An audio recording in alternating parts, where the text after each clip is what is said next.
For my children, Dasa Gray Schill, Jonah Paul Schill, and Clara Bergamini, with all my love. Introduction. For all the wild hearts. In July 2000, federal agents raided an environmental action camp in Mt. Hood National Forest that was established to protect old-growth forests and their inhabitants, including endangered species, from logging. High above the forest floor, activists had constructed a platform made of rope and plywood where several of them swung from hammocks. 17-year-old Emma Murphy Ellis held off law enforcement teams for almost 8 hours by placing a noose around her neck and threatening to hang herself if they came too close. Murphy Ellis, going by her forest name Usnia, explained her motivation in the following way: "I state without fear but with the hope of rallying our collective courage that I support radical actions. I support tools like industrial sabotage, monkey-wrenching machinery, and strategic arson. The Earth's situation is dire. If other methods are not enough, we must not allow concerns about property rights to stop us from protecting the land, sea, and air." Murphy Ellis speaks for most radical activists who are ready to put their bodies on the line to defend trees or animals, other lives that they value as much as their own. For the Wild is a study of radical environmental and animal rights activism in late 20th and early 21st century America. I set out to explore how teenagers like Murphy Ellis become committed to forests and animals as worthy of protection and personal sacrifice. I wanted to find out how nature becomes sacred to them, how animals, trees, and mountains come to be what is important and worth sacrificing for. This work is about the paths young activists find themselves following, in tree sits and road blockades to protect old-growth forests and endangered bird species, or breaking into fur farms at night to release hundreds of mink from cages. These young people join loosely organized, leaderless groups like Earth First and the Animal Liberation Front, coming to protests from contexts as different as significant childhood experiences in nature and the hardcore punk rock music scene. Various other experiences also sparked their commitments, such as viewing a documentary about baby seal hunts or witnessing a grove of woods they loved being turned into a parking lot. What their paths to activism have in common is the growing recognition of a world shared with other, equally valuable beings, and a determined certainty that they have a duty to these others. In their accounts of becoming activists, emotions play an important role in shaping their commitments. Love for other than human species, compassion for their suffering, anger about the impact of contemporary human lifestyles on the lives of non-human species, and grief over the degradation of ecosystems. Each of these emotions are expressed through and emerge out of what I describe as protest rights. This is a study of how radical activists make and remake themselves into activists through protests and other ritualized activities. It is at the sites of protests that activists' inner histories composed of memories, places, beings, and emotions come together with social movements such as environmentalism, feminism, anti-capitalism, and anarchism, to provide these young people with the raw material out of which they fashion activist identities and communities. For the Wild is concerned with fundamental questions about human identity construction in relation to others, human and non-human. It investigates the role of childhood experience and memory in adult identity and the contours and meanings of our multiple relationships with the more than human world. It attempts to understand the connections between individual worldviews, collective ritual, and social change. I explore what the case of radical activists tells us more generally about memory, ritual, commitment, and human behavior, about how the lives of other than human beings come to matter, and especially about young adult behavior, since most activists first become involved with activism during their teenage years or early 20s. Radical activists may be living out their most deeply held commitments, becoming heroes to each other in the process, but to outsiders they are often seen as eco-terrorists. Cable network news reported in 2005 that in the view of John Lewis, an FBI deputy assistant director and top official in charge of domestic terrorism, the number one domestic terrorism threat is the eco-terrorism, animal rights movement.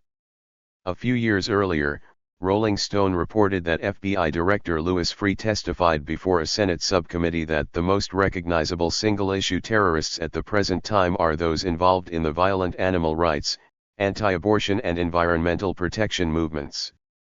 According to the FBI, groups like the ALF and the Earth Liberation Front have committed more than 1,100 criminal acts causing more than $100 million in damage. Since the beginning of the 21st century, environmental and animal rights activists have been aggressively pursued by the FBI. As journalist Will Potter illustrates in his account of the persecution of eco-terrorists, green is the new red. In 2005, the federal government made highly publicized arrests in what FBI agents dubbed Operation Backfire, the largest roundup of eco-activists in American history. 2 years later, 10 defendants were convicted on federal arson and vandalism charges, receiving sentences ranging from 3 to 13 years. Although no one was hurt or killed in any of the acts, federal prosecutors had argued for life sentences. Even with the threat of prison time, after Operation Backfire, radical environmentalists and animal rights activists continued to operate both clandestinely and through above-ground protests. The two movements increasingly converged during the second decade of the 21st century. However, the primary focus of this book is on the second half of the 1990s and the early 2000s, when those activists who received significant prison sentences were participating in direct actions in the United States. For the Wild considers the following questions: how do young people become activists in a network of relationships with trees, other activists, non-human animals, and landscapes, acted on by and acting upon different agencies, human and other than human?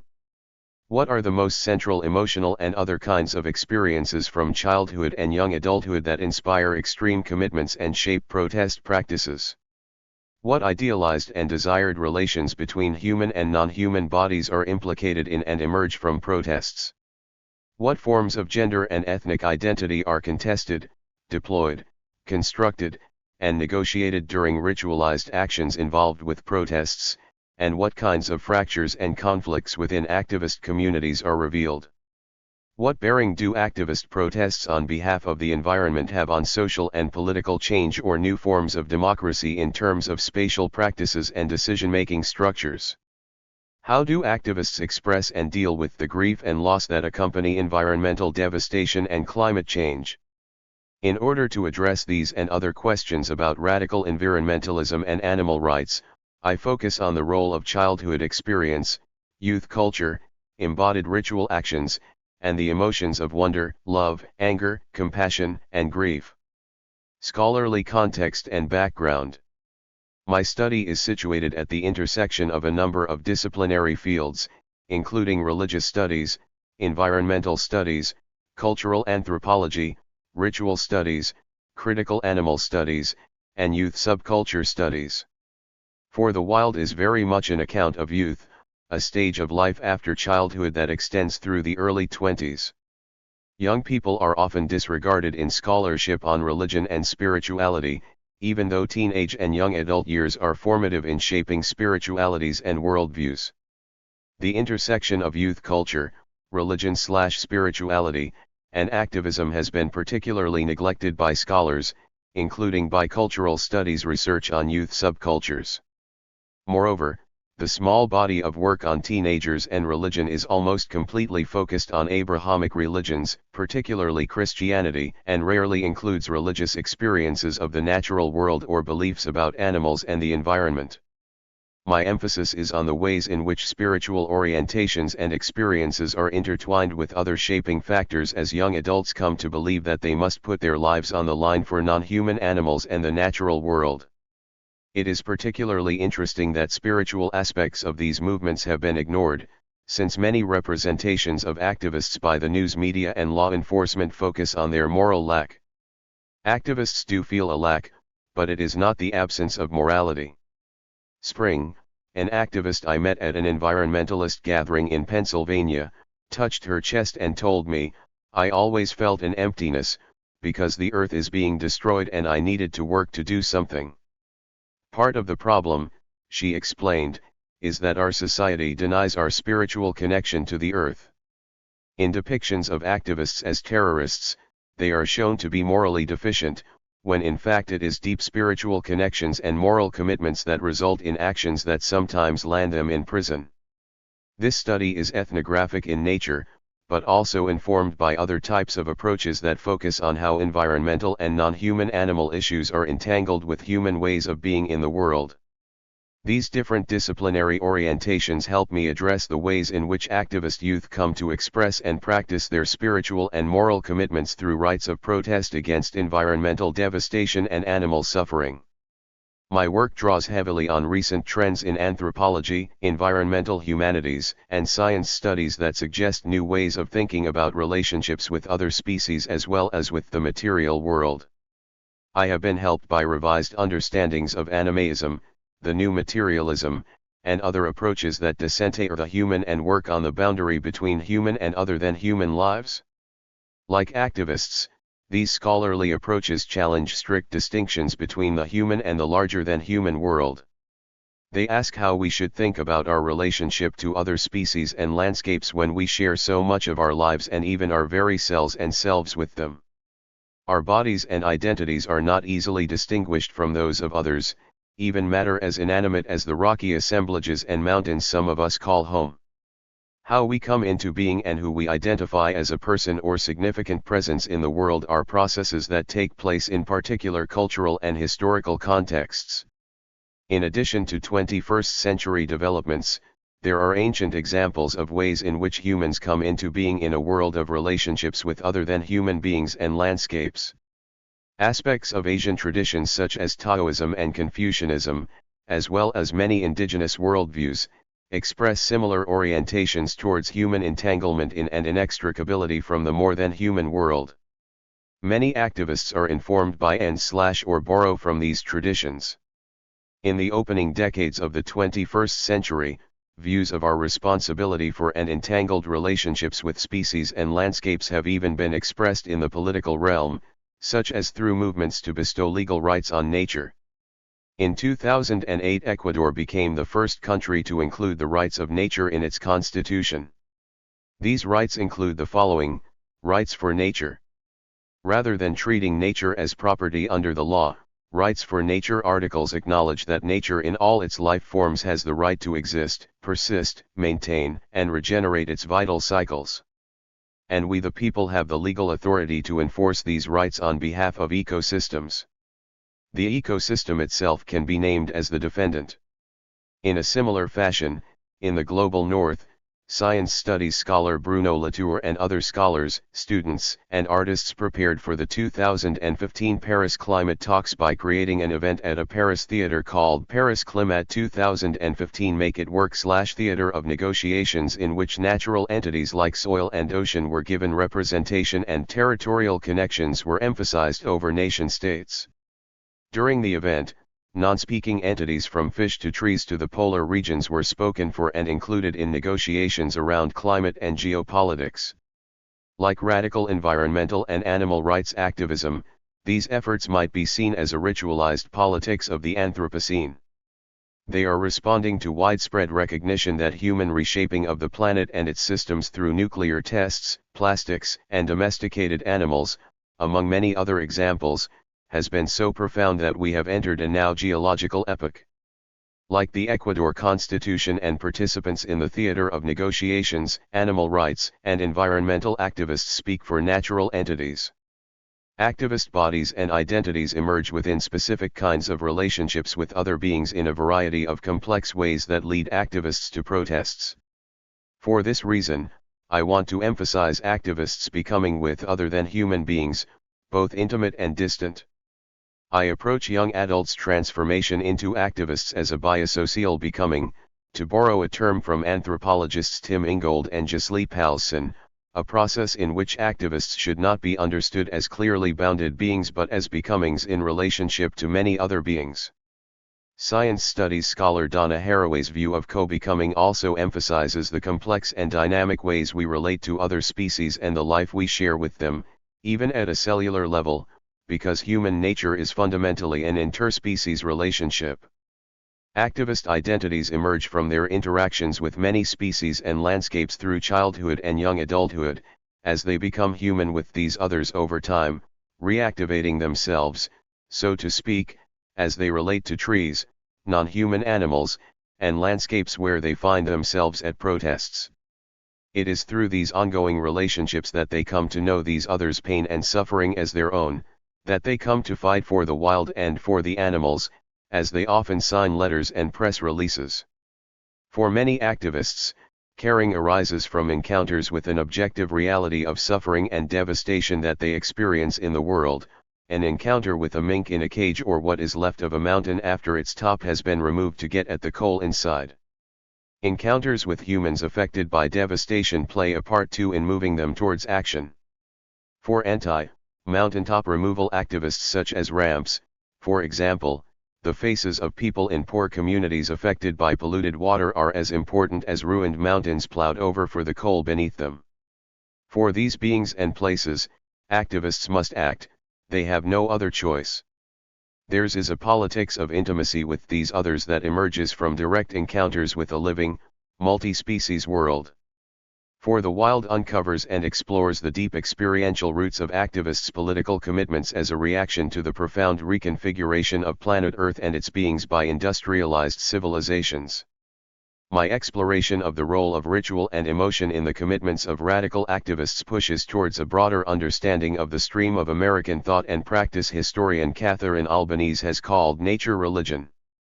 Like many of the examples Albanese discusses, activists are more interested in this worldly than otherworldly concerns, or as activist Josh Harper put it when explaining his disinterest in religion, this world is primary.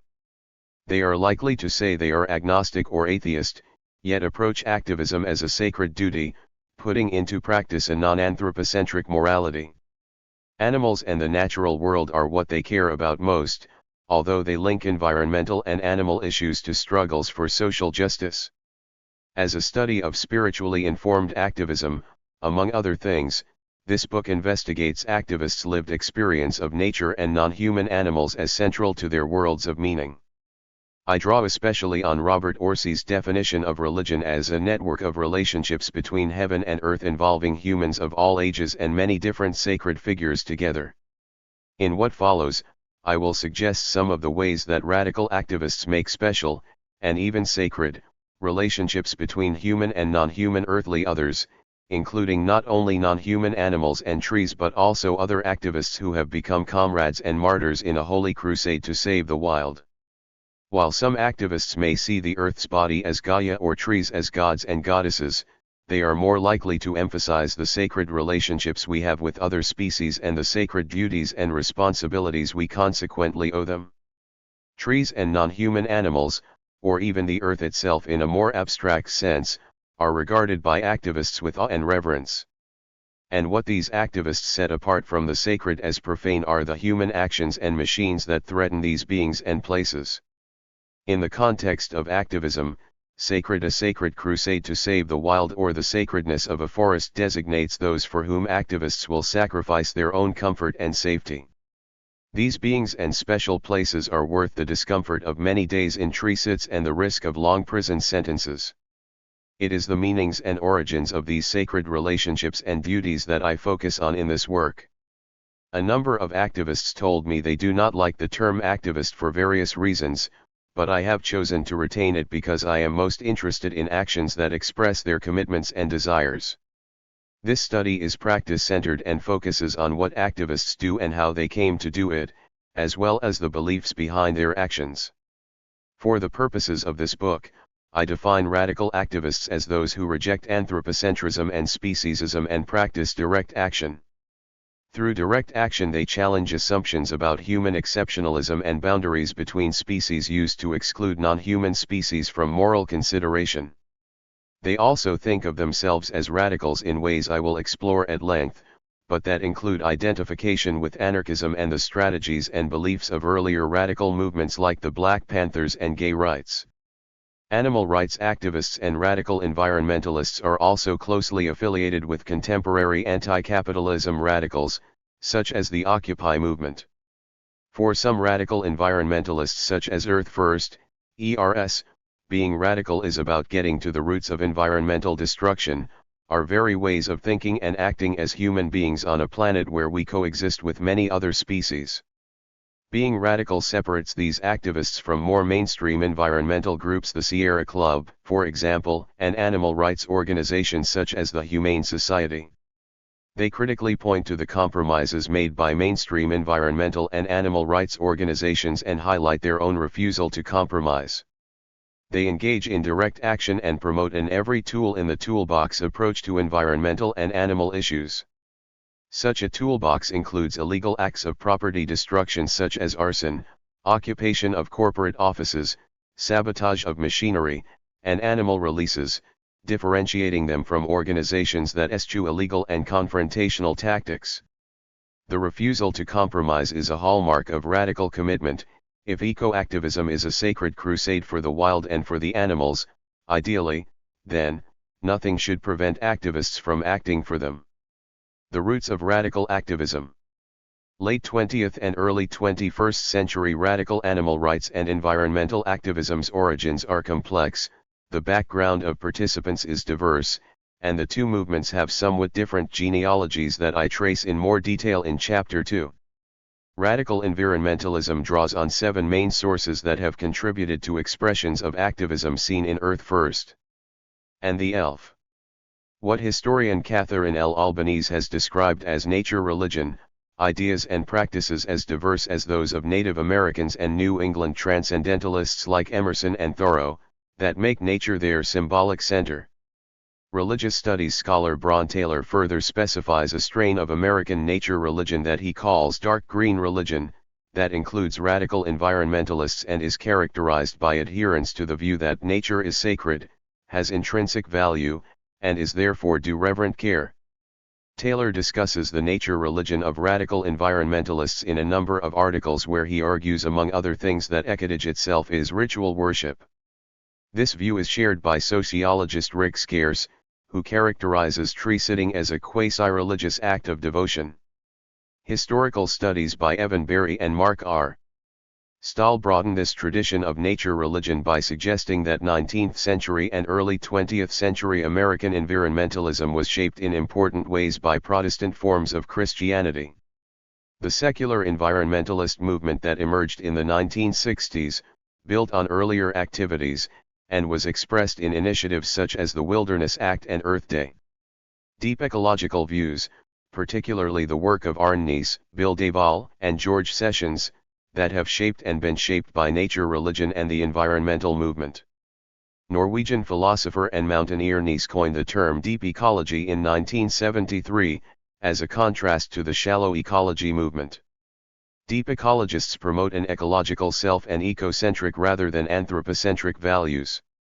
The fourth source is a related set of social and political movements that also emerged out of and were significantly shaped by the 1960s counterculture and include the anti-war movement, feminism, and gay rights, as well as environmentalism. Contemporary paganism/neopaganism. While many activists do not consider themselves religious or pagan, nevertheless, contemporary paganism had a significant influence in the 1980s and 1990s on forest activism in the western United States, and on important activist organizations like Earth First. Indigenous cultures. Activists are also influenced by their understanding of Native Americans' relationships to other species. However, they tend to be sensitive about appropriating these views for their own use in fear of perpetuating European colonialism and a mentality characteristic of settlers who are not indigenous to North America. Activists' appropriation of indigenous beliefs and practices as well as their desire to support indigenous peoples' struggles has been a significant but contested subject in the history of radical environmentalism, which I discuss at length in Chapter 6. Anarchism, especially global anti-capitalist movements like Occupy Wall Street and Green Anarchism, or anarcho-primitivism, especially the writings of John Zerzan, Derek Jensen, and Kevin Tucker. Radical animal rights activism developed in the United States alongside radical environmentalism. Both movements emphasize direct action, criticize speciesism and anthropocentrism, often link their concerns to social justice struggles, and situate themselves within a lineage of radicalism. While many animal rights activists have also been influenced by deep ecology and some by contemporary paganism, radical animal rights in the 1990s and 2000s was more significantly shaped by anarchism and the hardcore punk rock subculture, especially a movement called straight edge that I explore in detail in Chapter 5. Radical animal rights activism is also one of many expressions of shifting changes in understandings of the relationships between human and non-human animals in the United States and in the global North in general, which I discuss in Chapter 2. Sources and methods. For the Wild is informed by multiple methods, but most centrally by ethnographic fieldwork. I have supplemented ethnographic research with a variety of other sources of information about activists' experiences and commitments. I base my exploration of radical animal rights and environmentalism on several kinds of primary sources. The first is written, emailed, or in-person correspondence and interviews with environmental and animal rights activists, including those serving prison sentences during our correspondence. Some of them were organizers for activist groups or gatherings, including the Buffalo Field Campaign, North Coast Earth First, Rendezvous, the Animal Rights Conference, and the North American Animal Liberation Press Office. I also conducted informal and recorded interviews with a number of activists, either during gatherings, at coffee shops and restaurants, and at the Earth First Journal Collective. I supplemented correspondence and interviews with participant observation at 5 gatherings, some of which featured direct actions, including the annual Earth First Round River Rendezvous, which I attended in 2009, 2012, and 2013, Wild Roots, Feral Futures in 2013, the Trans and Women's Action Camp 2014, and the Animal Rights Conference in 2009. These gatherings, usually held annually, are primarily for sharing information and experiences, creating community, getting various kinds of training, and airing conflicts. The Earth First Rendezvous and TWAC gatherings usually include preparing for and engaging in direct actions, such as blocking a road to a hydraulic fracturing site. In each instance I contacted the organizers in advance, explained my project and let them know that I would not be making any recordings, visual or audio, during the gatherings because anonymity and privacy are important to activists. I have used pseudonyms or forest names for my interlocutors, depending on their preference, and have disguised other identifying features. In the case of well-known activists, such as those who have served prison sentences, I have usually retained their real names so as to be consistent when discussing references to them in the news media and elsewhere. I did not interview or contact any minors, instead, I focused on young adults' reflections on their teenage years. I participated in all aspects of activist gatherings. I used gathering ride boards to find riders to travel with me to gatherings, ate meals in the communal dining areas, prepared food, washed dishes, went through a street medic training, volunteered in the medic tent, learned how to climb trees, went to workshops and direct action trainings, learned chants for protests, and held signs and sang chants at protests. As a participant and observer, I often struggled to balance my two roles. In many ways I blended in with activists in terms of my values and interests. I consider myself an environmentalist who travels by bicycle as much as possible, who does not own a dryer, who composts, reuses, and recycles. As a longtime vegetarian, vegan food and arguments for veganism and vegetarianism were familiar to me. My own story intersects with the stories of activists at a number of other junctures as well. At 19, while in college, I became involved with nonviolent direct action during the anti-nuclear movement of the late 1970s, participating in anti-nuclear collectives and protests in Kentucky and North Carolina. During those years I was introduced to some of the practices used by contemporary environmental and animal rights organizations, such as nonviolent direct action, talking circles, consensus decision-making, and affinity groups. In the early 1980s, I spent many hours at punk rock and hardcore shows. A few years later I entered graduate school, earning a doctorate in religious studies at Indiana University, Bloomington, where I also minored in women's studies and taught in IUS Women's Studies program while finishing my dissertation on contemporary pagan festivals. In these and other ways, I was involved with practices, movements, and ideas that shaped radical environmentalism and animal rights activism a generation later. On the other hand, I was an outsider at activist gatherings, not currently working on a direct action campaign and over 20 years older than the majority of participants. I did not blend in. There were activists around my age, but not many, and some participants probably suspected I was spying on them, even though it is unlikely someone trying to gather intelligence on activists would look like me. Informants such as Anna, a 21-year-old FBI agent who infiltrated an elf collective, do their best to blend into the crowd, which I did not. My visibility as an outsider was both an asset and a liability. I was not privy to some of the more secretive conversations, especially involving actions, and thus missed out on negotiations and concerns at that level of involvement. On the other hand, being treated a bit suspiciously worked in my favor in that I was less likely to be told about anything illegal.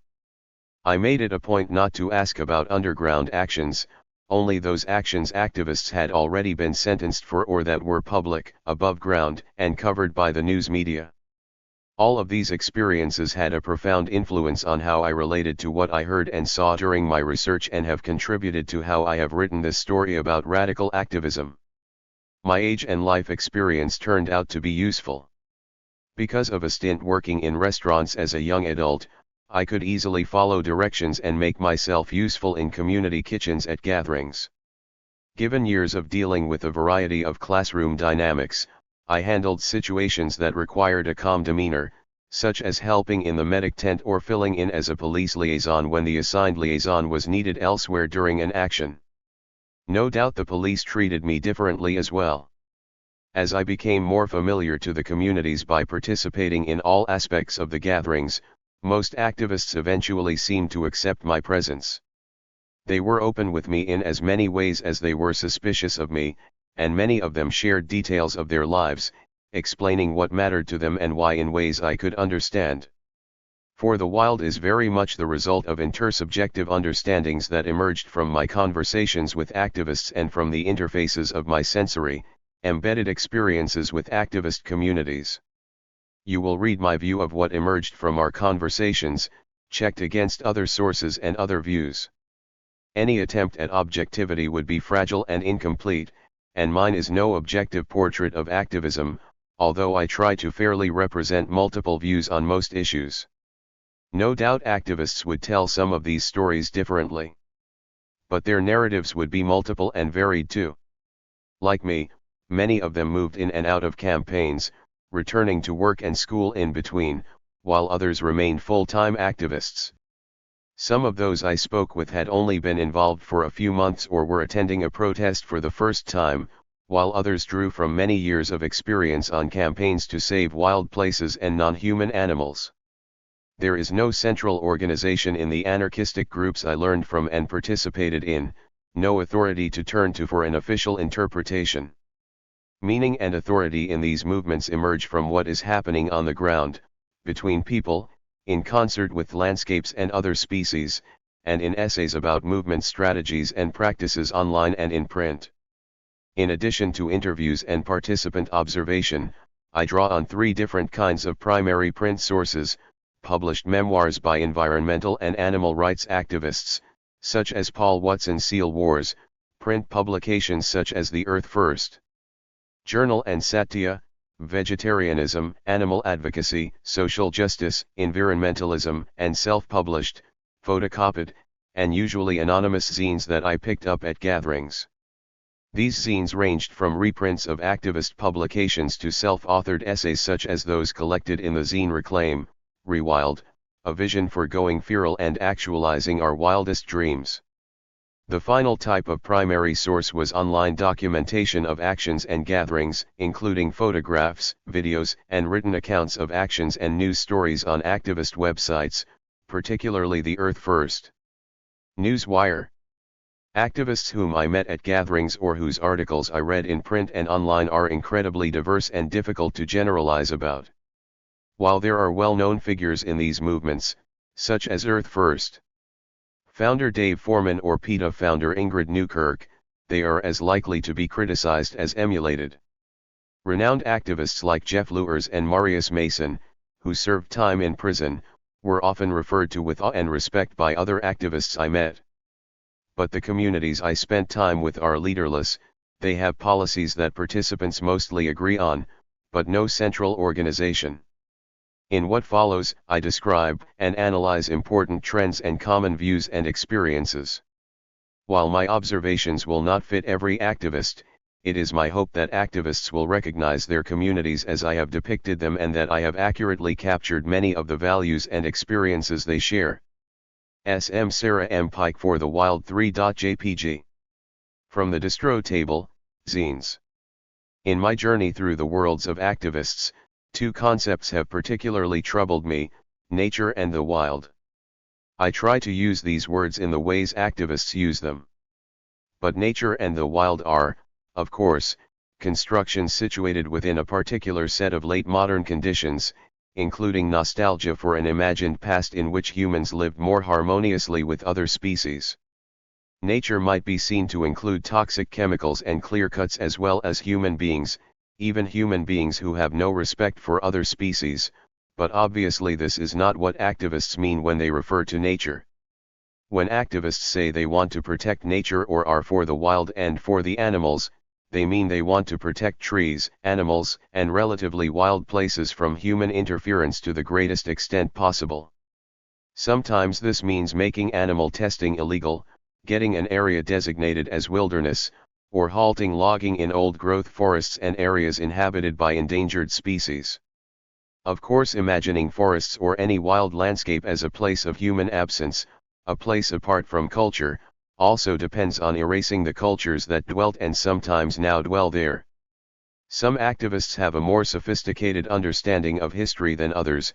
They know that Native Americans managed forests and grasslands, that the wild as we understand it in contemporary North America has been made over by humans for millennia. Others see our encroachment as more recent. But in both cases the most important thing we can do, according to Rabbit, an editor at the Earth First Journal, is protecting what we have left that is wild, and trying to rewild the rest. The world without so much human involvement had worked for a long time. In addition to extending rights and protection to other species and wilderness areas, many activists emphasize human animality and the need for us to rewild our lives, in order to become more feral than civilized. Nature and the wild then, tend to mean places and states of being that are not domesticated, not controlled by humans, and usually set in opposition to industrialized civilization, an opposition that I describe and analyze throughout the following chapters. Rewilding of the human self in a community of other species is a personal transformation that mirrors the transformation of ecosystems by rewilding and reverses domestication.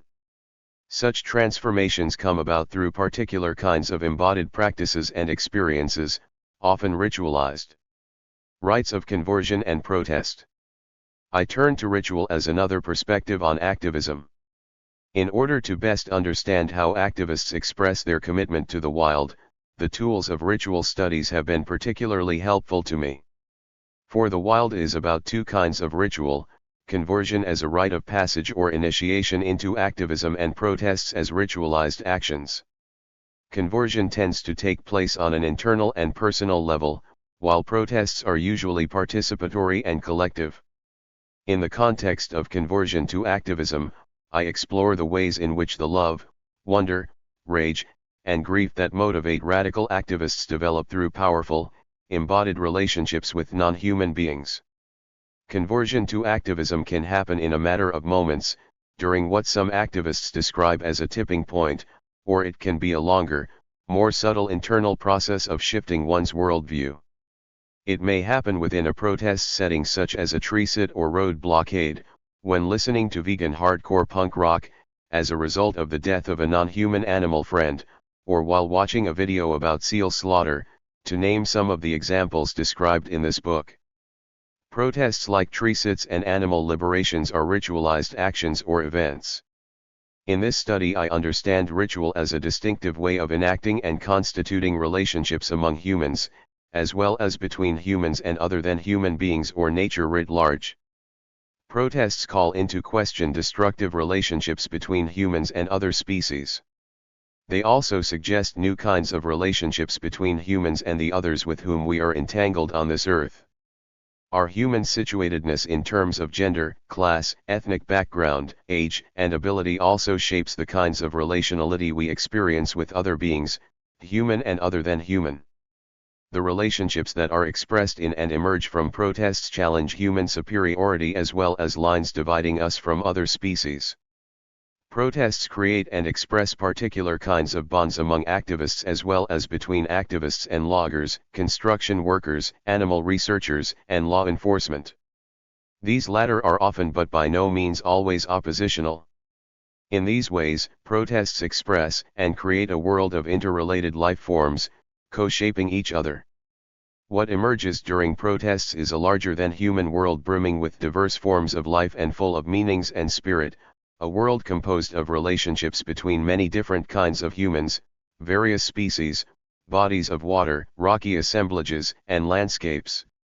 Environmental and animal rights protests feature at least some of the following aspects: a particular focus, orientation, and/or way of participating, a reconfiguration of space, the danger or vulnerability of participants, an enactment of particular realities and ideals, and experiences of both collective solidarity and tension/conflict. I wanted to explore a range of environmental protests in order to think through what happens in protest rituals and what theoretical tools might help us understand the ways rituals constitute social relationships and bring about or do not bring about change, such as legal protections for wild places or non-human animals.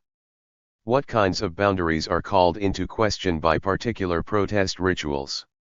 What boundary crossing takes place in the ritual space? What or who is transformed when boundaries are crossed? How are boundaries we all take for granted dissolved? Will that dissolution continue after the ritual protest, and how will that dissolution manifest? Protests involve a number of intentional actions and specific modes of participation that carry special meaning within the context of activism. These may include playful practices such as radical cheerleading in which chants and dance moves are focused on the issues at hand, such as fracking or coal mining. Other modes of participation might be climbing trainings held before or during tree sits to teach techniques of the body and skills that require a specific focus on the danger and meaning of climbing in an event. Recreation is not the reason activists learn chants or how to safely climb trees. Theirs is a different focus and mode of interaction in relation to these activities. While it may be challenging or enjoyable, activist climbing is about climbers' intentions, about getting into a tree or onto a building to drop a banner in order to disrupt or prevent logging, mining, road building, and so on. Activist medic trainings include learning how to flush out protesters' eyes after they have been pepper sprayed. Confrontations with law enforcement officers are rehearsed in order to defuse potential violence and avoid being triggered into reacting violently. Before and during protests, these practices happen within specially focused spaces. While some of them may be continuous with everyday activities such as climbing trees for fun or working in a hospital, they carry particular meanings at activist gatherings and events. Ritualized actions within specific spatial and temporal contexts negotiate and express activists' orientation to the world and relationships with many other beings. Protest actions usually involve reconfiguring space. This can include actions such as overturning a van to which activists lock themselves in order to block a logging road or building a tree village with platforms and ropes in a grove of trees to prevent trees from being bulldozed for a natural gas pipeline or a new highway. This reconfiguring may even involve the destruction of certain kinds of spaces, such as an elf action against a wild horse corral that involved both the release of horses and the burning down of the corral. In these cases, what activists change constitutes another way of being in relation to the logging road and to the horses.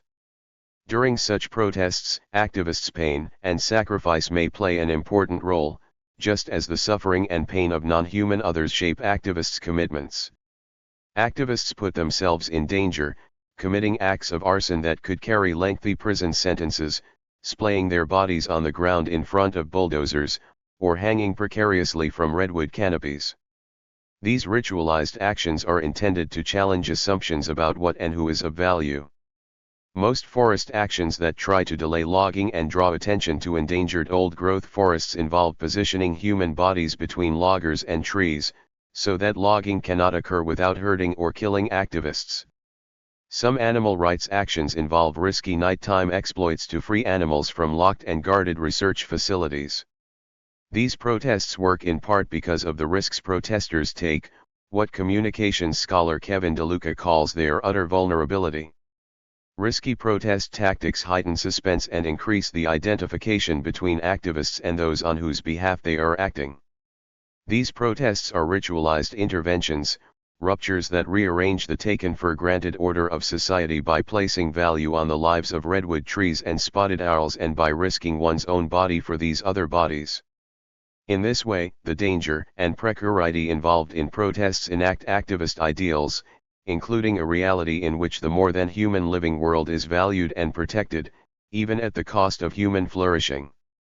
Activists' precarious protesting bodies also remind viewers of the vulnerable species they identify with. Protest rights continually remake activist identities that come about through conversion to a set of commitments. In his classic study of adolescence, Erik Erikson observed that identity formation is the primary task of adolescence.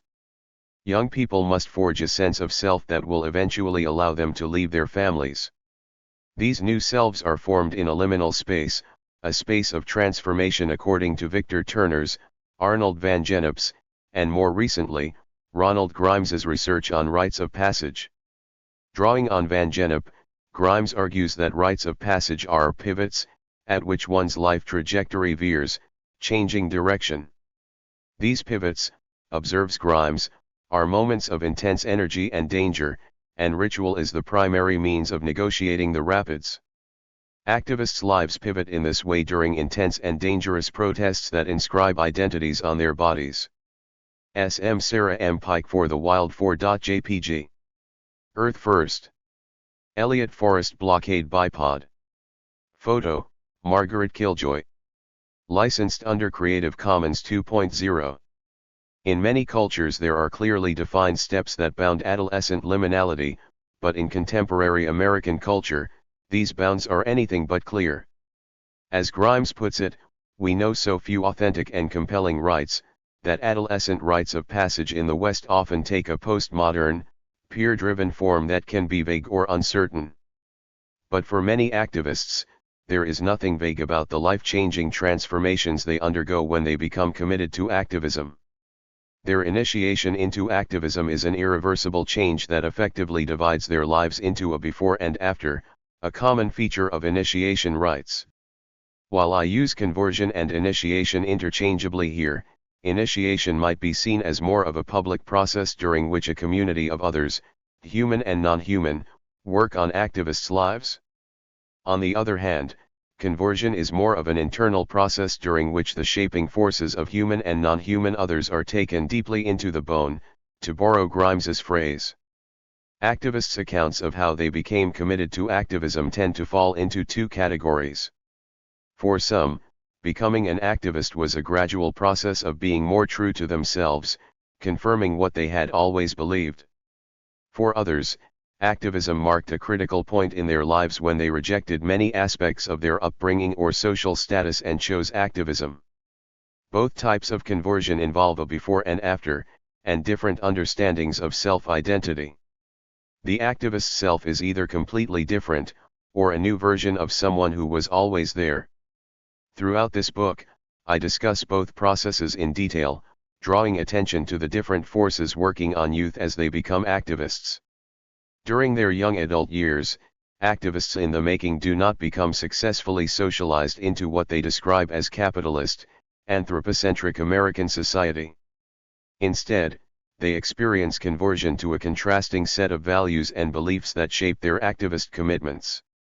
They reject many aspects of the culture around them in favor of anarchism, animal rights, and environmentalist commitments, and they choose to break human laws in favor of what they consider a higher morality.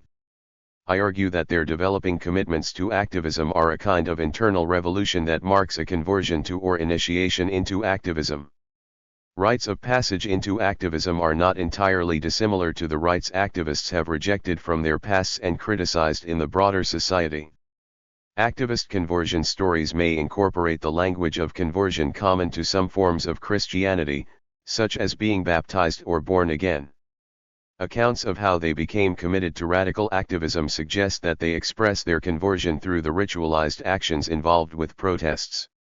Although activists typically move away from Western religious traditions, conversion to activism nevertheless sometimes includes the return and reincorporation of the language of Christian rites of passage such as baptism, even when there are no accompanying ritual actions such as immersion.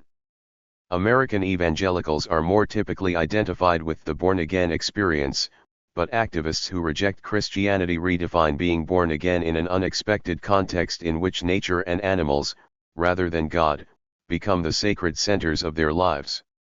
Being born again as activists is a fundamental reorientation of meaning in which the lives of other than human beings come to be as valuable as their own.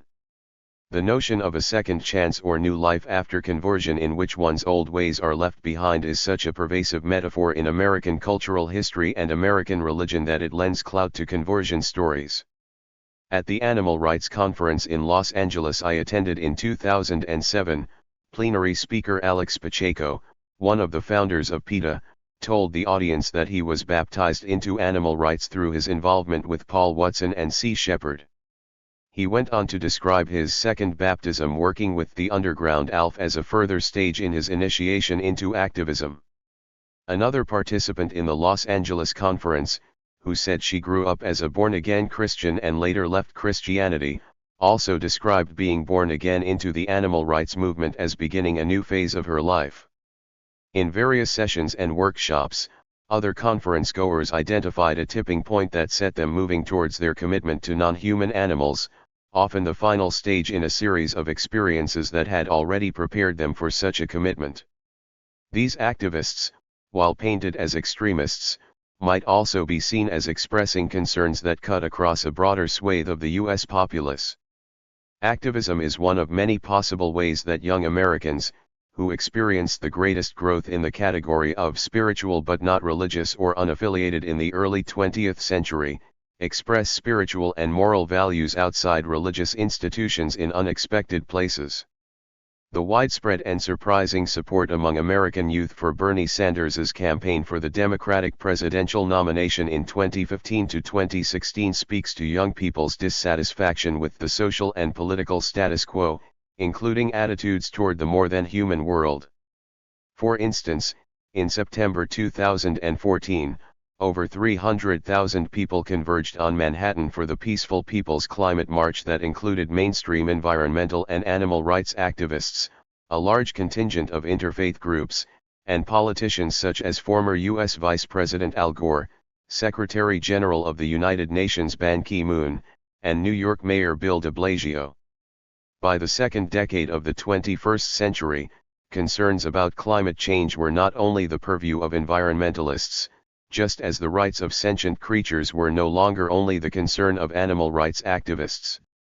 These activists are the radical wing of a broader cultural shift in understanding humans' place in a multi-species world and a planet in peril. Their actions express trends in contemporary American spiritual expression and moral duties to the non-human at the turn of the millennium. Their beliefs and practices reflect a way of being in the world that decenters the human and calls for rethinking our appropriate place in the world vis-a-vis other species. They further our understanding of how younger Americans, in particular, situate the needs of human beings within a world of other species that they see themselves as closely related to and responsible for. I read radical activism as an important expression of social and political trends in the beginning of the 21st century that call into question American government and social institutions, as well as fundamental assumptions of what democracy means in the United States in this era and what it might mean in the future. A reader's map. Chapters 1 and 2 provide introductory material and context for the other chapters. Chapter 1 introduces the reader to activists' lives and work as well as background on the communities I most often interacted with. Chapter 2 lays out some historical context for the other chapters by charting the convergence of youth culture, North American spiritual and political movements, and environmental and animal rights activism. Radical activism among young adults emerged from the conjunction of a number of historical forces. These forces shaped the particular ways activism has come to be expressed within the radical environmental and animal rights movements of late 20th and early 21st century America. In this chapter I suggest that activists travel through networks of affiliation, including the Occupy movement, hardcore punk rock, gender studies classes, veganism, anarchist info shops, and food not bombs. I place these networks within the historical trajectories of social, religious, environmental, and political movements, including anarchism, feminism, gay rights, deep ecology, contemporary paganism, and youth cultural movements.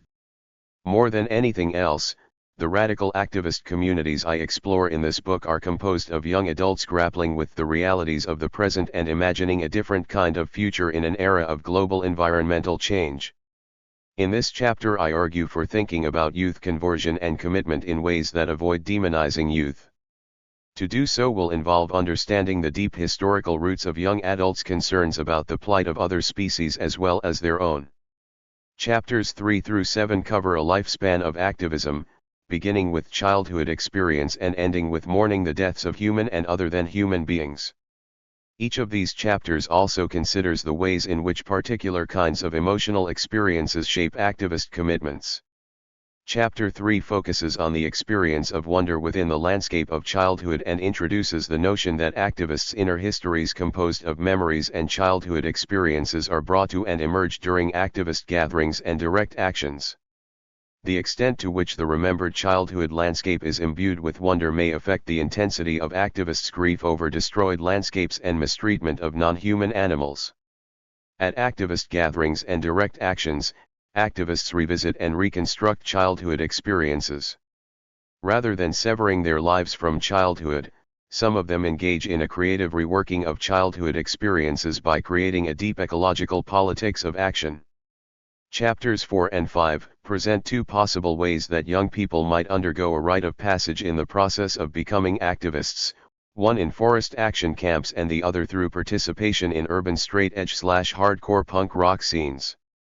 Chapter 4 describes the ways in which some activists' deepening commitments to other species are shaped by love and feelings of kinship in the context of forest activism.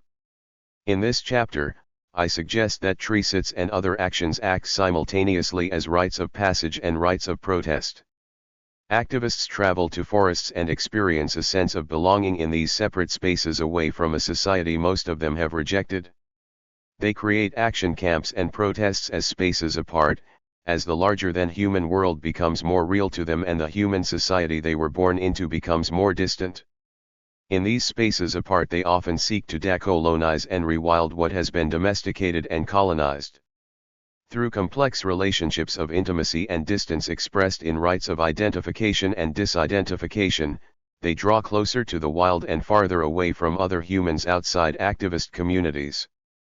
Their vision is one of a feral future in which the wild takes over cities and suburbs, as well as their own bodies and souls, reversing what they see as the relentlessly destructive movement of a doomed civilization.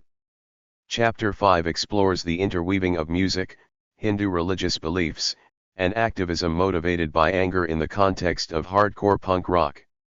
In this chapter, I describe the unlikely convergence of hardcore punk rock, Krishna consciousness, and animal rights in youth subcultural spaces in order to understand how the oral and spiritual worlds created by some bands shaped the emergence of radical animal rights in the 1990s. At times these music scenes nurtured the idea of other species as sacred beings and sparked outrage at their use and abuse by humans.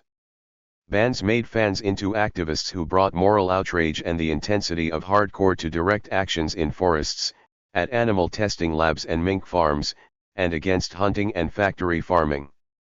In this chapter I also explore the extremism sometimes associated with radicalization that can emerge from oppositional stances as activist and hardcore communities negotiate a variety of tensions concerning gender and ethnicity.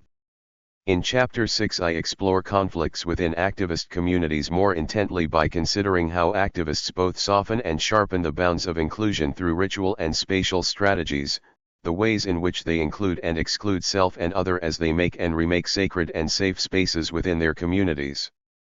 Chapter 6 analyzes the efforts of activists to create community among people with different agendas and backgrounds and the resultant tensions and conflicts that come about in the process.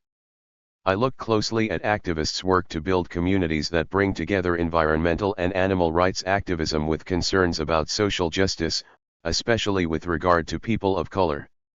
Activist gatherings are imagined as free and open spaces of inclusivity and equality, and yet they set up their own patterns of conformity and expectation. This chapter looks closely at how putting the earth first comes in conflict with anti-oppression efforts and vice versa, as activists work hard, drawing on empathy and compassion, to decolonize their communities and dismantle patriarchy and transphobia within their movements. Finally, Chapter 7 describes activists' grief and despair over loss and extinction. Through the study of grief over lost places, tree friends, whole species, and human comrades, I suggest that protests can be understood as rites of mourning. Memories of childhood wonder, feelings of love and kinship for other species, empathizing with oppressed human communities, raging at injustice with hardcore bands, all make the loss of friends and other species even more keenly felt as activists face the realities of mass extinction and climate change. I explore their experience of environmental devastation and species loss as a kind of perpetual mourning from which they cannot escape. And yet, in all this loss, many of them find hope for a primal future, beyond the human. This chapter looks at how they make losses visible to each other through their own ritualized vulnerability and martyrdom and to the public through ritualized protest and media exposure. In the book's conclusion, I consider the afterlives of activists and activism. What does it mean, after all, to act for the wild and for the animals throughout one's lifespan? What comes after youthful conversion, if that life-changing experience is irreversible? What kind of long-term human existence and moral life does radical activism entail?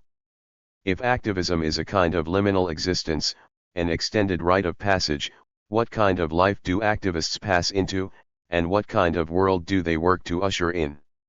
What commitments and communities take shape and endure? How might radical animal rights and environmental activism be seen in relation to other radical protests of the early 21st century, including Black Lives Matter and the Standing Rock Dakota Pipeline protest, as well as anti-government protests on the right? I conclude by suggesting what the study has, in the end, to say about youth culture, ritual, memory, and contemporary spirituality in the contexts of radical environmental and animal rights movements and broader political and social shifts in the early 21st century. These movements are significant signs of changing times as human and other than human communities face and respond to powerful social, political, and climate challenges. Chapter 1, Freedom and Insurrection Around a Fire. To act is to be committed, and to be committed is to be in danger. James Baldwin, The Fire Next Time. My first involvement with a direct action took place in 2012 in western Pennsylvania on the last day of Earth First's annual week-long Round River Rendezvous, the largest gathering of radical environmentalists from across North America. The gathering was sponsored by Marcellus Shale Earth First, one of many regional Earth First groups that alternate in hosting the rendezvous. Every year, Earth First ERS come together for workshops and opportunities to share local struggles with a nationwide community of activists working on diverse environmental and social justice issues. The annual rendezvous offers activists a space to express their most deeply held beliefs and debate controversial issues, as well as learn practical skills such as tree climbing and nonviolent resistance. The rendezvous and other similar gatherings are open to anyone and include newcomers to direct action as well as veteran protesters, and participants in illegal underground actions as well as legal protest marches. The focus of the Pennsylvania gathering was on hydraulic fracturing, which had been responsible for displacing communities and polluting groundwater in western Pennsylvania. Earth First is the most prominent radical environmental organization in the United States today that focuses on direct action. For over 3 decades, Earth First, ERS have regularly engaged in actions in defense of Mother Earth and have supported a variety of other related causes, such as animal rights and indigenous land rights. Earth First has no central structure and is composed of a network of affiliated groups in the United States and around the world, a journal run by an editorial collective, and 2 annual gatherings, the Round River Rendezvous and the Organizers' Conference, both planned by different collectives every year. Earth First was founded by Dave Foreman, Mike Rozelle, Howie Wolk, Bart Kohler, and Ron Kazar in 1980. It began as a wilderness protection organization, campaigning to maintain roadless areas under the motto "No Compromise for Mother Earth." Its founders were inspired by Edward Abbey's novel The Monkey Wrench Gang, and according to journalist Susan Zokin, they made ecotage-burning bulldozers, spiking trees, yanking up survey stakes an attention-grabbing tactic in their no-compromise approach to saving wilderness. Moreover, for Foreman and some of the other founders, direct action was part of a sacred crusade to protect the wild from encroachment by humans and their industries. In addition to Earth First, the Animal Liberation Front and Earth Liberation Front were the most widespread and active radical direct action animal rights and environmental groups in the United States at the turn of the 21st century. They are also the groups most often mentioned by law enforcement and news media. In the 1990s, ALF and ELF became known for their confrontational tactics, acts of animal liberation, and property destruction, especially arson. These networks of activists have no central leadership and few rules. Both ELF and ALF condone property destruction and have guidelines against causing harm to living beings. From the 1980s into the 21st century, Earth First, ERS and other radical environmentalists have advocated a no-compromise commitment to the wild. They have not only practiced monkey wrenching, but have also placed their bodies between trees or non-human animals and destructive forces such as logging and fur farming. Environmental actions include a range of activities, such as tree sits and road blockades to prevent logging and resource extraction. They drop banners in public places, occupy offices of timber or oil companies, and interfere with hunting. The Earth First Direct Action Manual, available by mail, includes detailed instructions for ground blockades across roadways, aerial blockades such as tripods and tree-sit platforms, hunt sabotage, banner drops, destroying roadways and disabling tires, among a host of other ways to protect the environment and non-human animals. More extreme actions may include arson, such as the 1997 arson of the Covell West Horse Slaughterhouse by the ELF. Radical animal rights activists such as the ALF also use arson to destroy animal research laboratories or other buildings. They release animals from fur farms and research facilities and set free wild horses that have been corralled. They harass animal researchers, sometimes also destroying their work. In order to better understand the ways in which activists arrive at their no-compromise stance, and what exactly it means to them, I participated in some of their gatherings and protests. As the sun was going down on a July evening in 2012, I navigated the back roads of western Pennsylvania, following directions downloaded from the Earth First Rendezvous website. I missed the last turn and drove several miles before realizing my mistake, as the sky became darker and thick clouds gathered. With relief, I finally drove up to a welcome home banner and a couple of participants monitoring the gate, who welcomed me and gave me a program with safety warnings about ticks and dehydration, a map of the site, and an anti-oppression and consent policy addressing sexual harassment and other kinds of proscribed behavior. After driving down a gravel road into the forest, I reached a long line of cars parked along the side of the road, apart from the main camp that organizers wanted to keep car-free. Pennsylvania license plates were joined by those from New York, Florida, Massachusetts, North Carolina, Indiana, Oregon, and Ohio, among others, indicating that many activists had traveled from out of state to reach the gathering. Their cars displayed bumper stickers like "I Heart Mountains," "Local Food," "Collective Bargaining," "I'm Marching to a Different Accordion," "Eden was Vegan," and "Comfort the Disturbed, Disturb the Comfortable." As these bumper stickers suggest, the several hundred participants at the rendezvous had diverse goals and interests.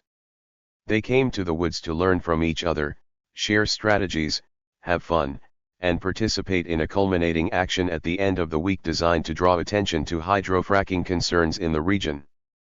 Some had dropped out of high school and had been full-time activists for several years, while others were homeless young travelers who spent their time train hopping and hitchhiking around the country.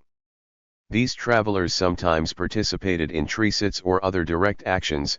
They also worked on farms to make money or busked in towns for change. Other participants were on summer break from elite private colleges, state universities, and community colleges. Some activists lived in permaculture communities or worked on organic farms, while others were from squatted houses in New York City. The majority lived in towns and cities, while fewer lived on farms or in rural areas. These activists came from a range of different class backgrounds, including the very poor and the wealthy, but the majority grew up in white middle-class households. I also met activists from working-class backgrounds, such as Thrush, whose family members were factory workers. He too worked in a factory, until one day he quit to join the Buffalo Field campaign that monitors buffaloes around Yellowstone Park to keep them from getting shot by ranchers when they venture out of the park. Most activists I met were young and most were white, with slightly more male-identified than female-identified and a handful of participants who were transgender, gender non-conforming, or people of color. Older participants do show up at these gatherings, but radical activism is overwhelmingly populated by young adults. Few activists in the treetops and locked down to blockades are older than 30. Gatherings like the rendezvous are approached as places apart from the world outside and at the same time as homes away from home, hence the Welcome Home banner. At gatherings, activists want to feel they can be at home in ways they may not be able to beyond the gathering boundaries. Even as they work and live in it, they tend to believe that industrialized civilizations, and especially American capitalism, are doomed. "I kind of think we're toast," climbing trainer Lakes told me. For this and other reasons, some activists have separated themselves from the institutions and lifestyles they blame for environmental devastation, choosing to be homeless, living in their cars, or traveling from anarchist squat to action camp. For participants with more conventional lives, the rendezvous may be a temporary escape from jobs at the heart of a society they feel at odds with. At the rendezvous and other gatherings I also met nurses, lawyers, teachers, counselors, farmers, and small business owners. That summer of 2012, deep in the Allegheny forest, I set up my tent on my first night just as the rain began to fall. Because of the weather, I stayed inside until dawn. The free communal breakfast, prepared by a collective called Seeds of Peace, was my first chance to join the larger community. The Seeds of Peace kitchen offered 3 meals a day, which allowed everyone an opportunity not only to eat but also to network and share what they had learned in the workshops, or where they had found an edible plant or swimming hole. Free meals and a volunteer-run kitchen are important features for those who travel alone to gatherings or are new to the movement, since eating together is an easy way to make friends and feel part of the community. Much of the food for the kitchen is donated or dumpstered. Like everything else at these gatherings, food preparation, cooking, and dishwashing are done by participants who volunteer each day, even though a handful of people are in charge of the kitchen and responsible for bringing stoves, pans, and other supplies to the gathering site. Communal meals are healthy, varied, and include vegan options, as well as the occasional meat dish if someone donates a dumpster find of hot dogs. Animal rights activists have national gatherings too, but the ones I attended were more like conventions than the Earth First Rendezvous, charging a fee for attendance and featuring a room of vegan products for sale. They draw from a spectrum of the animal rights movement, including business owners, mainstream activists involved with letter writing and lobbying, and radical activists taking part in illegal activities.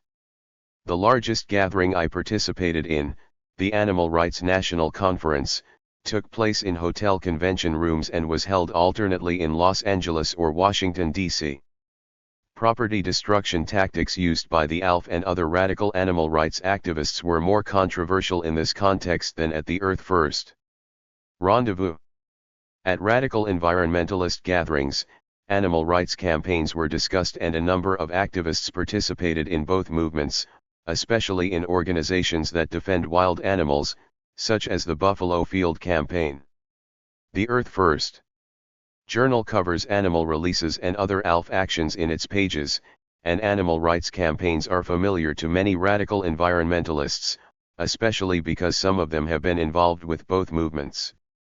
In theory, participants at the rendezvous supported animal rights, but tended not to be as focused on factory farming, and thus on dietary practices, as animal rights activists.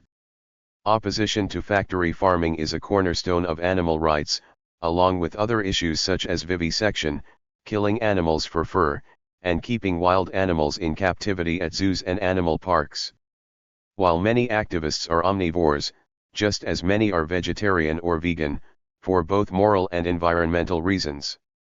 As Paul Watson, founder of Sea Shepherd and a longtime campaigner for marine animal rights, put it, a vegan driving a Hummer contributes less to global greenhouse emissions than a meat-eater riding a bicycle. In addition to Watson's environmental argument, activists are also motivated to become vegans or vegetarians as a result of personal experiences with non-human animals or horror over the conditions of factory farming. After breakfast each day of the Pennsylvania Earth First rendezvous, someone blew a horn and participants hanging out in the dining area yelled, "Morning Circle." As the daily community forum and gathering of the entire camp, Morning Circle served to help organizers find volunteers to handle security, work with medics or as conflict mediators, dig latrines, or help in the kitchen. It also allowed for the airing of more general community concerns, often about safety issues or exclusionary practices and oppressive attitudes among rendezvous participants. Workshops were held in designated areas throughout the camp that had been given names like Indiana bat, bog turtle, wood rat, and Allegheny. Because Earth First aims to be a leaderless movement, anyone can propose a workshop at these gatherings. There is no selection committee, other participants either show up for a workshop or they do not. Workshops on skills involving safety such as climbing training or medic training are, however, conducted by people who are recognized as having the appropriate skills and experience. Workshops at Earth First rendezvous I attended included the following topics, which I list at length because of what they reveal about the diversity of activist interests in both ecological and social justice issues. Action legal training. Practicing good security culture. Environmental racism and solidarity. Media for actions. Unconventional hydrocarbons. Know your rights. Men challenging sexism. Propaganda for revolutionaries. Cobb building. Direct aid on the border.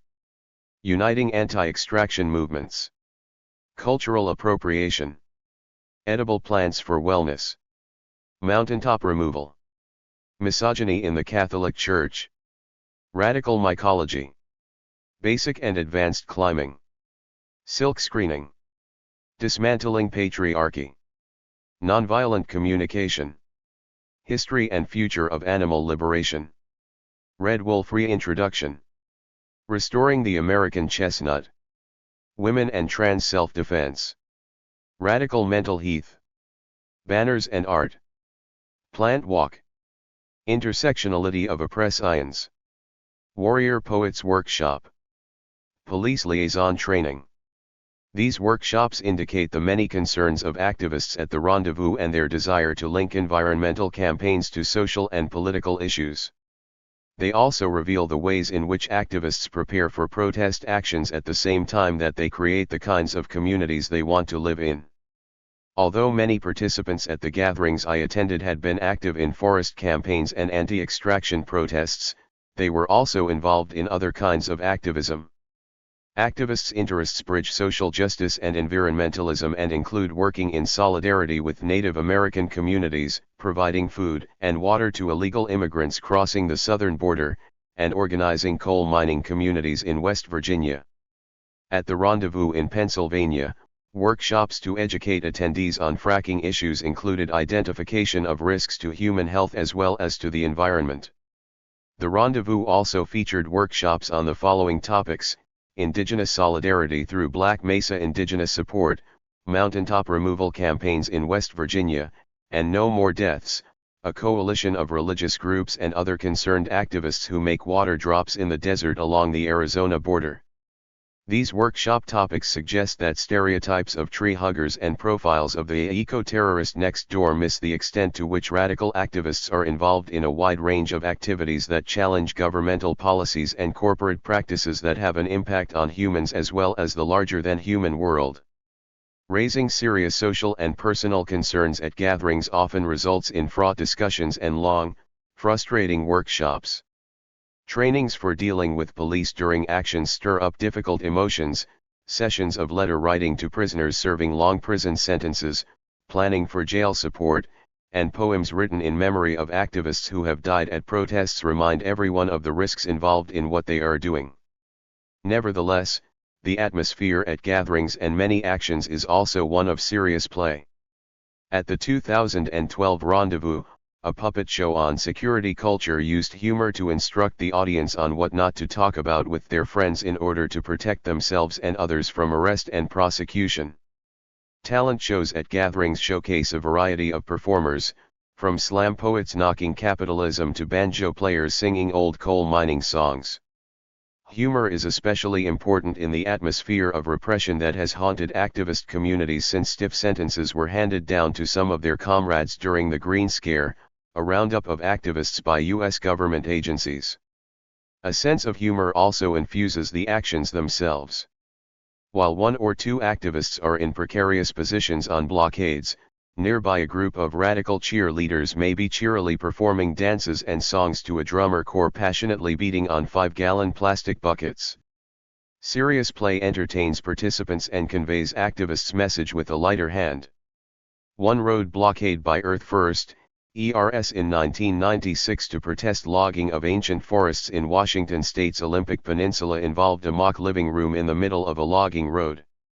Here, as often, humor and performance art worked together in the context of an action that activists also took seriously as part of their struggle to prevent ancient trees from being logged.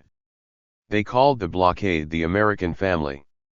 It consisted of activists locked to an immovable living room composed of couch, chairs, and a table filled with cement and facing a television. In this action, uprooting the familiarity of the domestic sphere into the unpredictable vastness of the old-growth forest directly confronted the conceptual separation of nature from culture, according to one observer.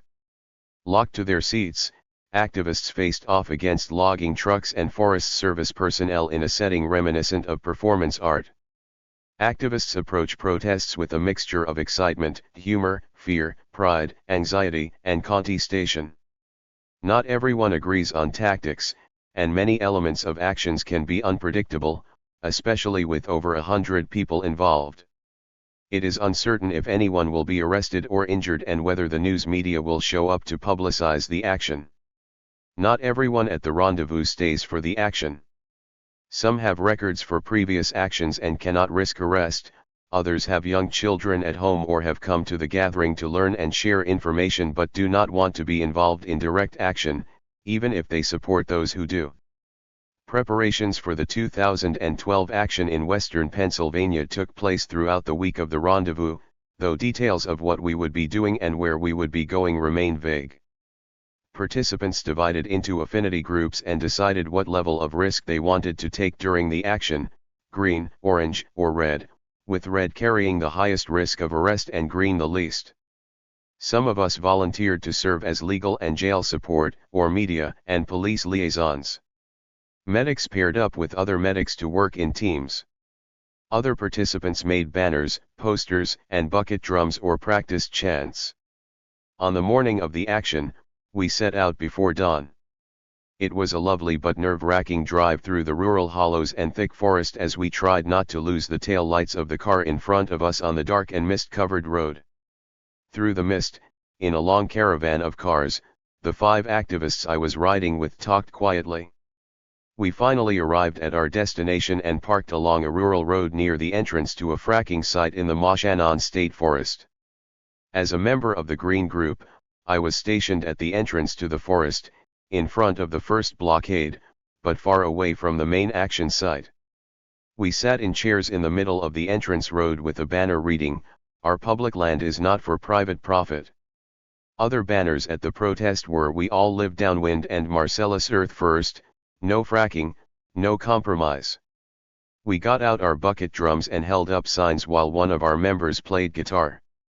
A young woman from New York City sprinkled some holy water around the protest site that had been blessed by a medicine man and given to her by a friend who could not participate in the action. "It can't hurt," she told us. Like many activists, she was practicing a spiritual eclecticism that borrows from and melds together bits and pieces of various religious traditions and worldviews, in this case Catholicism and indigenous traditions. The center of the action, which we could neither see nor hear, was up the road from where we were stationed. Earlier in the morning, a couple dozen activists had hiked through the woods and constructed barricades of fallen trees and branches across the road. 2 activists in the red group climbed about 60 feet into some trees and drew their support lines across the road. One of them was in a hammock rigged so that if anyone tried to get through the lines, the hammock would fall. Meanwhile, some scouts went ahead to see what was happening at the drill rig farther up the road. The 70-foot-tall rig was operated by EQT Corporation, one of the largest drillers in Pennsylvania, with about 300 active wells in the western part of the state across what is called the Marcellus Shale. Activists approached the workers who were already at the site to let them know that the action was intended to be nonviolent. Before long, Pennsylvania State Police arrived and walked around with assault rifles. "You are supposedly adults," one of the officers told activists, "and you're acting like children." As law enforcement personnel became increasingly frustrated and tension seemed to be escalating, an activist locked his head to one of the anchor lines with a bicycle U-lock to help protect those in the trees. SM Sarah M. Pike for the Wild 5.jpg. Fracking site road blockade. Photo, Marcellus Shale Earth First. Used with permission. Back down by the entrance, members of the Green Group, including myself, were trying to draw attention from locals driving by on the county road. We spent hours chanting and banging on drums every time a car passed us. Most of the cars slowed to look at us since there was probably not much else happening on a Sunday morning in rural Pennsylvania. In the afternoon, some local farmers showed up with a big basket of blueberries. They sat down with us on the side of the road and described how a nearby fracking operation had polluted groundwater on their organic farm. Local politicians had ignored or dismissed the seriousness of their concerns, so they were hoping our presence might help raise awareness about the issue. Periodically, someone would come down the forest road to update us on what was happening at the barricade as the situation there continued to escalate. Marsh, who had his head in the U-lock, told me later, there was a lot of drama, everyone yelling, because the police weren't being careful. By early evening the police decided to act. In a video made of the action, a cherry picker and a group of police officers started to approach the blockade where the 2 activists were perched. As the cherry picker followed behind them, officers approached the support lines while frantic activists yelled at them to back off, "Don't touch the line." "We're nonviolent," shouted one activist, "and what you're doing is violent." "Please listen to my friends," called the activist from the hammock, "my life is at extreme risk right now. Please think twice before you cut that line. I'm begging you." The bucket of the cherry picker hit the support line, but eventually they brought the activists safely down to the ground and arrested them. 3 arrests were made at the action, but in less than an hour, All 3 activists were released without serious charges. After a long day in the forest, I drove away from the 2012 action, joining other participants leaving camp. Some activists went back to clean up the campsite, while others journeyed to other actions near and far or hitched rides to the homes of new friends. Still others drove home to their families or work lives. Many participants returned to campaigns in their local regions, from anti-fracking in Maine to anti-logging in Oregon. 2 participants in the 2012 rendezvous told me they were heading back to their hometown, inspired to start an Earth First group in there by origin. The 2012 rendezvous action was the first shutdown of an active fracking site in the United States, although the site was up and running again the following day. In the several years following the rendezvous action, Marcellus Earth First and other anti-fracking activists held rallies and educational meetings about fracking and the Marcellus Shale. In March 2014, they organized a road blockade during which protesters in the middle of a forest access road locked themselves to a tube full of 60 pounds of cement. Shale Field Justice Spring Break, modeled on a similar program in West Virginia to fight coal mining, brought college students to the area for activist training and to support the blockade. During the blockade they organized a simultaneous rally at Anadarko Petroleum's corporate offices. In January 2015, Pennsylvania Governor Tom Wolf announced he would sign an executive order restoring a moratorium on new drilling leases involving public lands, ending a short-lived effort by his predecessor to expand the extraction of natural gas from rock buried deep below Pennsylvania's state parks and forests. Direct actions are defined as successful or unsuccessful in various ways. In this case, widespread concerns about fracking facilitated by activists' public actions and educational efforts seem to make a difference. In tree sits to prevent logging or pipeline construction, sometimes areas are protected. Other times they are long-running in nature, such as the 2012 tar sands blockade Tree Village in Texas, which eventually failed to achieve activists' immediate goals. Yet even the tar sands blockade was effective on some level. Publicity helped bring attention to links between oil spills and pollution, between fossil fuels and climate change, and activists forged coalitions with local landowners and churches, suggesting possibilities for a broad-based movement against extraction industries. The Earth First 2012 action in Pennsylvania, which was covered by national news sources, also served to draw attention to fracking, making visible what might otherwise be hidden deep in forests or rural areas away from critical eyes. Chapter 2, At the Turn of the Millennium. Youth Culture and the Roots of Contemporary Activism. Youth, though it may lack knowledge, is certainly not devoid of intelligence. It sees through shams with sharp and terrible eyes. H. L. Mencken. Youth as menace symbolizes both the collective fear and the changing face of America. They represent the emergence of new forms of community, national identity, and postmodern citizenship. Henry Giroux. Intersecting Paths. The paths activists took to arrive at the Earth First rendezvous in western Pennsylvania in 2012 were varied and circuitous, from childhood love of the wild to hardcore punk rock scenes. Many of these activists shared the feeling of being at odds with society and the experience of finding a sense of belonging with like-minded young people in activist circles. They rejected the typical goals of the majority of their high school and college peers and developed critiques of capitalism, predictions of societal collapse, and a desire to work for change.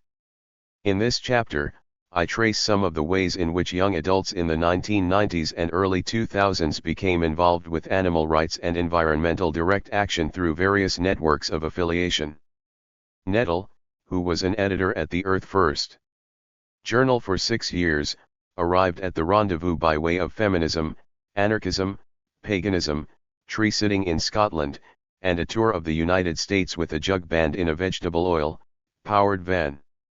I met Nettle at the first Earth First rendezvous I attended in Oregon in 2009, talked with her at subsequent gatherings, and visited her in Lake Worth, Florida, in 2014. First at the Earth First Journal office and then at her home, Nettle spent several hours with me, describing in detail the path she took to activism. While no one person's story is typical of radical activists' lives, Nettles reveals some common themes in activist biographies. Her account offers a starting point for understanding the convergence of historical trends in the late 20th and early 21st century that created a milieu in which radical activism thrived.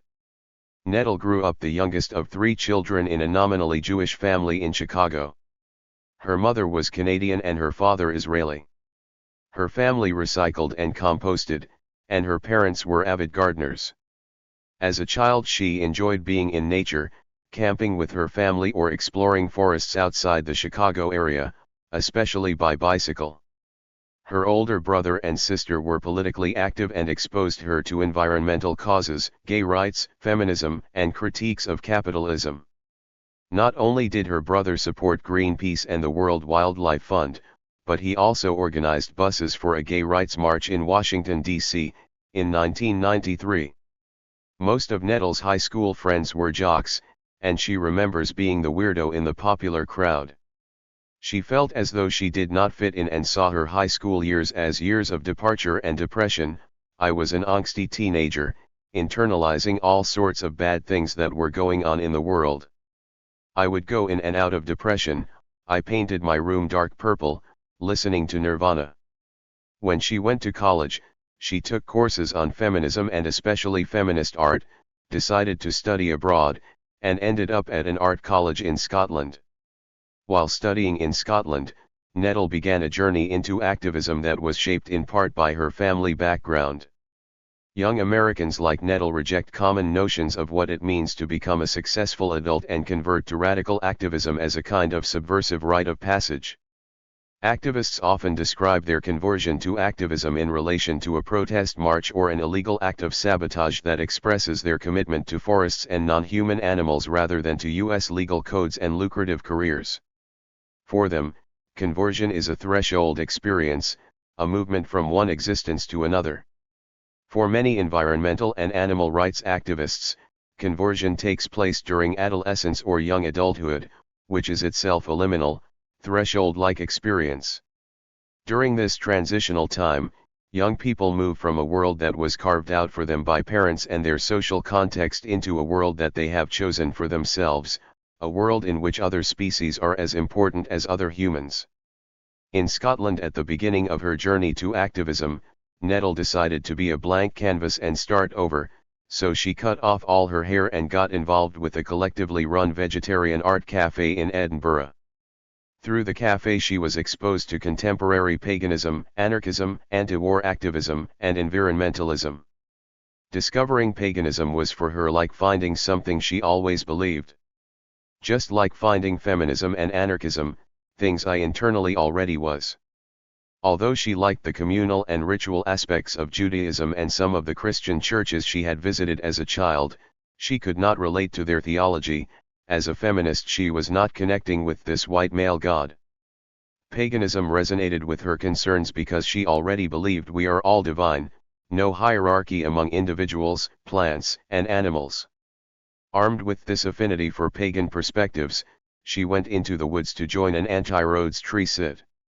Although she had helped organize a protest against the 2005 G8 summit in Auchterarder, Scotland, Nettle really came home to environmentalism when she fell in love with the Bilston Glen tree sit, one of the world's longest-running tree sits. Bilston Glen changed her life.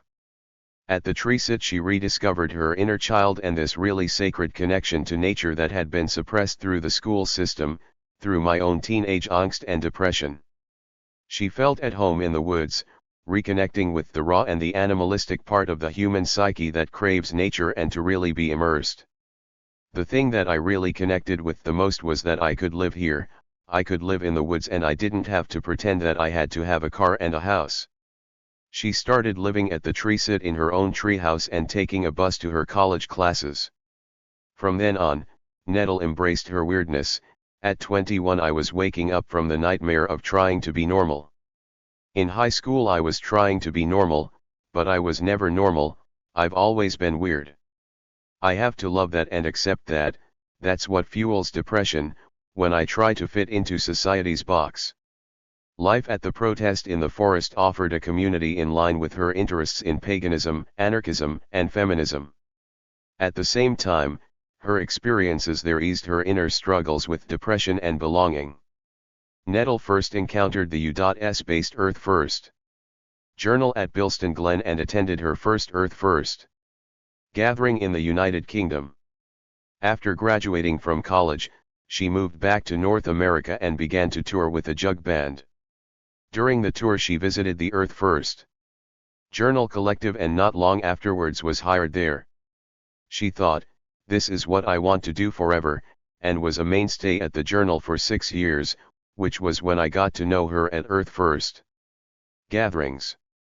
Nettle's story reveals some common themes in activists' accounts of how they became involved with environmentalism or animal rights. Some of the most important influences on radical environmentalism and animal rights during this time included anarchist anti-capitalist movements, contemporary paganism, and understandings of gender shaped by feminism, gay rights, and transgender activism. Nettle's account of her attraction to anarchism and powerful connection to the forest points to the important convergence during the 1990s and 2000s of the anti-capitalist movement with strains of deep ecology and biocentrism.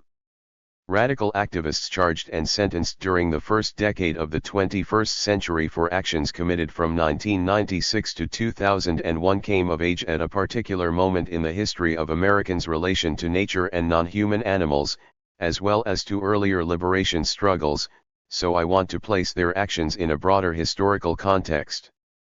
Young activists are influenced by books and films, lovers and friends, anarchist collectives like Food Not Bombs, ecology clubs, and volunteer work for the Sierra Club, college courses on deep ecology and gender studies, contemporary paganism and American Indian worldviews, the Occupy movement and social justice struggles, veganism and hardcore punk rock. Through these disparate activities and interests they find their way to gatherings and direct action campaigns in forests and on fur farms. In this fashion, activist movement through various gatherings, campaigns, and communities traces lines of affiliation and influence across regional, national, and international boundaries. Like Nettle, Tristan Anderson exemplifies the ways in which many activists are situated within international, as well as American, networks of affiliation. In 2009, Anderson was critically wounded in Palestine during a campaign for Palestinian rights. Previous to his time in Palestine, he had traveled to war-torn Iraq with a circus to entertain traumatized children. He was involved with the Headwaters campaign to save redwood trees, Food Not Bombs, Nevada nuclear weapons test site protests, and a tree sit in Berkeley to protect oak trees from being bulldozed for a new football stadium. The loosely organized national and international networks that activists move through also include street medics from mass protest marches in urban areas, rainbow gatherings, non-native people who worked on reservations with native organizers on a number of issues, other activist groups like Greenpeace, and guerrilla gardeners from New York City who grow food in vacant lots. These networks consist of social justice as well as environmental and animal rights communities and organizations. The 2012 Earth First Rendezvous, for instance, featured a workshop presentation by activists working with No More Deaths in Arizona. No More Deaths is a social justice coalition, composed of both Christians and non-Christians, providing water and food for illegal immigrants along the southern border of the United States. These activists presented a workshop that explored the convergence of environmental and social justice issues in this context.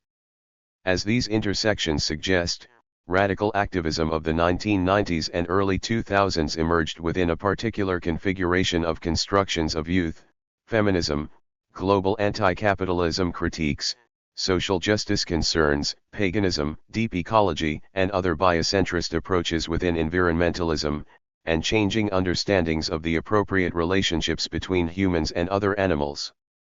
Animal rights and environmentalism thus belong to a lineage of radical movements in North America, spearheaded by young people and dating back at least to the civil rights and anti-war movements of the 1960s. Regarding the non-human, A Brief History of Environmentalism and Animal Rights in the United States. The historical trajectories of radical animal rights and environmentalism in North America are distinctly different, even though 21st century activists often bridge both movements.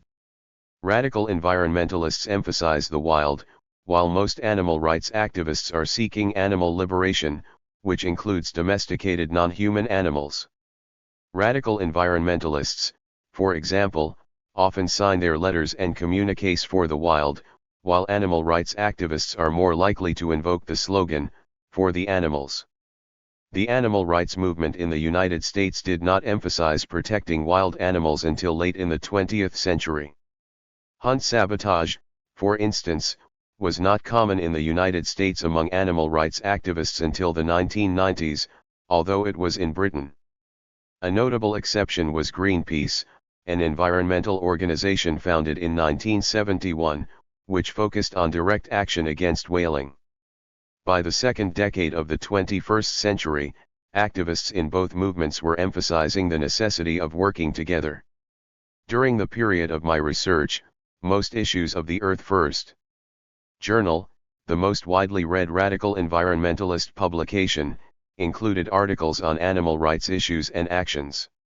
Animal rights activists have been slower to encompass both struggles and combine efforts. Although it has often shared common cause with the animal rights movement, radical environmentalism has a distinct lineage in the United States. It is particularly indebted to early influences such as 18th and 19th century Romanticism and the writings and lives of transcendentalist Henry David Thoreau and naturalist John Muir. Like later environmentalists, transcendentalists included Buddhist and Native American understandings of nature in their writing. Muir and Thoreau were sensitive to the interdependence of all life, rejected Christianity and anthropocentric views of nature, admired Native Americans, and underwent pantheistic and animistic experiences in nature.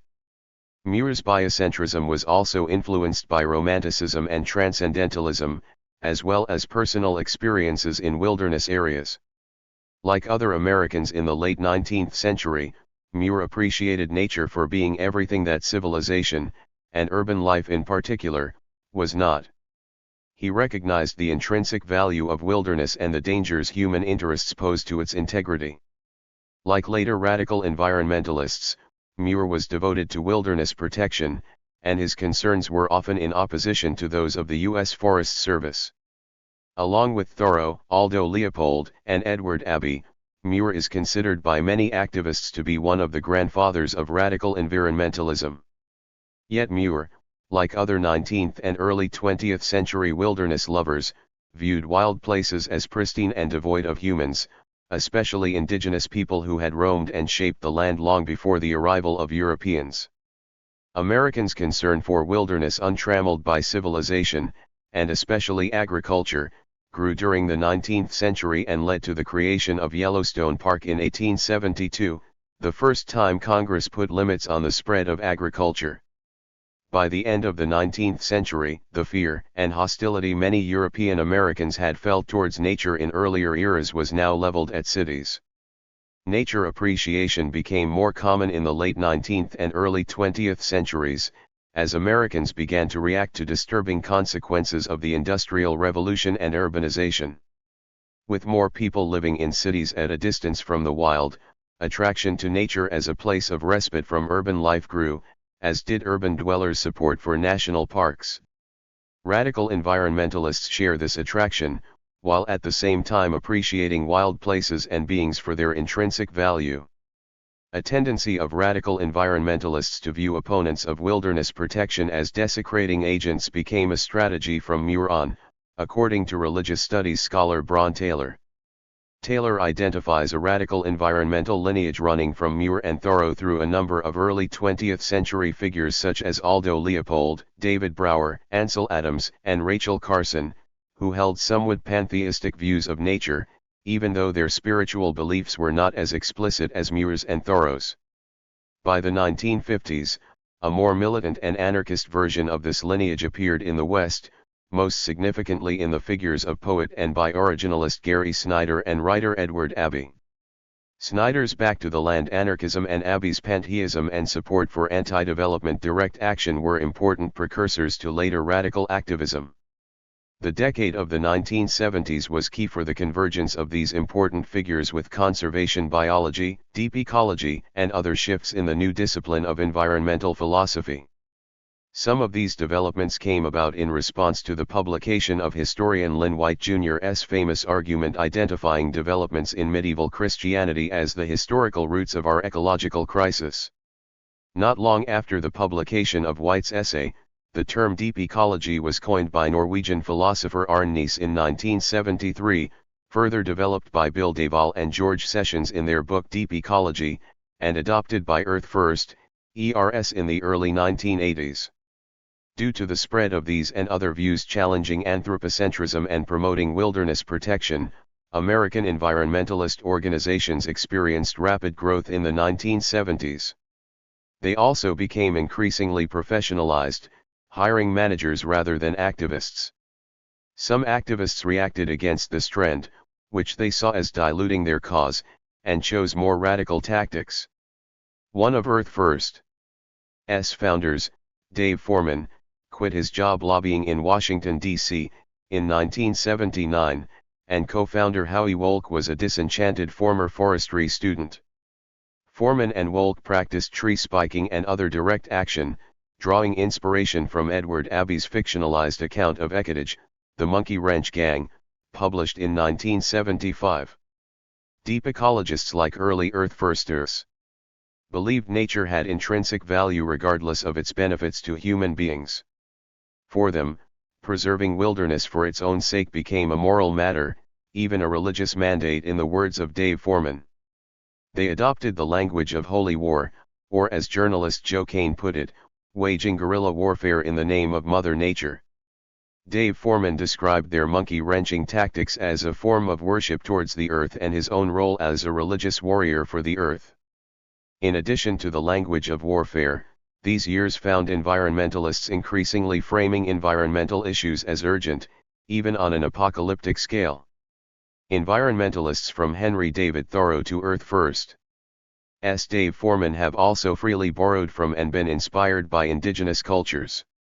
The influence of Native American orientations to nature runs throughout radical environmentalist thought and practice, even when troubled by concerns about colonialism and cultural appropriation. Moreover, environmental and animal rights activists have sometimes fought side by side with indigenous people, as when activists supported Navajo and Hopi people at Black Mesa, a sacred mountain that was also the site of controversial strip mining. As Gary Snyder described the coalition of native and non-native activists in Turtle Island, defense of Black Mesa is being sustained by traditional Indians, young Indian militants and long hairs. Supporters of the Black Mesa Defense Fund, founded by Jack Loeffler in 1970, engaged in monkey wrenching during the 1970s when a sabotage campaign was directed at the mine. Dave Foreman, one of Earth First's founders, was involved with the campaign at Black Mesa during the 1970s, before the founding of Earth First. In other instances, activists and Native Americans have been at odds, as in the case of animal rights protests against members of the Maka, whose cultural revival included traditional whaling practices. Since the 1970s, there have been many cases of radical environmentalists joining Native Americans to protest threats to tribal lands, such as the Standing Rock Dakota Access Pipeline protest that began in 2016. RAMPS members and friends traveled from Appalachia to North Dakota to work with Red Warrior Camp, a direct action camp at the Standing Rock protest. I discuss issues of solidarity as well as tensions with Native people in more depth in Chapter 6.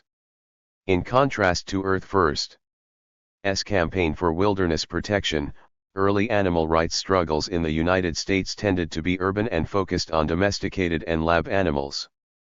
American animal activists inherited these emphases from British animal protection and animal liberation movements.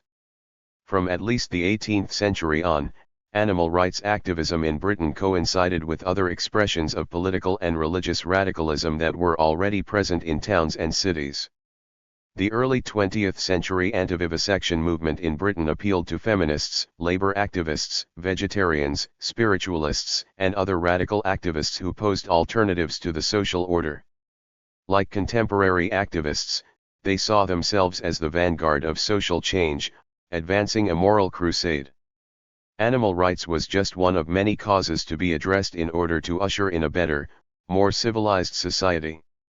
In a similar fashion, mid-19th century American animal defenders often held other radical political and social views and were inspired by Britain's RSPCA, the anti-slavery movement, and Darwin's views on evolution set forth in The Origin of Species. As was the case in other 19th century reform movements, women played prominent roles in animal rights advocacy during this period. Alongside other 19th century reform causes, such as child welfare and temperance, a variety of organizations were formed in American cities to take up the plight of non-human animals. This included addressing slaughterhouse conditions, cruelty to urban workhorses, animal experimentation, and homeless animals. After the end of the Civil War, with the abolition of slavery on their minds, activists began a new campaign of rights advocacy, this time for non-humans rather than human slaves.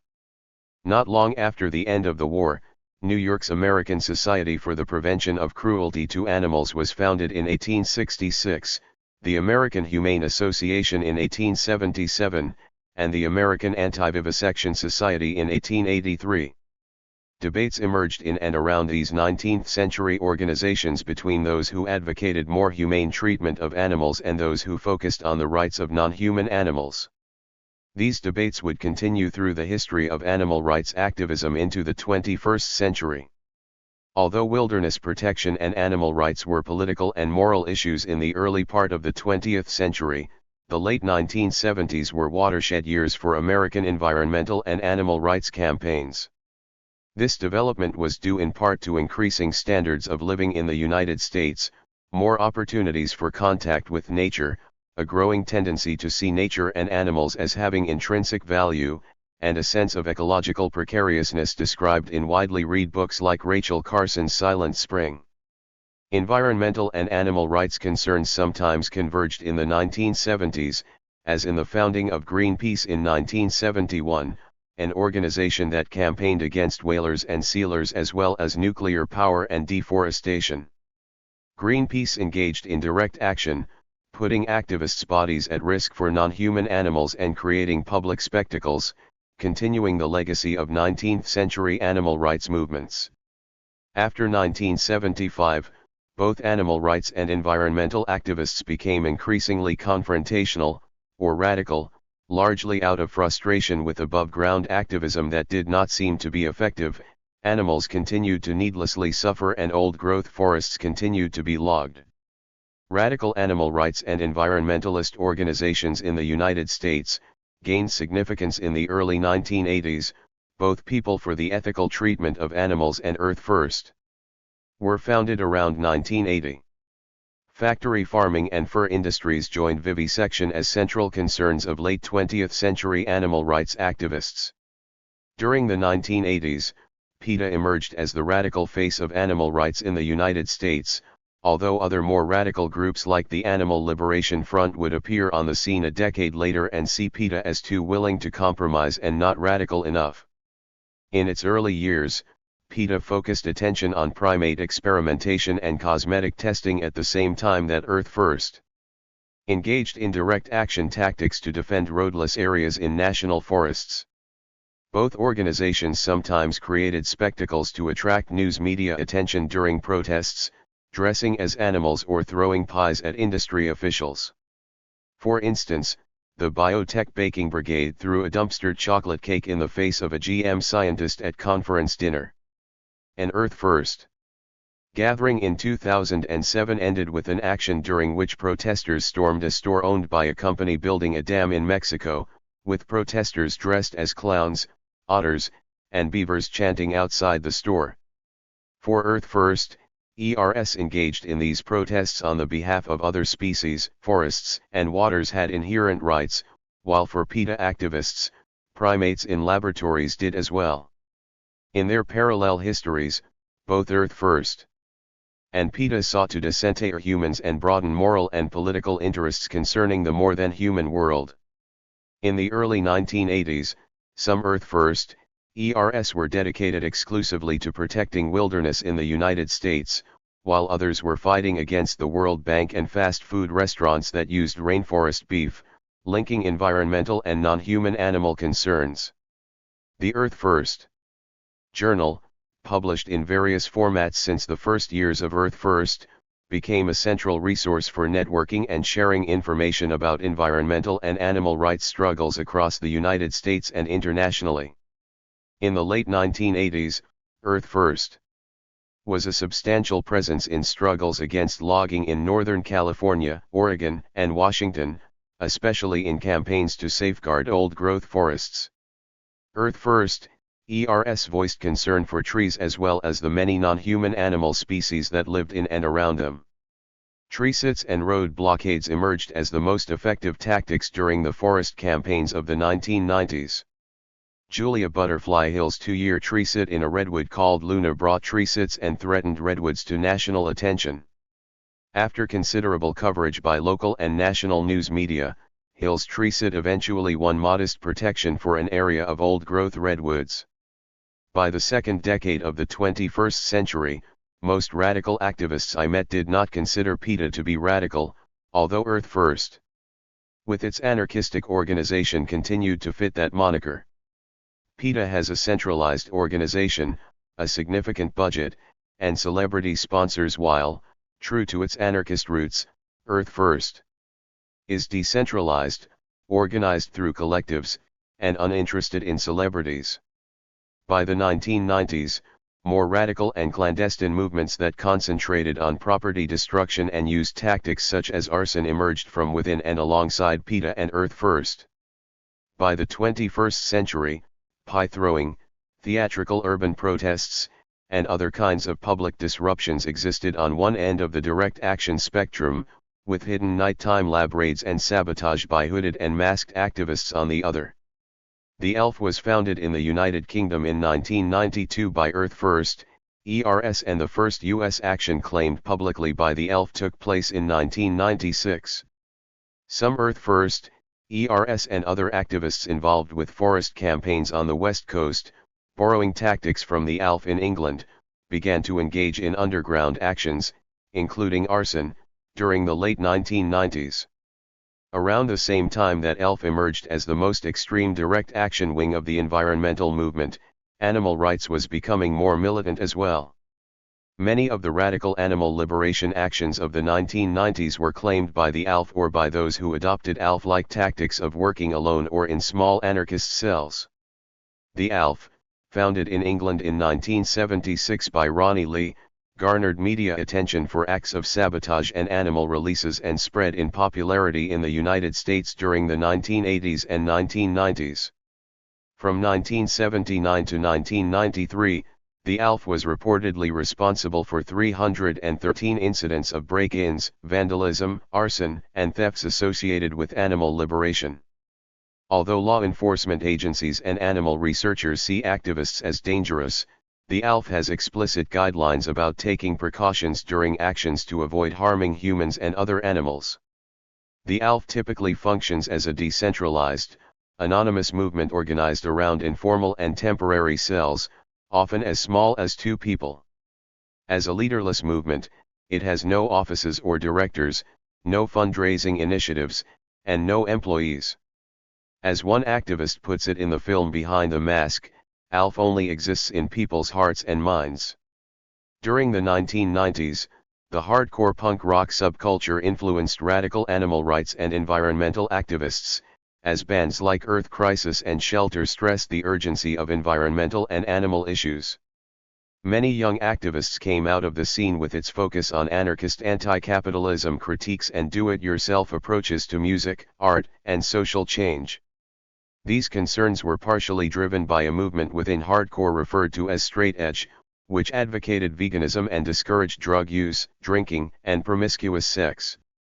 Many aspects of the straight edge scene helped to create an audience receptive to the message of animal rights. It was inspired by punk rock's anarchistic critique of consumer capitalism and imperialism, the physical intensity of hardcore shows and bands and fans' desire to change a flawed world, especially a world characterized by the existence of animal suffering. These influences coalesced in hardcore scenes across the country during the 1990s at the same time that ALF's message began to spread. I explore these developments in detail in Chapter 5. The influence of hardcore on radical animal rights and environmentalism in the 1990s is just one example of the ways in which radical activism during and since the 1990s has largely been a youth movement, even though activists of all ages participate in protests. Most of the activists serving prison sentences at the turn of the 21st century were sentenced for actions committed when they were teenagers or in their early 20s. A large number of activists in the 1990s and early 2000s were introduced to activism through youth subcultures like straight edge, high school clubs and friends, or during college through campus environmental and animal rights groups. As parental and family influences became less important in these extrafamilial contexts, young people were more likely to be exposed through friends and lovers to activist groups and campaigns. The personal and historical trajectories of young activists in the 1990s exemplify an ongoing dynamic in American culture of the societal marginalization of youth on the one hand and teenagers embracing marginalization and acting as agents for social change on the other. Misfits and rebels. Like Nettle, whose story I began with, many activists recall being teenage misfits or rebels who were seen and saw themselves as outsiders. Rod Coronado wrote to me from prison that during his teenage years he did not fit in and had little interest in what was popular with other teenagers. Not a lot of teenagers thought it was cool to want to save the whales, so I struggled with wanting to fit in. I simply could not focus on wanting things or a career while I knew whales were being slaughtered and baby seals clubbed. Coronado heard about the ALF and became even more convinced that the only career for me was as this sort of person. During high school he recalls simply biding my time until I was done with school and could join the struggles. At 17, he left home and moved to Seattle to start working with Paul Watson and the Sea Shepherd Society, an activist organization focused on protecting marine mammals. Like Coronado, many activists felt like outcasts until they found activist organizations, the vegan straight edge subculture, a school's ecology club, feminism, contemporary paganism, or other causes and movements that gave meaning to their ostracism and nurtured their activism. Even when they felt at odds with other students, high school offered some activists a separate space away from parental influence in which activist identities could emerge. Chelsea Gerlach, who was sentenced in 2007 to 8 years in prison on 25 charges, including arson at a Vail, Colorado, ski resort, joined her high school's ecology club and was only 16 when she experienced her first arrest for civil disobedience. In a 1993 South Eugene High School yearbook, her sophomore picture depicts her wearing a black t-shirt with white letters reading "Resist." In a short article about the school's environmental organization she is quoted as saying, "Our generation was born to save the earth, if we wait until we're out of school it might be too late." Between 1996 and 2001, Gerlach's ELF cell was supposedly responsible for setting fire to more than 20 lumber companies, a wild horse corral, and genetic engineering facilities. For teenagers like Gerlach who find a high school niche and embrace their own identities as outsiders, who become involved with animal rights or environmental issues with teenage peers, high school and its associated extracurricular activities may serve as an important space in which activist identities are forged. Like other social movements before them, radical environmentalism and animal rights in the United States have been significantly impacted by the historical contingencies of middle-class white high school and college-age youth at the turn of the millennium, even though not all activists come from white middle-class backgrounds. Post-World War II radical youth movements like the anti-war movement of the 1960s and the animal rights movement of the 1990s were in part made possible by a separate youth culture that developed in the United States during the decades after World War II. This separate youth culture developed not only as a market force, but also as a space in which the forces of capitalism could be questioned and challenged. In this historical trajectory, teenager and youth became charged and ambiguous categories. Youth culture made possible by high schools provided opportunities for young people to identify with their own visions and values. The emergence of teenage as a special stage of life with symbolic and economic importance did not come about until the 19th century, even though urban youth groups appeared in America as early as the 1770s. The term juvenile delinquent was coined in the 1810s, a foreshadowing of what would become a difficult assumption to shake, that youth gathering in groups and/or outside adult supervision were socially and politically dangerous. Representations of vulnerable and threatening youth from at least the 19th century on tended to identify teenagers as quintessential liminal or boundary figures. Cultural critic Henry Giroux argues that young people are condemned to wander within and between multiple borders and spaces marked by excess, otherness and difference. This is a world in which old certainties are ruptured and meaning becomes more contingent, less indebted to the dictates of reverence and established truth.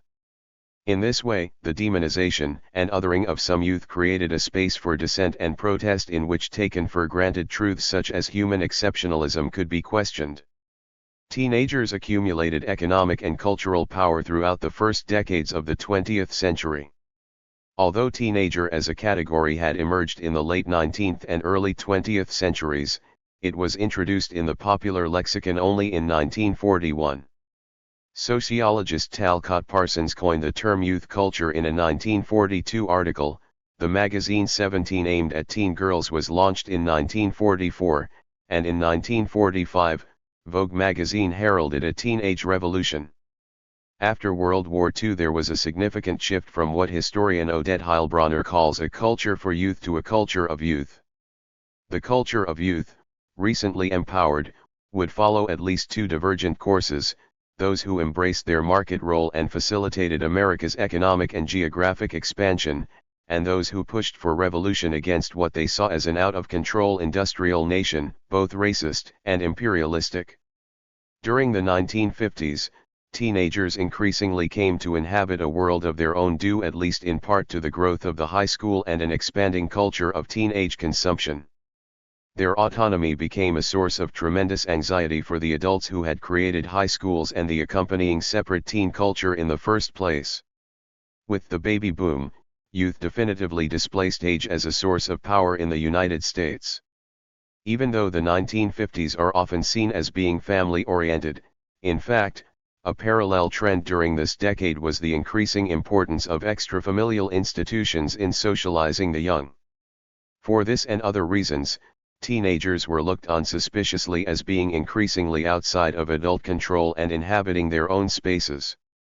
From their parents' perspectives, there was reason for concern, since it was often in these autonomous teenage spaces that teenagers encountered activism and other subversive activities. Many scholars have identified the unique susceptibility of youth to social change as a shaping factor in youth activism. According to historian Christopher Lasch, young social reformers in the early 20th century were also in rebellion against the middle class. This rebellion established a pattern for later youth revolts, such as those of the 1960s, that also rejected middle-class values. Youth activists have been characterized by scholars as educated, middle class, the offspring of loving parents who fostered independent thinking, and members of subcultures who are cynical towards the larger society. In the 1950s, dissatisfaction with suburbia and capitalist ideals was simmering across diverse populations of American youth. The 1950s beat movement of artists and writers and the involvement of youth in the civil rights movement during the 1950s and early 1960s are two examples. As anthropologist Margaret Mead explained the situation in an interview, the Beat generation consisted of young people not interested in the kind of society we have. Mead's uninterested young people flourished in the 1960s, when protest movements took up many themes that remain salient to 21st century activists, especially the rejection of middle-class aspirations. By the 1960s, Americans in their teenage years and early 20s increasingly had autonomous lives and separate spaces in which to express and experiment with new political identities. Within these separate youth spaces, as in earlier eras, they also called into question structures of power and authority. Some white middle-class youth dropped out of college in the 1960s and 1970s to pursue a different kind of American dream than that of their parents. Many of them engaged in new forms of protest. The 1960s saw the emergence of environmentalism, feminism, radical politics, and unconventional expressions of religiosity, all of which were influenced and/or made possible by youth culture. These movements, with their roots in the 1960s, would later shape the concerns of radical environmentalism and animal rights activism. The following sections offer a genealogical account of radical environmentalism and animal rights in the United States within the context of late 20th century youth culture. Here I focus on the emergence of radical politics since the 1960s, with a nod to earlier direct action movements, followed by a discussion of the feminist and anti-nuclear movements of the 1970s and 1980s. I also explore later expressions of radicalism that draw from these movements, particularly anarchists' involvement in the Seattle World Trade Organization protests in 1999. The third section explores anarchism in practice, such as Food Not Bombs and similar organizations, and its impact on environmental and animal rights direct action. Finally, I discuss the role of religion in youth movements since the 1960s, focusing on contemporary paganism and radical environmentalism in the 1980s and 1990s. Post-World War II antecedents of 21st century radical activism. After watching a documentary on the radical 1970s anti-war group The Weather Underground, in which one of the members explained he was so obsessed with Vietnam that he thought about it every waking moment, animal rights activist Peter Young realized that he felt the same way about caged and slaughtered animals. In a letter he wrote me from prison, Young recognized weather as an important antecedent and inspiration for the animal rights movement of the 1990s. In the 1960s and 1970s, rebellious youth, especially college students, flocked to the anti-war movement and serve as exemplars to late 20th century activists like Young. The 1960s helped to shape the course of radical activism in the 1990s and 2000s by providing models for action, often explicitly invoked, as in Young's reference to weather. A 2005 book on the anti-capitalist movement of the 1990s and early 2000s, Letters from Young Activists, Today's Rebels Speak Out, makes this connection explicit in a preface by former Weather Underground member Bernadine Dorn. One of the volume's co-authors is Chisabutin, son of two Weather members. Like 1960s youth movements, contemporary animal rights activism and environmentalism act as the conscience of society, attending to ethics and justice issues, rather than bread and butter ones. Activists in the 1960s rejected the careers their parents saw as respectable. They believed that the social values of their parents' generation were becoming increasingly irrelevant and irrational. In this way, while youth-led political movements may involve a minority of the national population, they tend to be representative of more widespread sentiments. Like Weather Underground, radical activists are the extreme wing of broader societal trends around environmental commitments and animal rights. And, like Weather, contemporary radicals link their issues of special concern with other struggles: feminism, anti-racism, anti-authoritarianism, egalitarianism, moral purity, and anti-institutionalization. Whether organized as collectives and made decisions by consensus, confronted white privilege, was adamantly opposed to racism, and supported gay rights and equality for women, at least in principle. All of these remained important concerns of activists I met in the 1990s and 2000s. The Weather Underground was a largely white middle-class youth movement of self-proclaimed freedom fighters challenging the U.S. government's policies, especially those concerning the Vietnam War and African Americans. They modeled themselves after revolutionaries like Che Guevara, the Argentinian Marxist. Weatherman Bill Ayers remembers that they imagined that the survival of humanity depended on the kids alone. We wanted to break from the habitual and the mediocre, to step into history as subjects and not objects. We would combat the culture of compromise, rise up and act decisively on what the known demanded. We could think of no basis on which to defend inaction, and so our watchword was simple: action. Action. Action. Weather Underground members were frustrated after petitions, demonstrations, and other above-ground strategies failed to bring about any real change. Some members came from the larger SDS, but they thought SDS nonviolence modeled on the civil rights movement was ineffective. In order to step into history, they believed that more confrontational tactics were needed to resist American involvement in the Vietnam War and the oppression of African Americans. Weather was characterized by a tension common among contemporary radical activists. Weather members rejected dominant American values and institutions, but placed themselves within an American tradition of resistance going back to the Boston Tea Party. In Weatherman, recalls Bill Ayers, we had been insistent in our anti-Americanism, our opposition to a national story stained with conquest and slavery and attempted genocide. And yet, they identified with an American activist lineage.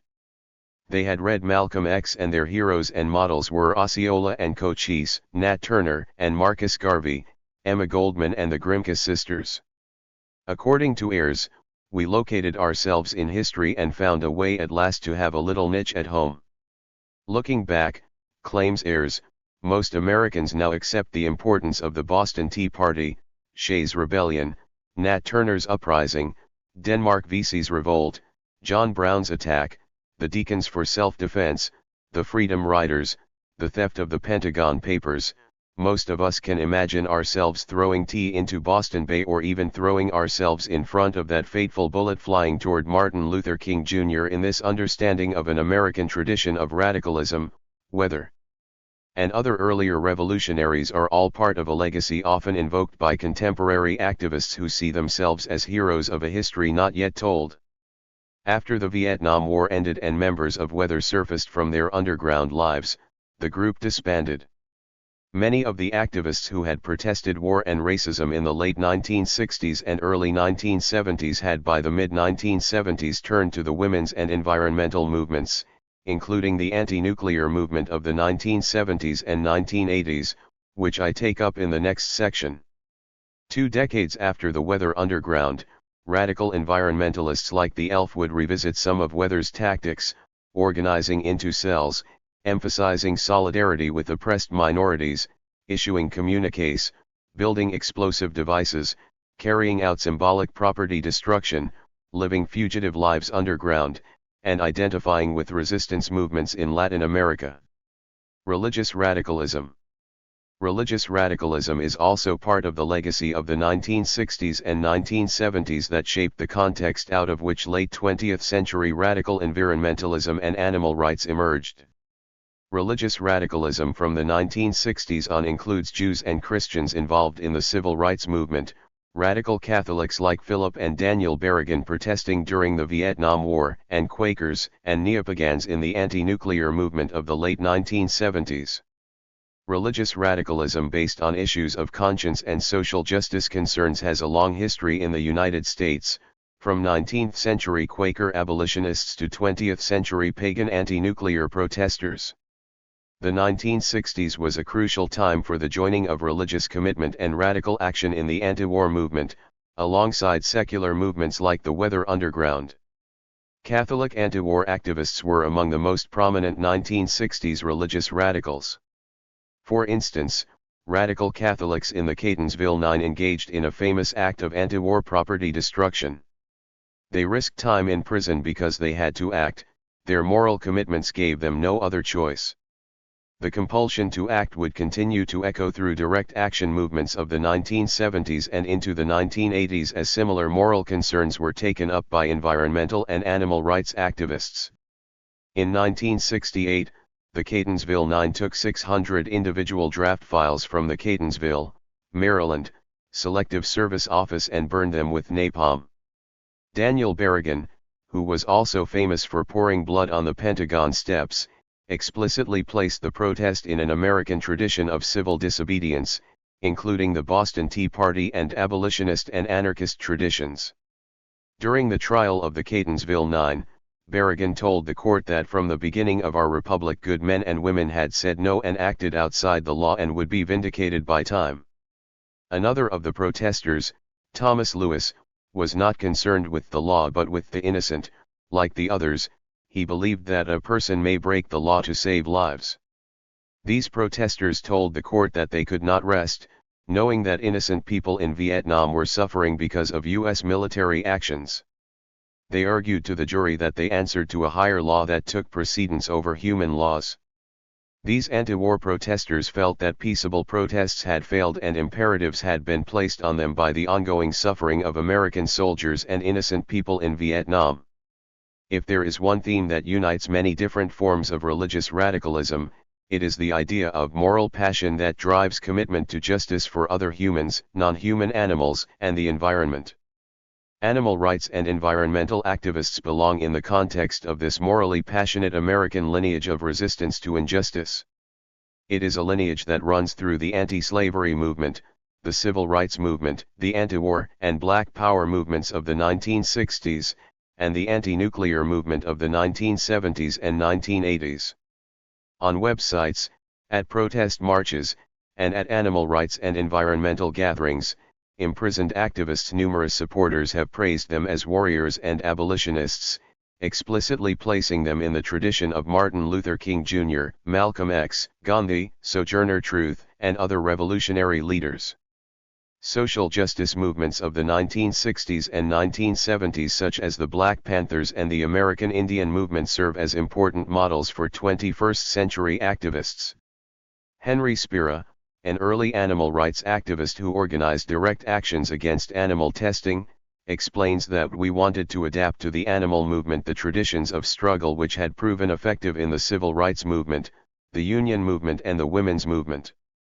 In a 2015 talk on Purity Politics, How Animal Liberation is Keeping Us from Animal Liberation at the International Animal Rights Conference, Stop Huntingdon animal cruelty activist Jake Conroy described the Black Panthers as the most important social justice movement in the history of the United States. When Conroy was released from prison, he sought out activists from the 1960s, including one involved with the Weather Underground. He spoke with them to better understand his own experience and the historical context for his work with the 21st century animal rights movement. By emphasizing their place in an American lineage of social change movements, radical animal rights and environmental activists argue that their activism is on a historical scale with other liberation movements. They believe that decades from now, instead of being remembered as terrorists, they will be seen as freedom fighters, ahead of their time. Our enemies and theirs are one and the same. Politically motivated radical environmental and animal rights activists at the turn of the 21st century are committed to a far-reaching program of social change, as well as a future where animals and wilderness have rights and protections. They argue that their concerns intersect in important ways with racial justice and gender equality. Intersectionality was emphasized in activist communities I participated in, which I discuss in more detail in Chapter 6. Activists' critique of American environmental policies and practices concerning non-human animals goes hand in hand with a denunciation of consumer capitalism, racism, imperialism, and gender and economic inequality. As the author of a report back from Earth First's Rendezvous puts it, remember that our enemies and theirs are one and the same.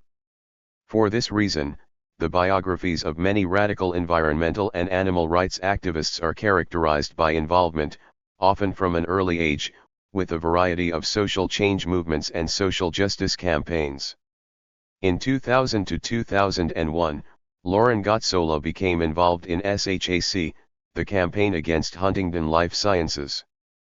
3 weeks before she planned to take the LSAT, she was arrested and charged with domestic terrorism for her participation in SHAC. In 2006, Gotsola was sentenced to 4 years and 4 months in prison for conspiracy to violate the Animal Enterprise Protection Act, conspiracy to stalk, 3 counts of interstate stalking, conspiracy to harass using a telecommunications device. The website she contributed to supported animal liberation, even though she herself was not involved in these actions. As she points out, the speech on our website was indeed controversial.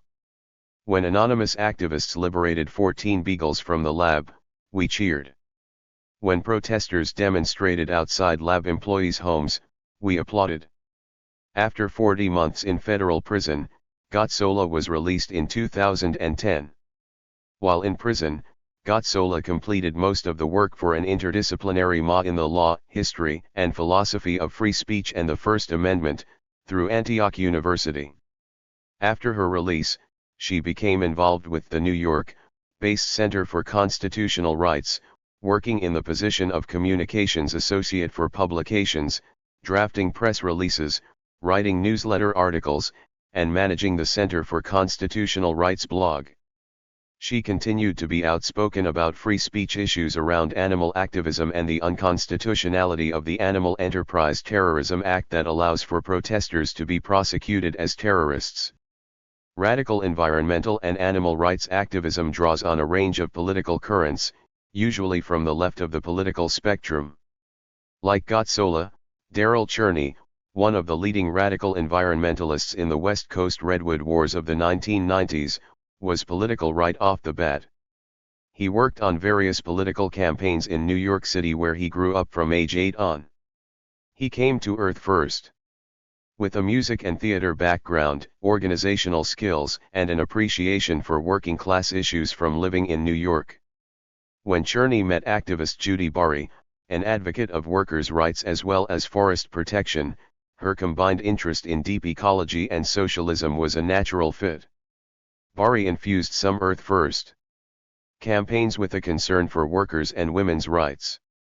An article in Earth First Journal describes the second phase of Earth First during the early 1990s as a time of coalition building with loggers and other workers.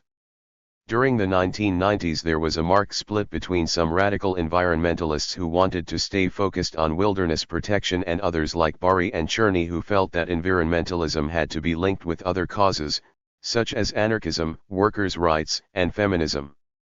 Former Earth First Journal editor Panagiotis Tsolkas argues that Judy Bari's anti-capitalist analysis increased F's appeal to crowds of college students and anarcho-punks.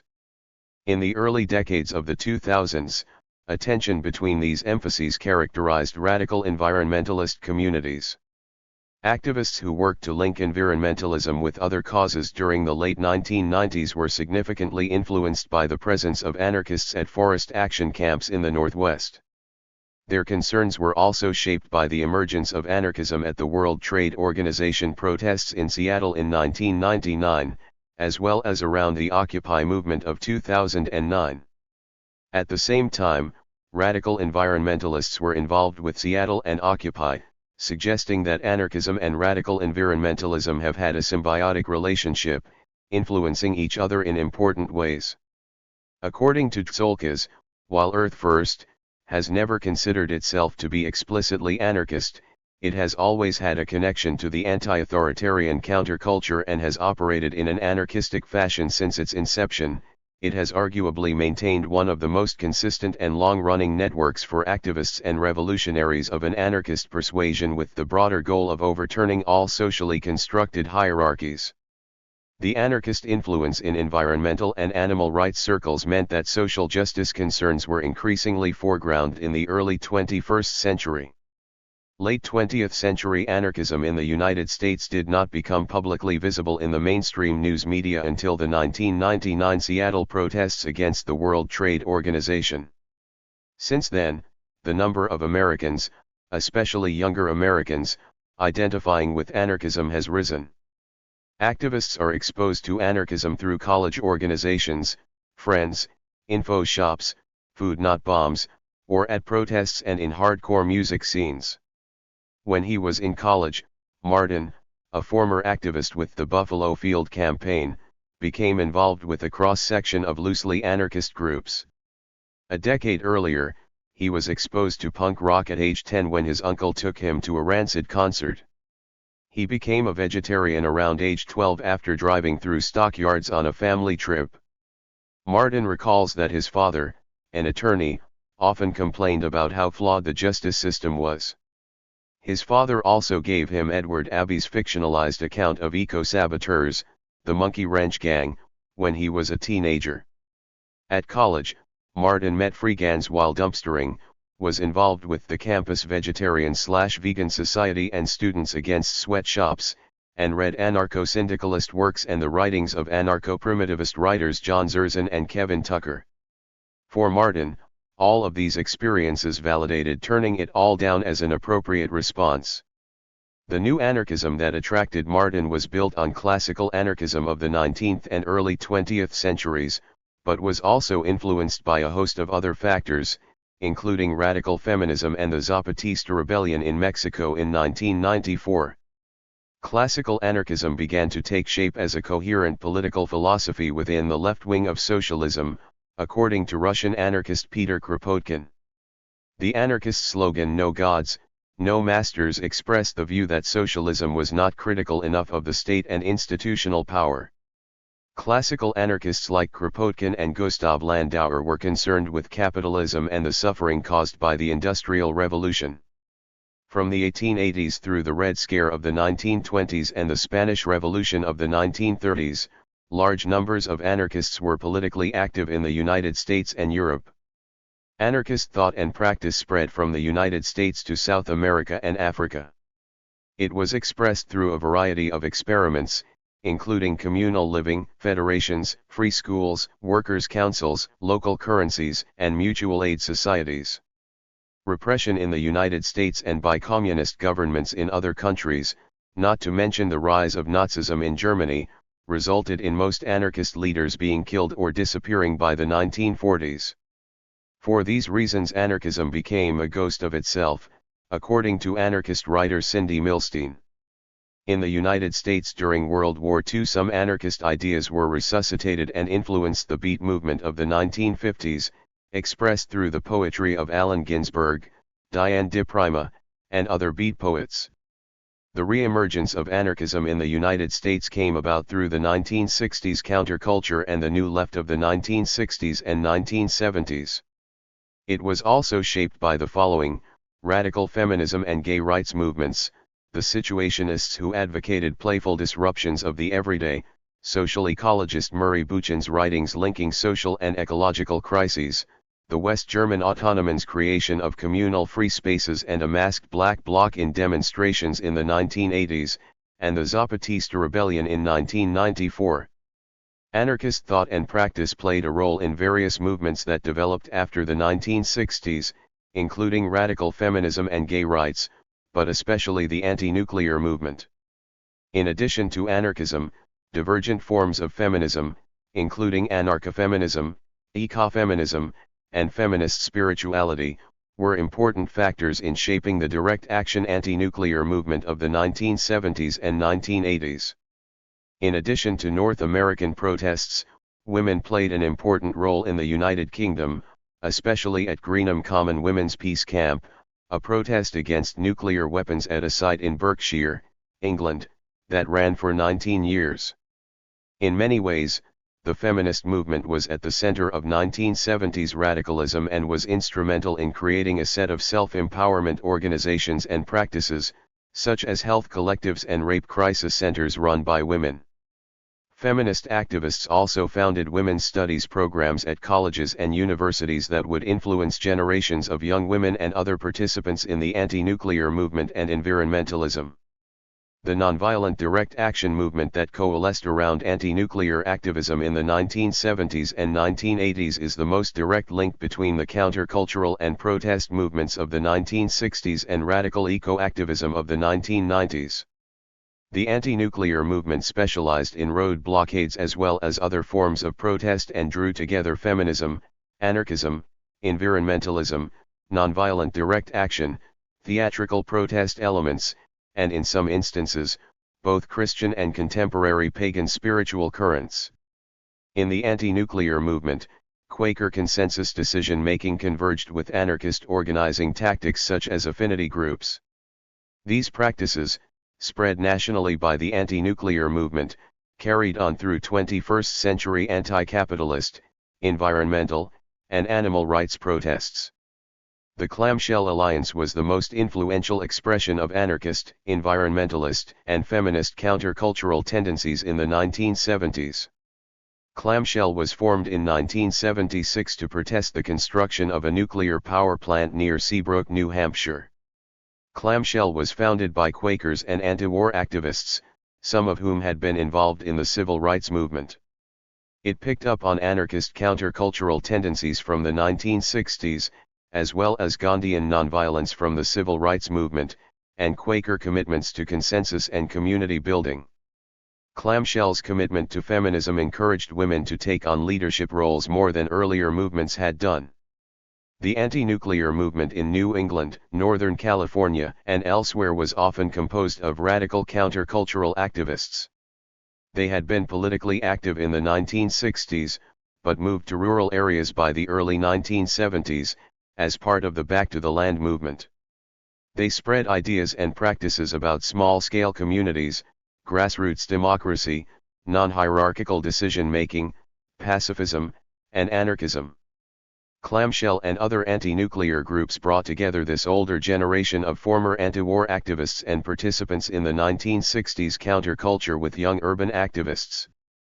Although Clamshell was short-lived, it served as a powerful model for later direct action campaigns. In the couple years of its existence, Clamshell trained thousands of activists in consensus decision-making and nonviolent direct action, practices that spread across the country to other anti-nuclear struggles. On the opposite coast from Clamshell, Abalone Alliance was one of the largest and most successful anti-nuclear campaigns.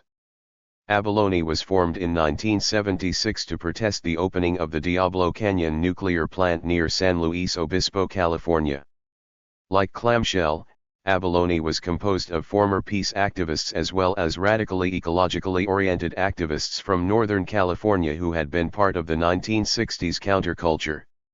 Although Clamshell included prominent women leaders and a commitment to feminism and egalitarianism, Abalone was shaped by even stronger strains of feminism, environmentalism, and anarchism. Anarcho-feminism, inspired by the work of anarchist writer Murray Bookchin and his book Post-Scarcity Anarchism, was particularly important in Abalone's development. The anarcho-feminists developed a movement culture that was very much like the culture of radical environmentalist gatherings of the 1990s and 2000s. They insisted that any anarchist revolutionary politics must also be feminist and sometimes referred to themselves as eco-warriors. Abalone also promoted leaderless resistance, a characteristic of radical environmental activism in the 2000s. Like Abalone, 21st century food not bombs, info shops, barter networks, tool lending libraries, community gardens, the DIY movement, and hardcore punk rock have been anarchist at heart. They have tended to be organized horizontally rather than vertically and have stressed grassroots communities and mutual aid. These anarchist expressions have perpetuated the stream of anarchist thought and practice running from the 1960s anti-war movement through the 1970s women's movement and the nonviolent direct action anti-nuclear movement of the 1970s and 1980s. Radical environmentalists in Earth First were part of this mix, and some of them were significantly influenced by the anarchist Wobblies. Activist Panagiotis Tsolkas claims that the journal Green Anarchy reshaped Earth First.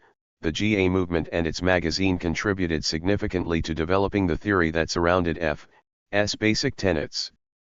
The Green Anarchy movement was one of many frequent crossovers between Earth First and the anarchist movement that led to young activists moving beyond the tactics of mainstream environmental groups.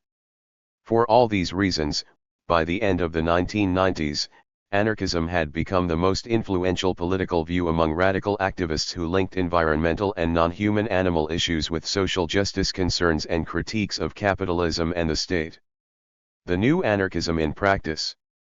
In addition to the 1999 World Trade Organization protests in Seattle and the 2011 Occupy movement, Food Not Bombs and Street Medics are two examples of anarchist networks that have played a role at radical environmentalist protests and gatherings. Several activists I interviewed were involved with Food Not Bombs, an anarchist organization that helped organize the logistics of the Seattle protests. Since 1980, when it was founded by anarchists in Cambridge, Massachusetts, Food Not Bombs has spread across the United States, feeding homeless people and protesters with vegan food from dumpsters and food banks. A mainstay at Occupy and other protests as well as some Earth First gatherings, Food Not Bombs also helped arrange food for displaced people after Hurricane Katrina. During Occupy Wall Street, Food Not Bombs, along with other anarchist mutual aid organizations, provided support for protesters. The Food Not Bombs Boston chapter, for example, served hot meals every day at the Occupy Boston encampment. Some activists became involved with radical environmentalism and animal rights activism through Food Not Bombs and other anarchist projects. In 2014 I spoke with Rabbit, an activist and Earth First journal editor, about his experience working with Food Not Bombs. Rabbit grew up in Los Angeles and was active in animal rights protests after graduating from high school. He was a part-time activist at first, what he called a weekend warrior, joining protests against Huntington Life Sciences. While in college at California State University, Long Beach, he volunteered with Food Not Bombs for 4 years. It was not until this period of his life that Rabbit came to a realization: it shouldn't have taken me 23 years to realize that if there's food in a dumpster and there's hungry people, that I can give it to them, but because of the way I was raised in society, it took me that long to realize.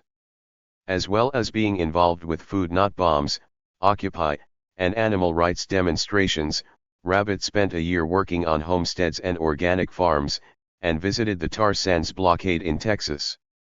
After college, he volunteered as a canvasser and fundraiser for Greenpeace following the 2010 Gulf of Mexico BP oil spill. Like other activists, he traveled through these networks of affiliation, many of which were shaped by anarchism, before he became involved with Earth First. Food Not Bombs is one of many direct links between radical environmental/animal rights activism and the Occupy movement. Like a number of young activists I met, Rabbit also credits Occupy with having a significant influence on his and others' radicalism. It got a lot of people off their asses, many people who had never protested. Since then I've done nothing but activism and know so many people for whom that is the way it is. For Rabbit, Occupy was an awesome way for people to learn skills: how to march, how to chant. I learned how to break into foreclosed homes and open up squats. Aaron, another Earth First activist previously involved with Occupy, had worked on the 2008 Obama campaign as a teenager. He was disillusioned by what he saw as Obama selling out, which led him to radicalism. Although he was in college, he would go to class during the day and then spend the night with the Occupy encampment at a park in his Midwestern college town. After his time with Occupy, Aaron became active in Earth First and involved with the 2012 tar sands blockade in Texas. In a similar fashion to Food Not Bombs volunteers, anarchist street medics serve protests like those of the Occupy movement and Earth First, as well as helping in disaster-stricken areas. They also have links to earlier streams of radicalism. Street medics originated in the civil rights and anti-war movements of the 1960s and were also involved with the American Indian movement in the 1970s. Many of the early 21st century street medic collectives formed to meet a need felt during the 1999 Seattle protests. Some medics have formal medical training and are nurses, physicians, or EMTs, but others are lay people who had been through street medic training. Street medics ran a training I participated in at the Wild Roots, Feral Futures gathering, and they staffed the medic tent and supported a protest action at an Earth First rendezvous I attended. But they also traveled to New Orleans to volunteer their services after Hurricane Katrina and to Haiti after the 2010 earthquake. Others worked in free community clinics in large U.S. cities. In 2015, some street medic collectives supported anti-racism protests in Ferguson and St. Louis, Missouri.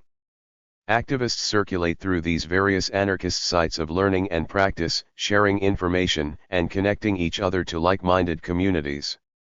In all of these examples, Food Not Bombs, street medics, Occupy, Seattle anarchism serves as a worldview that allows radical activists to create meaning out of their lives by linking activist practices to a broader movement for social and political change. Environmental activism in the late 20th century was shaped by the confluence of anarchism and deep ecology, just as animal rights was shaped by anarchism and critiques of anthropocentrism. But religious and spiritual movements also played a part, even while most anarchists were suspicious of institutional religious expressions and particularly of Christianity. Youth movements and American religion since the 1960s. So how might we situate religion within this story of youth-led direct action movements since the 1960s? Because adolescents are no longer children but not yet adults, their religious commitments are usually not fully formed, which allows them to be open to new ways of understanding the world. Moreover, young people feature prominently in a number of developments on the post-World War II American religious landscape, such as the growth of Asian religions, new religious movements, evangelicalism, and the rising ranks of the religiously unaffiliated at the beginning of the 21st century. Like many new religions, animal rights and environmental organizations sometimes actively court young people, as PETA does with its PETA 2, targeted at teenagers, and billed as the largest animal rights group in the world. Late 20th century animal rights activist Henry Spira urged his fellow activists to reach out to the young. Our coalition must connect with young people while they are still sorting out their values. Conversion to new religions as well as to political and social movements like animal rights typically occurs during teenage and college years. One possible reason for this may be because teenagers are able to think abstractly and multidimensionally, calling into question received truths. However, because of the yielding of the certainty of childhood, they are not yet seen as fully formed adults. They are perceived as both vulnerable and potentially powerful because of their transitional status, unpredictable as they leave childhood behind and decide who they want to be, not necessarily following the dictates of their parents or other adults. Because of this liminal position of being both powerful and vulnerable, young Americans have been seen as innocents at risk and as potential converts in the context of new religious phenomena.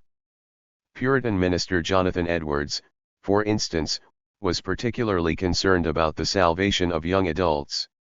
During revivals of the Great Awakening, the majority of conversions were young men and women, a fourth of them in their teens. Moreover, 3 out of 4 converts in 19th century evangelical revivals were young women. In the 1970s, young adults were again imagined as both spiritually powerful and defenseless, sometimes posing a threat to other youth and to social stability. During the 1960s and 1970s, transplanted Asian religions and new religious movements gained popularity among a generation of youth open to spiritual experimentation. However, youth interest in these new religions was countered by the anti-cult movement of the 1970s. Young converts were seen by many American adults, often including their parents, as victims of so-called cults, such as new religions like Krishna consciousness, the Unification Church, and contemporary paganism. For new religions like contemporary paganism, an umbrella terms that includes witches and druids, youth interest was a boon. While teenage religious experimentation was magical for the youth who found it, these occult traditions were also the target of a satanic rumor panic of the 1970s and 1980s. This perpetuated a sense that youth were at risk and reified societal stereotypes of dark teens. Young pagans rarely followed their parents' or neighbors' religious identities, whether atheist or Christian, and so their beliefs and practices tended to be either demonized or trivialized. Contemporary paganism has a parallel history with radical environmentalism. Both emerged in the wake of the 1960s counterculture and focused on the earth, attracting young Americans throughout the last few decades of the 20th century. In addition to the new anarchism, late modern youth culture, and deep ecology, paganism is another important factor in creating a context in which radical activism could thrive at the turn of the millennium. Paganism has had a significant influence on radical environmentalism, especially Earth First, although less so on animal rights. In the United Kingdom, pagans have been involved with anti-nuclear and anti-roads activism, though less visibly in the United States. Contemporary pagan involvement with anarchist movements and direct action has its origins in the anti-nuclear movement of the 1970s and 1980s. Pagans, especially witches, participated in Abalone Alliance protests against the Diablo Canyon nuclear power plant. Reclaiming, a well-known collective of witches that was founded in San Francisco, joined Abalone's campaign. They held rituals in jail and at protests, even though by no means all protesters were pagan. Contemporary pagans were also active in the Livermore Action Group protesting nuclear weapons development at Lawrence Livermore Laboratory in California between 1981 to 1984. LAG was feminist, anarchist, ecologically concerned, and included significant groups of both Christians and pagans working together against nuclear arms. The influential feminist witch and writer Starhawk participated in LAG, Abalone, and Earth First protests. In her activism and writing, feminism, paganism, and radical environmentalism are intertwined concerns. Contemporary pagans tend to look to the past for inspiration and wisdom. They are engaged in reviving and reimagining pre-Christian indigenous traditions of Europe. Like activists, pagans are often critical of Christianity, especially its role in the colonization of indigenous people and repression of their spiritual traditions. Pagans view the natural world as sacred. For many of them the earth itself is the body of a goddess. Most pagans create rituals to mark the changing of the seasons, such as spring equinox and summer solstice. Many pagan rituals involve the natural elements of water, fire, air, and earth and orient ritual space around the four cardinal directions of east, west, north, and south. Pagan teachings emphasize the interconnectedness of all things and celebrate the ways in which humans and the natural world are part of a web of life. In the late 20th century, teenagers accounted in part for the growing popularity of paganism, especially within Wicca and witchcraft.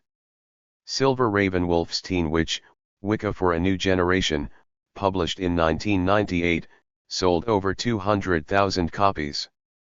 A number of activists who corresponded with me from prison were involved with or interested in paganism when they were teenagers. Jeffrey Luers was one of them. In 2001, Luers was sentenced to 22 years and 8 months in prison for setting fire to 3 SUVs at a car dealership as a protest against global warming. As a teenager growing up in Southern California, he communicated with nature spirits as well as trees, even though he knew that outside his circle of like-minded friends, the idea is so foreign. And yet it is totally acceptable to talk and pray to a totally invisible God. According to Luers, these earlier experiences set the stage for his conversion to activism a few years later. Some contemporary pagans emphasize ecological connections more than others. The Church of All Worlds is one of the oldest pagan organizations in the United States. It was founded in 1968 by Oberon Zell Ravenhart and teaches that Gaia is a living entity in which humans are connected to the web of life. Historian of Wicca Chas Clifton argues that Gaian nature, a phrase he borrows from Zell Ravenhart's 1970 article on deep ecology, is a common variety of contemporary paganism. Pagans who follow this type of paganism are likely to speak of the spirit of nature and, as heirs of the Romantic movement, to see humanity as suffering from its spiritual divorce from nature.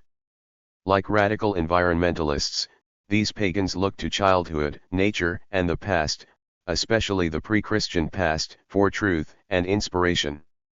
The Church of All Worlds also has a historical connection to Earth First. According to activist Daryl Cherney, during the 1990s Earth First, ERS went to cause Northern California Nature Sanctuary, ANUVN, for gatherings and spiritual restoration. At various radical environmental events, I met activists who were involved with paganism to some degree. Some had been to Free Witch Camp or to radical fairy gatherings.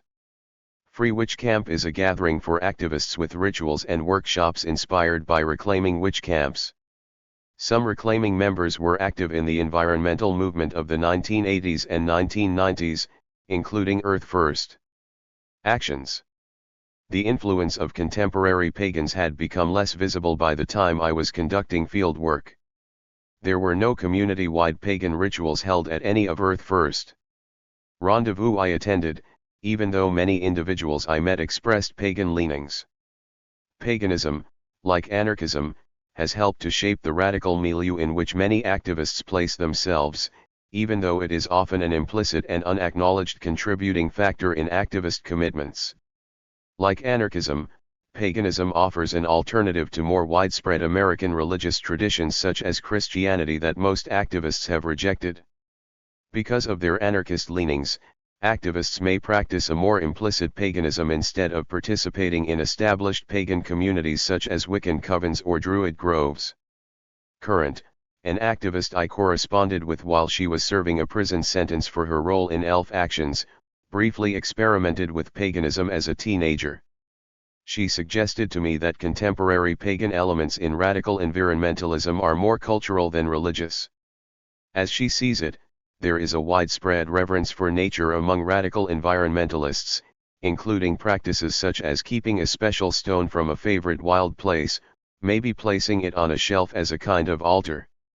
For Current, paganism serves as a cultural replacement for Western rationalism and Christianity, a view shared by many activists I encountered, unless they were opposed to all religions, which is also common. As an implicit radical activist worldview, paganism offers activists a way of thinking about the cycles of time and seasons without referring to the Gregorian calendar. The Earth First Journal releases its issues in accordance with the cycle of seasonal festivals followed by many pagans and called the Wheel of the Year, which revolves around the solstices, equinoxes, and 4 cross-quarter holidays. Pagan elements appear in animal rights communiques dated with pagan holidays and in the Earth First Journal. The practice of using pagan holidays as date markers was continued by the elf. The elf's first American communique in 1997 was dated Beltane. Radical environmentalism and animal rights have inherited a creative tension between the anarchistic distrust of religion and an attraction to worldviews like paganism that place spiritual value on the lives of other species and the earth. For some anarchist-identified activists, the solution is to make spirituality this worldly and material. Instead of sharing a contemporary pagan view of immanence in which divine energy flows through everything, in which gods and goddesses are trees or our bodies, these activists see trees and non-human animals as inherently sacred. If they are gods and goddesses, that is because of their treeness or rockness, not the presence of a divine power. In this way, activists who hold such a view in contrast to those who are more theologically pagan are aligned with the growing trend of Americans, young Americans in particular, who claim to be spiritual but not religious. Looking back on youth-driven political and religious trends in the second half of the 20th century helps provide historical context for the emergence of radical activism. By the end of the 20th century, the proportion of young Americans identifying with a particular religious tradition had declined, as had high school students' weekly attendance at religious services. In the opening decades of the 21st century, American youth experienced the greatest shift in religious disaffiliation, according to a survey of over 35,000 Americans conducted by the Pew Research Center in 2014. Radical activism is one of many possible sites where moral beliefs and spiritual values take shape and are expressed outside religious institutions.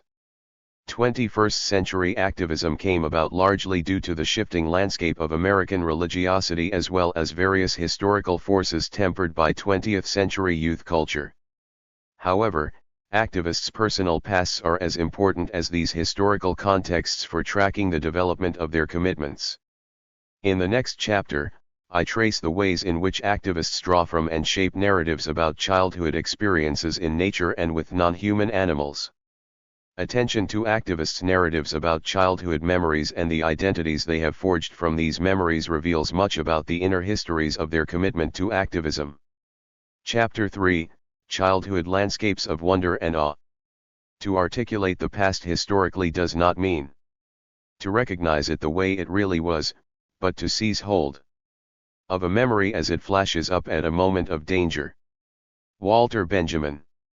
A child's world is fresh and new and beautiful, full of wonder and excitement. It is our misfortune that for most of us, that clear-eyed vision, that true instinct for what is beautiful and awe-inspiring, is dimmed and even lost before we reach adulthood. Rachel Carson, the sense of wonder. Adults follow paths. Children explore. Adults are content to walk the same way, hundreds of times, or thousands. Perhaps it never occurs to adults to step off the paths. Neil Gaiman, The Ocean at the End of the Lane. I sat with Maya, a friend of one of my students, under a large pine tree, talking about the experiences early in her life that set her on the path to radical eco-activism. During high school, Maya had become troubled by what was happening in her Southern California desert community. As she watched, more and more tract homes were being built in the open spaces she had loved as a child, places where she had called wild animals her friends. One summer night, Maya and her boyfriend climbed the fence of a construction site for a new housing development under construction on desert tortoise habitat. The teenage saboteurs put Karo syrup and tampons into the gas tanks of bulldozers on the site and pulled up survey stakes. Maya described to me how exhilarated she felt when they snuck back over the fence. She marked that night as a tipping point, after which she was committed to radical environmentalism. Looking back a few years later when she was no longer involved with direct action, she saw this period of her life as one of spiritual seeking through action, as she blended the moral values of her upbringing among Jehovah's Witnesses with contemporary pagan and environmentalist views of the natural world as sacred. For many Americans, Maya's ecotage is an extreme choice, while for others she is a poster child for youthful resistance to suburban sprawl. Actions like hers and those of other young activists I interviewed have been called amoral and antisocial by the news media and law enforcement agencies. But the young activists I spoke with were some of the most sensitive and thoughtfully moral people I have ever met. They were much less willing than most of us to compromise their values, striving to be consistent with their ideals in which all life, human as well as other than human, should be respected. Many of them created through memories a childhood world that offers an ideal future, one in which humans learn to listen to other species and live with them in ways that do not put human needs and desires first. When I asked activists like Maya how they became committed to activism, almost all of them cited teenage or college years as pivotal times in their becoming activists. However, they also emphasized the ways in which experiences when they were younger had already inclined them towards activism. I explored with them the nature of these early experiences by asking them to identify what characteristics of their childhood made them particularly likely to become activists. In this way, I may have guided a certain kind of remembering by my interest in childhood experience. But the stories that emerged in our conversations are closely echoed by other activist accounts of childhood experience I came across online and in print. This chapter explores the landscape of childhood as it is configured in activist narratives. I understand landscapes to be active in these encounters with children, rather than stages upon which children grew into their identities. Children work on the landscape as it works on them, calling each other into being. These experiences and memories later affected activists' willingness to take extreme actions on behalf of the more than human world. At the same time, their activist commitments as young adults shaped the ways they remembered the past and the values with which they imbued the childhood landscape. For Maya and other activists, activism takes place in the context of inner histories composed of memories, childhood experiences, and family background, as well as constructed narratives. However, activists' childhood memories of wonder in nature are bittersweet. On the one hand, they remember nature as a special place in which they developed close relationships to trees and animals. On the other, many of them grieved for disturbed and desecrated places in nature. Grief and loss became for them the dark side of wonder. Because the boundaries between child self and non-human other were porous, loss of the other or its degradation were even more disturbing. Activists remembered childhood worlds of wonder held pain and suffering when beloved childhood places were lost to roads, new houses, and shopping malls. Inner histories. Maya, like other teenage eco-saboteurs, had a sense of herself as a spiritual person with high moral standards. She grew up in a family of Jehovah's Witnesses in a small town in Southern California. Even though as an adolescent she began questioning her family's religious beliefs, she still credits them with instilling in her a strong moral compass. She suspects her parents allowed her more freedom than other witness kids she knew. Her mother nurtured Maya's creativity and inspired her desire to create a more loving world.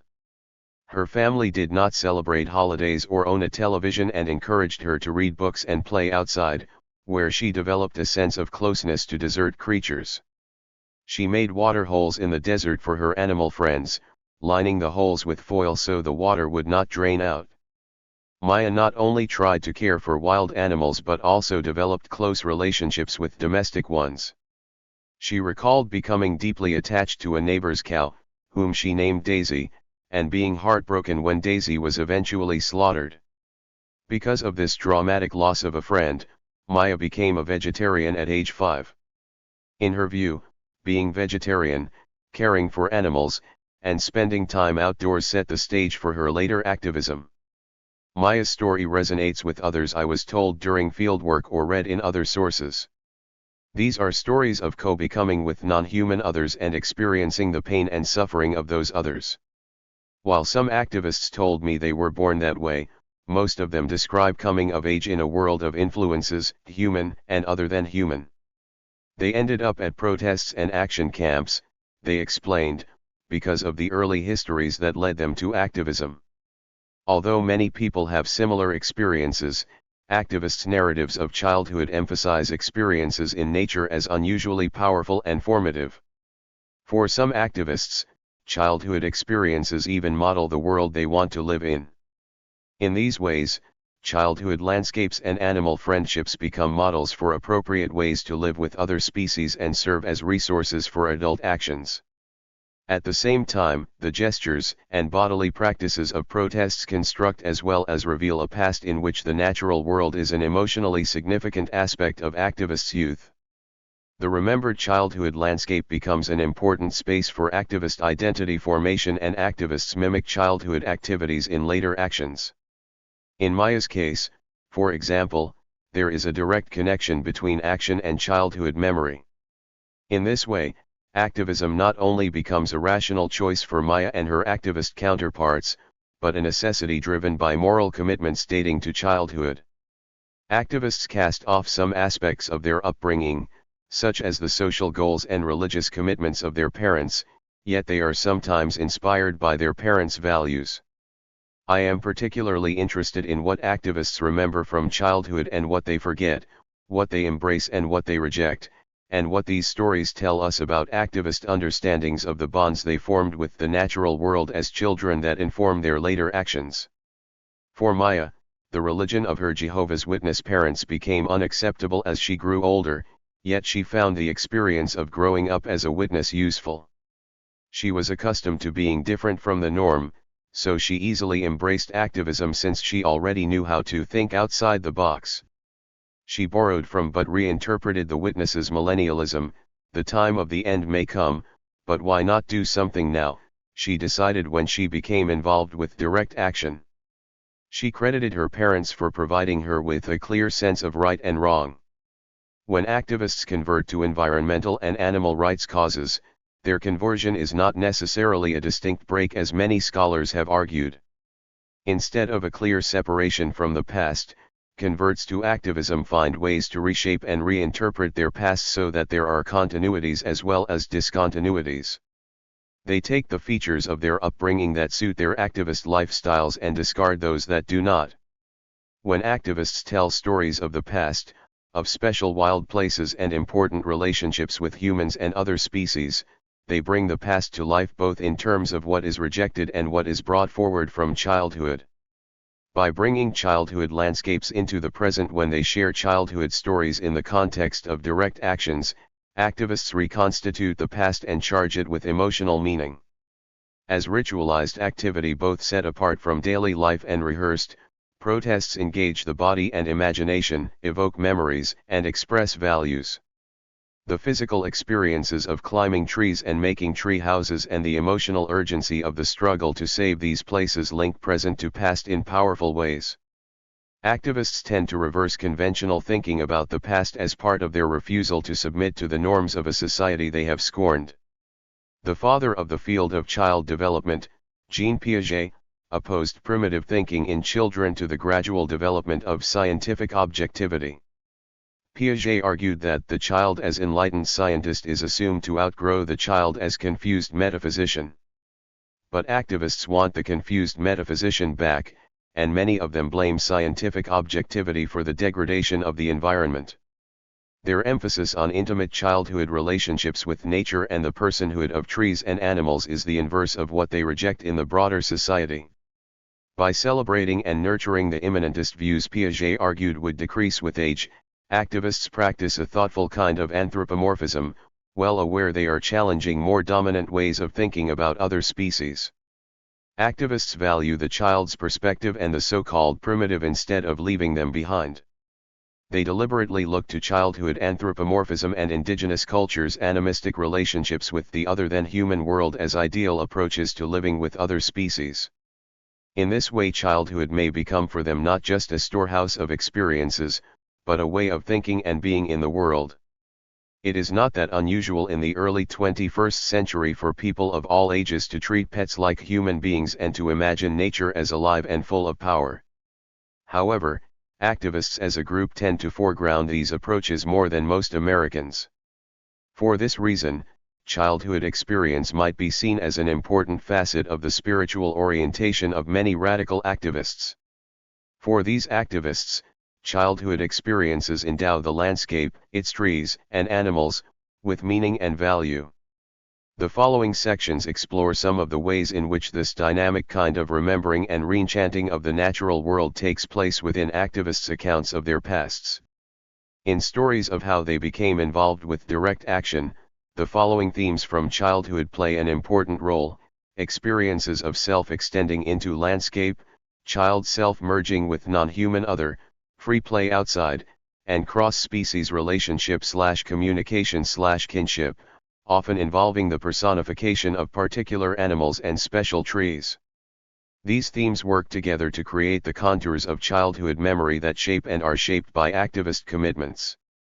Landscapes of childhood memory. As children like Maya actively work on the world around them, woods and deserts, they prepare themselves for the adult work of acting on larger social and political worlds.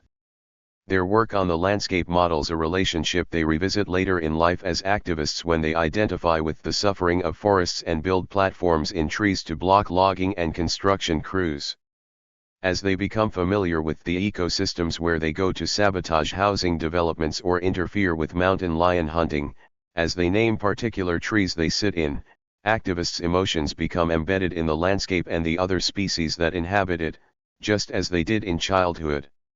In their childhood stories, activists' inner landscapes of the self come to be reflected in the contours of the outer landscape, as the self extends out beyond the boundaries of their bodies into the bodies of trees, animals, deserts, and lakes.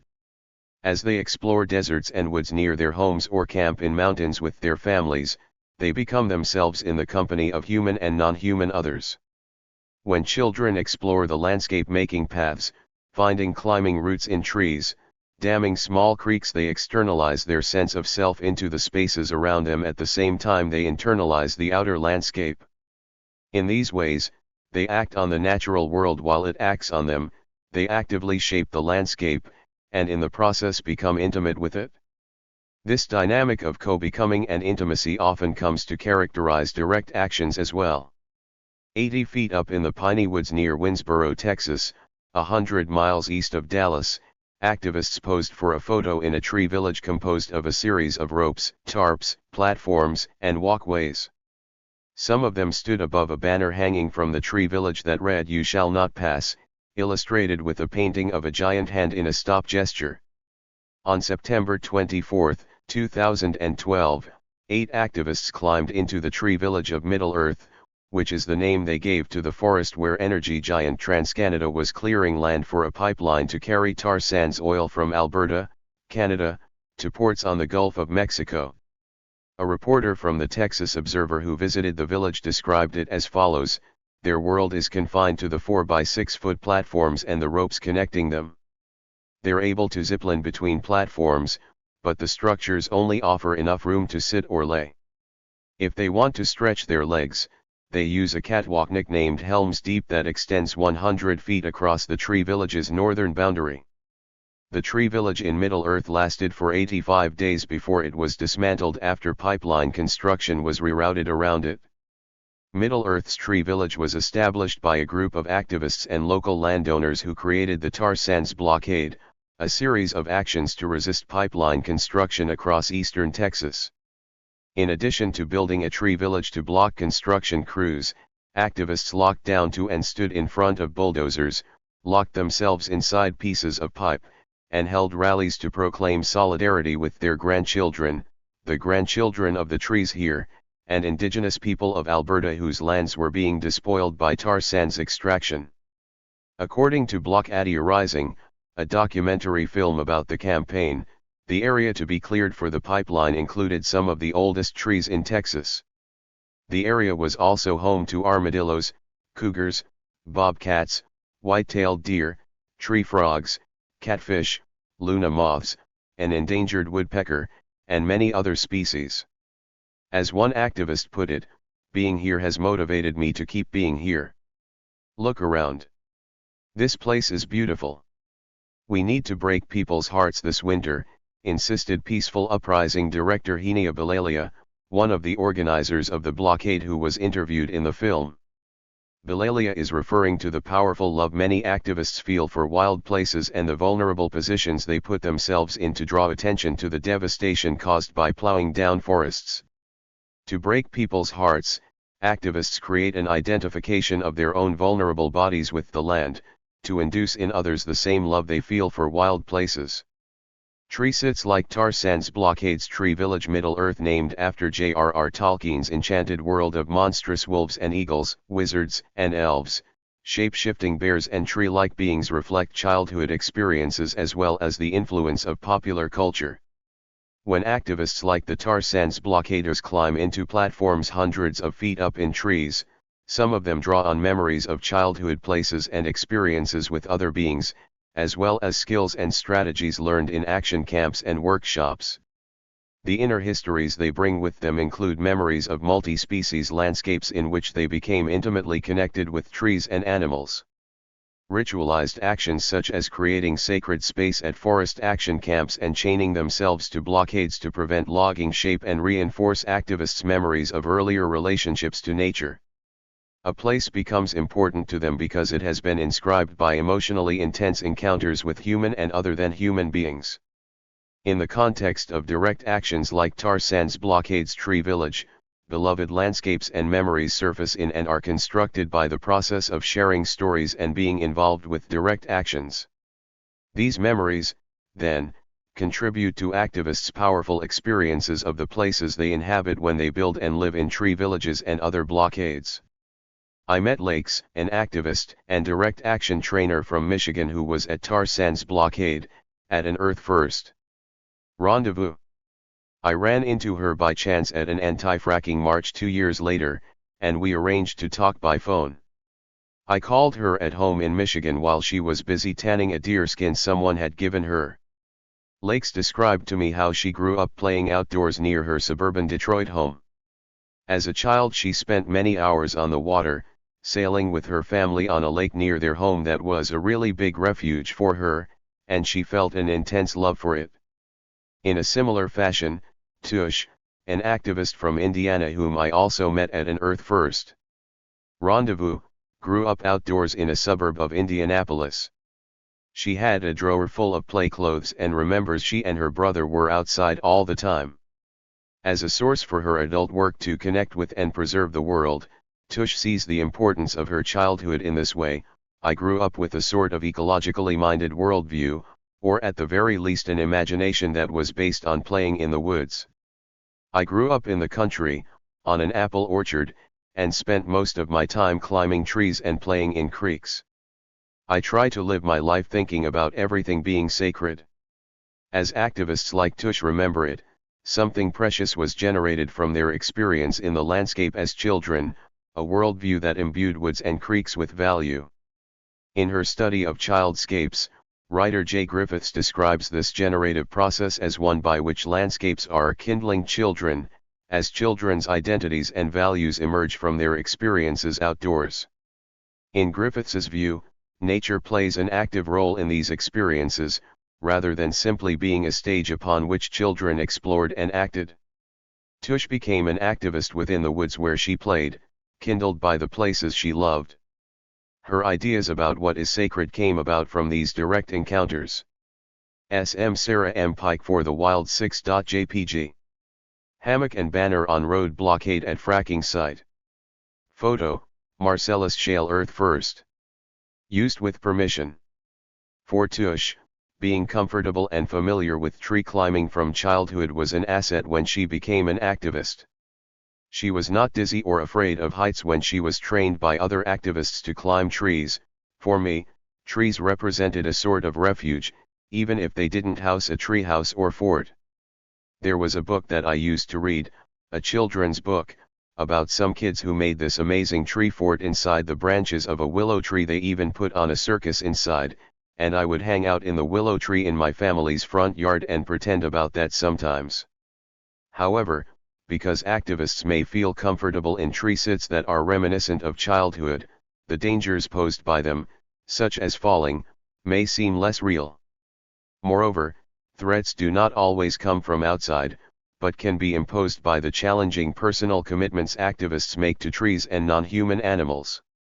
It is activists who believe forests and animals are relying on them, regardless of what the forests and animals think. Family members, friends, lovers, and children are left to suffer when activists are imprisoned, injured, or die for their causes. Activists acting for the animals and for the wild do not necessarily put their human commitments first. Activist accounts of childhood suggest a number of reasons why they sometimes prioritize other species over their own. Their stories reveal why they develop and hold onto a sense of porous boundaries between species, why they empathize, identify with, and talk to trees and animals. When researchers ask children what it means to live in harmony with nature, a variety of conceptions emerge. Many children describe having direct, sensorial experiences in nature, while others emphasize relational aspects that might involve talking to trees and animals. Activists' early identities are formed at the same time that they are learning the world around them through their senses and in relationship to non-human others. As poet Gary Snyder observes in The Practice of the Wild, the childhood landscape is learned on foot, and a map is inscribed in the mind, trails and pathways and groves going out wider and farther. This mapping of self in relationship to nature and non-human animals is expressed in a variety of ways. Friends and family may even be features of the map. Animal rights activist Rod Coronado has been involved in many direct actions on behalf of animals, including sabotaging whaling ships and damaging fur farms and animal research laboratories.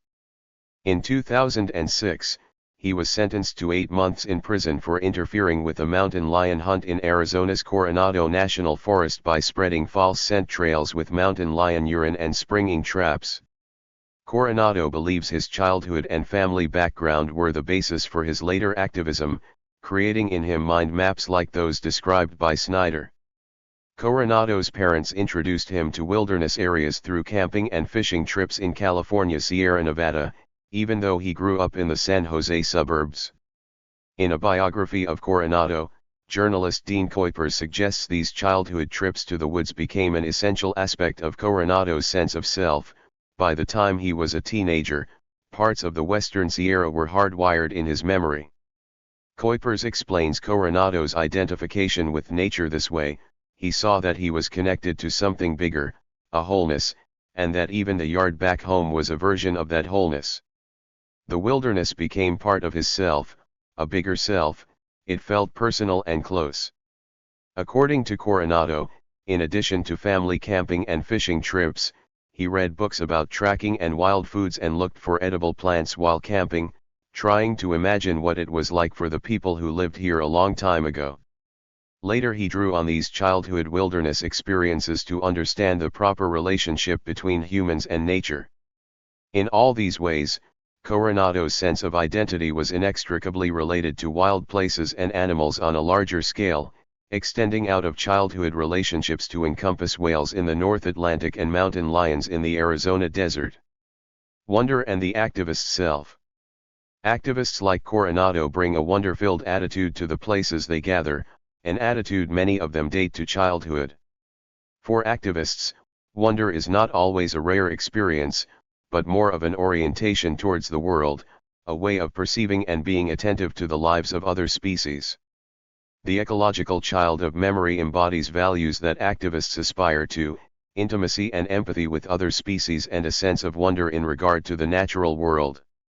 In this way, wonder is not inherent in nature, but rather discovered by children who may feel wonder and awe, but are also conditioned by the imaginative frameworks they bring outdoors with them that are derived from books, films, and adult companions.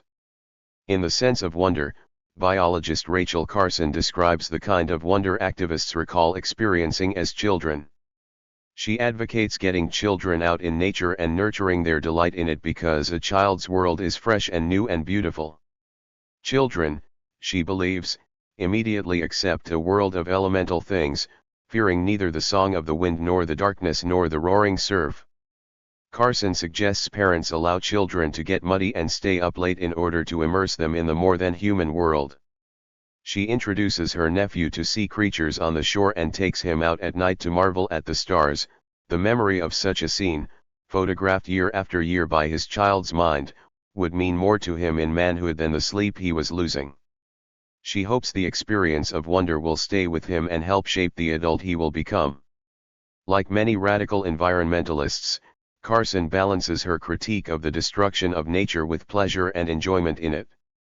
As environmental ethicist Lisa Sideris argues, Carson's work models a kind of environmentalism tempered by the narrowed perception of fear and the expansive vision of wonder at natural processes, as well as fear of the consequences of tampering with and destroying those processes.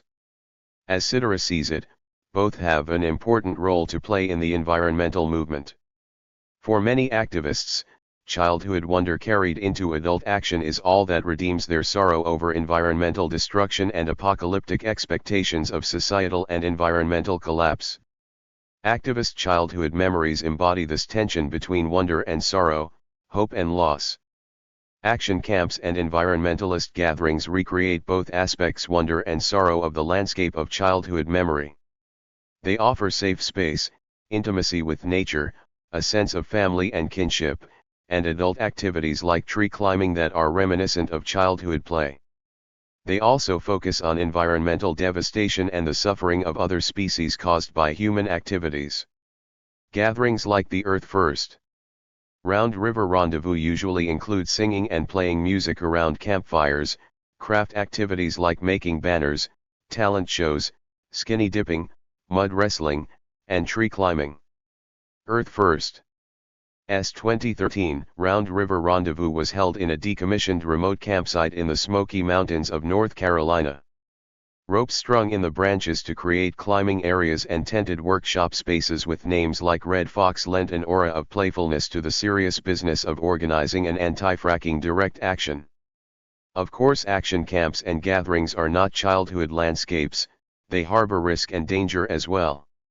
While they may be reminiscent of childhood spaces and childhood play, they take place in a context in which bodily harm, arrest, imprisonment, and even death are a reality.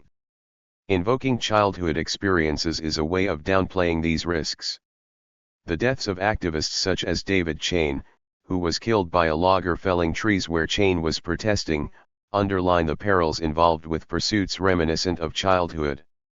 Chain was involved in the high-profile Redwood Wars of the 1990s when activists in Northern California argued with loggers, built tree sits, and did everything they could to stop the felling of old-growth redwoods.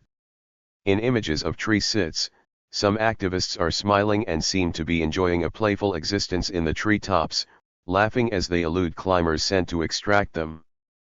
But anger and fear also permeate these spaces, making them seem a far cry from childhood sanctuaries.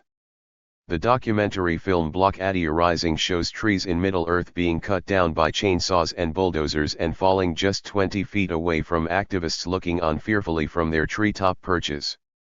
Tarzan's Blockades Middle-earth is a reminder that childhood stories, like environmental actions, include sadness and destruction as well as wonder and solace. Filmmaker Garrett Graham portrays good and evil images invoked in environmentalist campaigns in stark relief in his film about the tar sands blockade actions. Graham recalls, "We would often compare ourselves to the Ewoks of Return of the Jedi or the Ents of Lord of the Rings. I wanted to show images that even a child could understand."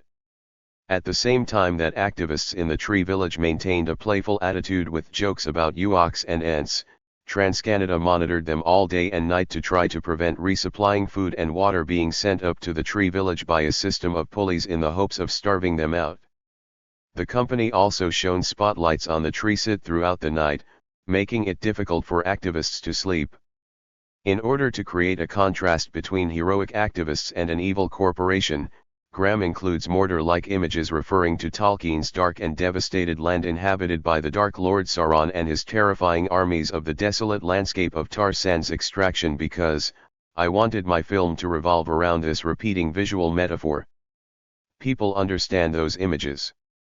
Luckily, the tar sands already look like Mordor, so all I had to do was make sure that I took the time to record the forest before and after the destruction as well as recording the machinery in action. Invoking Tolkien's epic battle between good and evil suggests activists view their struggle as one of larger-than-life proportions. For them, evil is not embodied by one being like Tolkien's Sauron. Instead, it exudes from the greed and short-sightedness of global capitalism, in this case exemplified by a transnational corporation. Innocence and wonder at the Tree Village were accompanied by the language of struggle and battle imagery. As an activist Graham interviewed put it, "Climate justice is the struggle of our time, so being for the wild means being against those who are seen as threatening wild creatures and wild places." In Graham's film, activists choose the unspoiled forest that is Middle-earth and reminiscent of the landscape of childhood, while they opt out of a civilization that requires Mordor-like destruction. Wonder towards nature is nurtured and reinforced by plant walks and other nature appreciation type workshops at radical environmentalist gatherings. Fauna Kabbalah, a column in the Earth First Journal, has featured stories on mating tortoises, wombat castles, and other esoteric aspects of animal life. Taking delight in the banana slugs at a tree sit in California's redwood forests or cautiously observing a copperhead snake at a gathering in North Carolina's Smoky Mountains allows activists to reconnect with childhood. By invoking a childlike wonder and awe, activist stories and actions imbue nature with qualities that make it worth saving.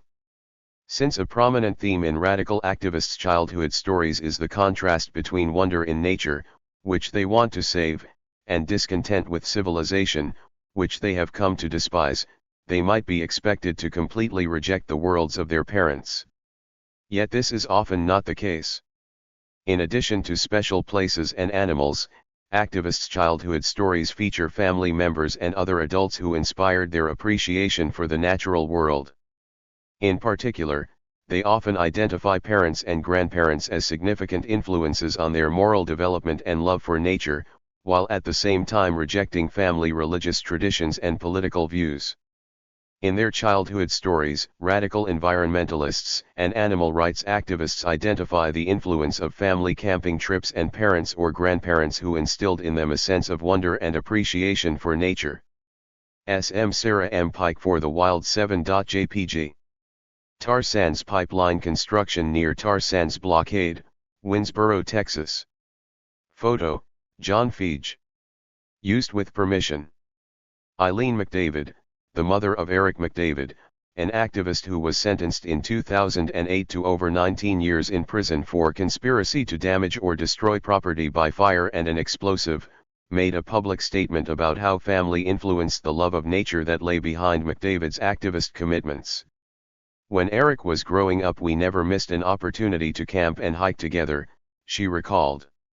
As Eric McDavid grew older, the family also worked together building on our property and, in our vegetable garden.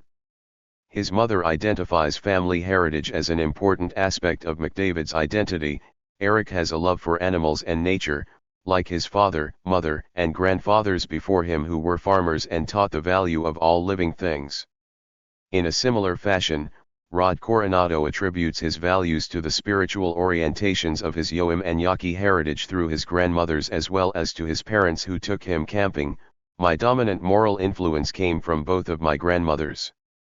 But more than being taught the beliefs I identify with today, I believe I was born with them and allowed to nurture rather than neglect them like many men. Like many other activists, Coronado believes he was born with empathy for other species. Yet he gives his parents and grandparents credit for shaping his inborn tendencies into commitments. He remembers what was special about spending time with his father in California Sierra Nevada mountains. We would get up before dawn and go out into these remote lakes in the Sierras and just spend hours sitting fishing and watching the life all around us come awake. We didn't have to talk and my dad taught me what the fish liked, the conditions, how on full moons they could see well enough to feed at night, things like that, how to listen to what was going on around us. Then we'd eat what we caught and it was good. It was a union with nature unlike the connection with my food that I had back in town where my mom shopped at Safeway. In activists' accounts, a sense of being born with certain beliefs, or always having been this way is then supported by time spent outdoors with families and mentors.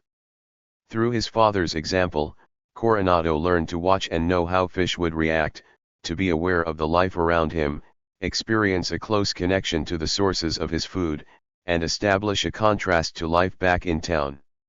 If the childhood landscape has already been mapped onto the child's body, if the child's sensory world has been infused with the smells and sounds of the woods and orchards where they played, if their sense of being shapers of the world and shaped by it has created an identity inseparable from other species, then family members who accompany children in their discovery of the natural world further affirm these aspects of childhood experience.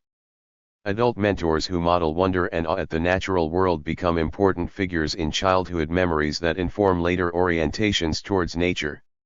Lakes credits her Lutheran family for her earliest awareness of environmental problems. They weren't radical at all, she acknowledges, but when she was sailing with her family, her parents complained about motorboats polluting the lake. She believes that given her intense love for the lake, her family helped set her on the path towards activism. Here Lakes both distances herself from her family, they were not radical and she is, and at the same time recognizes the environmental awareness they instilled in her. Not all activists characterize their families as not radical. Some activists were influenced by the general orientation of parents who embraced unconventional lifestyles and consciously rejected urban and suburban life in favor of the woods. Current, an activist I corresponded with while she was serving a prison sentence for her role in Earth Liberation Front actions, told me her parents' love of nature set the precedent for her activism. Current's parents were part of the 1970s Back to the Land movement that emerged from the counterculture of the 1960s. They left their home in New York City and bought 8 acres in rural Montana to build a house in the forest. Current noticed how her choices reflected those of her parents. They had rejected the culture of their parents. There is some consistency in values through the 3 generations: regard for nature, strong moral compass, innate instinct to always do the right thing, a certain willingness to buck convention. My parents took these values and wanted to actually live them, but to do so needed to make a break from the lifestyle they were raised in. I continued this pattern. Becoming familiar with the woods and river outside her house and being aware of her parents' lifestyle choices made her amenable to activism early on. Like her parents, she did not follow a path typical of many of her peers. By adolescence, Current had continued a pattern established by her parents, taking it a step further with her uncompromising stance on environmental issues. Kith and kin. Even those activists whose parents were important in shaping their relationships with the more than human world credit non-human kin as well for influencing the course of their lives. Like the woods they explored, non-human animals activists befriended in childhood were active agents in shaping activists' commitments. Jeff Luers, the first environmental activist in the United States to receive a significant prison sentence for property destruction, recalls his delight at conversing with his dog by thought at a very young age. My parents used to marvel at my ability with animals. I've always felt that connection. Luers felt close to animals as a child, communicating with wild animals as well as his dog. I can remember being able to pet and carry a wild raccoon that would attack anyone else. Similar memories of childhood relationships with animals also play a significant role in prominent animal rights activists' life stories. Paul Watson, a founding member of Greenpeace, founder of the Sea Shepherd Conservation Society, and star of the Animal Planet television series Whale Wars, says he was an eco-warrior before puberty. Growing up in a fishing town in New Brunswick, Canada, he was a sensitive child who was appalled by the realities of fishing. Watson befriended a wild beaver he called Bucky and spent much of his time alone destroying animal traps, becoming a hit man for the Kindness Club. Activists like Watson take a protective and proactive role early in their lives because of close friendships with non-human animals. It is in part because of these relationships that they feel compelled to challenge the boundary between species and a hierarchy that relegates other animals to subservient roles. Activists become activists in a multi-species world when animal friends cause them to shift their understanding of humans' place in the world. Non-human animals from their pasts may even take on a talismanic quality that gains significance and meaning over time. Julia Butterfly Hill spent 738 days on a platform in an ancient 180-foot California redwood called Luna in the late 1990s to protect it from loggers. Hill locates the origins of her activism in a childhood experience with a particular butterfly that landed on her when she was 6 or 7. She believes that butterflies have always come to me during times of need, sometimes in reality and other times in visions or dreams. She internalized the lesson of the butterfly, and her later acceptance of redwood trees as persons with rights came about in part because of this earlier experience. Not surprisingly, when she first arrived in Northern California and encountered coastal redwoods, she took Butterfly as her forest name. As Julia Butterfly, she brought her childhood encounter into the forest and to the news media. She identified with and conveyed to the public the close connection between child self and butterfly, tree sitter, and tree. Images of Julia Butterfly in Luna spread through news outlets, and celebrities like musicians Bonnie Raitt and Joan Baez climbed into Luna to speak with her. Hill introduced them to her friend Luna while they were visiting. In this way, Hill became a public figure in a campaign to save redwoods and at the same time publicized new possibilities for relating to other species. Hill's 2-year tree sit in Luna attracted a lot of media attention, not only for her unusual dedication, but also because of the extent to which she personified the tree Luna and imagined what the tree's life was like.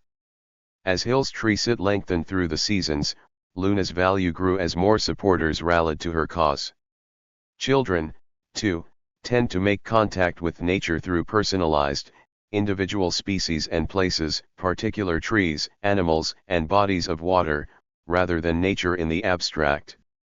They tend to be attracted to the near and small, as Hill was to the butterfly. They often personify and name trees and animals, relating to them through the language of kinship and friendship. Kinship and friendship relations with other species are among the defining features of the remembered childhood landscape.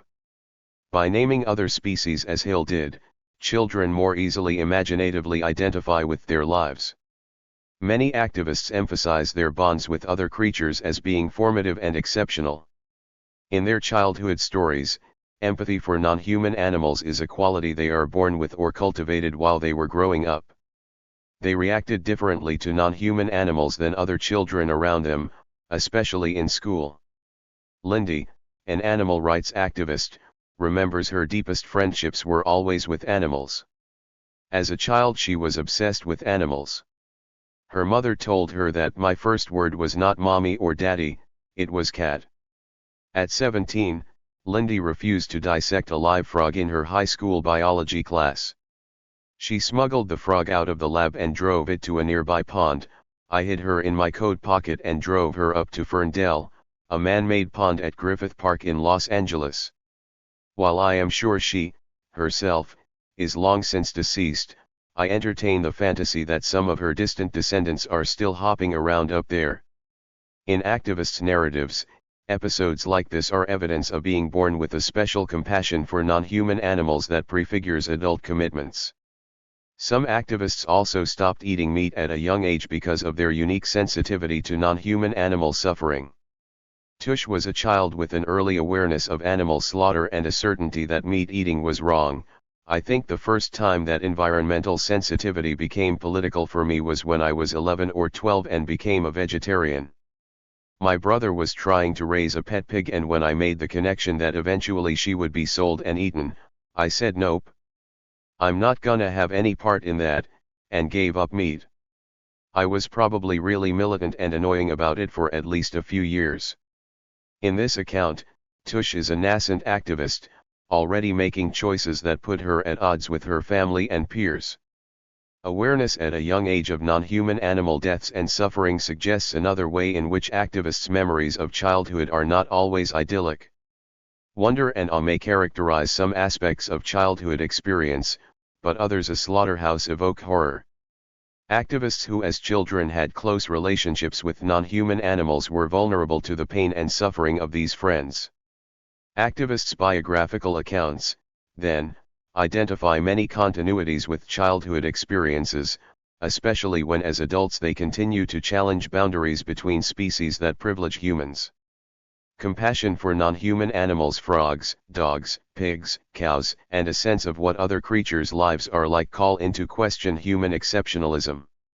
J. Griffiths argues that the boundary between human and non-human animals is especially porous during childhood. In childhood, the boundary is quivering.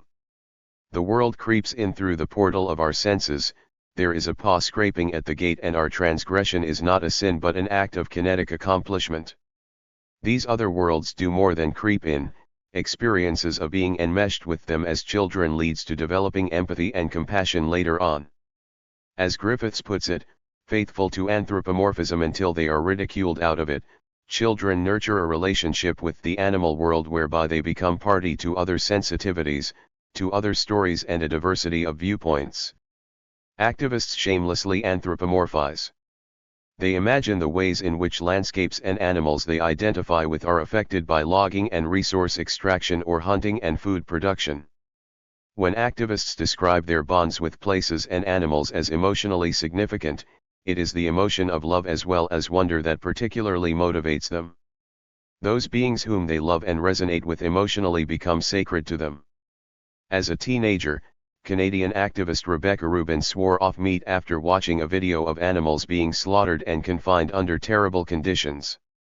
Like other young activists, the empathic response that connected her childhood love for animals with the suffering she watched and found unbearable drove her to act rather than to turn away. Journalist Sandro Contenta tells the story of Rubin's dedication to animals in his coverage of her trial and sentencing. A deep love of animals had become a story about the rise and fall of an eco-saboteur. Her affinity for animals was evident at an early age. As a child, her favorite books were Charlotte's Web and Beautiful Joe, both of which concerned threatened or abused creatures. She dreamed of being a veterinarian but changed her mind when she discovered the training involved cruelty to animals, as she put it. She always had pets, cats, dogs, a rabbit, went camping with the family and spent summers at her grandparents' lakeside cottage in BC. At 16 she became a vegetarian, at 18 a vegan. In February 2014, Rubin was sentenced to 5 years in prison for 5 elf arsons. In a letter to the judge before her sentencing, Rubin explained her thinking during the years she was involved with illegal direct action. Animals and the natural world have always been for me a source of profound joy, wonder and solace, and their mistreatment and destruction a source of indescribable pain. Rubin felt that she had no choice but to act to relieve their suffering and her own pain on their behalf. She assembled firebombs for a covert direct action at a Bureau of Land Management's facility for wild horses in Oregon, which held horses before sending them off to a slaughterhouse. During the action she opened gates to release the horses while other activists set devices that destroyed the facility without harming anyone, horse or human. After the action, the group issued a communiqué accusing the BLM of hypocrisy and genocide against the horse nation. The ability to think of animals as other nations may come about in part because of empathy and intimate childhood experience with non-human animals. but at the same time it also entails distancing and the recognition that animals' worlds are their own. They remain opaque and impenetrable to us even when we recognize what we share with them. The mystery we sense when faced with their self-sufficient lives is a different kind of wonder than that evoked by feelings of kinship. From this perspective, difference, not sameness, shapes the desire to protect nature. A child might not be aware of this difference, but adult activists are. Many activists share the view of animals as other nations, echoing the famous words of naturalist Henry Beston, "They are not brethren, they are not underlings, they are other nations, caught with ourselves in the net of life and time." In this way, the influence of other species on activists' developing commitments is a result of both identification and differentiation. Identification is more characteristic of childhood experience, while awareness of animals as other nations emerges later when young adults revisit childhood experiences in the context of direct action. Memory and devotion. As activists name and become acquainted with particular trees and animals and their identities are formed within these relations of kinship and friendship, they begin to generalize from the particular to the general. They extend the community of value that is deserving of love and protection beyond precious places and animal friends. Julia Butterfly Hill's dedication to redwood forests in general was a result of her deepening relationship with a particular redwood tree, Luna. For Hill, Luna came to represent all redwoods and old-growth forests, just as Maya's slaughtered friend Daisy the cow signified all cows that become meals. Over time, wilderness, or animals in general, become valuable to activists in the same ways familiar places and animals were beloved in childhood. Perhaps more important than what actually happened during activists' childhoods is the context in which their remembering takes place. The contours of remembered childhood landscapes are as likely to reveal the values of adult activists as the experiences of the children they were. Daniel Shatter and other psychologists who study memory remind us that memories are not a video replay of the past, but shaped by the contours of the present context in which we remember. Our present circumstances distort our remembrance of the past. Emotionally intense experiences from the past are likely to return when we re-experience similar moods. In this way, activists' wonder and empathy with suffering in the present may trigger memories of similar past events, perhaps making these past events more important than they originally were. For these reasons, memories are unreliable as factual accounts, but they powerfully convey the emotional content of past experiences. For activists, remembering often occurs in the context of protest rights and environmentalist gatherings set apart from the broader society. In these contexts, the lives of non-human others, the creation of sacred space, mass extinction, climate change, environmental degradation, and human oppression of non-human animals are central preoccupations. In addition, action camps are often in forests or farmland, places that might feel familiar to activists who roamed outside when they were children, places that seem likely to bring forth memories of being outdoors. Adult feelings of responsibility for trees and animals may shape the ways in which childhood relationships with them are remembered, confirming the importance of these relationships. Because memories of childhood involve active self-construction, they do not necessarily reveal the immediate experience of children playing outdoors. Remembering beloved places and animals, then, means creating as well as recalling effective bonds with non-human others. Remembering and telling childhood stories are ways of uncovering ecological identity as well as actively creating stories of childhood connections to trees and animals. Action camps and tree sits in the woods during which activist bodies touch tree bark for hours, sleep under the stars, and listen to the creatures of the woods conjure up particular images and relationships from the past. This conjured past is thick with the smell and feeling of trees and earth, once vivid to and valued by the remembered childhood self, just as to the adult remembering. The present illuminates the past in particular ways, shining light on those scenes in which the ecological child was taking shape. The enclosure of children. The free play that is emphasized in some activists' memories of ecological childhoods has been declining in the United States and other Western countries over the last few decades. A number of scholars and journalists bemoan the enclosure of childhood that is largely responsible for this diminishment. By the beginning of the 21st century, children have been increasingly shut in and constantly supervised. Abandoned lots and ditches where they once explored have been paved over, wild places have become more scarce, and children's access to these places has been circumscribed by safety concerns. By the 21st century, American children's increasingly solitary and sedentary play had resulted in a decrease in unstructured or autonomous play outdoors. Such a shift entailed substituting contact with an abstracted and distant nature, mediated through devices such as televisions, for direct contact with the natural world. Loss of direct contact with nature and the increasing tendency to enclose children in safe settings has profoundly negative effects on children's developing sense of the non-human world as something of value. In what biologist Robert Michael Pyle describes as an extinction of experience, children in the last decades of the 20th century became morally depleted by the shrinking opportunity for unsupervised outdoor play in which they come to know other species. From this perspective, children who are kept enclosed are less likely to be committed to the natural world, to see it as animated with life and deeply connected with their own lives. Activist stories pick up on this sense of loss and nostalgia for a childhood experience of nature untrammeled by pavement and excessive concern for safety and control. They may contrast their own experiences playing outdoors to other Americans' tendency to control children and enclose childhood. Unlike many other children, many activists remembered ecological child self was free to play outside in an imagined world of his or her own making. Crow, an activist who was sentenced to 8 years in prison for an arson at a fast food establishment when he was 20, located the roots of his activist commitments in a childhood spent in free play in nature. In his letters to me from prison, he emphasized the ideal part of his childhood. On sunny days and snowy days, or basically whenever we could get out, we were biking around the neighborhood, catching snakes and turtles in crikes, hanging out and playing in vacant lots, climbing trees.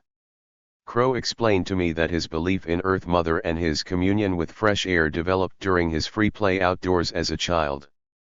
He came to see Earth Mother in all things, her body making up everything in this infinite universe, so the only real law I follow is treating all things natural, sacred. Crow did not share his family's strict Christian values, but developed his sense of identity apart from them. He felt at home in the landscape and attached to it in ways that would later affect his actions as a young adult who felt kinship with other species but alienated from American society.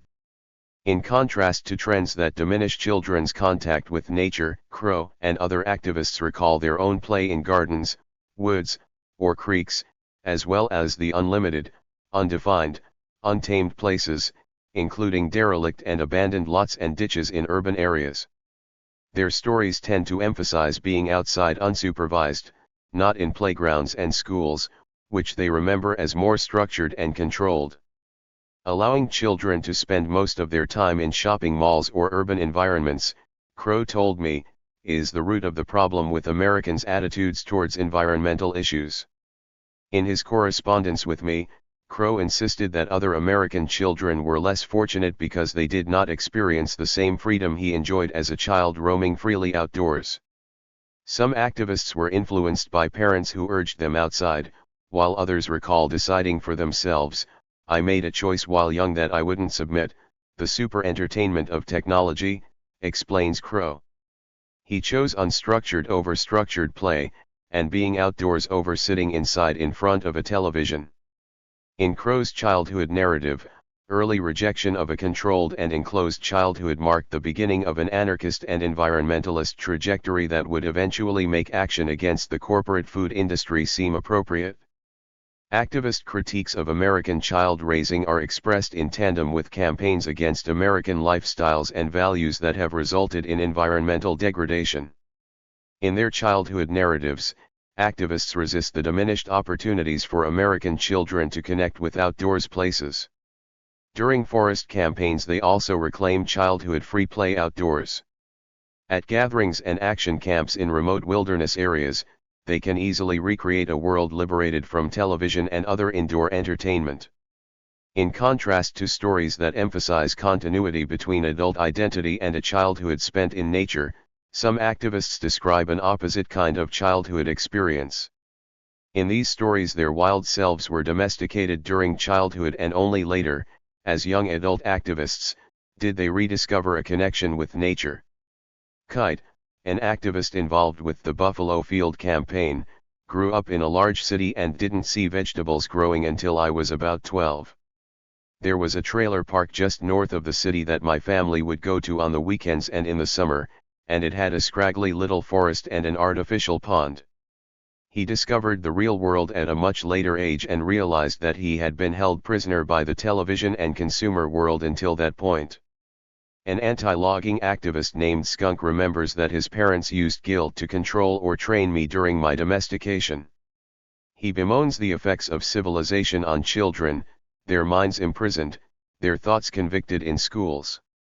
Skunk and Kite were not proto-activists during childhood, but rather the opposite. Their childhood experience was characterized by oppression and domestication. In their view, domestication of children, animals, forests is the central problem of civilization that must be challenged. Activists believe rewilding human beings and ecosystems together is important. For them, the free-roaming child, like the adult activist dedicated to trees and ecosystems, overcomes an estrangement from nature that is symptomatic of society's ills. Nature as refuge and abode of gods and spirits. Along with attraction to woods or waterways, activists remember they sought nature as a place to escape from society or family. In memory as children, and later as adults, they approached nature as a sanctuary where they were free to discover a place of their own, imagining woods and fields as a world separate from the family home. As they grow older, children recognize, as an elementary student put it in a survey of children's attitudes towards nature, "The woods are my home and our house is my parents' house."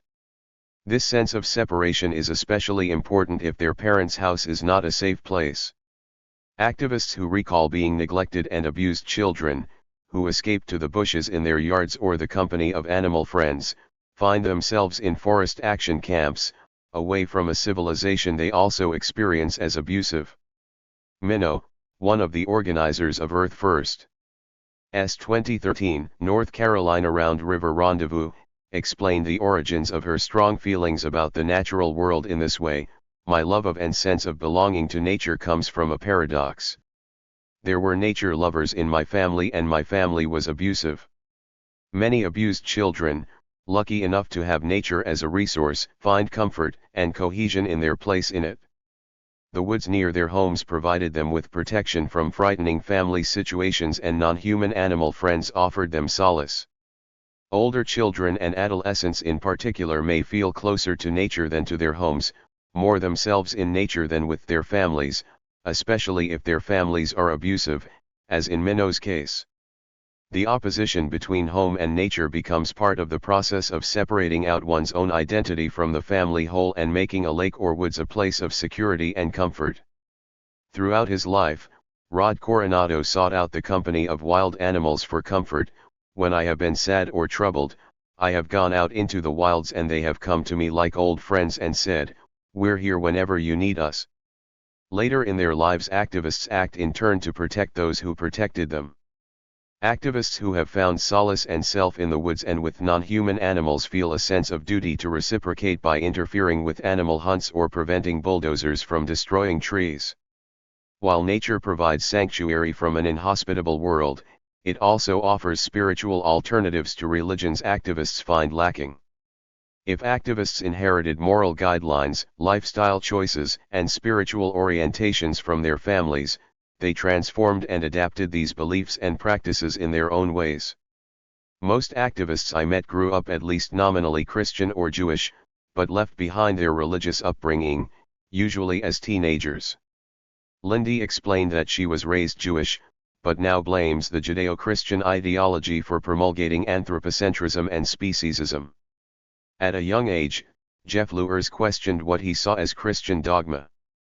Although Luers' parents were non-practicing Christians and generally open-minded, he attended youth programs at a local Baptist church, which eventually led to his rejection of Christianity.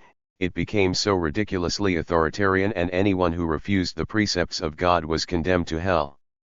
Luers refused to obey precepts and decided that Christianity was too rigid for him. Christianity and some other religious traditions are associated with what many activists see as a similarly authoritarian and meaningless civilization that domesticates children and wild places. When describing their path to direct action, activists recall a growing disillusionment with Christian families and the rights they were required to participate in as children. Crow grew up in a strict Christian home, in which participation in church services and functions was mandatory. As expected, any other beliefs were Satan's traps. But Crow sought out alternatives to his parents' religious views and questioned their dogma at an early age. Activists like Crow often disparage mainstream religious rituals while explaining their preference for choices such as contemporary paganism, Buddhism, or atheism. Sparrow, an Earth First activist in California, was raised as a Christian and attended Baptist and Nazarene schools until age 16, at which point he rejected the notion of a male superghost and an eternal lake of fire, and became decidedly atheist. But even atheist activists are not opposed to all forms of spirituality. In contrast to what they understand to be hierarchical religions of transcendence, most activists hold up the natural world as alive with spirit and meaning. If becoming adult Americans means leaving behind a sense of nature as sacred, then again, they choose childhood as the model for more appropriate relationships with other life forms. Crow believes the divine is located in childhood. I don't feel as I've grown older that I've subjected myself to this conditioning, and so can still tie into that magic by immersing myself into the interconnection of life.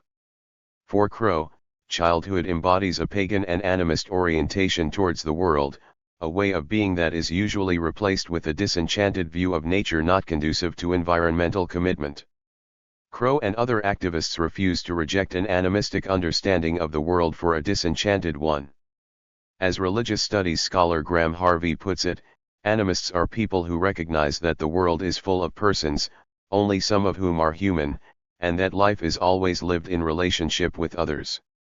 Animists like Crow want to reclaim animism as a worldview to live by rather than outgrow. While many activists have no label for their spiritual and moral orientation, some call themselves pagan and locate the origins of their pagan identity in childhood. For them, reclaiming childhood animism is a way of remembering the past and constructing a future in which the landscape is enchanted, its trees and animals active agents and persons with spiritual and political worth. Tush lived in an enchanted landscape inhabited by animal friends and fairies. She would bake tiny cookies and leave them in special spots for fairies or other spirits that I felt a connection with. Jeff Luers describes himself as a pagan and an animist, who believes that all life is interconnected, that it is this connection that allows life to flourish. The web of life keeps the earth in balance and creates a symbiotic relationship between us and our planet. Elf activist Crow, for instance, felt a deep connection to his Celtic pagan heritage, the earth, and all animals, especially birds. In the process of leaving behind their religious upbringing, radical activists often link anarchism and atheism as twin alternatives to American democracy and institutional religion. Most animal rights activists and some radical environmentalists also turn to veganism, rejecting meat eating for ethical and political reasons. As a t-shirt I noticed at the 2009 Earth First Rendezvous put it, no God, no religion, no state, no leaders. Peter Young voiced a similar sentiment. My actions are motivated not by celestial command, but by a deep reverence for life and contempt for the abuse of power. It is this reverence for life that links the biographies of many young activists. Young, a self-described atheist who became a vegan at 17 and was active with animal rights groups after graduating from high school, grew up in a Christian, suburban Southern California household. As a teenager he began to question the social values around him. Living in an upper-middle-class suburb, one is raised to live life along a certain course and with certain values. I was about 15 when I realized that I did not have to wear the clothes that everyone else was wearing. Once this lie that you had to conform to be accepted was unmasked as an empty threat, everything I'd been taught came into question. From there I began to question everything from what I was eating to television to politics to the American dream. Young and other activists challenge many aspects of the so-called American dream of material success, refuse to adhere to Christian values, and commit themselves to anarchism, animal rights, environmentalism, and animism as meaningful alternatives to the worldviews of their parents. Memory and mourning. Childhood memories are double-sided for some activists. On the one hand, they remember nature as a special place they explored and in which they developed close relationships to trees, animals, and human mentors. On the other, many of them recall disturbed childhood places and exploited animals. The first relationship is one of love and attachment, the second of grief and loss. If a child's sense of self is extended into a landscape made sacred, then the loss of that landscape or its radical transformation into a clear-cut slope or a parking lot is a cause for grief. The flip side of love for a forest or orchard and the important role it plays in one's memories of childhood is grief over its loss. If particular trees in the landscape have been named, have become friends, then the loss is even greater. The shock of seeing a housing development where there was once a field spurs activists into action. They react because a world they knew intimately has been altered by a different reality, that of bulldozers and cement mixers. In Maya's case, she reacted to the reality of what she saw happening during high school, as new developments destroyed the wild, open spaces she had roamed as a child. What she equated with childhood, she explained, had disappeared and become unrecognizable. Mourning for lost and desecrated landscapes provides a powerful incentive for the direct actions activists are willing to take to prevent further devastation. When Josh Harper, who was sentenced to 3 years under the conspiracy to violate the Animal Enterprise Protection Act because of his role in the animal rights organization SHAC, was 9 years old, his family moved from San Diego, California, to Eugene, Oregon. Seeing the juxtaposition between a sprawling, hideous Southern California city and a small tree-filled Oregon city was shocking to me. As I got older, some of the places I had fallen in love with began getting paved over, clear-cut, or polluted. That was all the motivation I needed to adopt a militant outlook on the need for wilderness defense, or more appropriately, offense. Harper's memory of lost landscapes of childhood that once centered and gave meaning to his world inspired his militancy. Memories may become even more powerful when, as in these cases, activists' sense of a lost and beloved childhood landscape is placed in the context of global tragedies of deforestation, climate change, and mass extinctions. Activists grieve for childhood places that have disappeared or been desecrated. For many of them, childhood intimacy with nature is how humans are meant to live, and the return to childhood through remembering and sharing childhood stories is a return to an idealized relationship. This kind of mourning for lost places and childhood play with animal friends may also exemplify an increasingly common narrative of loss and childhood that began in the 1890s. This narrative portrays children as preserving an idealized pre-industrial past through their free play in nature and is characterized by the following assumptions. Nature is inherently a good place with a positive influence on human behavior, and children have a special need for nature, especially as developing environmentalists. In activist narratives of the past, the child self models appropriate orientations to nature. Whether located in childhood experience or in the imagination, the ecological child self sets the stage for activist imaginings of what the future should look like.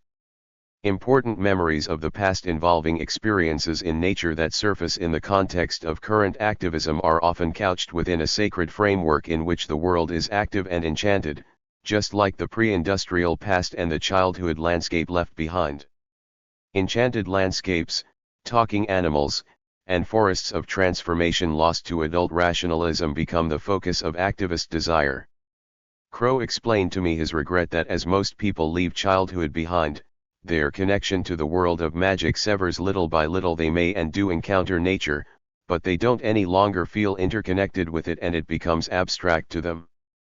For Crow, a childhood orientation of wonder toward nature unfortunately gives way to the goggles of technological society and rational thinking.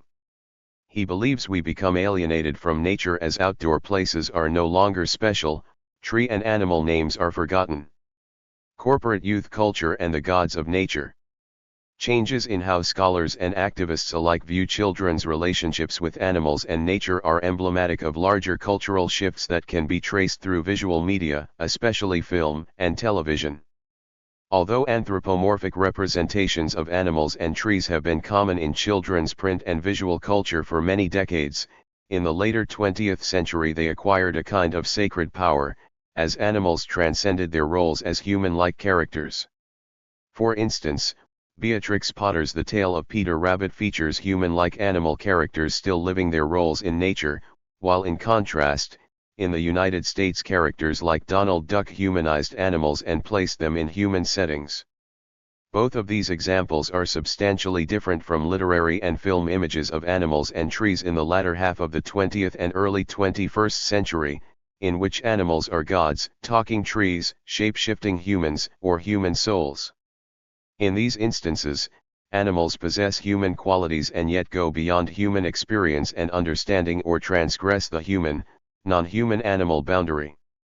Japanese culture developed significantly different views from those prevalent in the United States about the relationship between humans and non-human animals, especially the possibility of souls crossing the human-non-human animal boundary, as seen in Spirited Away.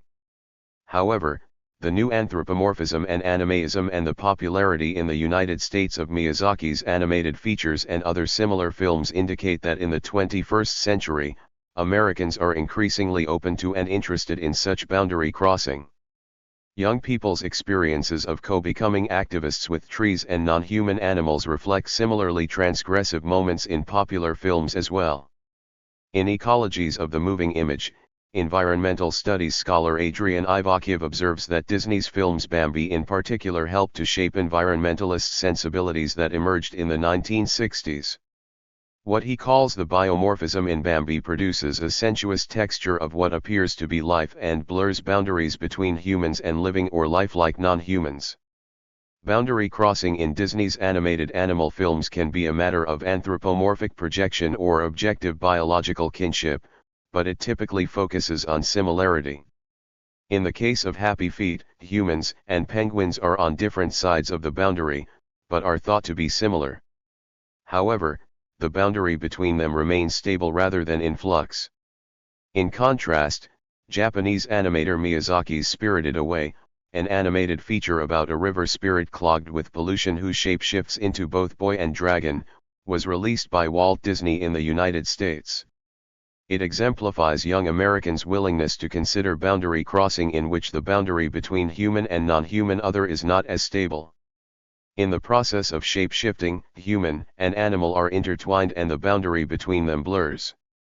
Although it was released in only 151 North American theaters, Spirited Away still grossed over $5.5 million.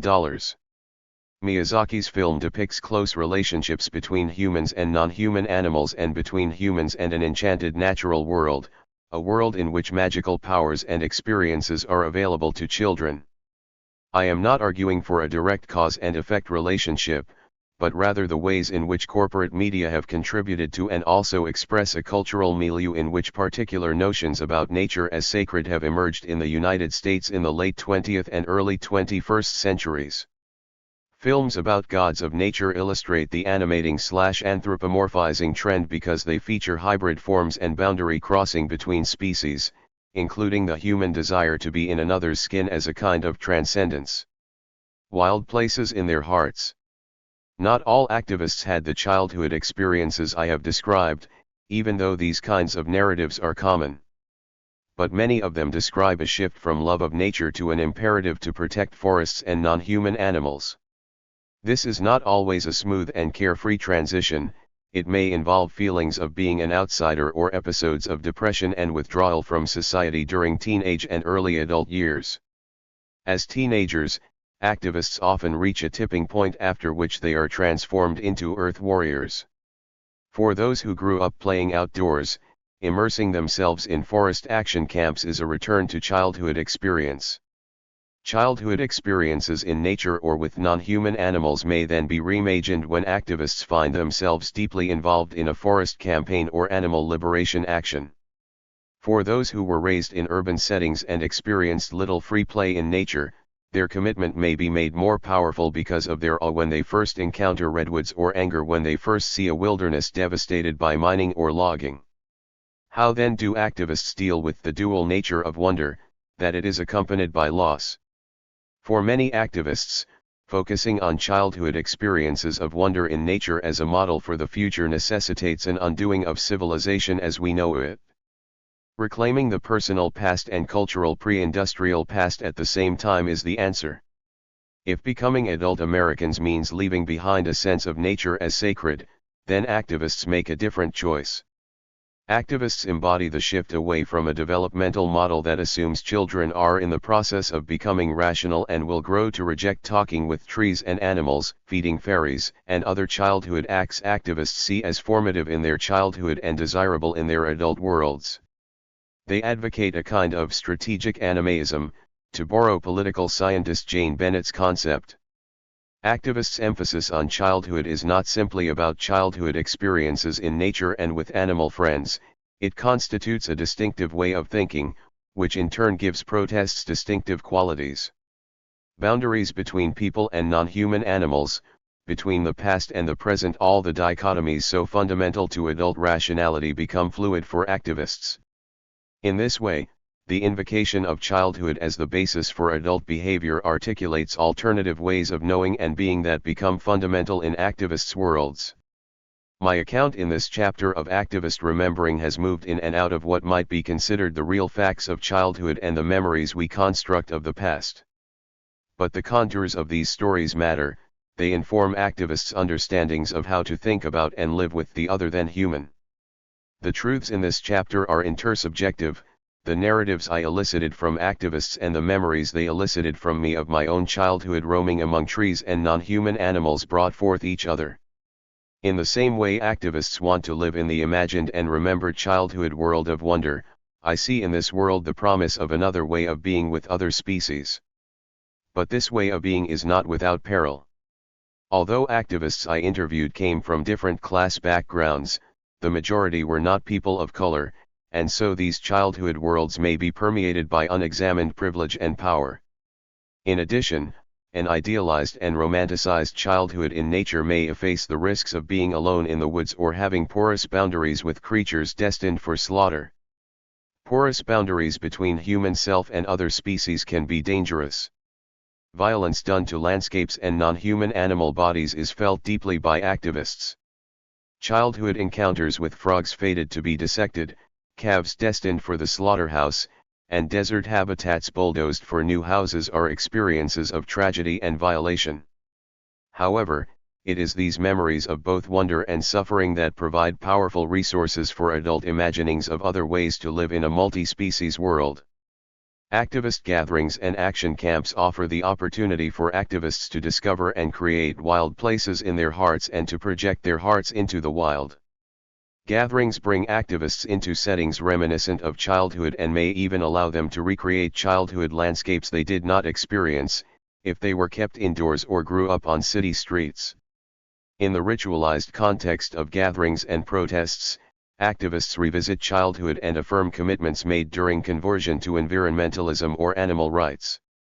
These ritualized actions, the rite of passage of conversion and rites of protest, configure memory into narratives that form the basis for activist lives and commitments.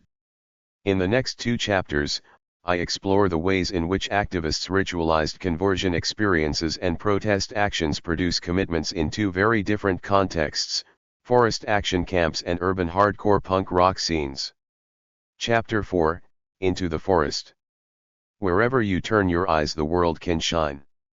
Like transfiguration. You don't have to bring a thing to it except a little willingness to see. Only, who would have the courage to see it? Mary Lynn Robinson. People exploit what they have merely concluded to be of value, but they defend what they love. Wendell Berry. In the early morning hours of June 16, 2000, 21-year-old Jeffrey Freelures and his friend Critter Marshall crept up to the Romania car dealership in Eugene, Oregon. They checked to make sure no one was around the car lot or in the buildings nearby before starting a fire that inflicted over $30,000 damage to 3 SUVs. Later that morning, Lures and Marshall were pulled over for a missing headlight and were subsequently charged with the arson. Lures was arraigned on 9 felony counts, including arson and attempted arson. Other counts were later added, and in 2001 he was sentenced to 22 years and 8 months in prison. Although depicted as an eco-terrorist leader in the news media and put on special watch in prison for being politically dangerous, Lures insists his actions were born of love. Because of his frustration over global warming and especially the U.S. role in climate change, Lures felt compelled to act in a way he hoped would bring attention to greenhouse gas emissions.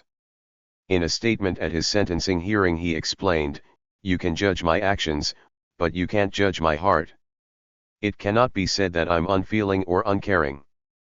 My heart is filled with love and compassion. I fight to protect life, all life, not to take it. My actions, whether or not you believe them to be misguided, stem from the love I have in my heart."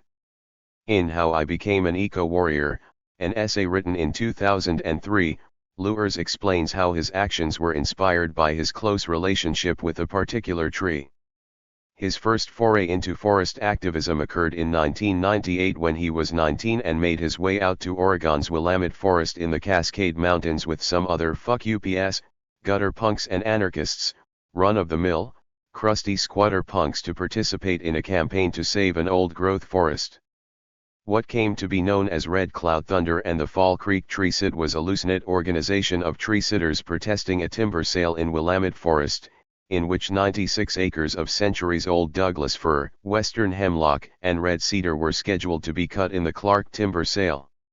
Some of the activists involved with Red Cloud Thunder were veterans of an earlier campaign at Warner Creek, also in Oregon's Cascade Mountains, that lasted for 11 months in 1995 to 1996. The protest ended when U.S. President Bill Clinton canceled a timber sale. The Warner Creek campaign was a watershed moment in two ways: it highlighted anarchism and popularized the practice of long-term tree sits. Although tree sitting had taken place in the northwestern United States throughout the 1980s, these earlier actions tended to be short-lived. Longer-running tree sits caused delays that often allowed environmental organizations the time they needed to work through other channels to prevent timber sales in environmentally sensitive areas. In the case of Fall Creek, while tree sitters were preventing trees from being cut down, a coalition of environmental groups brought a lawsuit against the U.S. Forest Service for failing to complete required wildlife surveys in the area. Jeff Lures's encounter with the forest and his feeling of belonging in it would be transformative in a number of ways. On his first visit to the forest, his friends returned to town, since none of them had appropriate gear for wet, chilly weather. Lures stayed on alone. A storm blew in and he soon realized how unprepared he was. As I shivered around my pathetic fire, the temperature dropped even further. The sleet had turned to full-on snow. For the first time in my life I wondered if maybe I wouldn't make it through the night. I knew that I needed to stay awake, not so much because I was worried about my body temperature, but I was worried about the storm and my tarp. To pass the time I talked with my favorite tree. I spoke out loud to hear my voice, but I was speaking with my heart. Now, for some people this may sound crazy, to me I've spoken with trees and animals all my life. I'd never gotten an answer until that night. Lures felt the tree ask why he was scared. It was like this sensational feeling, like instinct. If you pay attention, a whole new world opens up. He explained to the tree how unprepared he was to make it through the storm, and they talked together for a while. He discovered that the forest understood why I was there, that I was there to protect it. I understood that within this forest I would be safe. Later that month, Lures climbed into the young tree he called Happy, as trees nearby them were cut down. Activists focused on saving the ones they could and delaying loggers' progress as much as possible. During his days and nights in the forest, Luer's relationship with Happy shifted and the boundary between his body and the tree's body became fluid. He began to feel the tree's grief and pain as his own. His close relationship with Happy occurred within the context of his memories of childhood and being a teenage pagan communicating with trees and other nature spirits. But no other tree before Happy had talked back to him. In this way, he brought an inner history with him to the forest, in which childhood experience, and especially adolescence, helped shape the present. I sat cross-legged, my back against Happy, and I began to meditate. I forgot that there was a plywood platform below me. I forgot that I was a single entity. I felt the roots of Happy like they were my own. I breathed the air like it was a part of me. I felt connected to everything around me. I reached out to Mama Earth and I felt her take my hand. I could feel the flow of life around me. I felt so in tune with the ebb and flow of the natural cycles. I asked her what it felt like to have humanity forget so much, and attack her every day like a cancer. I told her I needed to know, I needed to feel it. She granted my request. My body began to pour sweat. I felt the most severe pain all over, spasms racked my body. Tears ran down my face. I could feel every factory dumping toxins into the air, water, and land. I could feel every strip mine, every clear cut, every toxic dump and nuclear waste site. I felt my body being suffocated by concrete. I could feel every awful thing our civilized way of life inflicts on the natural world. The feeling only lasted a second, but it will stay with me for the rest of my life. My life changed that day. I made a vow to give my life to the struggle for freedom and liberation, for all life, human, animal, and earth. We are all interconnected, we are all made of the same living matter, and we all call this planet home. I vowed to defend my home, I vowed to stand in defense of Mother Earth. 2 years later, Luers put his promise into action at the Romania car dealership. The emotions that motivate radical activists, especially love, develop through powerful, embodied experiences that involve sensitivity to the feelings of forests and the softening of boundaries between human and tree bodies. Forests mark the boundary both literally and metaphorically between what forest activists reject and everything they hold dear. As sites at the edges of civilization, forests often serve as places of radical change in activist life trajectories. In many activists' narratives, forests are transformative places that lie beyond the bounds of ordinary life and yet become like home. Like Luers, most activists remember becoming increasingly disaffected with American ideals during their adolescence and young adulthood, as they grew more and more critical of capitalism, consumerism, private property, and Christianity. For many of them, rejecting aspects of American society and embracing a community of forest kin went hand in hand. As they became further separated from relationships in society outside their circle of friends, their lives expanded to include increasingly close relationships with non-human species and other activists. The arc of many activists' conversion to direct action begins with leaving society behind for the forest. Not all of them completely isolate themselves from other social contexts, but activist communities and the more than human world become more vitally central to their lives once they spend time in forest action camps. Forests, of course, are not their only way into the activist world. They may undergo similar transformations during campaigns against mountaintop removal in West Virginia or mountain lion hunting in Arizona. Regardless of their way in most cases they enter spaces in which humans are largely absent, with the exception of other activists.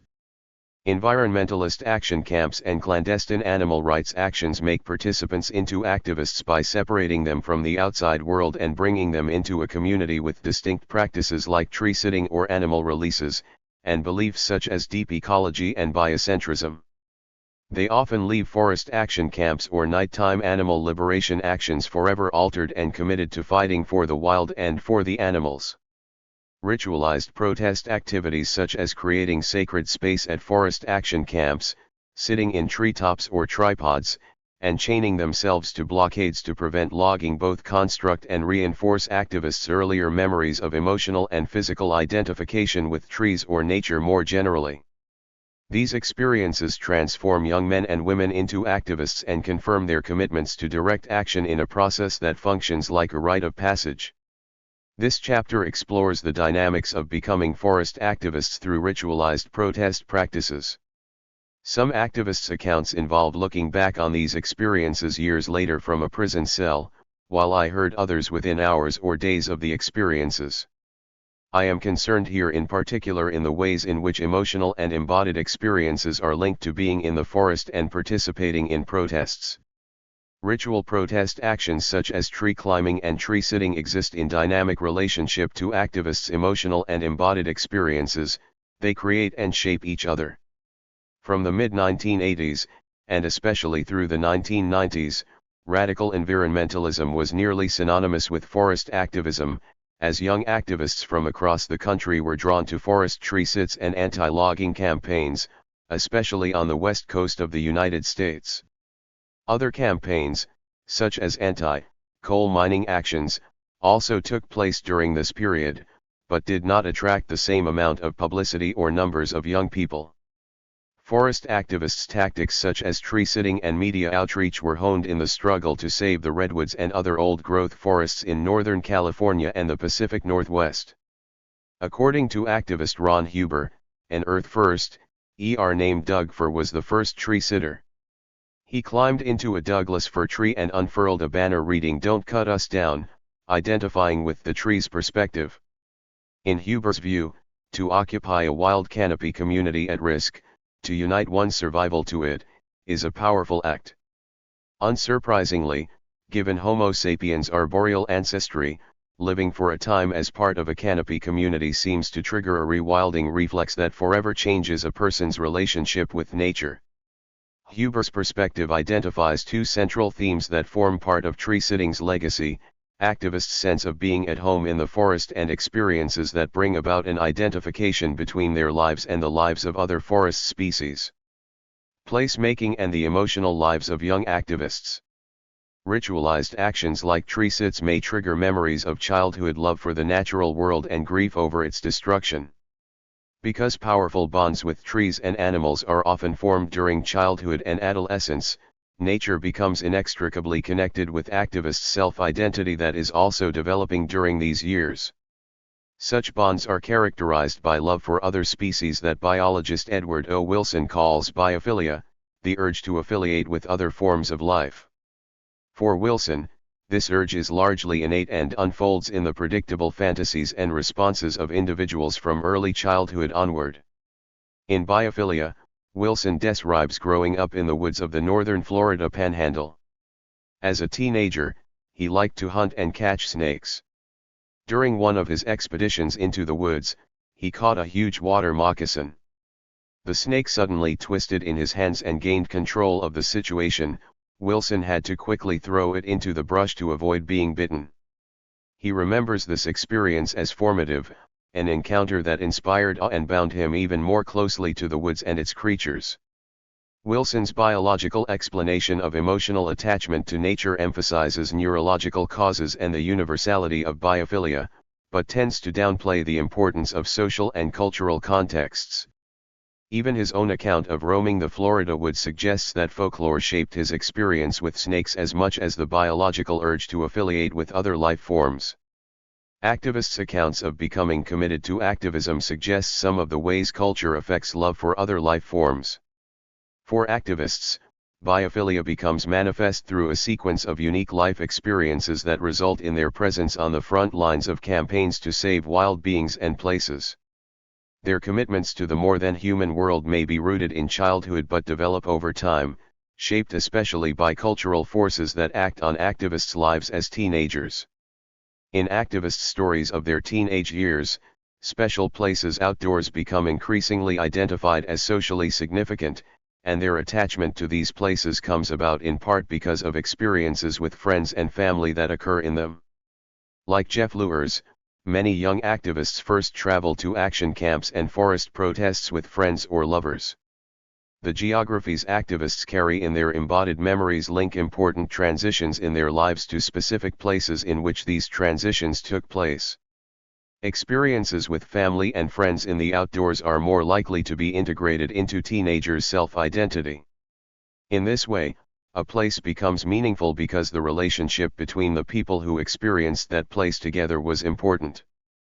Places experienced in the company of others may facilitate the passage from childhood to young adulthood in a number of ways. This includes expanding kinship relations between human and non-human species that developed during childhood. I corresponded with Jeff Luers while he was serving time in prison for the Romania car dealership arson. He told me that his teenage encounters with trees were significant not only because he was able to communicate with the trees themselves, but also because of the close bonds he developed with friends in the context of his connection to trees. Luers identified himself as a pagan teenager. Many of my closest friends in high school embraced the occult. It was not uncommon for us to practice magic or talk to trees. We saw the underlying spirit in things. I became very in tune with the energy around me. Because his friends were also pagans, if he mentioned he had a great talk with a tree, I didn't get laughed at. By his late teens he was communicating with animals, trees, and nature spirits. I've talked to trees nearly all my life. The hardest part about being a pagan is overcoming all you have been taught. I mean, people think I'm crazy when I say I can talk to some trees. Being with like-minded friends in nature encouraged Luers to take his relationships with trees and animals more seriously and created memories linking beliefs about the spiritual presence of trees with social experiences. Teenagers' visits to special places may include significant others such as adult mentors or teenage friends, but they may also be solitary experiences that are important to adolescents' developing sense of self. Teenagers wander farther afield than younger children, seeking out ways to escape adult supervision. Places to be alone may become significant, as teenagers tend to prefer relatively wild and undeveloped landscapes when they need to get away from school and family pressures. Both being alone and hanging out with friends, human and non-human, become central to teenagers' developing sense of self. While some activists are inspired by childhood experiences playing in the woods, seeking sanctuary in special outdoors places, talking to trees, and camping, others experience the wild for the first time when they travel to forests and action camps. For this reason, their first encounter with forests may be even more life-changing. Daryl Cherney grew up in New York City where there was no environment to save and first encountered redwoods on a cross-country trip with his family at age 14, being a lifelong Manhattanite whose exposure to vegetation tended to be limited to salad bars.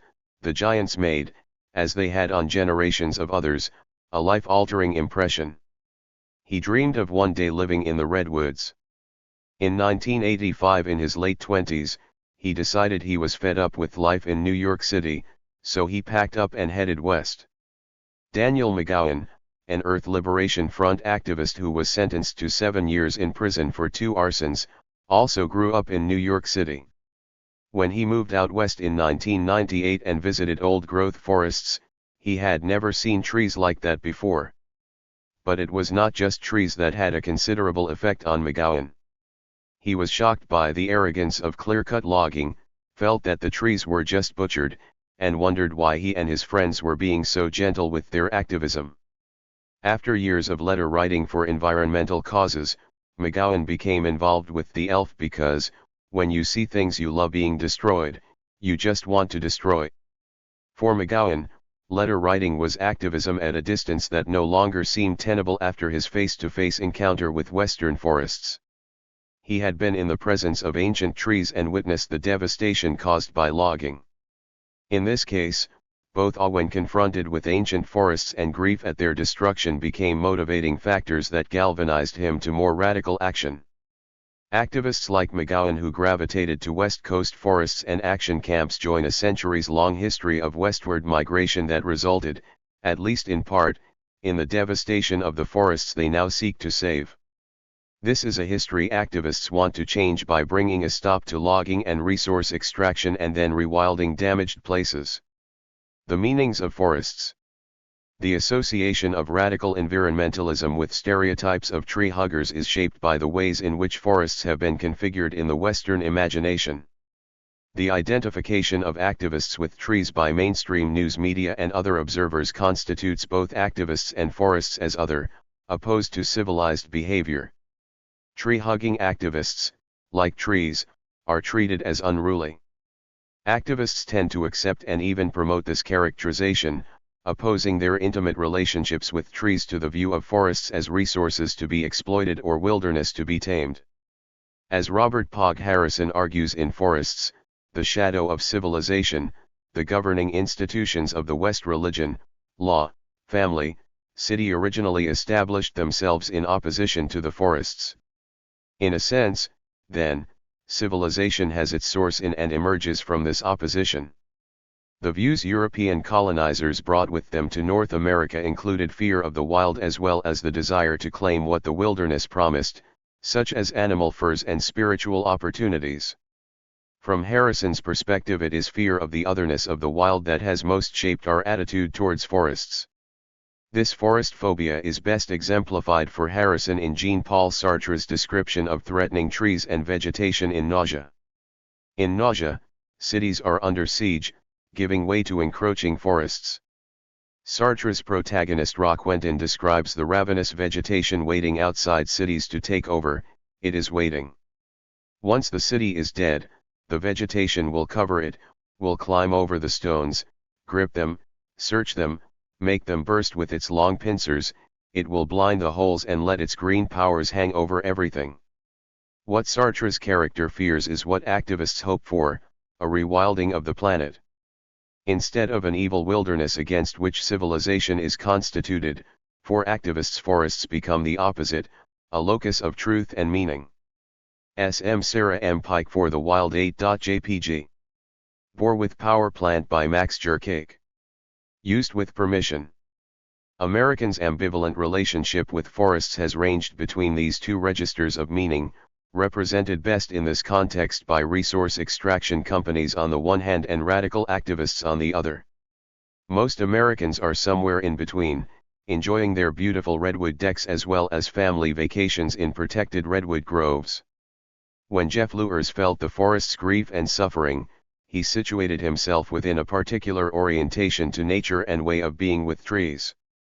Two types of thinking about trees in particular represent more general attitudes towards wilderness in North American history. These different perspectives are reflected in the work of two famous American writers. Poet Walt Whitman's Song of the Redwood Tree begins with the poet mourning the departing nature spirits as the tree is cut down. By the end of the poem, however, he ends up promoting progress and manifest destiny. In Whitman's poem, the tree appears as an abstraction rather than an individual with a distinctive history and appearance. In fact, Whitman had never been to California and had never seen a redwood. While activists share Whitman's mourning over logging, they disavow rather than embrace progress. In contrast to Whitman's perspective, Henry David Thoreau writes in Walden about the landscape he knew intimately. He notices the small changes in the trees around him and encounters them as particular beings with individual identities. Like Jeff Luers, Thoreau imagines trees as divinities. Do behold the king in his glory, King Sequoia. Some time ago I left all for Sequoia and have been and am at his feet, fasting and praying for light, for is he not the greatest light in the woods, in the world? The king tree and I have sworn eternal love. This kind of love and devotion toward intimately known trees characterizes activists' attitudes towards trees as well. Most activists identify with the lineage of Thoreau. They approve of his rejection of taxation and adopt civil disobedience as a strategy. They also share Thoreau's sense of kinship with a natural world that in many ways remains beyond human understanding. Like Thoreau, activists want to be altered by nature. They even want to claim wildness as self, not other, as something within them to be nurtured and expressed as they become wild creatures of the forests during tree sits. Going feral. Activists' journeys into forests that come to feel like home have unexpected and sometimes dangerous consequences. Activists may act on behalf of the wild, have a sense of kinship with wild species, and feel the forest to be a place of sanctuary and belonging, but they are also at risk there. In 1998, 24-year-old activist David Gypsy Chain was killed by a redwood tree felled by an irate logger in the area where Chain and other Earth First activists were trying to prevent clear-cutting of old-growth redwoods. Chain first encountered redwoods after he left his childhood home in Pasadena, Texas, and headed for California with his girlfriend, Stephanie Kirby. According to journalist Jeff Goodell, Pasadena is a flat, hard landscape of oil refineries, toxic fumes, and dying bayous. Huge freighters drift up the ship canal nearby. The air tastes metallic. Take one breath and you understand why this area has one of the highest cancer rates in America. Goodell argues that Chain spent his life trying to leave Pasadena far behind. It was in part the contrast of the forest to Pasadena that made the forest so appealing. Chain was no typical Texan, according to his family and friends. He became a vegetarian in high school, and after graduating, he moved to Austin, where he got to know Kirby. She remembers, he disagreed with consumer society and ignorant people who had no feelings for where their food came from or how their lifestyles affected the earth. When Chain first met her, Kirby had been traveling around the country and had fallen in love with Humboldt County, California, and its giant coastal redwoods. When their relationship fell apart in California, Chain sought out a group of Earth First ERS involved in actions to stop logging in redwood groves. These actions were focused around an area called Headwaters that became famous in the 1990s during the Redwood Wars. The morning of Chain's death, a small group of Earth First ERS set out from their camp, hoping to draw attention to an infraction of California law. Maxim, the multinational corporation controlling Pacific Lumber Company, was logging in the habitat of the endangered marbled murrelet, a seabird that nests in coastal redwoods. Chain and other activists planned to confront the logging crews directly to let them know Maxim was logging illegally. As the Earth First ERS tried to talk with A.E. Ammons, one of the loggers, Ammons grew angry and threatened to fell a tree on them, so the activists backed off. Later that day, they decided to try again to prevent Ammons from cutting down trees, reminding themselves they had a chance to save at least one big tree that day. As they approached the logger a second time, they made a lot of noise so he would stop sawing, and they yelled out, "Don't cut the tree." Then they heard the tree crack and start to fall. Although everyone else scrambled to get out of the way, the tree hit Chain and killed him instantly. When activists like Chain travel to forests to join tree sits and blockades, they leave society behind for causes so compelling, they are willing to risk their lives. Among the trees, activists' internal journeys mirror their physical journeys from cities and suburbs to the wilderness. In forests, young adults' transformation into activists is what anthropologists Tim Ingold and Gisli Palsson call a biosocial becoming. David Chain became an activist over a period of years with a variety of other beings, human and other than human. His process of becoming an activist began early on. He spent time outdoors as a child, distanced himself from American consumerism as a young adult, became involved with Kirby, traveled west, entered redwood forests, climbed into trees, and became part of an activist community.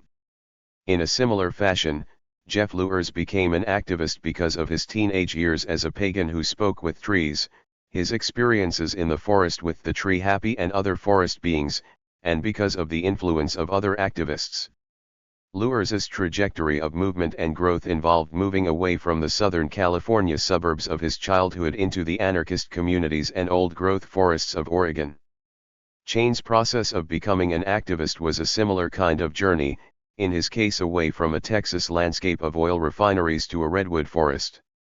Forests affect physical as well as moral changes in activists like Chain, who express what is happening to them internally through their outward appearance and bodily gestures. When activists climb into trees, they enter a world populated by birds, flying squirrels, and other species they are less likely to encounter on the ground. Journalist Patrick Beach describes climbers' ascent into this arboreal world in his book about Chain. Sometimes climbers begin to feel different when the forest floor gives way as they climb. They become aware of birds and other wildlife. The ground begins to lose definition. The majesty of the giants and their function as living habitat is better grasped from 180 feet looking down than from the ground looking up. When activists climb into trees and live on platforms high in tree canopies for many days, distinctions between human body and tree bark become unclear. They acquire what philosopher and cultural ecologist David Abram describes as a different kind of perception, characterized by reciprocity with the other than human, touching the forest and being touched by it. Moreover, the process by which activists become activists often involves the blurring of boundaries between human and non-human bodies, so that self and other are no longer distinctly separate beings. Activists who are involved with tree sits and other action camps often cannot bathe frequently and travel lightly with few clothes. They may look and smell more like forests than civilization. After a year and a half in the redwood tree Luna, Julia Butterfly Hill described the ways in which her body was transformed. The tree had become part of me, or I her. I had grown a thick new muscle on the outer sides of my feet from gripping as I climbed and wrapping them around branches. My fingers were stained brown from the bark and green from the lichen. Bits of Luna had been ground underneath my fingernails, while sap, with its embedded bits of bark and duff, speckled my arms and hands and feet. People even said that I smelled sweet, like a redwood.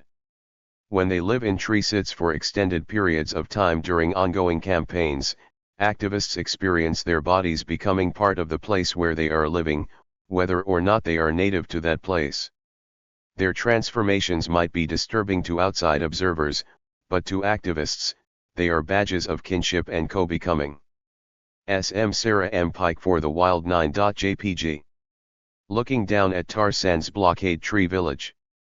Photo, John Feige. Used with permission. Activists may appear shockingly different when they emerge from the forest and return to civilization. As suggested by Hill's account, signs of the transformation that fuels their resistance are evident on their bodies. Activist Joan Dunning describes one of the first meetings she attended to learn about clear-cutting in redwood groves. Who were these children, she wondered as she looked around the room. What is the message with the dreadlocks? Feral. Like goats or cats gone wild. I was surrounded by nose-ringed, dreadlocked, baggy-clothed young people. Activists cultivate this kind of ferality because it links them to their forest kin and to non-human animals, as Dunning suggests. When David Chain returned home from the forest after his first experience at a tree sit a few years before his death, his family was shocked by the change in his appearance and attitude. His dreadlocks were woven with beads and trinkets, and he had a thick beard. His sister Bridget thought he looked like a forest creature. And something had changed inside him as well. He arrived sparkly-eyed, with a kind of presence that wasn't there before, said his longtime friend Chris Martin. It was like he had finally figured out exactly what he wanted to do with his life. Chain's appearance and manner reflected the conversion he had undergone. The forest and its inhabitants, including other activists, had become his community, so he embodied these new commitments. In a similar fashion, when Jim Hindle left a tree sit to visit some old friends he had not seen for a while, they were taken aback by his appearance. He was clearly not the same person who'd said goodbye 3 months back. I'd more or less worn the same outer layers ever since, and they were covered in layers of woodland dirt and the green that rubbed off of the trees. In these ways, activists often appear to friends and families as altered, hybrid beings, as wild as they are human. Their transformation enables them to see and experience something about the wild that other people who retain their separate humanness might not. Acted on by trees, forest animals, and activist friends, in the process of remaking the forest as a site of meaning, activists remake themselves as creatures that belong there. Like Julia Butterfly Hill's bark-stained fingers, the forest gets under activists' skin and in their hair, they are claimed by it. They express their commitment to non-humans with their bodies and go by forest names to highlight their identification with other species. During my fieldwork I met nettle, earthworm, thrush, magpie, burdock, rabbit, turtle, grasshopper, and many others. Nettle, a former earth first. Journal editor, told me the story of how she came by her name. When she lived at the Bilston Glen tree sit in Scotland, she and other inhabitants of the glen often foraged for wild foods. Stinging nettle grew all around the area, so Nettle and her friends drank a lot of nettle tea and experimented with different ways of cooking nettles. At the time, she was going to a nearby herbal school where she learned stinging nettle could be used to treat arthritis and similar ailments. She began treating her tendinitis by swatting herself with stinging nettle and found that this treatment helped keep her pain-free. She had become obsessed with stinging nettle. After she had been working at the Earth First Journal for a while, a co-worker asked if she wanted Nettle to be her biocentric name for her email at the journal, and she did. It was my power plant, my healing plant, a strong metaphor for myself. I can be a healer for someone, or I can be a thorn in their side.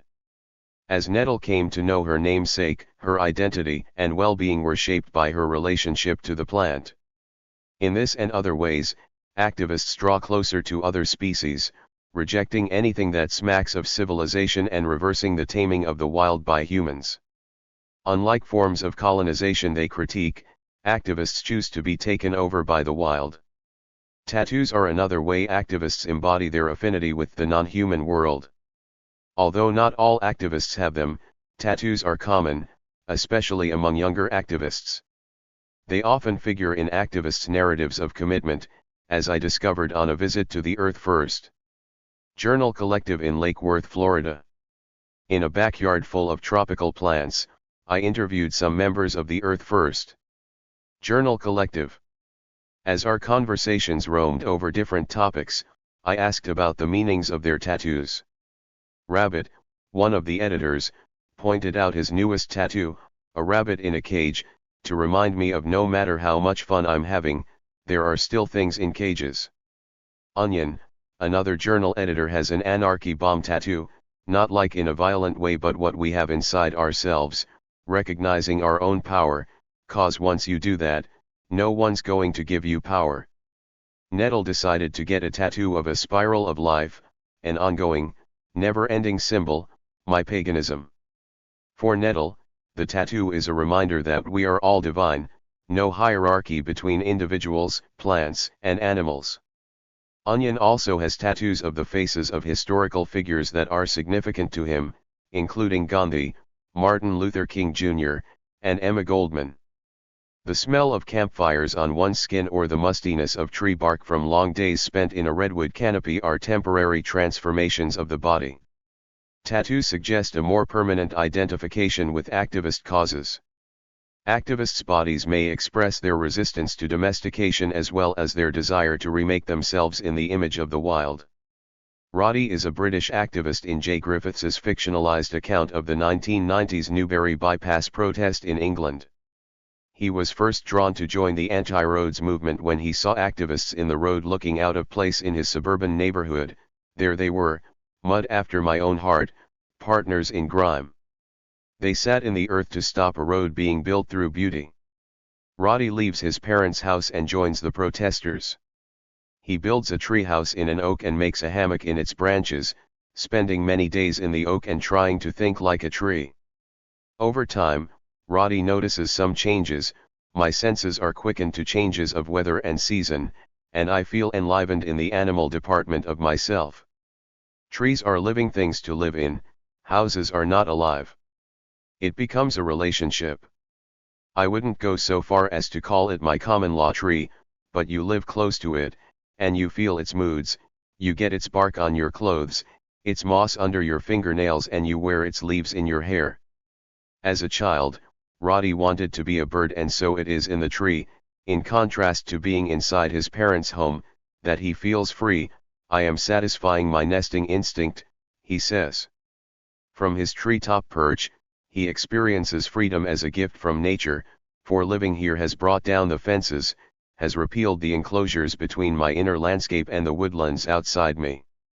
I am nature and it is me. Inside me is all outdoors. Because of this affinity, Roddy becomes committed to the woods. I love this place. I have never felt an emotion quite like this impassioned altruism, needing both love and hate, Love running savage to protect what it loves. Love like a waterfall with rocks of fury behind it. After living in the tree sit, Roddy's inner landscape is no longer separate from the woods around him. The physical changes activists undergo, viscerally felt, are part of a powerfully transformative vision of the human. For many activists, going feral requires both an undoing of civilization and a rewilding of self. Their human bodies and spirits are made over by their encounters with wild beings and places. Rewilding of the human self in a community of other species is first and foremost a reaction against domestication, which activists see as a social ill linked to capitalism and consumerism. Avalon, an elf activist who committed suicide while in prison awaiting sentencing for environmental sabotage, railed against domestication and even preached against domesticated pets and houseplants, explaining that humans could never fulfill the true desires of cats and ferns.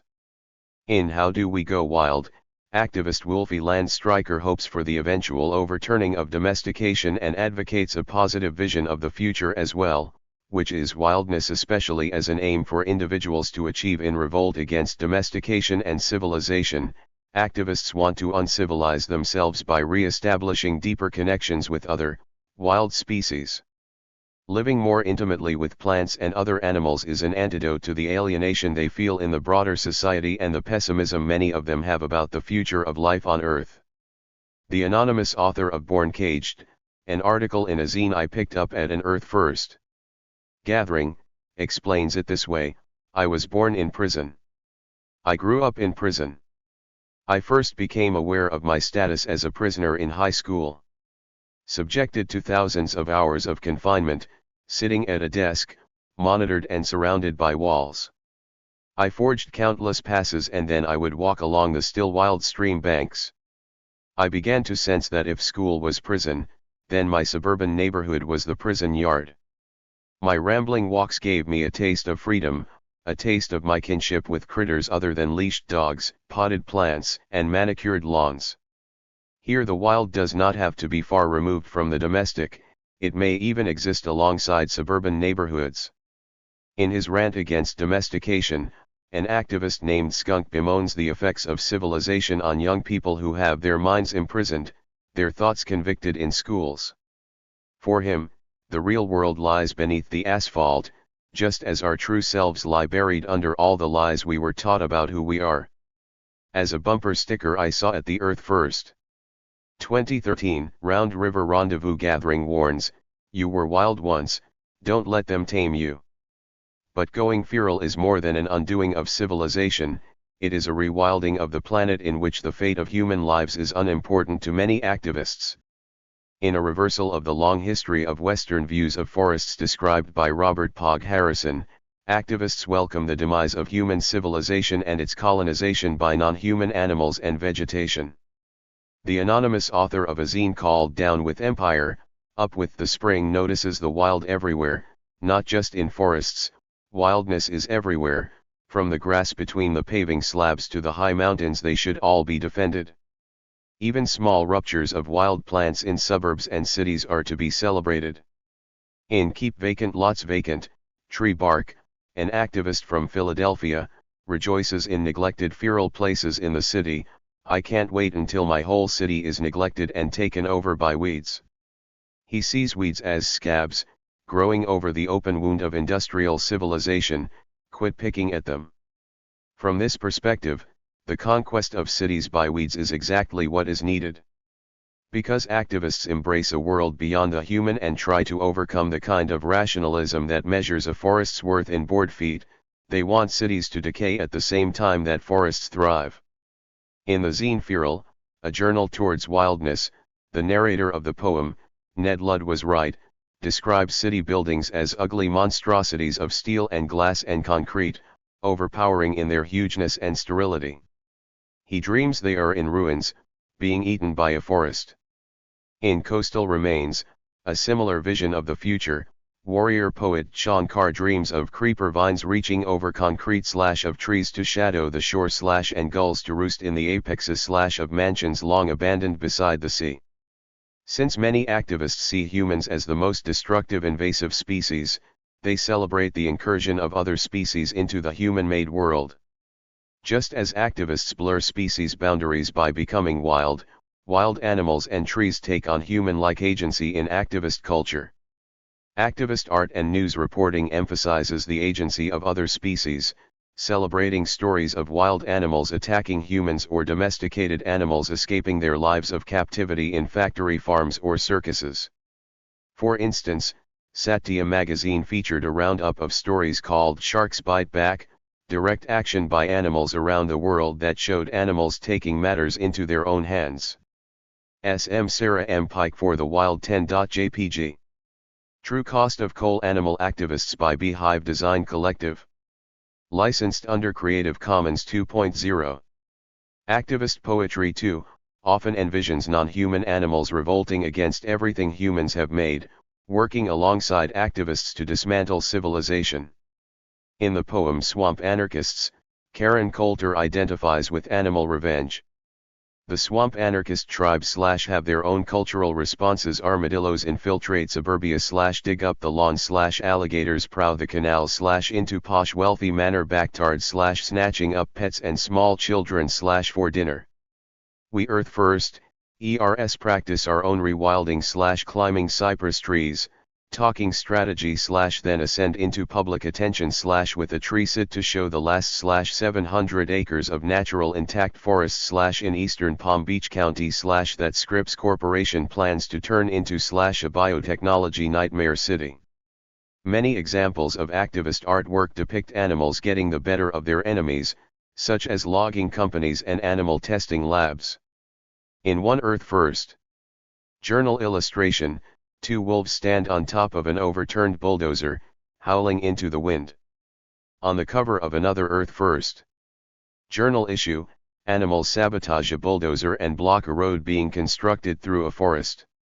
Two raccoons are rolling away a tire, a bear is taking something apart with tools as a badger holds a flashlight, a hawk flies into the fray with a wrench, and a mountain lion and lynx are working with a blowtorch.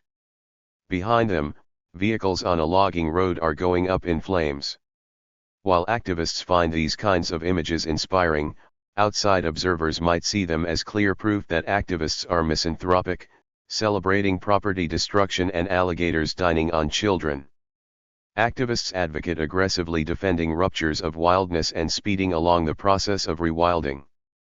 Rabbit urges other activists to take the wild back and offers some examples: people taking back the forests with pickaxes and barricades, taking back the billboards with spray paint and kerosene.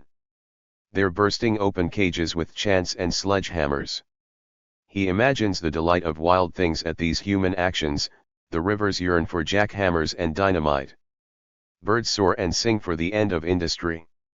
By projecting their own delight at rewilding efforts onto birds and rivers, activists emphasize what they imagine to be a shared cross-species desire, to undo human projects that control and civilize the wild.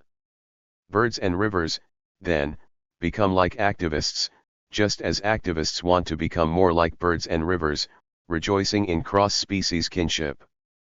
In these visions of undomestication and animal activism, forests hold the promise of two possible futures: a rewilded world of awe-inspiring redwoods and streams full of salmon spawning, or ugly clear-cuts and silt-filled rivers. As Julia Butterfly Hill sees it, the two possibilities are magnificence and devastation. These opposing visions of the future, one dark and the other hopeful, run throughout activist artwork, media releases, poetry, and other writings. In one of these possible futures we might live in interdependent relationships with other species, treating them as our equals.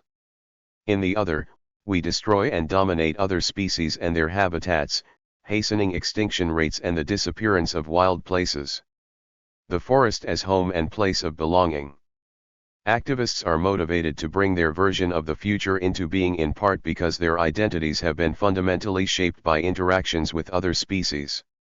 In the redwood forests of Northern California and old-growth forests in Oregon and Washington where so many protests have taken place, the many species-shaping activist commitments include salamanders, bald eagles, bears, salmon, marbled murrelets, spotted owls, mycorrhizal fungi, banana slugs, loggers, marijuana growers, forest rangers, the Klamath and other local Indian tribes, human consumers of forest products, and countless others activists come to know or are influenced by while they live in the woods.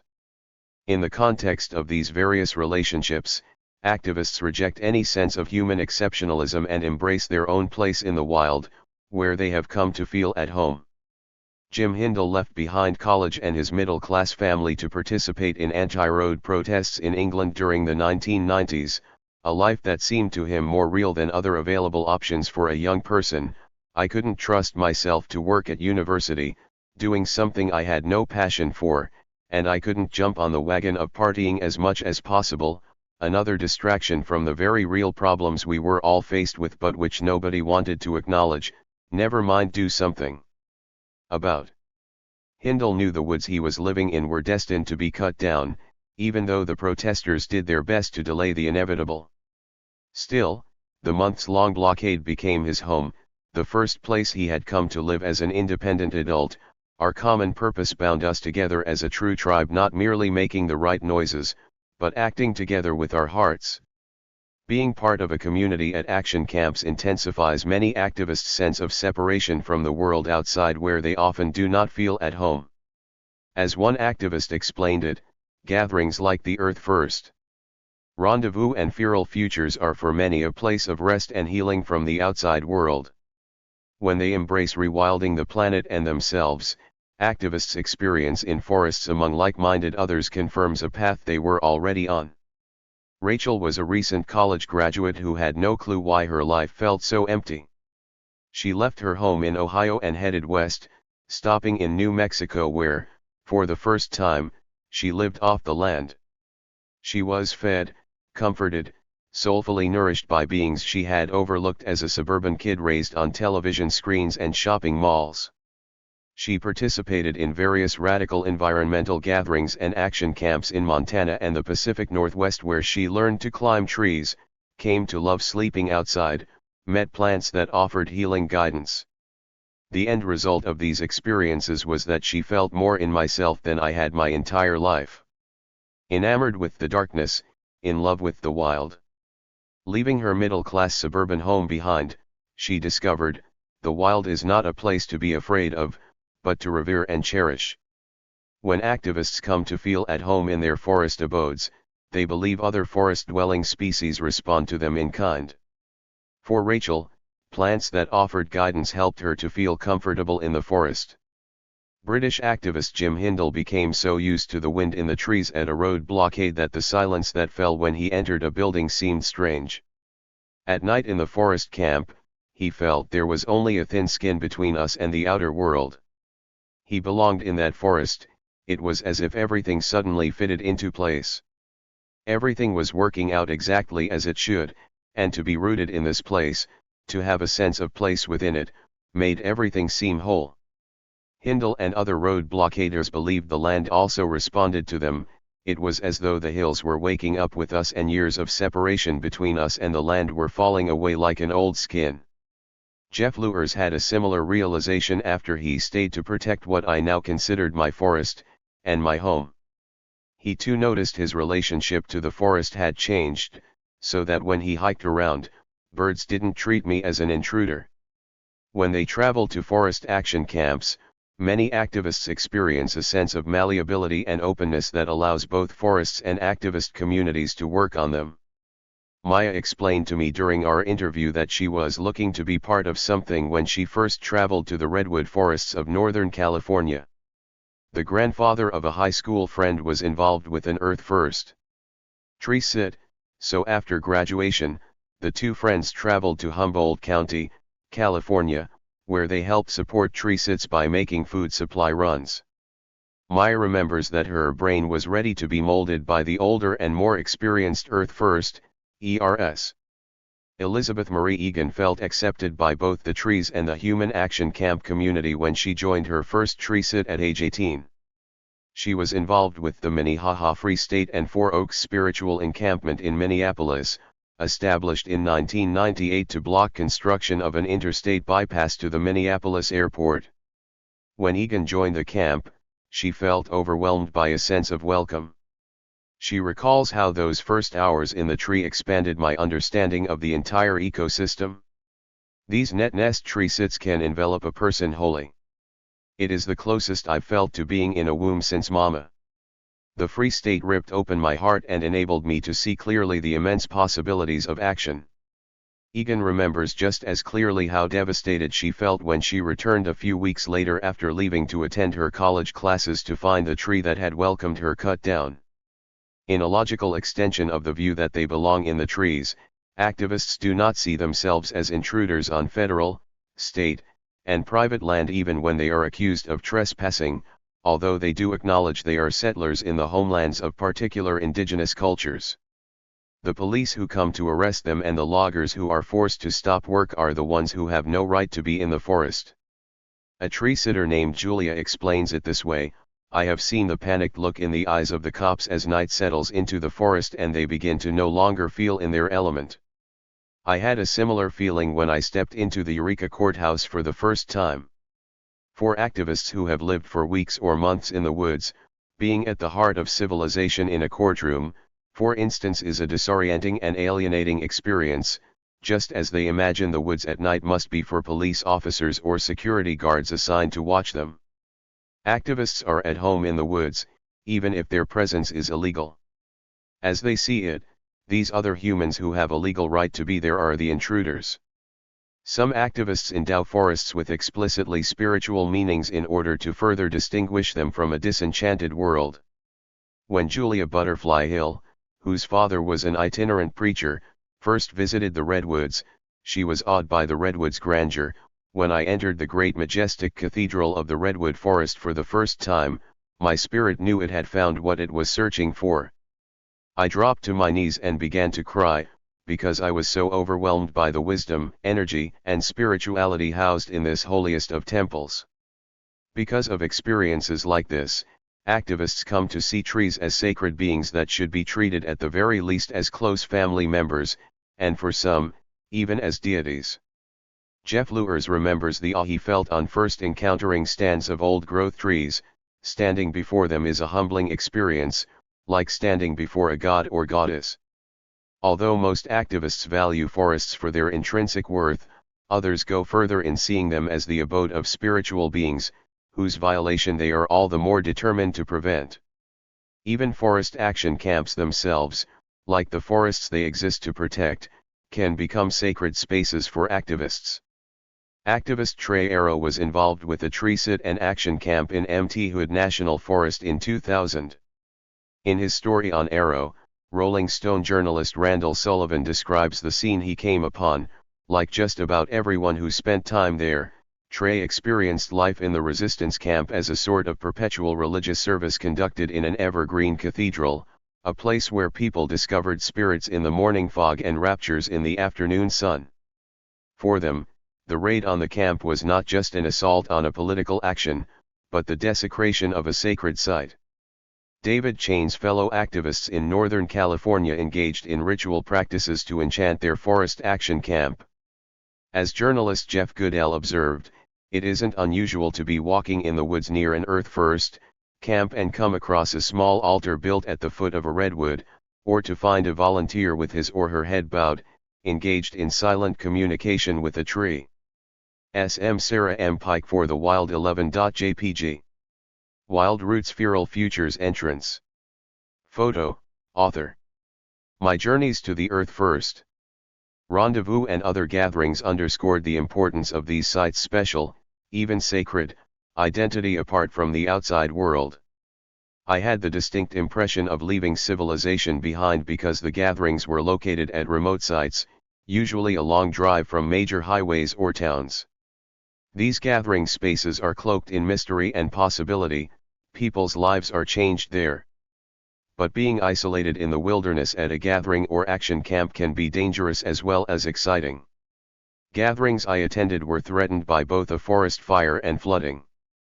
When I helped at the medic tent at an Earth First rendezvous, participants came in with bee stings, poison ivy reactions, and a number of other ailments and wounds. The apparent absence of human control at these remote sites lent power to the feeling of being in a separate space away from ordinary life. Action camps and gatherings sometimes visibly announce their role as special spaces in the midst of forests. In this way, being at home in the forest does not necessarily mean blending in with the forest, but instead, creating a human-identified space. Activists at Red Cloud Thunder Fall Creek Tree Sit arranged river rocks at the site in the form of the Celtic sign for the sun, strung a maypole with a ribbon, and hung a large cloth banner with the name Red Cloud Thunder between two trees. Two of the trees activists lived in were named Kalima after the Hindu goddess and Yggdrasil for the world tree of Norse mythology. Banners, religious references, and trees named for gods and goddesses enhance the meaning of otherwise practical and mundane aspects of action camps. In this way, action camps become spaces in the forest shaped by human action and human understanding. They also have an impact on the forest, bringing food, creating waste, and trampling plants where blockades are built or workshops and circles are held.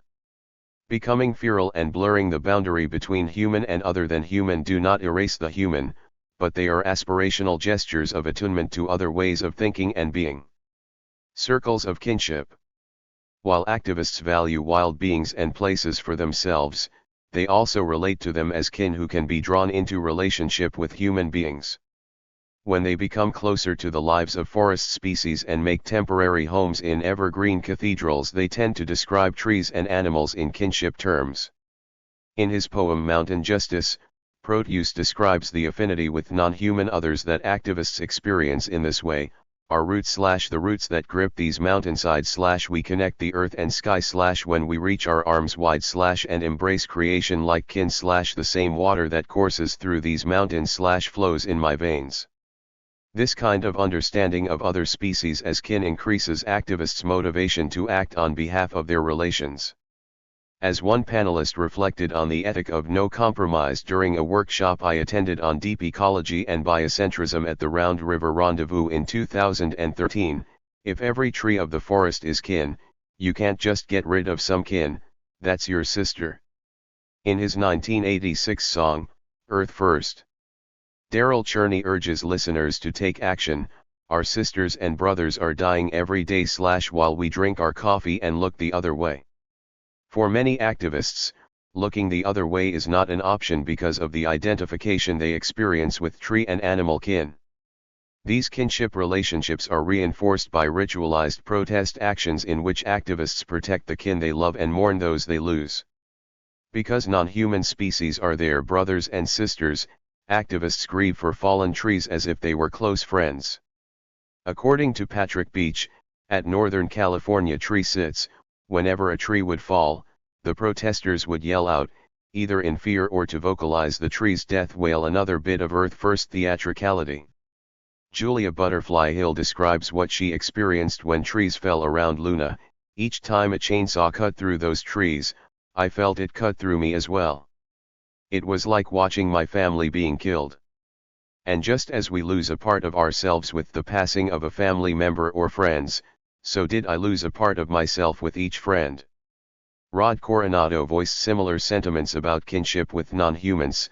Over the last 10 years I have placed myself between the hunter and the hunted, the vivisector and the victim, the furrier and the fur-bearer, and the whaler and the whale.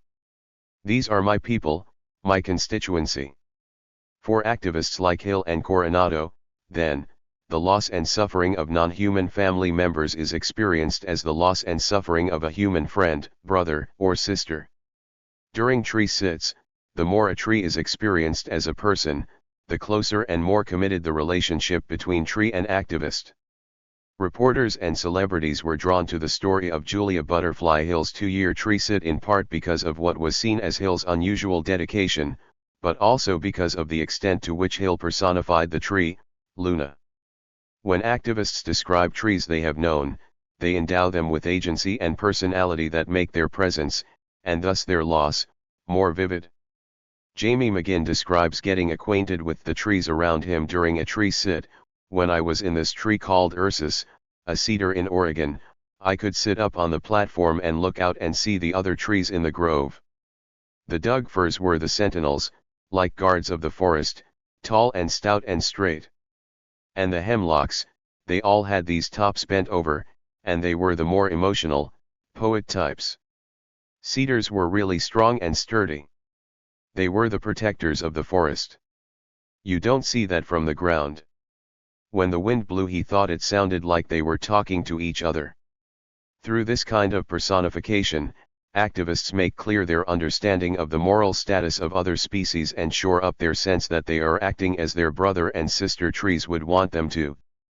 Personification of trees also suggests a dynamic tension between intimacy and distance. Activists endow trees with souls and human-like characteristics, but they also see them as beautiful biological mechanisms that have their own agendas. Trees are human-like kin, yet they remain mysterious beings living in tree worlds we cannot hope to know. These tree worlds have meanings for trees and other species that lie beyond the human, meanings that do not revolve around human existence and human understanding. What is important for activists is creating bonds of love and responsibility across the differences between humans and other species. By personifying trees and non-human animals and treating them as valued presences in the world, activists contradict assumptions about human superiority. They approach redwoods and salmon as wise and ancient beings that have much to teach us humans. As one of the Headwaters forest activists that writer and activist Joan Dunning interviewed sees it, the salmon were here before the land, before the forest. They have been here 60 million years. They swam over headwaters when it was still under the ocean. In this way, activist bodies in trees become sites of learning about how to relate to other species. In a tribute to Lady Oak, in a zine I picked up at the 2013 Earth First Rendezvous, the unnamed author describes communing with this being and what she learned from this oak tree that called to her. I moved to her elevation and region. So I am here learning her lesson. I came here quite concerned with her presence but quickly learned reverie. I learned she grows at a specific elevation as a gateway to ascension. I had been bashful with my relationship with the forest for some time. I felt inadequate coming from concrete to abyss. I tend to be bulky and cumbersome in the midst of such natural grace. I desire acclamation and reciprocation in wild places though. So I have bowed to her. I ask for her guidance. Sometimes we are welcome to cross boundaries and we learn. Instead of mastering nature, for this anonymous author the point is to practice humility, to feel bashful rather than in control, and to cross boundaries when welcome to do so.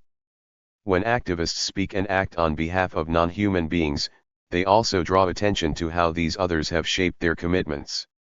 As accidental activist Joan Dunning describes it, the forest called her to join the struggle to save the redwoods.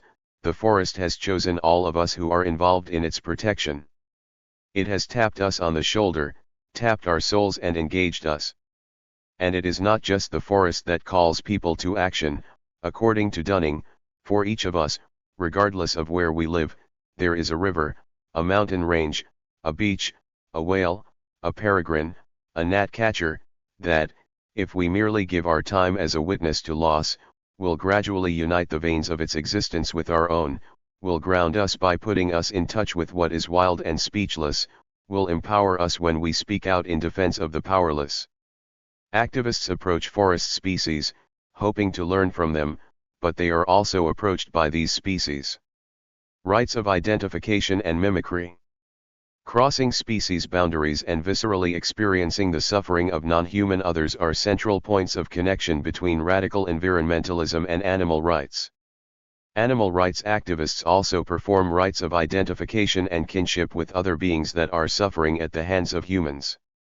In a 2013 video, Suffering is Suffering, Live Human Branding, Iowa animal activists perform a branding on one of their own, in solidarity with animal suffering and exploitation. The video opens with a quote from philosopher Jeremy Bentham that is often invoked by animal rights activists. The question is not, can they reason, nor can they talk, but can they suffer? In this protest, the suffering body of an activist representing a calf is the central focus. In the video, a nearly naked young woman is chained and put in a cart with a cover over it. 3 masked activists dressed in black drag her out, wrap heavy chains around her neck, hands, and feet, and shave off her long reddish-brown hair. They brand her, then put her in the back of a windowless truck with 269 Life emblazoned on it. The reference in the protest is to 269 Life, an organization named for a calf with the tag number 269 and started by 3 Israeli activists to promote awareness of animal suffering in agribusiness. "We are all 269, reads the caption on the branding video. By branding the calf's number on their bodies, these activists identify with the victims of the animal holocaust all around the world, remembering to never forget. Here pain becomes a distinct medium of acting in the world on behalf of non-human others. It is a way into their experience, which we can feel more easily as our own through the lived reality of pain in the bodies of the activist ritualists. Kinship relations are created and expressed when activists and non-human animals are wounded together. 269 Life is one of many examples of the global context for American radical activism, in which campaigns and techniques move across global media flows. These protests are intended to work on viewers watching the video anywhere in the world, making them vicariously experience the pain and suffering of activists who take the place of non-human animals. This kind of identification occurs in many types of protests, even when there is no direct reference to other species suffering, as there is in the branding video. After watching a 16-year-old girl pepper-sprayed by police officers at a 1997 nonviolent demonstration at Pacific Lumber Company's headquarters in Northern California, Joan Dunning explains why protesters refuse to move when the police ask them to. They cannot leave because they are the trees that cannot choose new forests. They are the salamanders who cannot hike to new watersheds. They are the marbled murrelets circling in search of trees that no longer exist. They are the salmon who return home to creeks filled with mud. In this view, the activists' actions should be what non-humans would do if they could. We must do for them what we believe they would do for themselves. They would burn down research facilities, and kill animal researchers. They would form an underground of saboteurs to disrupt the machinery of the vast human-killing machine called society. Rites of self-inflicted pain and endangerment work to seal activists' pact with the other-than-human world. Through their own vulnerability in these acts of mimicry, activists experience other species' vulnerability. In so doing, they hope their sacrifice and utter helplessness, the image of their pain that is also the pain of other beings, will change those who witness their sacrifice. Environmental and animal rights activists not only substitute human bodies for the bodies of trees or non-human animals, but they also sometimes dress as other animals during campaigns. For example, PETA activists may wear animal costumes during protests, such as those against Kentucky Fried Chicken for inhumane treatment of chickens. At the same time that they mimic other species, activists engage in what communications scholar Kevin DeLuca calls disidentification with accepted social values of progress and the dominion of human over nature. Activists dressed as chickens are not simply performing, they are trying to get onlookers to identify with the chicken's perspective, to call into question human dominion over other species. By identifying with non-human animals, they also disidentify with the humans causing these animals suffering. By these acts of identification and disidentification, activists try to create images and stories designed to elicit compassion and care in those who see and hear them. Most forest actions that try to delay logging and draw attention to endangered old-growth forests involve positioning human bodies between loggers and trees, so logging cannot occur without hurting or killing activists. Activists' positions have to be precarious to be effective, even though they do their best to follow safety procedures in order to prevent accidents. Tree sits are inherently unsafe in order to work effectively as a tactic to keep police officers or company workers from easily removing them. Such risky tactics heighten suspense and increase the affinity between activists and those they are acting for. At the same time, they express activists' disidentification with other social values, such as profit and progress. In these ritualized protest actions, young people become activists with many other agencies in all the ways I have suggested, including when they are pepper sprayed or handcuffed by police and photographed by reporters. They even see images of their own vulnerability and suffering on behalf of others in online news reports later, images that confirm their activist identities. For tree sitters, the ritual stage includes material objects like the platforms they live on and the ropes they are attached to, as well as the representations of protests that circulate online and in print. Loggers and police officers who yell at and cajole them, or are friendly and give them granola bars, also shape their activist identities. All of these beings and things make activists into activists. In return, activists bring into being in public and visible ways the plight of the forest, its old-growth trees, marbled merlets, and other creatures. Ruptural performances. Animal rights activists in the branding video and forest activists being pepper-sprayed, lying on the ground in front of bulldozers, or hanging precariously from redwood canopies put themselves in the path of danger. They participate in and orchestrate performances meant to skew assumptions about what and who is of value. These protests are interventions, ruptures in the social order that call into question our notions of who belongs in society. Such protests/performances interrupt the everyday, taken for granted world. SM Sarah M. Pike for the Wild 12.jpg. Mountaintop removal activists risk arrest at EPA headquarters. Photo, Chris Eichler.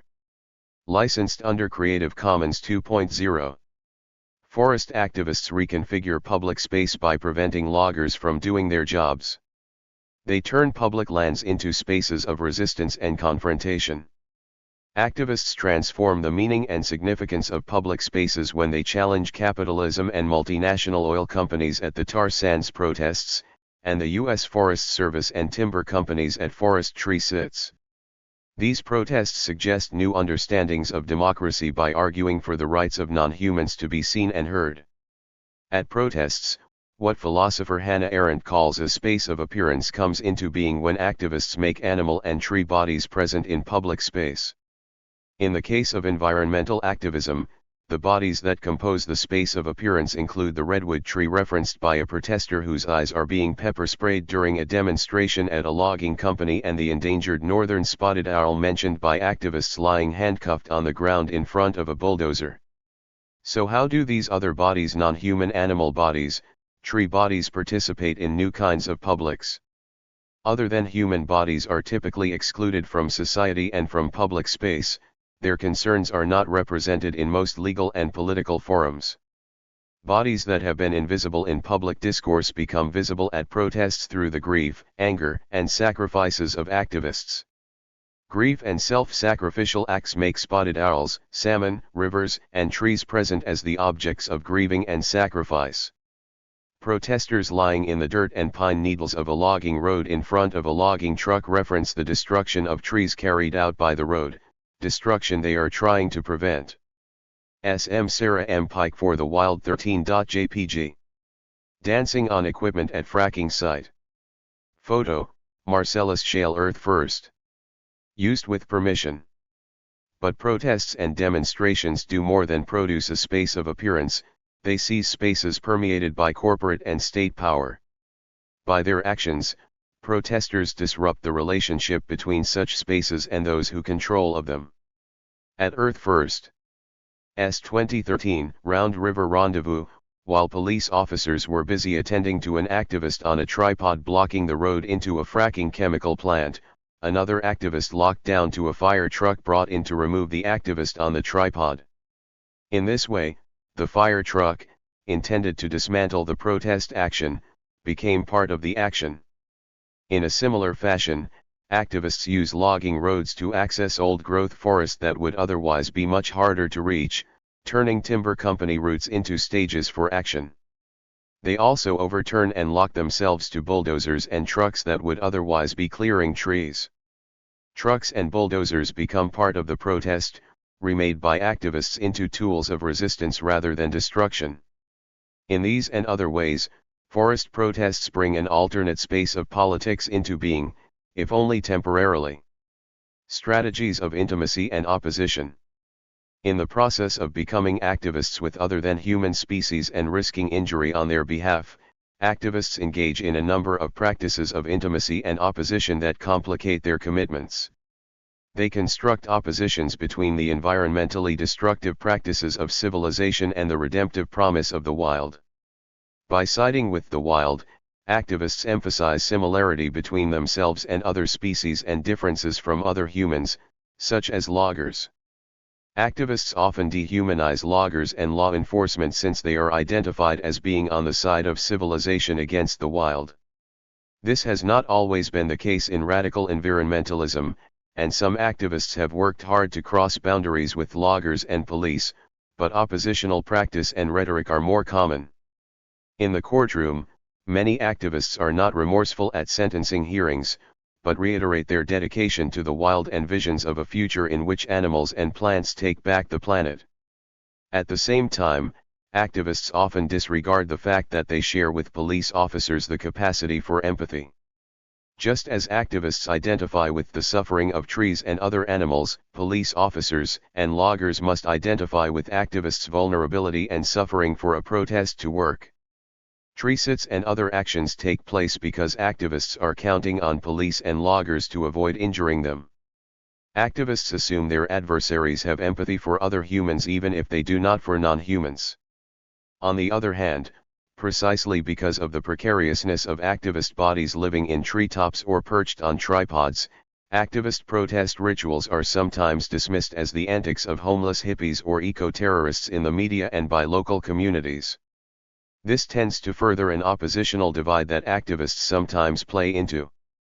Their crusading fervor is not lost on loggers whose jobs are at stake, often eliciting aggressive and angry responses in turn and hatred for the creatures activists are trying to protect, as in the bumper sticker "Shoot an owl, save a logger." For these reasons, protests vary in effectiveness at constructing new understandings of relationships between human and non-human bodies.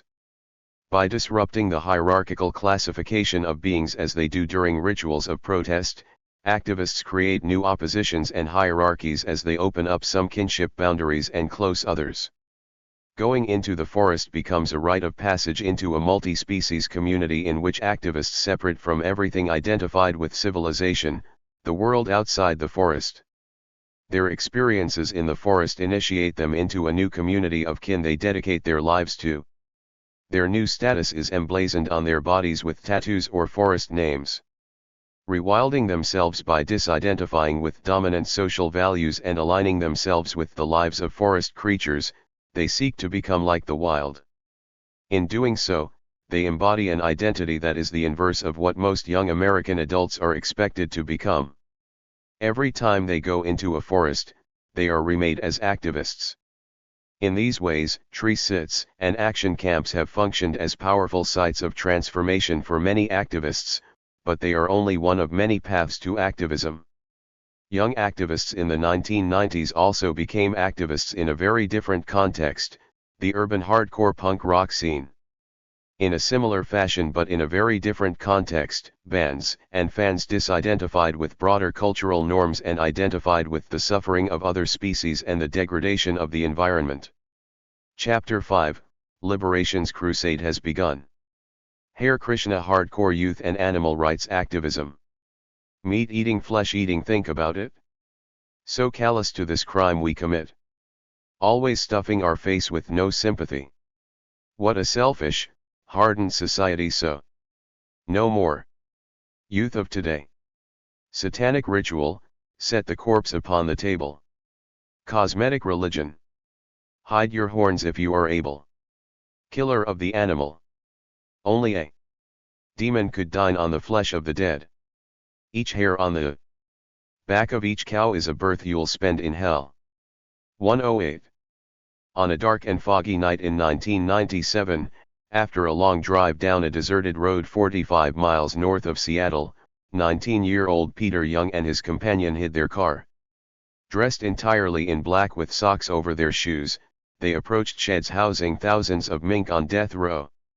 As they entered the cages, Young realized we were laying our eyes on those animals for whom we had stood outside fur stores with signs, slipped flyers into coat pockets in department stores, and hung slogan-embossed banners from rooftops. Thousands of mink, 4 to a cage. Their eyes spoke of helplessness, fear, and betrayal. In the 2 months after that night, Young visited over 30 fur farms, confronted 8-foot-tall mountains of mink carcasses and animals separated from a chance of life by only a latch on a cage. In time we would no longer just look those animals in the eye only then to turn away. In October 1997, a rash of mink releases took place across the Midwestern United States as part of Operation Bite Back, a campaign spearheaded by the Animal Liberation Front. Operation Bite Back had several phases, beginning in the early 1990s. In one 2-week period in 1997, activists cut fences, opened cages, released mink and other fur farm animals, and destroyed breeding records from 6 farms. In 2005, Peter Young was arrested after 7 years of being wanted by the FBI for his role in these actions and was sentenced to 2 years in federal prison for animal enterprise terrorism. Like radical environmentalists fighting for the wild, radical animal rights activists see themselves as freedom fighters at the forefront of a revolutionary movement. For law enforcement agencies, fur farmers, medical research organizations, and so on, animal rights activists are dangerous and amoral. However, on animal rights and radical environmentalist websites, at protest marches and gatherings, imprisoned activists' numerous supporters praised them as martyrs, warriors, and heroes. At his sentencing in 2005 for freeing mink from a mink farm, Peter Young was unrepentant. This is the customary time when the defendant expresses regret for the crimes they committed, so let me do that because I am not without my regrets. I am here today to be sentenced for my participation in releasing mink from 6 fur farms. I regret it was only 6. I'm also here today to be sentenced for my participation in the freeing of 8,000 mink from those farms. I regret it was only 8,000. It is my understanding of those 6 farms, only 2 of them have since shut down. More than anything, I regret my restraint, because whatever damage we did to those businesses, if those farms were left standing, and if one animal was left behind, then it wasn't enough. Like most other activists who are unapologetic for committing acts they believe are morally defensible, Young reverses the accusations against him by casting fur farmers as the real criminals. I don't wish to validate this proceeding by begging for mercy or appealing to the conscience of the court, because I know if the system had a conscience I would not be here, and in my place would be the butchers, vivisectors, and fur farmers of the world. Just as I remain unbowed before this court who would see me imprisoned for an act of conscience, I will also deny the fur farmers in the room the pleasure of seeing me bow down before them. To the people here whose sheds I may have visited in 1997. Let me tell you directly for the first time, it was a pleasure to raid your farms, and to free those animals you held captive. It is to those animals I answer to, not you or this court. I will forever mark those nights on your property as the most rewarding experience of my life. Let me thank everyone in the courtroom who came to support me today. It is my last wish before prison that each of you drive to a nearby fur farm tonight, tear down its fence and open every cage. That's all. In a similar fashion to forest activists, animal rights activists identify with non-human species and distance themselves from those who do not recognize the rights of the other than human world. Animal rights activists, too, become activists by undergoing a rite of passage away from a society they reject. They become committed to a community that defines itself by its difference. For a number of activists in the 1990s, this rite of passage took place through the hardcore punk rock music scene.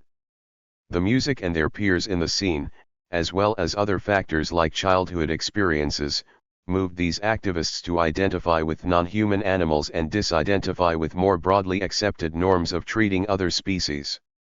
Like forest activists, their transformation came about in a space removed from everyday life, in a subculture that gave them different values and ways of being in the world.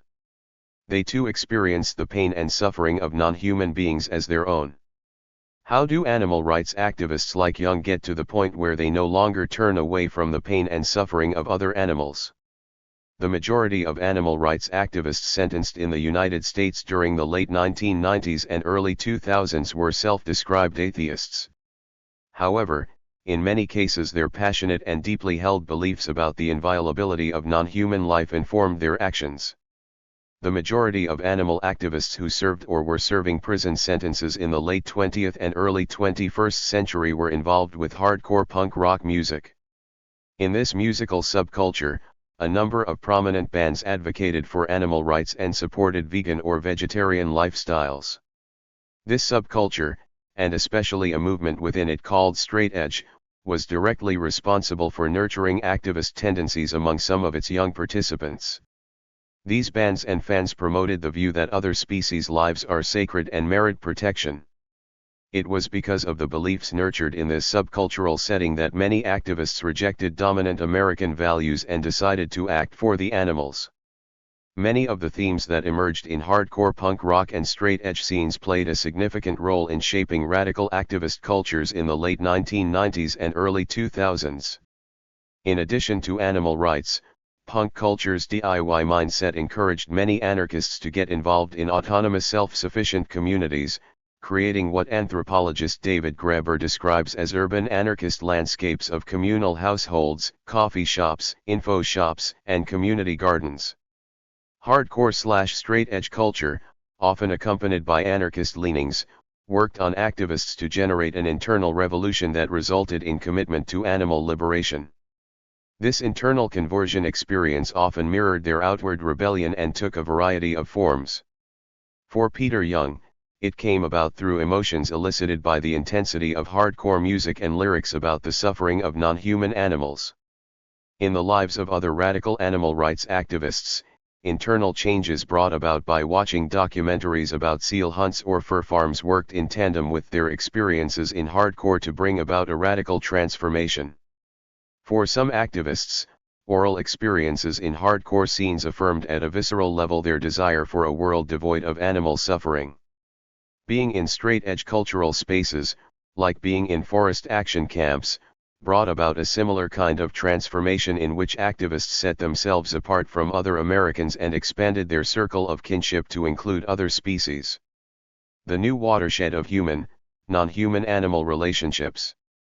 Operation Bite Back activists like Young represent the radical wing of a much broader cultural shift in understanding the proper relationship between humans and other animal species at the beginning of the 21st century. The ALF, which has garnered the majority of media attention for acts of sabotage and animal releases, attracted new adherents in the United States as a change in attitudes about non-human animals was gaining momentum during the 1980s and 1990s. Emerging commitments to animal rights in youth subcultures were also influenced by Hinduism and other religious views about the sacredness of life. These developments coincided with broader cultural changes in the West, especially in the United States, concerning the place of non-human animals in society and humans' responsibilities towards other species. As I argue in Chapter 2, this trend converges with and is influenced by other cultural shifts that have occurred since the 1960s. Growing awareness of the conditions of non-human animals' lives and concern for their welfare has come about in part because of research into animal emotions in the field of cognitive ethology, among other factors. New ways of anthropomorphizing are exemplified by a number of cultural trends in the late 20th and early 21st centuries, the growing animal rights movement, increasing facilities for pet memorials, the National Geographic Channel's Critter Cam, which supposedly shows the world through animals' eyes, and the language of companion animals and dog culture. A good example of shifting cultural attitudes towards activism on behalf of animals is the Whale Wars television series featuring Sea Shepherd, a prominent animal rights group, which premiered in 2008 on the cable network Animal Planet. Books like The Emotional Lives of Animals and Hope for Animals and Their World by animal behaviorists Mark Bekoff and Jane Goodall respectively, who were once criticized by their colleagues for anthropomorphizing their data, are enjoying renewed and widespread interest. Animal rights activists have also aggressively promoted changes in thinking about and acting towards non-human animals by renegotiating the taken-for-granted boundary between human and non-human animals. Sociologist Elizabeth Cherry argues that animal rights activists use strategies like universalization to shift the symbolic boundary between human and non-human animals so that the boundary becomes blurred and problematized by campaigns such as "Meat is Murder." Slaughtering animals for food is generally not considered murder by most Americans. but activists call into question this assumption because they believe other animals have the same moral status as humans. In a way, this is a different strategy from approaching non-human animals as other nations, unlike us. Non-human animals are like us in contexts where their moral status is important. A symbiotic relationship, radical animal liberation and American hardcore. Within this context of new understandings of the relationship between humans and other animals at the end of the 20th century, the ALF attracted young American hardcore music fans committed to animal liberation. Walter Bond, an ALF activist, was sentenced to a total of 12 years and 4 months in 2011 for arsons at the sheepskin factory in Denver, Colorado, the Tandy Leather Factory in Salt Lake City, Utah, and the Tiburone Restaurant in Sandy, Utah, which sold foie gras. Bond sees the relationship between hardcore and animal rights this way. The ALF and Vegan Edge have always had a very symbiotic relationship.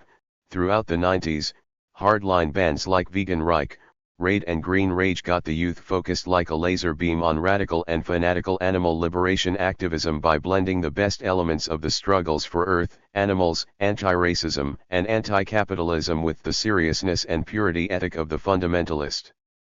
This symbiotic relationship has its roots in the late 1980s and early 1990s when the animal liberation movement arrived in the United States from England and hardcore fans in Washington, D.C., and New York became straight-edge vegetarians and vegans.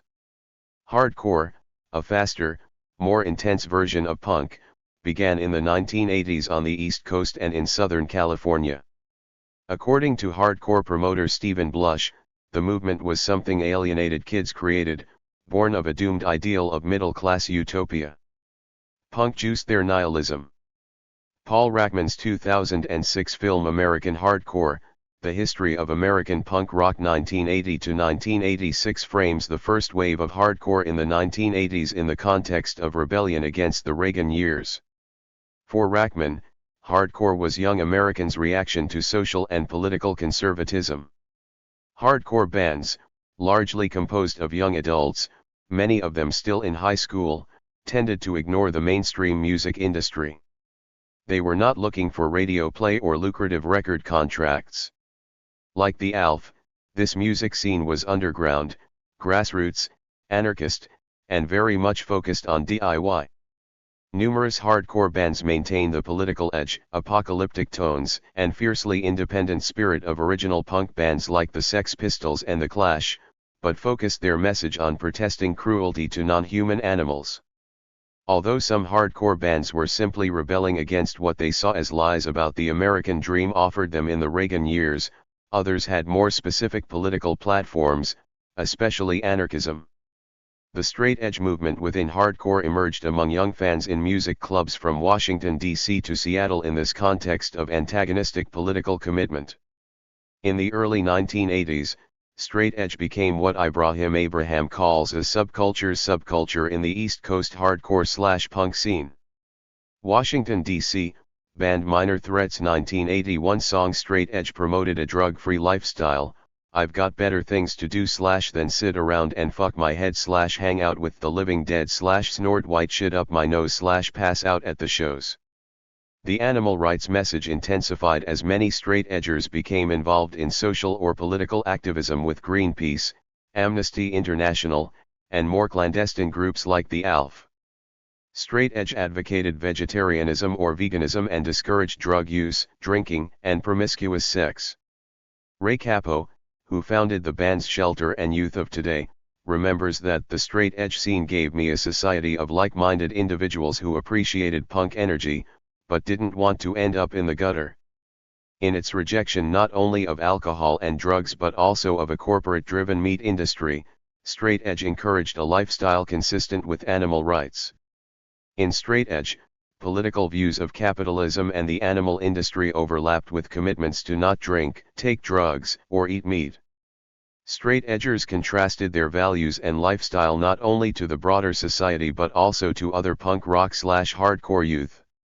Straight edge tended to attract teenagers who did not fit into their high school social milieu or heavy partying punk rock scenes.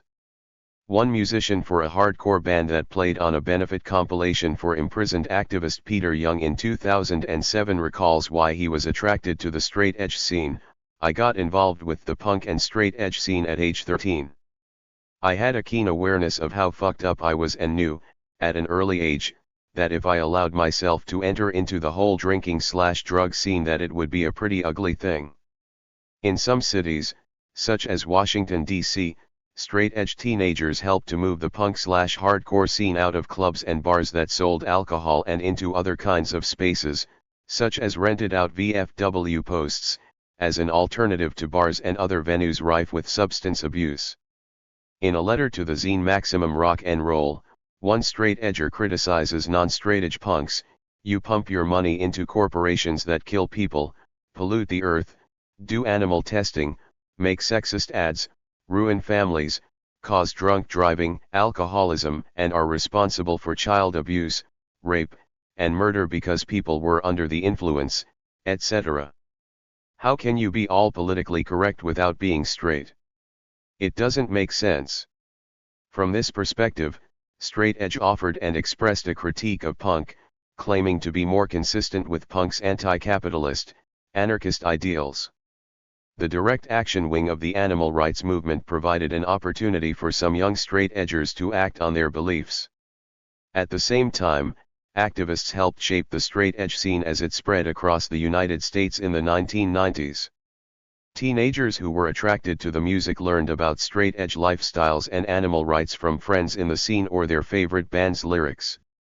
SHAC activist Josh Harper discovered the straight edge band Minor Threat when he was 14 and a friend gave him a copy of a Minor Threat record. Harper recalls, "When I heard the lyrics on that album I felt like they were written just for me. I called myself straight edge for the next 7 years." Many hardcore bands active in the straight edge scene wrote protest songs including pleas for animal liberation. Peter Young credits the straight edge band Earth Crisis with raising my awareness and evolving my consciousness towards empathy for the plight of non-human animals. Earth Crisis was a band that played abrasive hardcore music and preached a militant animal liberation message, with lines such as "Liberation's crusade has begun, your laws will have no meaning past the setting of the sun." Their influence brought me to an understanding that this issue was much more urgent than I had allowed myself to admit. Here Young refers to a line from an Earth Crisis song, "Wrath of Sanity." Other Earth Crisis songs, such as Ultramilitants and Biomachines, praised direct action and condemned vivisection. Bands like Earth Crisis blended deep ecological beliefs with anarchism to criticize corporations and politicians for exploiting the environment and non-human animals. In 2009 Earth Crisis made a public service announcement for PETA with a quote from singer Carl Buchner, "Veganism is the essence of compassion and peaceful living. Animals are living creatures who have the right to live in peace."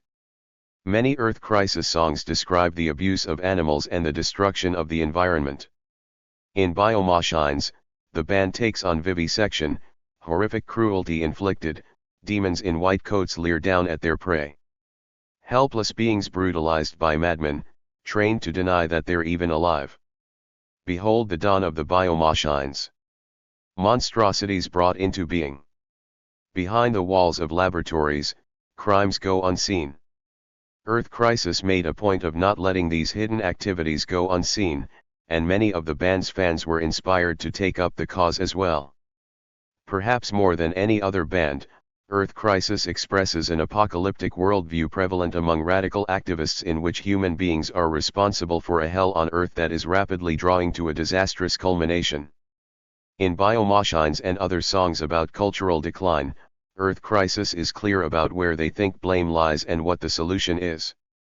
In this way, bands like Earth Crisis politicized hardcore and advocated different moral guidelines for their listeners, guidelines that sometimes came into conflict with American laws. Many straight-edge bands' song lyrics included prescriptions for change as well as critiques of speciesism, and urged their listeners to act.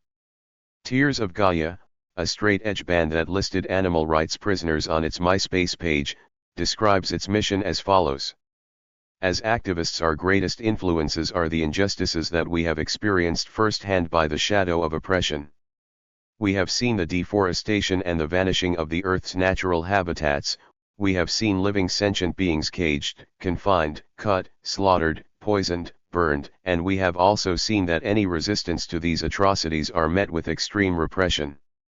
We all live to fight another day, but we must never forget our comrades who have been captured or killed by the system that seems bent on devouring everything beautiful in this world, leaving only the crude stench of its rotting carcass to lay testament.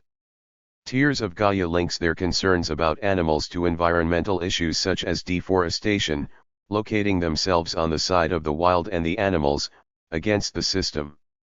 At the same time that this political emphasis in hardcore was taking shape, some bands expressed a spiritual message that promoted respect for all life forms and advocated action. According to Peter Young, it was not simply the hardcore/straight edge music scene, but particularly Krishna-conscious hardcore, or Krishnacore, bands advocating vegetarianism, that influenced his commitment to animal rights. By imbuing hardcore music with ancient spiritual teachings, Krishnacore offered straight-edge youth a religious framework for their animal rights commitments. These bands placed animal rights in the context of a spiritual struggle and promoted specific ideas about humans' moral duty to the non-human world. The International Society for Krishna Consciousness is a new religious movement founded by Bhaktivedanta Swami Prabhupada in 1965 and based on Hindu traditions of his native India. It continues to be practiced in temples and households from India to California. For the most part, it was hardcore band members, not activists, who became devotees and frequented temples. Most band members did not participate in illegal actions even if they sang about them. Activists inspired to vandalize animal testing laboratories or free mink from mink farm cages were carrying out the messages of their favorite band's lyrics and adopting their moral guidelines, if not their religious identification. Krishnacore and other religious forms of punk rock preaching social change might seem to contradict punk's history, which since its origins in the 1970s has had a reputation for being anti-religious and anarchistic. After all, the foundational British punk band the Sex Pistols' 1976 song Anarchy in the U.K. insists, "I am an antichrist/I am an anarchist." But punk rock has not been simply an apolitical free-for-all. Many punk bands have taken political and moral stances. In his study of punk philosophy, Craig O'Hara argues that punk has been mischaracterized as mindlessly violent and that punk rebellion is not an end in itself but often turns into a force for education and personal change. This transformational aspect of punk is the strand that most influenced straight-edge or vegan hardcore. According to O'Hara, vegetarianism and animal rights are two subjects which were first popularized by the European punk community. English bands, often included in their records information and images on the horrors of animal use and abuse. Politically minded punks have viewed our treatment of animals as another of the many existing forms of oppression. But it was not only politics that provided a larger context for the music. Almost from the beginnings of punk rock, there were those musicians and fans who did not divorce their music from their spiritual practice, even though they were a minority. Over time, these spiritual leanings also contributed to awareness of animal rights issues. Even during the early years of punk in the 1970s, some punk rock musicians were becoming interested in Hinduism. For instance, Polly Styrene of the English band X-Ray Spex joined ISKCON after a mystical breakdown/vision in 1978. But it was not until the advent of American hardcore in the late 1980s and 1990s that Krishna consciousness became a significant influence on a number of American hardcore bands. Over time, the hardcore scene became more diverse and incorporated other kinds of religious influences, such as Islam. But Krishna consciousness continued to have a significant impact on hardcore, both in the United States and internationally, through the beginning of the 21st century. For some hardcore bands and straight-edge youth, religious affiliation became another way to embrace oppositional identities and critique other hardcore punk bands and fans. One of the first hardcore band members to adopt Krishna consciousness and make the rejection of other punks' lifestyles explicit was John Joseph of the band Cro-Mags. Joseph was first exposed to Krishna consciousness in New York City during the 1980s. The Cro-Mags album Age of Quarrel, released in 1986, included the song Do Unto Others, in which the band specifically addresses non-human animal suffering. See these wars, they're happening. And then you're asking why. But just stop by some slaughterhouse and hear the animals cry. You missed the point, it's over your head. I guess you'd rather be negative instead. By telling audiences to get the point, the Cro-Mags take a swipe at hardcore punk rock's reputation for being nihilistic. Musicians like Joseph discovered in Krishna consciousness what they believed was a deeper calling. In his memoir, The Evolution of a Cro-Magnon, Joseph describes his encounter with Krishna consciousness in the 1980s. He started shopping at a Krishna conscious health food store on the Lower East Side of Manhattan, attended yoga classes where he met devotees, and eventually became involved with an ISKCON temple. As his religious commitments grew and shaped the band's message, Joseph realized, that's the gift the Cro-Mags had to offer the world, an alternative, an answer, and the only reason we had that was because of Srila Prabhupada and the message of the Vedas. If we didn't, we were just like every other knucklehead band singing about chicks, drugs, or how tough we are. Like other Krishna core musicians, Joseph saw spirituality-infused hardcore as going beyond what secular hardcore could attain, by creating a positive and more spiritually meaningful world. Krishna core offered another way for straight-edge punk rockers to reject the status quo and claim alternative identities. Norman Brannan, who played briefly with Shelter, observes that the Hare Krishnas, who took aim at historically atheistic punk precepts, muscled their way into the scene and, perhaps more stunningly, actually went on to cultivate hundreds of followers. I latched onto that trend, most likely because a kid with a Kinko's card hadn't invented it. Sociologist Ross Hanflair describes the impact Shelter had on him when he was a straight-edge teenager. These guys were so cool. Not only did they not drink, use drugs, eat meat, or have sex, they adopted a religion many people considered to be a cult. It was like they were giving the entire normal world the middle finger and laughing all the way to enlightenment. According to Ray Cappo, one of the earliest influential Krishna core musicians, both through his band Shelter and the record label Equal Vision that he started for devotee music, the only way to go beyond straight edge is to take Krishna consciousness.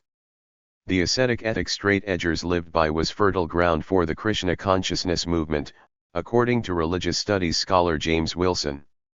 In addition to the daily practice of mantra meditation, initiated ISKCON members take 4 vows: no meat, fish, or eggs, no illicit sex, no intoxicants, and no gambling. Journalist Eric Davis summarizes the ways in which these punk proselytizers brought together music and spiritual practice with a political edge. Singer Ray Cappo is a Brahmana and guitarist Purcell is a Brahmacharya who live in a Krishna temple housed in a former synagogue in downtown Brooklyn. Mantra, their latest album, includes vegetarian battle cries, attacks on sex and TV, and homages to self-realization and the Bhagavad Gita. Because Krishna consciousness melded physical and spiritual purity, it was particularly attractive to those already living a straight-edge lifestyle. Since most straight-edge youth were disillusioned with religious traditions like Christianity, Krishna consciousness offered a spiritual practice more consistent with their values and life experiences. Vic DiCara, of the band 108, chose Krishna consciousness as an alternative to other religious options. He read an interview with the Cro-Mags in Thrasher magazine and discovered that the band was involved with the subversive religion of Krishna consciousness. A friend gave him a book from a Cro-Mags show, and that book, one of the Upanishads, blew my mind straight out of the back of my head. I sat up in bed night after night, tripping out on how amazing it was to be reading concrete, rational, logical explanations of spirituality. It was exactly what I couldn't find in the Bible. Spiritual beliefs, then, like straight-edge lifestyle choices, became ways for hardcore musicians to further embrace identities opposed to dominant social norms. However, just as some punks were suspicious about religion, older ISKCON devotees were uneasy with tattooed punk youth showing up at their temples in the late 1980s and 1990s. Others saw an opportunity for religious outreach to a new generation. ISKCON's magazine, Back to Godhead, featured articles by writers who defended the new devotees. In Bridging the Gap, the anonymous author explains that punk musicians are serious devotees. If the up-and-coming punk group Cro-Mags sounds like people you'd rather avoid, think again. The band's members, especially lead singer Harley, openly and strongly preach Krishna-conscious philosophy and behavior. The famous Jajurani painting of Lord Nrsimhadeva killing Hiranyakasipu is on the cover of their latest LP, Best Wishes. Other articles on Krishna core published in Back to Godhead noted the Hindu content of album covers and the devotional commitment of young punk rockers. Older members of the religion began to see young hardcore devotees as evidence of the spread of Krishna consciousness among a new generation of youth. Ravindra Svarapadasa, a member of ISKCON's governing board, enthusiastically described the impact of a shelter concert he attended in Reading, Pennsylvania. By 9 p.m. the club is packed, maybe 500 kids crowding this industrial loft of 150 feet by 40 above an auto parts warehouse. As I pause at the entrance to put in earplugs, Ekendra Dasa, Shelter's drummer, sees me and offers obeisances. In the area before the stage, the pit, it's called a tight crush of kids carry on what looks like a contained riot, complete with occasional flying bodies. Here, in calmer mid-club, boys and girls crowd at round tables, most of them scarfing down huge helpings of Krishna prasadam on paper plates. Everywhere I see the new Shelter t-shirt on the front, Ananta Sessa in full color torches the universe, while the back enjoins, self-realization not sense gratification. A vision of these shirts filling the halls of American high schools gives me delight. During the show, Svarapadasa begins to understand that he is witnessing a renaissance of Krishna consciousness among 1990s youth that reminds him of its initial popularity with 1960s and 1970s youth. 25 years ago, Krishna consciousness first spread in America through a network of youth who were particularly open to its message: hippies to the outsiders, freaks to the in. Now history's repeating itself, with variations. Here is another youthful social protest movement, originally called straight edge. For Svarapadasa, the link between these two youth movements is clear. Straight edge youth signal a new countercultural movement that promises to expand the reach of Krishna consciousness. Caught up in the excitement of the event, he joins Shelter on stage to lead curtain. Before he begins, the owner of the club hosting the show jumps up on stage and takes the microphone to tell the crowd he and his wife have decided to stop eating meat. "We've been thinking about it, but finally something happened. I was driving behind a truck that was hauling baby pigs to the slaughterhouse in Lancaster. And the pigs were happy. I mean, their pink noses were all sticking out in a row through the slats, and they were just enjoying the air, and they were happy. They didn't know they were going to be slaughtered. They just thought they were going for a nice ride. And that was it. I made up my mind. No more meat." As this scene suggests, Shelter and other Krishna core bands help to focus straight-edge/hardcore youth not only on spiritual practice, but also on animal rights. In the space of a hardcore show, music and spirituality came together to bring about lifestyle changes in some participants, resulting in new attitudes towards non-human animals as well as straight-edge youth. The Shelter concert in Pennsylvania is one of many examples of the ways in which Krishna core bands proselytize to crowds of young straight-edge fans. These tended to be young men, who made up the majority of the hardcore population in the early 1990s. For instance, Vic DiCara's band Inside Out toured with Shelter on the Traveling Circus Krishna Tour during the summer of 1990. He recalls that there were more Hare Krishnas on that tour than there were people in bands. The tour was fronted by a Greyhound bus converted into a temple on wheels, which DiCara recalls was home to a stern-looking 50-year-old Swami and more than a half a dozen teenage boys and men with shaved heads and orange robes. DiCara wrote an article for ISKCON's Back to Godhead magazine, describing the receptiveness of hardcore youth to ISKCON's message. As we traveled around the country, it became obvious that Krishna consciousness had become a major force in hardcore. Imagine 400 teenagers, most wearing tulsi on their necks, paying like $5 or $10 a piece to come listen to a bunch of Hare Krishnas. It's a far cry from getting ignored on the street corner. Nor is it sheer numbers alone that's impressive. Have you ever been approached in a parking lot by 5 enthusiastic kids who spontaneously want to know how to offer their food to Lord Krishna and where they can get japa beads?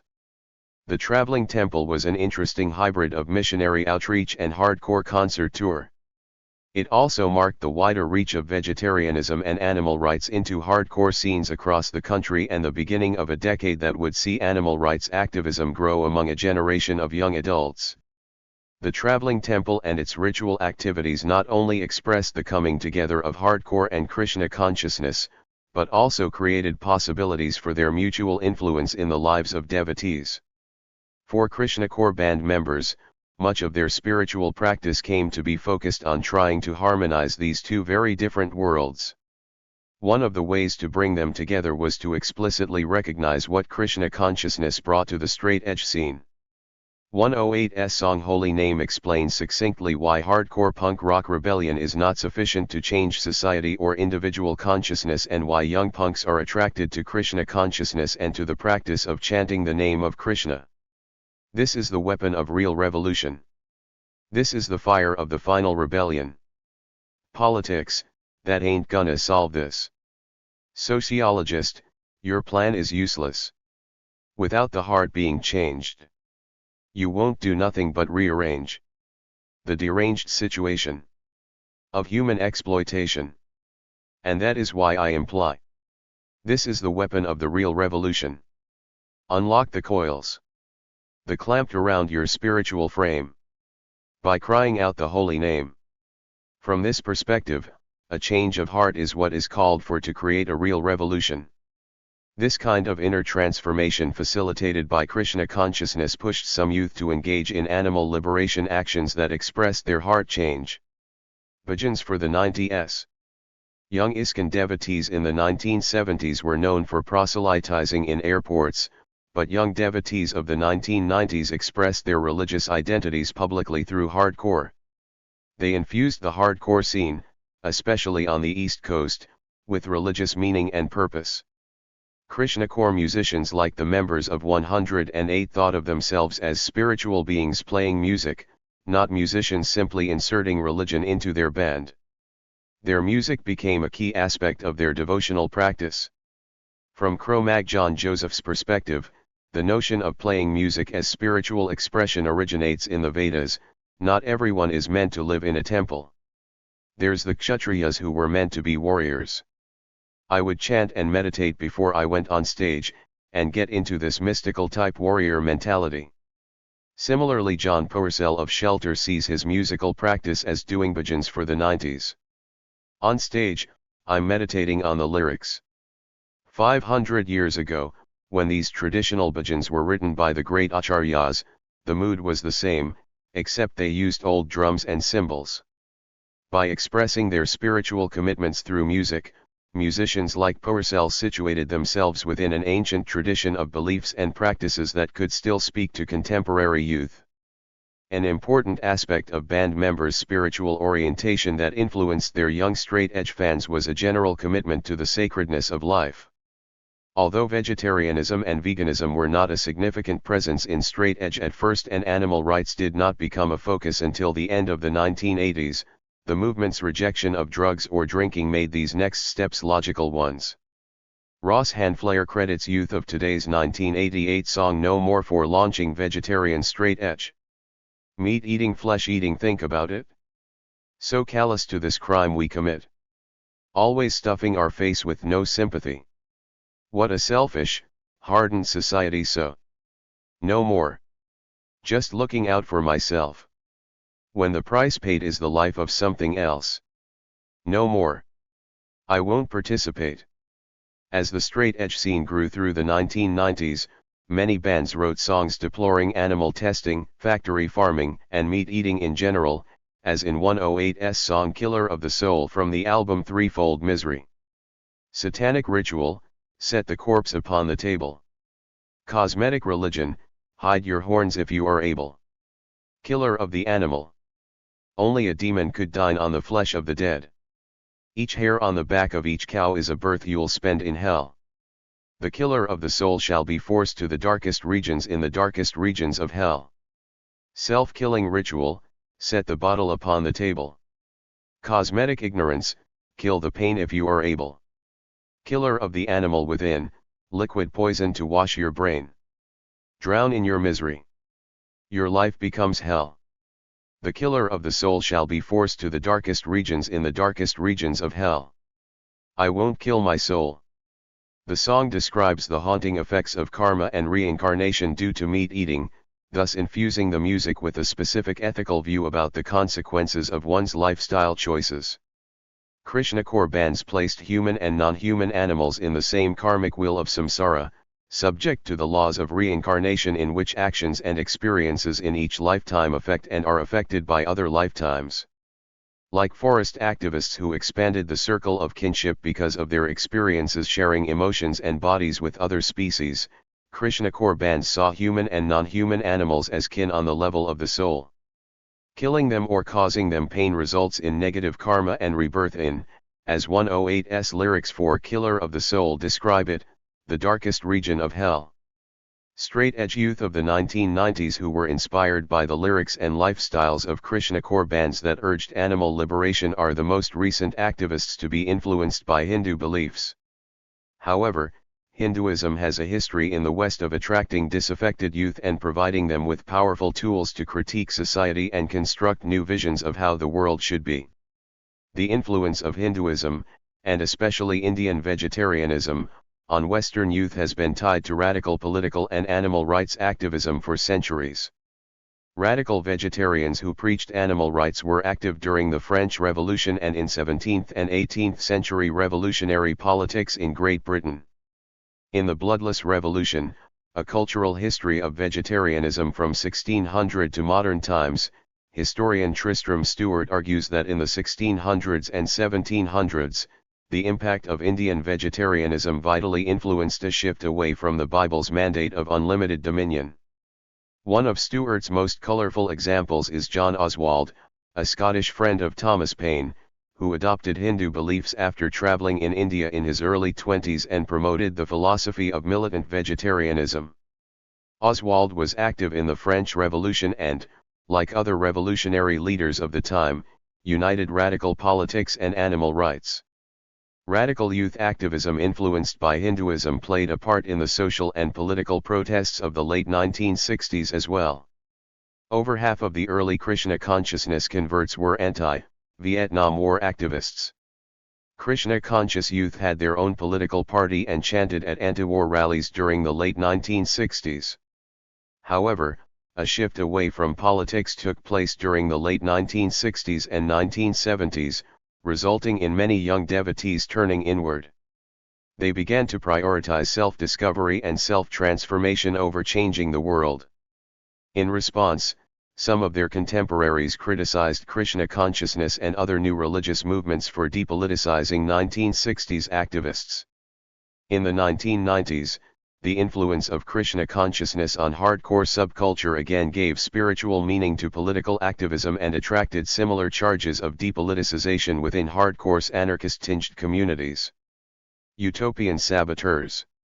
While Krishna consciousness provided spiritual motivation for hardcore youth's activism, it also situated animal issues in an apocalyptic narrative about impending doom. Activists' expectations of decline parallel Krishna consciousness millennial beliefs about the age of quarrel or Kali Yuga. As sociologist Robert T. Wood suggests in his study of straight edge, Krishna consciousness may have gained momentum in the 1990s in part because of the belief in the Kali Yuga, an evil age preceding the end of humanity. The Kali Yuga concept may be highly appealing to some straight-edge youth who perceive a world plagued with addiction, sense pleasure, and the murder of animals for human consumption. Certainly many straight-edge bands shared the sense that meat-eating and abuse of animals were signs of an evil age that needed to come to an end. The lyrics of Krishna core bands provoked the hope and rage of young activists who came to see animal industries as symptomatic of the Kali Yuga, if they were Krishna conscious, or the downfall of civilization, if they were not. Song lyrics describing animal suffering, like those of Earth Crisis's Behind the Wire, fueled their urgency to act. Imprisoned behind the wire, the doomed await their end/tangled corpses fill the pits, starved, shot, or poisoned/to the horrors the world turns away from the suffering in apathy/a blind eye to the victim's pain that they choose not to see. For many fans who later became activists, hardcore lyrics may have been their first encounter with images of a slaughterhouse or lab animal that they could not get out of their head. These images triggered their anger towards societal disregard for the horrors of vivisection and the suffering of animals in factory farming. Peter Young recalls that he thought about caged and slaughtered animals every waking moment. This obsession gave him a kind of death wish because he was impatient to act. He remembers, what made the hardcore scene so powerful and drove so many people to activism is that for a lot of people it gave the plight of animals a sense of urgency for the first time. That sense of urgency is the crucial element that separates passive vegetarian from militant vegan. The emotional urgency of the music and the intensity of being in a crowd of fans and musicians also helped facilitate activist commitments. The straight-edge/hardcore scene brought about or gave fuel to the commitment of activists like Young by providing a way of life and a course of action to channel their anger over humans' brutal treatment of other animals. This course of action was furthered by the inscription of a moral vision on their bodies through straight-edge lifestyle choices and practices of purification that marked their separation from society. Several activists explained to me that their lack of apathy and their clear-headedness in planning actions came about because of their straight-edge lifestyle. As Josh Harper put it, being sober allowed me to see the world for what it really was. Inspired by Krishna core bands, straight-edge kids focused on change at the most basic level of the body. As personal transformation became the basis for acting in the world, changing society had to be grounded in transforming oneself. The band's Strife song Force of Change illustrates the notion of social change through personal lifestyle practices. Resistance in a time of mass destruction / makes the few who walk the straight edge / a growing force of change / committed, though gripped by the plague of a nation / consumed by its intoxication and confined by crippling greed / in my rage / I walk the path of true change / commitment sworn in the name / of those who will walk the straight edge / convictions held to my grave.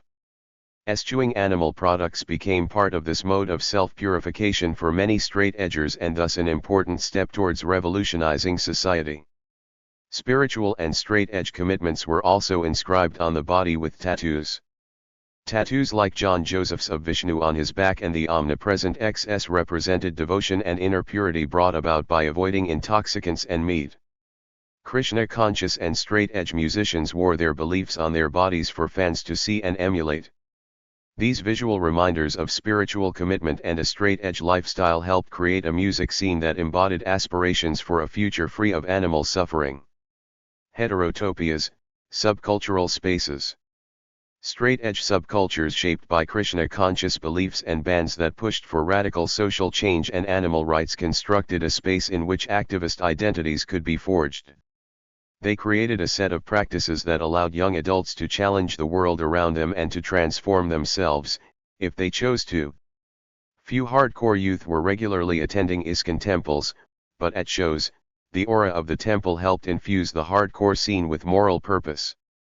The prohibitions of straight edge, often strictly enforced through peer pressure, become a way to set one's own community apart from others and to establish guidelines for living a moral life. Subcultural spaces like straight edge exposed young adults to unfamiliar way of thinking about non-human animals, the inversion of how they were brought up to think of animals, and contested human dominion over other species. Like radical environmentalists who entered the forest, found a sense of belonging in treetops and actions camps, and became activists in a multi-species community, so too were animal rights activists made in the urban hardcore / straight edge community. For many hardcore youth, experiences living and acting in these spaces led to their conversion to activism in a kind of rite of passage. Craig Rosebraju describes himself as a patriotic high school student from a middle-class family who wanted to become a professional soccer player and a successful businessman. His rebellious phase began when he graduated from high school and moved out of his parents' house. It started with skateboarding, an activity that led to my involvement with the rebellious subculture of punk rock music. Many of the people I met had taken to the subculture as a political act of rebellion against a society that did not appear to provide a just and inclusive future for them. As young straight edgers moved away from their parents' homes, they often joined communities of other rebellious youth who were making different lifestyle choices than their high school peers, such as becoming vegan. Darius Fulmer, one of the SHAC-7, who was sentenced to a year in prison for running an inflammatory anti-animal testing website and released in 2007, wrote me from prison, explaining that he had always been an iconoclast. I was never interested in drinking, drugs, or smoking, and at a certain point stopped eating animals. I did, however, feel somewhat isolated in my lifestyle. I came upon the hardcore scene quite by chance. A classmate who I did not know personally was silk-screening t-shirts for the hardcore band Shelter in our art class. In the hardcore scene, and particularly in the straight edge element of that scene, I found acceptance for what had been a lonely lifestyle. This was crucial as it allowed me the confidence to grow and begin to make my voice heard. For Fulmer, becoming an active participant in the straight edge community overcame his sense of being isolated. Realizing other youth shared his frustration with society helped further his commitment to activism. For many of these young adults, conversion to straight edge and activism may include living in vegan households and attending music shows with like-minded friends who may also be participating in animal rights protests. At shows, it is common to find a table filled with literature on veganism and animal rights next to a table with the band's CDs and t-shirts. In these ways, the subcultural space of straight edge with its vegan bands, political commentary on contemporary society, dumpster diving, and vegan food contributes to a sense of radical difference. Straight edge/hardcore youth extended the reach of their urban scene to rural mink farms. Just as their bodies were wound up at hardcore shows, they were adrenaline fueled for night actions against fur farmers. Even property destruction, such as arson and graffiti, typical of many ALF actions, had parallels in punk rock and hardcore. As Craig O'Hara explains, violence to property has been an active part of both the pacifist and non-pacifist punks' activities. In this and other ways, some participants in the hardcore scene took the fury and anger of the music and the intensity of the shows into illegal animal liberation actions. The tipping point, conversion stories. Within these oral spaces, activists' conversion came about when they reached a tipping point that made action mandatory. In an interview for Total Destruction, Straight Edge fanzine against the ruling order, Peter Young attests that the music made the difference. The vegan straight edge scene is directly responsible for the course my life has taken. All praise and credit is given to this movement for providing the spark that ignited an internal revolution in me many years ago. One from which I would never recover. In the same interview, Young recalled the moment that marked his commitment to animal liberation. I was skating the streets of Seattle, listening to Raid, and something in me broke. The fate that would have awaited myself and the animals had I continued as an inactive vegan stood to be far more horrific than prison. Hardcore taught me urgency. It taught me anger, and it taught me to point fingers. The internal revolution that was Young's conversion to activism came about from the convergence of bodily experience, song lyrics, and a community of like-minded young people he found in straight edge. In the process of listening to the music, the driving intensity of hardcore brought about his rite of passage into activism that had been a long time coming. When they look back on the paths they took to animal rights, activists construct narratives that make sense of their actions within a worldview that values non-human life. Young was raised Christian in a suburban home but had a skeptical bent. I have always been motivated primarily by logic and reason, and even at the age of 5 or 6 found myself picking apart and defeating most arguments for the existence of a God. I'm quite certain my belief in Santa Claus outlived my belief in the Bible.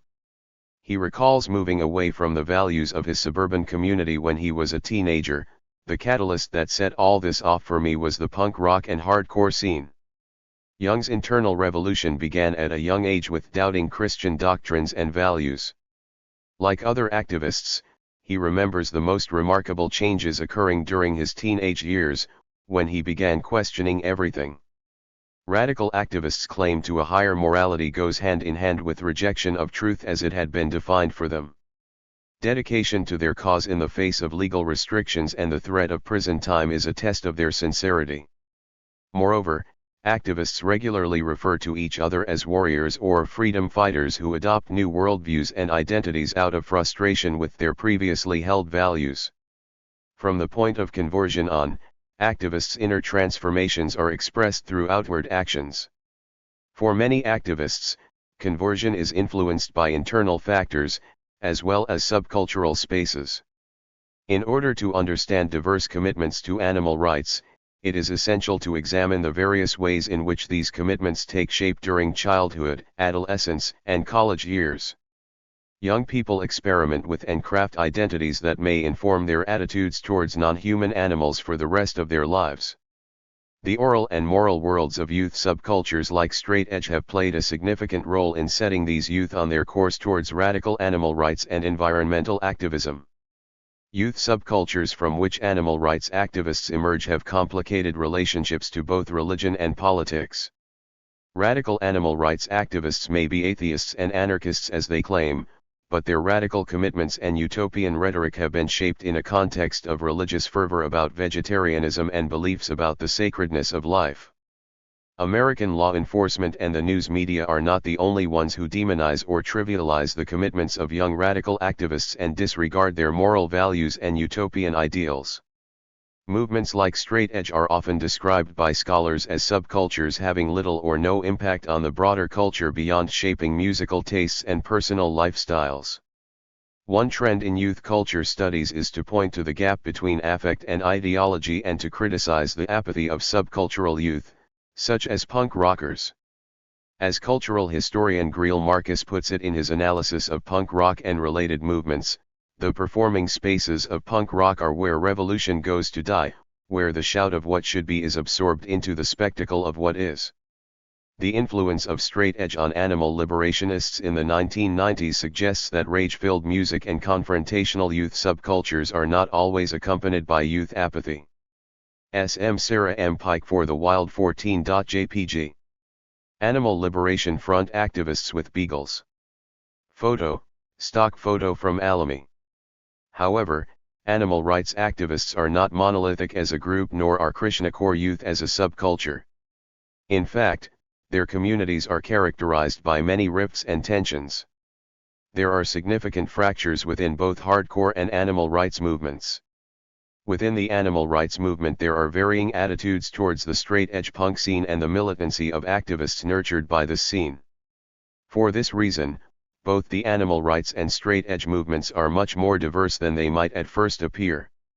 One of the most significant tensions within the broader animal rights movement concerns radical activists and their tactics, such as arson, which is often condemned by more mainstream animal rights advocates. Arson and other acts of property destruction are sometimes blamed on the youthfulness and punk rock subcultural affiliation of ALF activists and other underground groups. Animal advocate and lawyer Lee Hall, for instance, disparages what she sees as the trendiness of the latest countercultural niche in a world entirely apart from the banalities of home life, metal bands, tattoos and body piercings, being locked together inside Neiman Marcus to protest fur, and being initiated into an activist circle by going on night surveillance trips. Hall goes on to compare animal rights extremism to the Ku Klux Klan and describes a demonstration in Oxford, England, in which activists carried a banner proclaiming vegetarians against ALF. On the other hand, young punk activists have not always felt welcome among mainstream activists. Craig Rosebrugge felt out of place, a punk rocker in a fairly conservative animal rights group. Like many others, Rosebrugge supported the ALF because ALF tactics seemed conducive to making changes come about more quickly and thus ending animal suffering sooner. Another point of conflict within radical animal rights and hardcore is the issue of abortion. Some of the most religiously committed members of these disproportionately young white male movements have been adamantly pro-life, not a position typically linked to punk rock or to animal rights organizations. This position may be shaped by the same Hindu worldview that endows non-human animals with souls and sacred value, or by other religious worldviews that have spread through hardcore. committed Hindus are not the only ones challenging abortion rights. In 1990, Vegan Reich, led by singer Shaun Muddakai, who had converted to Islam, released a 7-inch single accompanied by a hardline manifesto that argued for a radical commitment rooted in one ethic. Hardline created a rift within straight edge between those who took the sacredness of life to include unborn humans, and others who prioritized a woman's right to choose. At the same time, Vegan Reich was accused of being anti-gay. The hardline movement within straight edge became controversial among straight edgers who were more accepting of reproductive choices and sexual orientation. But hardline also supported the increasing emphasis within hardcore on animal rights. For Muddakai, for instance, radical activism is always justified. I am in complete support of all animal liberation activity, whether violent or not. This is not to say that I believe in indiscriminate acts of violence, aimed at the common person on the street, but against the institutions built on exploitation and the individual merchants of death. The issue of abortion brings into sharper focus one of many rifts in communities and subcultures activists participate in. These spaces of opposition to broader social and cultural norms, then, function as sites of belonging as well as contested spaces of meaning around tactics, gender issues, inclusivity, and ethnic diversity, tensions I explore further in the next chapter. Chapter 6, Circles of Community, Strategies of Inclusion. I don't understand how all of these white people can run into the forest making up and practicing their rituals when we can't even go into our sacred forest and practice our rituals. Sabotage Mahal. Anarchists and revolutionaries are faced with the same dilemma, whether to try to create an alternative culture of their own, or to concentrate on alliance work, supporting the struggles of those who suffer most under the existing system. To put it crudely, they have to choose whether to focus on their own alienation or others' oppression. David Graeber, Direct Action, and Ethnography. As the summer rain poured down on our makeshift tarp and straw bale seats and flooded the workshop area, we tried to keep our feet and gear out of the rising water. Struggling to hear each other over the rain, participants delegated with planning chants for an upcoming anti-fracking protest argued about the wording of a particular chant. When we began to practice the chant, which included the phrase, "Our land," one participant interrupted and argued that we should not claim the land as ours since it was stolen from Native Americans. This led to a debate about who could rightfully claim the land on which the protest would be held and how the wording might be changed to be less objectionable.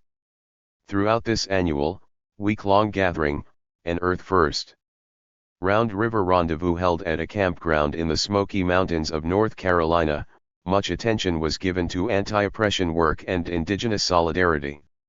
Those who wanted to spend more time focusing on trees, endangered species, and watersheds were in the minority. They did occasionally speak up to remind others that the gathering was called Earth First. What does it mean to put the earth first in a movement that increasingly links the devastation of the natural world and the treatment of non-human animals to other forms of abuse and oppression? In the first decades of the 21st century, radical activists in the United States struggle to be all things to all beings, human and other than human. They have been on the forefront of efforts across radical communities to be welcoming to all people, especially to people of color and those who are gender non-conforming. In so doing, they call into question boundaries between insiders and outsiders, crafting a movement that aims to be radically inclusive, but continually, in practice, leaves someone out. In this chapter I focus on how tensions around activist commitments and community ideals, especially on who is included and who is excluded, emerge and are worked on through ritualized activities at activist gatherings and action camps. Activists' commitments to human and non-human worlds are expressed, challenged, negotiated, and constituted through spatial practices. It is through these often intense conflicts and negotiations that participants may become even more invested in activist communities and in the wild. At the same time, conflicts can put off some activists who decide not to return to gatherings and protests because they felt unwelcome. I want to look at the ways in which activist communities are constructed through spatial practices and boundary making, including the integration of critique into new ritualized actions. Welcome home. As we left the interstate, panoramic views of the mountains outside Asheville, North Carolina, soon gave way to mixed farmland and forest. Small farms and modest ranch houses were occasionally carved into the borders along forested land, but we had the feeling of leaving civilization behind. My 3 passengers had come to the mountains from cities and had never been to the area before. I picked up Redtail and Lode in Knoxville and Treefrog in Asheville, in order to share my rental car and have some company on my journey to the Earth First Rendezvous. Redtail and Lode were students at the University of Minnesota, where Lode was involved with a campaign against an iron mine and Redtail was working on an art education degree. Treefrog attended a small college in Oregon and was studying international environmental relations.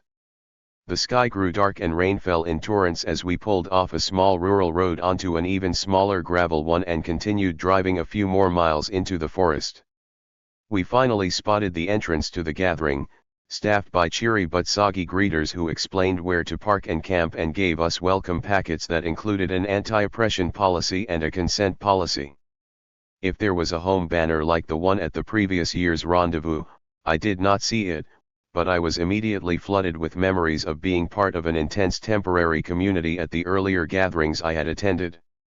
At a gathering in a forested realm removed from society, activists work hard to create a world more in line with their ideals.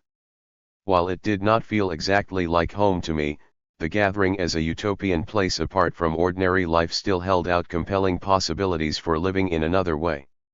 We drove deeper into the forest, leaving the greeters to welcome the next travelers and to watch for police and hostile neighbors, so they could warn others with the walkie-talkies they carried.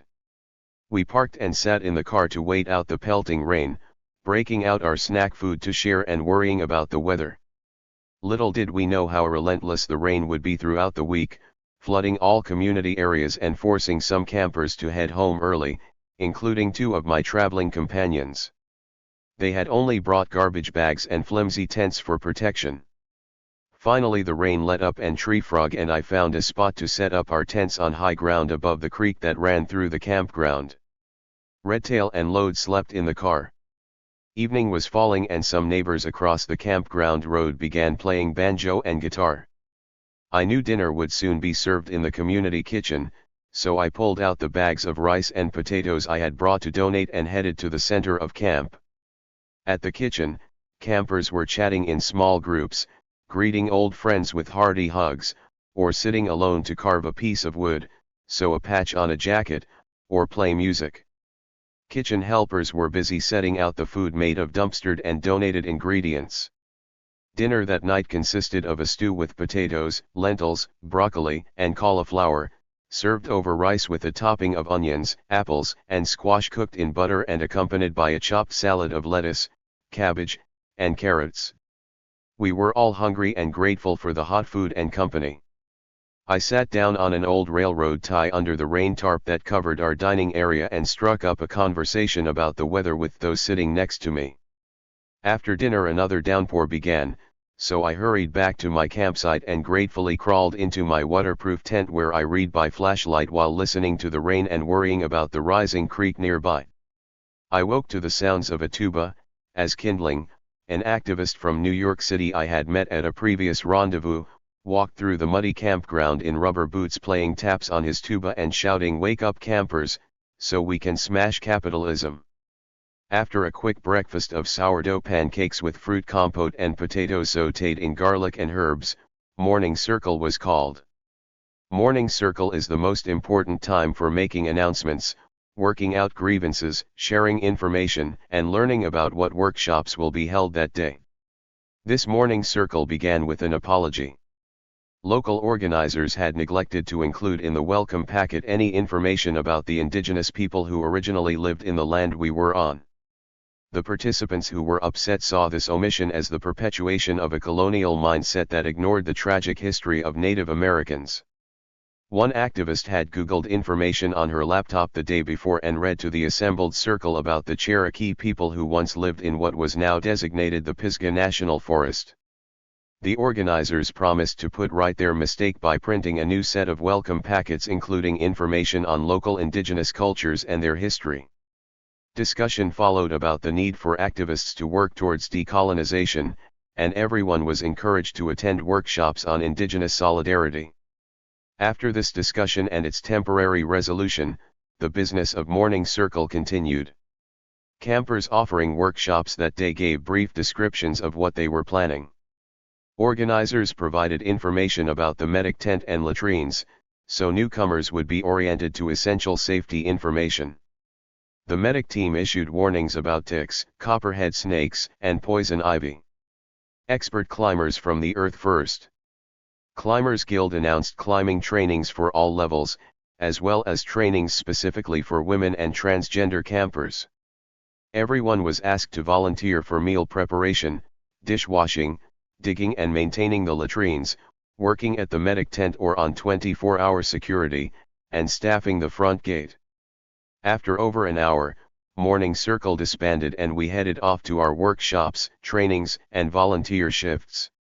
Anyone new to the rendezvous will leave Morning Circle with the impression that this temporary community reflects the ideals of radical activism, in which everyone participates in all aspects of a self-policing, inclusive anarchist community. Campers are encouraged to take full responsibility for being in the activist tribe by examining their own assumptions about gender and race and avoiding oppressive behavior. The organizers' intention is also for participants to take new skills and knowledge back to their home communities and relationships, thus spreading social change. For many activists, cultural spaces like the Rendezvous offer values and practices that are the inverse of most American social institutions and political bodies.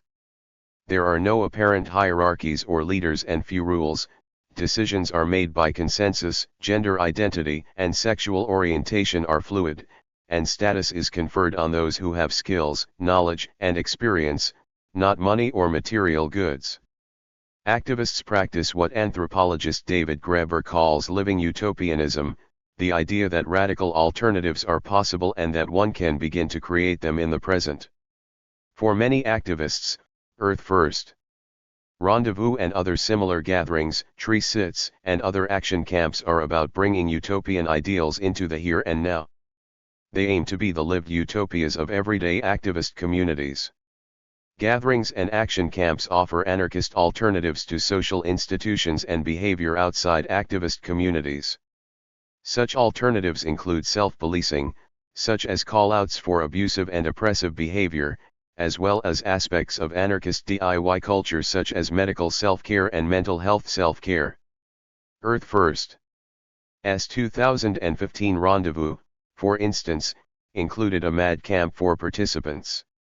Self-identifying as neurologically diverse folks within the Earth First movement. Here we will share about our experiences with mental health, hardships, and moments of clarity.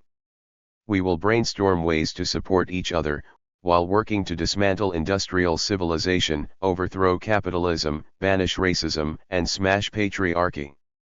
Our intentions with creating a camp specifically for those of us challenged by mental health is to provide a sober space where folks can relax, host workshops and discussions specific to the camp, play games, and more.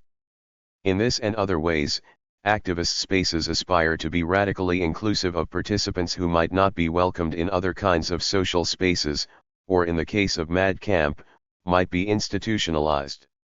Like the Rendezvous, action camps such as anti-road blockades create a sense of belonging to an alternative community that stands in contrast to the broader society.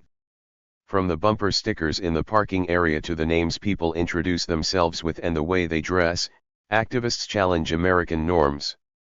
They celebrate difference and dissent in their appearance and names, as well as their consumer and political choices. Activists often use forest names instead of their legal names. These names provide anonymity and may be arbitrary, playful, or accompanied by stories about how they were acquired. They may reveal something about the nature of one's commitment to activism or affinity for a particular species. Names are one of numerous markers of belonging to an alternative community of radicals. Primitive skills and the primal past. To live in an action camp or a week-long gathering is to experience, for a time, another way of life. In 1986, Earth First co-founder Dave Foreman told a reporter that Earth First is made up of people who are really trying to get back to their roots as a tribal civilization. Being part of a tribe means not only creating models of what future communities might look like, but also invoking an ideal, pre-industrial past that offers resources for contemporary environmental crises. The imagined past is communal, egalitarian, and characterized by living in harmony with other species. According to the anonymous author of the zine Insurrectionary Ecology, activists should actively work to build a social culture that ranges from voluntary simplicity to radical hedonism that is based on a natural wildness as joie de vivre. It must include connecting people, and re-enchanting people, with the natural world. Rewilding and reenchantment are twin tools for reclaiming a simpler past, a past that models possibilities for a different kind of future. Environmentalist gatherings like the Earth First Rendezvous and Wild Roots, feral futures look to lifestyles of the past as rich resources for the future, and in doing so link their interests to the larger primitive skills movement. The 2013 Wild Roots, Feral Futures was advertised as an opportunity to visualize vast wilderness, actualize industrial collapse. In preparation for civilization's collapse and in the interest of creating possibilities for a different future, Wild Roots, Feral Futures featured workshops on blacksmithing, salve making, felt making, and hide stretching, in this case with possum and badger roadkill. Rewilding and primitive skills belong to a broad movement of people who seek alternative ways of living in the post-industrial West. A site called Rewild.com explains that rewilders are dedicated to creating new cultures inspired by ancestral life ways. Most participants in the primitive skills movement hope to adapt ancient skills like metalworking, hide tanning, hunting, and gathering wild foods to contemporary life. Their models vary from Paleolithic cave dwellers and Native Americans to medieval blacksmiths and basket makers. Their aim is to live with the smallest possible environmental footprint. Wild Roots participant Christina Wolf explains that sharing with other activists individual epiphanies some moment, imprinted on us, when the wonder of the wild became manifest, helped her to see that environmental activism is not so much revolutionary as it is a reconnection. Tracing our human bloodlines back a brief genetic distance, a handful of centuries, we can relearn how to live on this earth in balance with breathing forests and all their inhabitants. For activists like Wolf, reconnecting to what they see as an ancestral past is the best way forward. In these ways, activists invoke a past that is both genetic and cultural. When they refer to tradition and ancestral ways, they emphasize continuity with an imagined primitive past. F. Fox, who participated in a campaign in Minnesota and Wisconsin called Real Hunters Don't Kill Wolves, describes what real tradition means in contrast to the tradition that justifies killing wolves. White Americans have lost their indigenous knowledge. All humans came from distinct earth-based cultures that knew how to live in balance with the creatures around them. There were codes and ethics surrounding whom to kill, whom to eat. Reclaiming tribal existence then, refers to both the human tribe or family and the larger family of kin, including the non-human world. Activists argue that returning to ancestral ways we have lost can create meaningful and sustainable futures. They believe these ways of being in the world will either bring about hope for change or provide models of how to live after the collapse of civilization. Of course, not all activists see everything about the past as ideal, even if they want to. As Minnow, one of the 2013 Rendezvous organizers, wistfully put it, "I'm one of those people who thinks it would be nice to be part of an indigenous population that lived on land bases for thousands of years without destroying the land or themselves. At the same time, I recognize that they had struggles and illnesses and mortality. For this reason, many activists embrace the past cautiously, reminding each other that the challenges of the present require other resources as well." The organizers of the 2013 rendezvous suggested to participants that no amount of romanticization can return us to the distant past. There are no more frontiers, no more outside to escape to. There is no back to the land, despite the remaining few wild places. The past should serve as a route, not as an anchor, to our analysis and our dreams. A home in your heart is a weapon in your hand, and our connection to this past and the land are both home and that weapon. May it serve us well. In this sense, contemporary activists differentiate their agenda from earlier back to the land movements. They do not necessarily expect the wild to redeem them. Activists, then, are ambivalent about the past they so often invoke. It promises possibilities for the future but has perilous limitations. As sites of tribal community, gatherings, and action camps work hard to create a sense of unity and at the same time accommodate participants from diverse backgrounds and identities. According to one participant who wrote a message on Rewild Resist, Wild Roots, Feral Futures blog, WRFF attracts a variety of people: college students, older hippies, drifters, radical fairies, liberals, anarchists, socialists, families with small children, musicians, train hoppers, activists, conservationists, farmers, and those who refuse to be categorized. Yet ironically, gatherings are often characterized by an atmosphere of sameness and conformity some participants find off-putting. At first glance, a rendezvous or action camp in the early 2000s is visibly different from the world outside. There is an activist look that is common, even if everyone does not embody it. Dreadlocks, asymmetrical hair or partially shaved heads, multiple piercings and tattoos, faded black and brown clothing, bags and packs with patches, comfortable and well-worn boots, shorts or utility skirts with combat boots, bandanas, and necklaces made of objects on black or rawhide cord were common attire at the gatherings I attended. The style is ragged and irreverent, part punk rock, part vagabond wanderer. Of course, not everyone stands out in this way. Other gathering participants were dressed in jeans and flannel shirts or rock climbing pants and sun hats. During direct actions, dress is one marker that distinguishes between eco-warriors and their enemies, such as police officers in uniform. As the Anarchist Free Association Collective puts it, in moments of excess, movements, protests, and everyday life, their study of activism, the way people look, talk, and hold their bodies can reflect a certain commonality and can help spread recognition of a shared antagonism. Dressing differently than a fashionable young American in the outside world marks participants with particular political and social identities, but can make those who do not conform feel excluded from the tribe. Some participants in the Earth First Rendezvous and Wild Roots, Feral Futures told me they felt uncomfortable at first until they got to know people at the gatherings. At her first Earth First rendezvous, Lakes felt a bit uncomfortable initially when she encountered what she thought of as a kind of West Coast cliquishness. There is a look, she noted, adding that it is less common in the Midwest where she was living to wear dreadlocks and patches when everyone is too busy working at normal jobs. Lakes also found her Christian commitments to be at odds with other activists' religious views or lack thereof. A participant at Wild Roots, Feral Futures, who was Christian, didn't share that with most of the people at Feral Futures for fear of their reactions.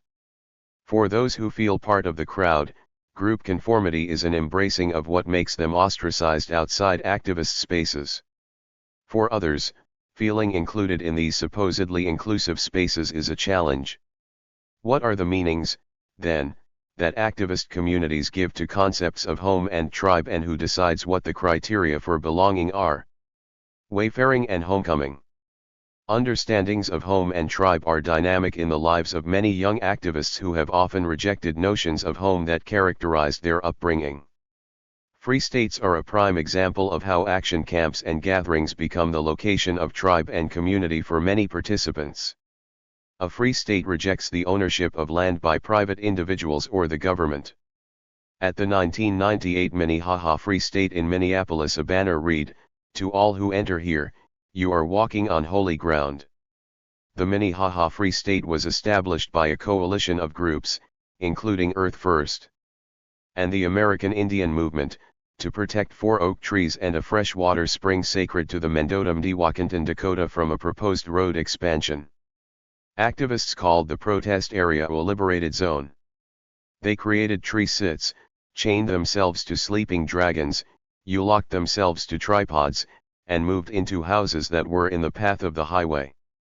The Free State was also known as the Four Oaks Spiritual Encampment and included teepees, a sacred fire, and a sweat lodge. The Free State had an explicitly spiritual identity, in part because of the presence of Native American activists who conducted sweat lodges and created sacred fires. Tlingit activist Elizabeth Marie Egan remembers the protest as times of deep ecology and times of sacred ceremony. She claims spirit became the glue that held the Free State together. Some activists lived in the Minnehaha Free State for the entire 18 months, until police forced them out with pepper spray and other aggressive tactics. Like other road blockades, Free States reconfigure public space by claiming it on behalf of both human and other than human constituencies. These sites become what theorist Hakeem Bey calls temporary autonomous zones that make possible the anarchist practice of creating new communities and ties of interdependence on the spot. Ritualized protest actions and sacred spaces like sweat lodges and sacred fires create alternate meanings for woodlands destined to become roadways or floorboards. Participants in Free States and other activist gatherings also become different kinds of citizens. Instead of identifying as residents of Minneapolis or citizens of the United States, activists insist on alternate ways of positioning themselves in relation to larger political bodies. In the United States, Free States were among the first attempts by activists to create communities lasting longer than a weekend. The Earth First Direct Action Manual explains that Free States range from small shanty towns of tents to quasi-sophisticated villages with living and cooking shelters and elaborate blockades. The goal of these camps is to ensure a continuous presence of activists to keep police officers or Park Service employees from destroying the blockades. A few years before Minnehaha, the Cascadia Free State in Oregon became a blockaders' playground in which activists experimented with a range of different techniques inspired by British and Australian anti-road movements. The blockade provided an elaborate base camp from which activists could launch a long-term campaign against the Earth Rapers. The heart of the blockade was the main teepee village guarded by a fort-like pole wall, complete with watchtower, catwalk, drawbridge and moat. There was a pole hut built further up on the road with several other livable structures. Scores of trenches were dug into the road and culverts were pulled and plugged to wash it out. A wooden bridge allowed people to pass over one of the biggest trenches. Rock and wood debris walls and artistic obstacles were built up and down the road as well. There were 2 tripods on the blockade, as well as 1 bipod. Several steel barrels were fitted around the Forest Service gate and filled with concrete. There were 3 sleeping dragons in the road, one covered by a steel fire door which had an armhole cut through it. A concrete crawl space with lockdown positions, known as the doghouse, was built into a large rock and wood debris pile. SM Sarah M. Pike for the Wild 15.jpg. Earth First. Elliott Forest Free State Blockade. Photo, Margaret Killjoy. Licensed under Creative Commons 2.0. As a reporter for the Eugene Weekly put it, the activists began to lose their identities as Americans and pledge their allegiance to Cascadia, their by origin, home of the ancient pines and dizzying stars, wherein all people could become wild again. They dubbed the blockade Cascadia Free State and themselves Cascadia Forest Defenders. Techniques honed at Cascadia then spread to other forest campaigns in the western United States. Although some blockades last for years and others fall apart after a few weeks, at a free state, home comes to mean being at home in the woods as well as belonging to a community of like-minded people. Activist Jim Flynn, who participated in the Warner Creek blockade, remembers that activists there settled in to create a more permanent community. People went up to the woods and declared that Cascadia is our land, and we're not going home, because this is our home. Gambit described a similar desire at the 2009 short-lived Elliott Free State to create our own pirate country out in the woods. Free states create utopian spaces for the future, experimenting with ways to unify their diverse communities and, at the same time, develop new tactics of obstruction. The sense of home and family that activists experience at free states and other gatherings to some extent also reflects how they live outside of the gathering or action camp. Activists range from those living largely itinerant lifestyles to those deeply rooted in a single community or ecosystem. Martin, who attended Wild Roots, Feral Futures in 2015, observed that while a large number of traveling youth were present, many at the gathering were also focused on community projects, such as intentional living communities, queer and ecologically minded farms/homesteads. Gatherings and action camps may function as both ideal communities apart from and in continuity with daily life elsewhere when that life is also outside the norm. Activists bring with them skills and knowledge from their home communities and return to their home communities with new skills and knowledge gained in camp. After graduating from college with a degree in philosophy, Lakes attended her first Earth First rendezvous in Montana. Her account suggests some of the ways in which activists at first experience belonging to a gathering community at a national event like the rendezvous as a place apart from daily life and then later develop continuity between gatherings and their home communities. Lakes was quickly drawn into the rendezvous, even though she felt a bit out of place at first, because she hadn't heard people talking like that before. She had never experienced living biocentrically, using consensus, or sharing food and drink in a big communal kitchen. She attended an herbalism workshop and was thrilled with the new information she acquired. The beauty of the rendezvous site in Montana's Lolo National Forest awed her when she went, waltzing by the bonfire overlooking a beautiful vista. At the end of the rendezvous she participated in her first action in Helena, Montana. For the end of rendezvous action, activists occupied the state capitol building in Helena. One of them reported, during the occupation, we turned the Capitol Rotunda into a no-coal exports camp with facilitated workshops, skill shares and, of course, choir practice. One of the occupiers played ragtime on piano while everyone else danced. It was hilarious, remembers Lakes. During the occupation, for a time, alternate ways of being, including skill sharing and singing in a government building, were put into practice. For Lakes, all of these experiences suggested new ways of being in the world that she could take home with her. Lakes's commitment to more active involvement with environmental campaigns had solidified by the time she left the rendezvous. She was already inclined towards a different kind of relationship to the non-human world as well as to other humans from a childhood spent in the outdoors with friends and family. Now she felt fully committed to activism as a lifestyle to be expressed locally as well as at actions away from home.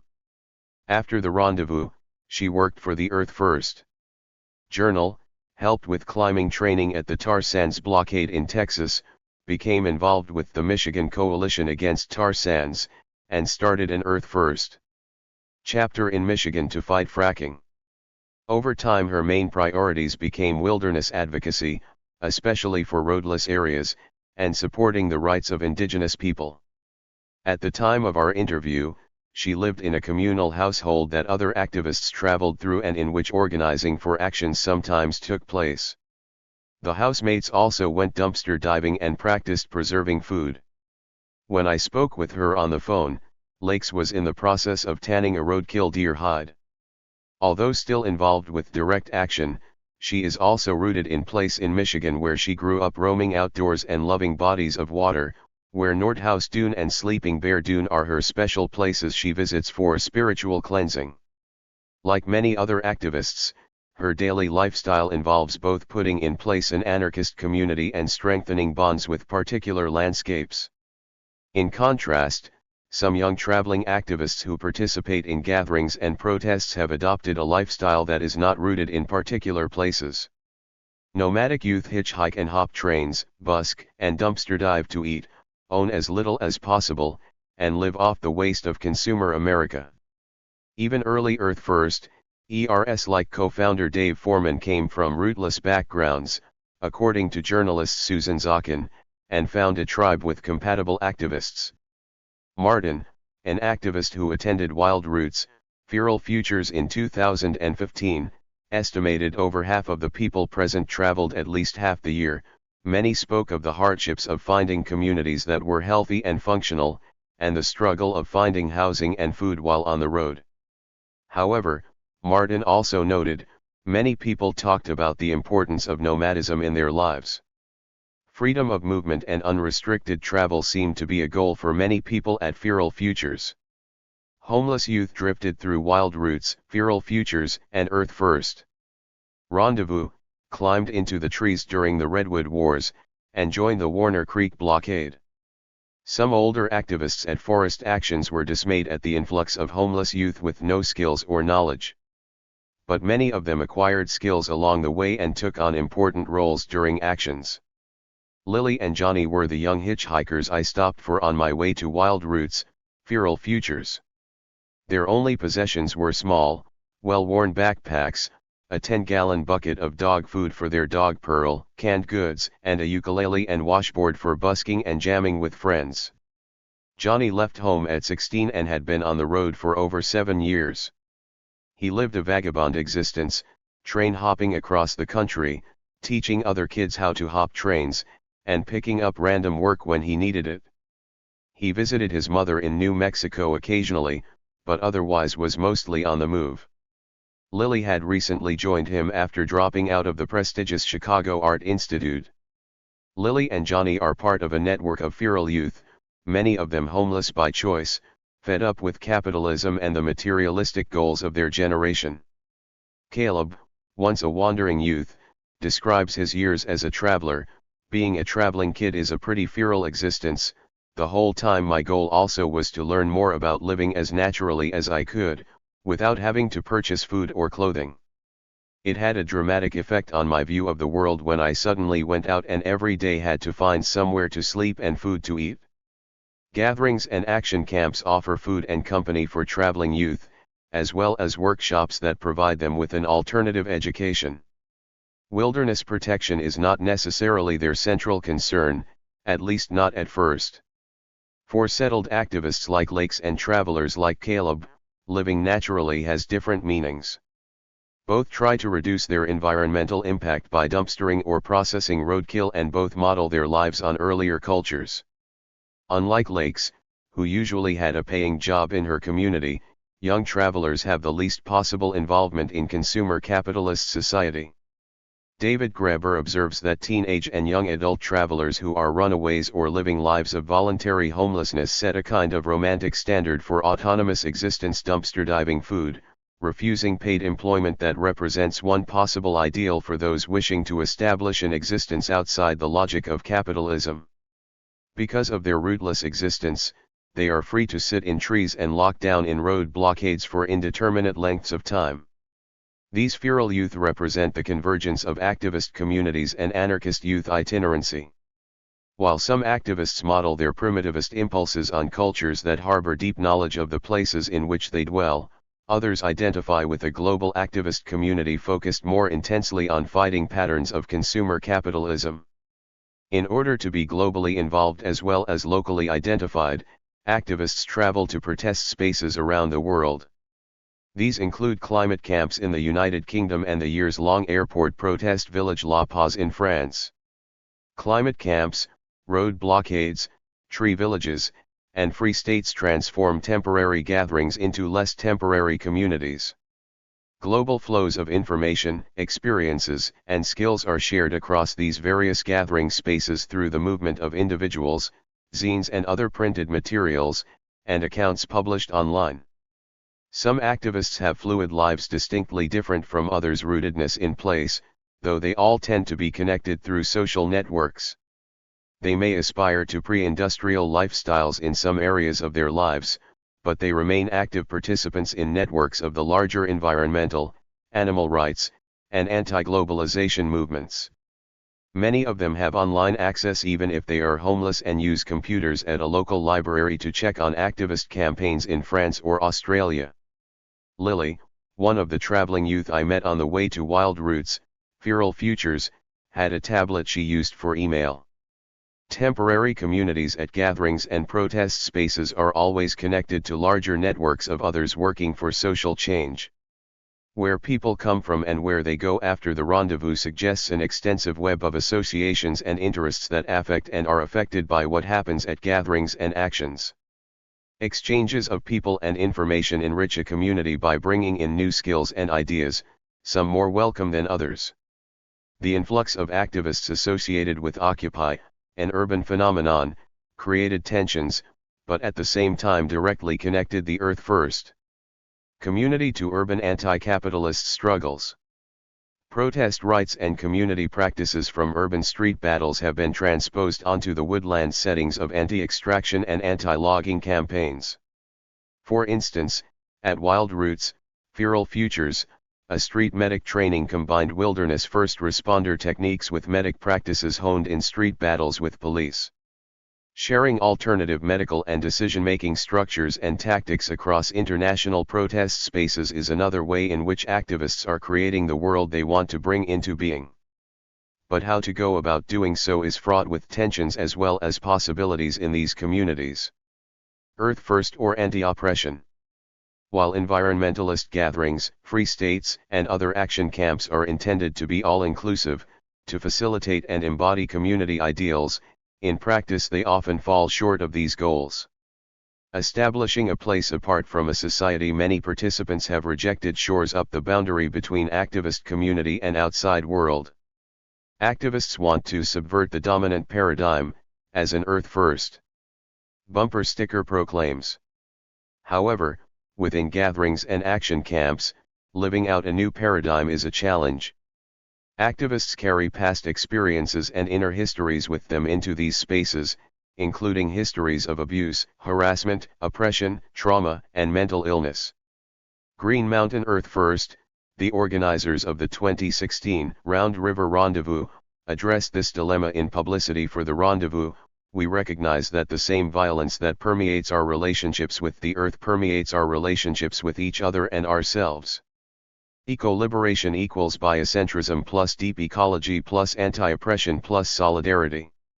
We cannot confront the forces destroying the earth without confronting the systems of power destroying subsistence cultures and exploiting people of color and other oppressed groups around the planet. Rather than providing blank slates to be created anew as green anarchists, participants' experiences reveal deep fissures within environmental and animal rights movements, especially along lines of gender and ethnicity. Sexism and racism have been the main points of tension in activist attempts to create utopian, egalitarian communities. People of color, trans people, queer people, differently abled people, and cis women have often felt marginalized in radical environmentalism. The issue of their marginalization in F's white cis heterodominant existence, as one critic put it, surfaced repeatedly at Earth First gatherings and other radical environmentalist events I heard about or attended over the years I was conducting research. In a report back from the 2016 Earth First Round River Rendezvous, Dirty Rack, of the Gay Oigle Camp describes a number of examples of marginalization. For instance, the queer square dance scheduled as part of the program, included gendered language like ladies and gents. For the authors of the report back, this was an example of gathering organizers trying to be queer inclusive and failing, in part because they were not truly queer-centric. The problem of inclusivity, according to the report back, is that it gets activists off the hook too easily. They can feel self-satisfied without doing the harder work of checking to make sure the people they are trying to include feel comfortable in the spaces they are creating. Earth First S male founders dominated leadership in its early years. Earth First in the 1980s is typically characterized by activists I met in the 2000s and 2010s as full of raucous, macho energy and focused overwhelmingly on saving forests and watersheds without addressing sexism and racism. However, renowned women activists have been involved with radical environmentalism since the 1980s. Judy Bari was one of the most notable early female leaders on the West Coast. She was instrumental in engaging Earth First in larger struggles concerning social inequalities perpetuated by capitalism. From her perspective, to define our movement as being concerned with wilderness only, as Earth First did in the 1980s, is self-defeating. You cannot seriously address the destruction of wilderness without addressing the society that is destroying it. For a number of reasons, the animal rights movement has included more women, dating to its 19th century origins in the United States, but male participants have been prominent in radical animal rights groups like the ALF and Sea Shepherd. Gender issues involve some of the most charged discussions in activist communities. Activist gatherings typically include consent policies and spaces clearly set aside for participants who have felt marginalized or unsafe in the larger activist community, namely, transgender and female participants. In the late 1990s and early 2000s, many activists were influenced by gender studies courses they took in college as well as anarchists' broader critique of capitalism and related social ills. Activist communities began to put more emphasis on intersectionality, the intersection of interrelated forms of oppression. While such concerns were present in Earth First's early years, they became more pronounced in the 1990s and 2000s. As one activist put it, a shithole society with old-growth trees is just that, a shithole society. Activist communities address gender issues through a variety of strategies of inclusion and exclusion, with mixed results. Martin was frustrated by practices of inclusivity he encountered at the 2015 Wild Roots, Feral Futures because almost the entirety of the effort to create a non-oppressive space focused on relatively recent niches of the queer/trans scene and on race. This, combined with the recent practice of people claiming that it's not their obligation to educate those with privilege, creates a space that is unwelcoming for those outside the radical/social justice milieu. According to Martin, strategies to include the concerns of multiple interest groups may make others who do not identify with these groups feel unwelcome. Such strategies also tend to exclude participants who are new to radical communities and unfamiliar with anti-oppression language. As a result, Martin noticed that folks new to radical culture afraid to speak, or sometimes even participate in workshops and community activities. But attempts to address oppressive behavior have been a long time coming in the view of other activists. Creating safer spaces and calling out oppressive and abusive behavior are strategies of direct action within direct action communities. Kiera Loki Anderson explains the importance of calling out in this way. Direct action style tactics like call-outs are necessary to challenge the entrenched and widespread oppression that marginalized activists face in supposedly radical activist communities. Through interviews with activists who were involved in forest defense actions in the early 2000s, Anderson discovered numerous examples of women who had experienced sexist behavior and sexual assault by other activists. These incidents took place in activist communal houses and at action camps that were intended to be safe spaces set apart from societal ills like sexual violence. Activist communities have responded in diverse ways to accusations of unsafe and abusive behavior. Sometimes the victim has been blamed or vilified and sometimes the accused has been exiled from the action camp. Creating safe spaces within activist gatherings is a common strategy for addressing gender issues and bringing them into the open where they can be shared and worked on. A trans and women's circle at one gathering I attended involved passing around a talking stick, allowing each participant to talk about experiences of oppression or abuse. We were also encouraged to express frustration with activist communities for failing to live up to their egalitarian and inclusive ideals. The talking stick passed around this circle was a wrench, symbolizing monkey wrenching, a long-standing Earth First tactic used since the group's founding in the 1980s. This symbol is taken from Edward Abbey's book The Monkey Wrench Gang, which describes the antics of eco-saboteurs. The wrench represents sabotage of machinery as well as putting a wrench in the system, here the system of oppressive gender relations. At this circle and throughout the rendezvous and other gatherings I attended, much discussion focused on white, cis men dominating actions and leadership roles. As Michaelis observes in The Challenging Male Supremacy Debacle, without a culture of anti-oppression, i.e. a culture of actively working interpersonally on our oppressive behavior, the ghost of hierarchy still lingers strong. Specifically environmentalism trumps social justice, creating a myopic focus on eco-defense. The repercussions of the trans and women's talking circle I attended were felt even after the circle had ended. Many of those who had participated in the circle spoke out within the larger rendezvous community, calling attention to patriarchal behavior and asking men to work on dismantling patriarchy. Men's circles responding to concerns about patriarchy and oppression resulted in often contentious and painful discussions, as activist men attempted to work on challenging their own unexamined male privilege. Mercurius's Ghost of Hierarchy is one of many examples of the impact participants' inner histories can have on their involvement in activist communities. Participants' attitudes and behaviors learned through years of socialization in the other, outside world do not vanish on entering the utopian space of a gathering or free state. At the 2013 Earth First Rendezvous, many participants mentioned memories of the previous year's debate about sexist behavior. Throughout the week leading up to the protest action at the end of the gathering, conflicts and tensions surfaced around who should be included in the movement and in what way.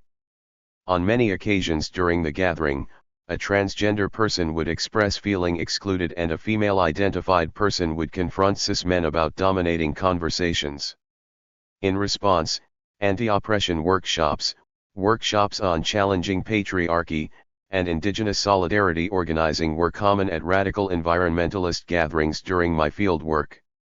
These workshops took place alongside and sometimes in tension with workshops on nonviolent tactics, tree identification, wolf reintroduction, and mountaintop removal, more traditional Earth First topics related to deep ecology and direct action. Martin was dismayed that at Wild Roots, Feral Futures it felt that the majority of time and energy at the gathering was devoted to discussing what could be categorized as anti-oppression concepts and practices. For him, too much emphasis was placed on how people in radical communities interact with each other, especially in terms of the language we use. Noticeably absent from this vision was any meaningful discussion of ecology, especially our relationships to other animals. Many older and some younger radical environmentalists express frustration that the focus is being taken away from wild places and wild beings. Those who want the earth to come first, may find anti-oppression concerns a distraction from what they see as more urgent work. Throughout gatherings and during actions, activists' inner histories of racism and sexism emerge in and are shaped by ritualized contexts in which grieving for the other-than-human world takes place. Because activists come to gatherings from a wide range of backgrounds and experiences, some bring childhood memories of being in the woods with them and arrive fresh from forest tree sits or anti-extraction campaigns. Others bring experiences in urban straight-edge or anarchist communities. Stories of deep connection to nature are often accompanied by accounts of personal abuse and traumas such as rape, domestic abuse, childhood sexual abuse, homophobia, sexual harassment, and hate crimes. Such experiences are often shared openly in the context of environmental struggles.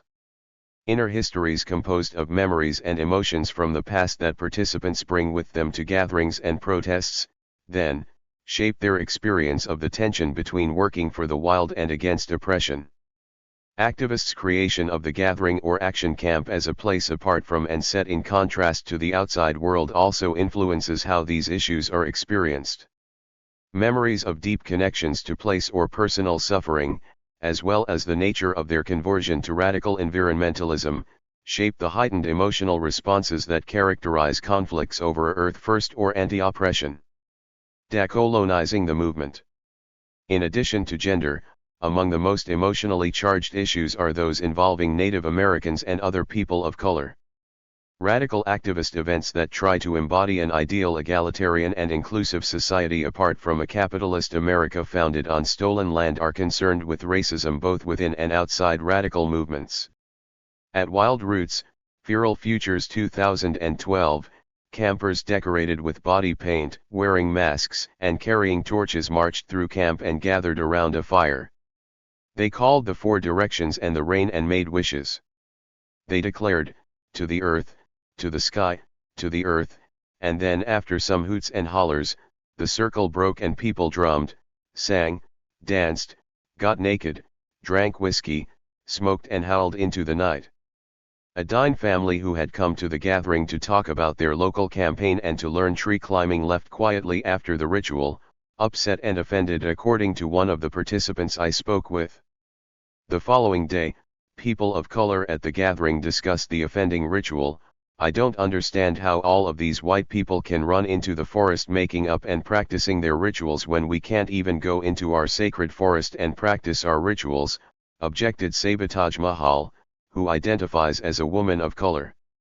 Mahal recalled a friend's warning, "Have fun hanging out with those prim mice." What he meant was, good luck with those white dudes and their shitty politics in the woods. Mahal explained that her friend was poking fun at those who fetishize so-called primitive societies that have been colonized and exploited by white people and who simultaneously neglect to unpack their own relationships to institutions of oppression, ultimately emulating and enforcing the systems they say they're against. She went to the gathering anyway because she wanted to learn basic skills such as fire making, shelter building and plant identification.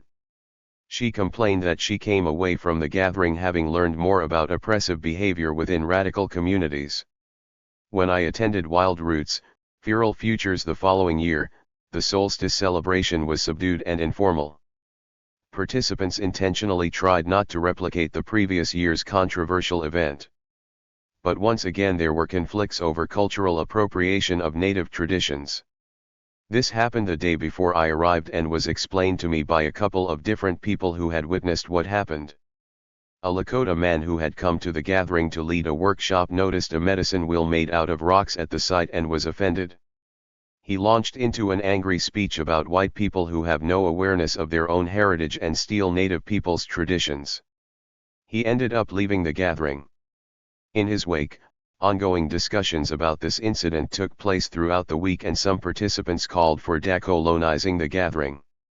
According to activist Derek Jensen, founder of the organization Deep Green Resistance, decolonization is the process of breaking your identity with and loyalty to this culture, industrial capitalism, and more broadly civilization, and remembering your identification with and loyalty to the real physical world, including the land where you live. In private conversations with Wild Roots participants, I heard a variety of perspectives on the incident. Some felt critics were being overdramatic and shrugged off their own responsibility. They weren't my ancestors. They had expected the desire to be in solidarity with indigenous people would be welcomed, but instead they were lectured for their white privilege and profiting off colonialism. This was not why they came to the gathering, I heard some say. Why is guilt like this productive? One person asked me. Let's move on. Throughout the various gatherings I attended, organizers and other participants attempted to address the accusation that radical environmentalists are perpetuating colonialism. There was much talk about the need for decolonization and indigenous solidarity work within radical communities. On numerous occasions at an Earth First rendezvous, participants insisted on acknowledging that our activities were taking place on stolen lands and agonized over the movement's failure to build bridges with Native American causes. At the 2013 North Carolina rendezvous, these issues emerged in the chanting workshop over the language of our land, as well as with concerns over the omission of information about indigenous people of the area in the welcome packet. At other gatherings I attended, organizers were also criticized for getting a permit from the Forest Service, but not from the people indigenous to the area. Although they are dedicated advocates for indigenous solidarity, in practice, activist communities struggle over how to work with Native Americans without at best being unwelcome and at worst perpetuating colonialism. For activist communities like Earth First, decolonization is a rigorous and ongoing process that may be a distraction from, but is also fundamentally entwined with, wilderness defense.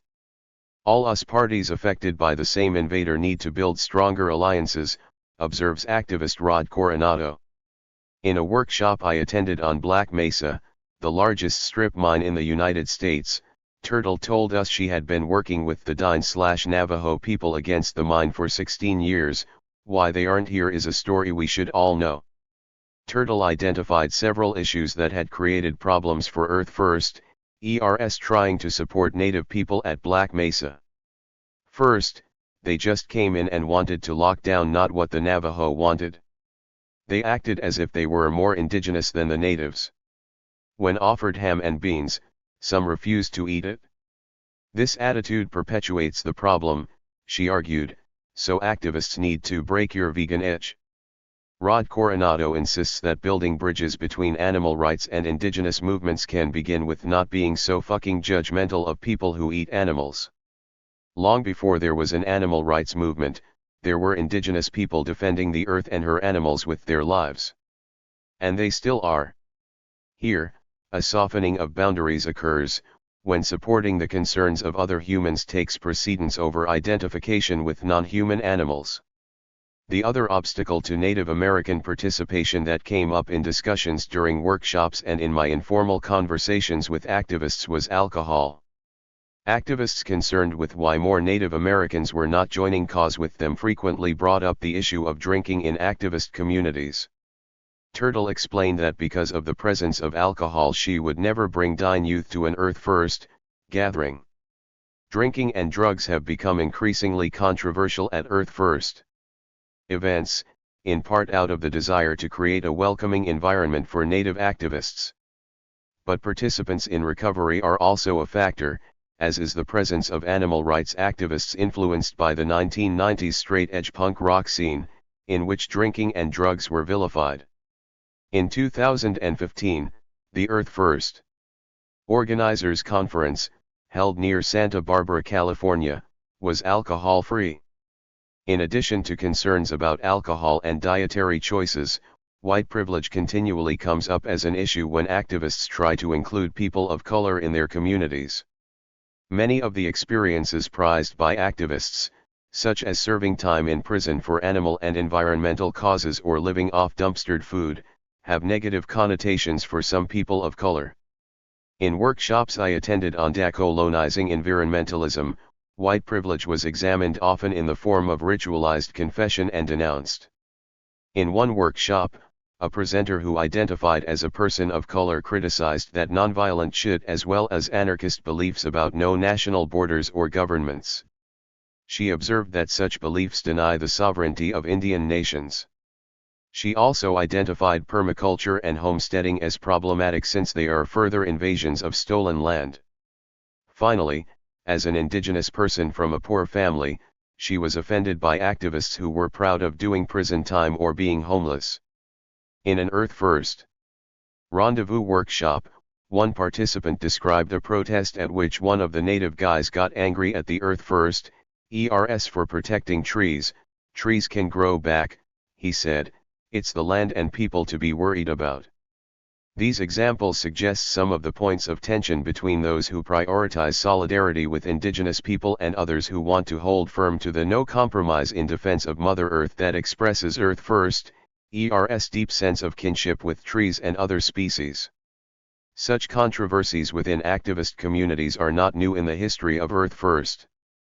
Even though they have taken on a heightened emotional intensity in the first decades of the 21st century.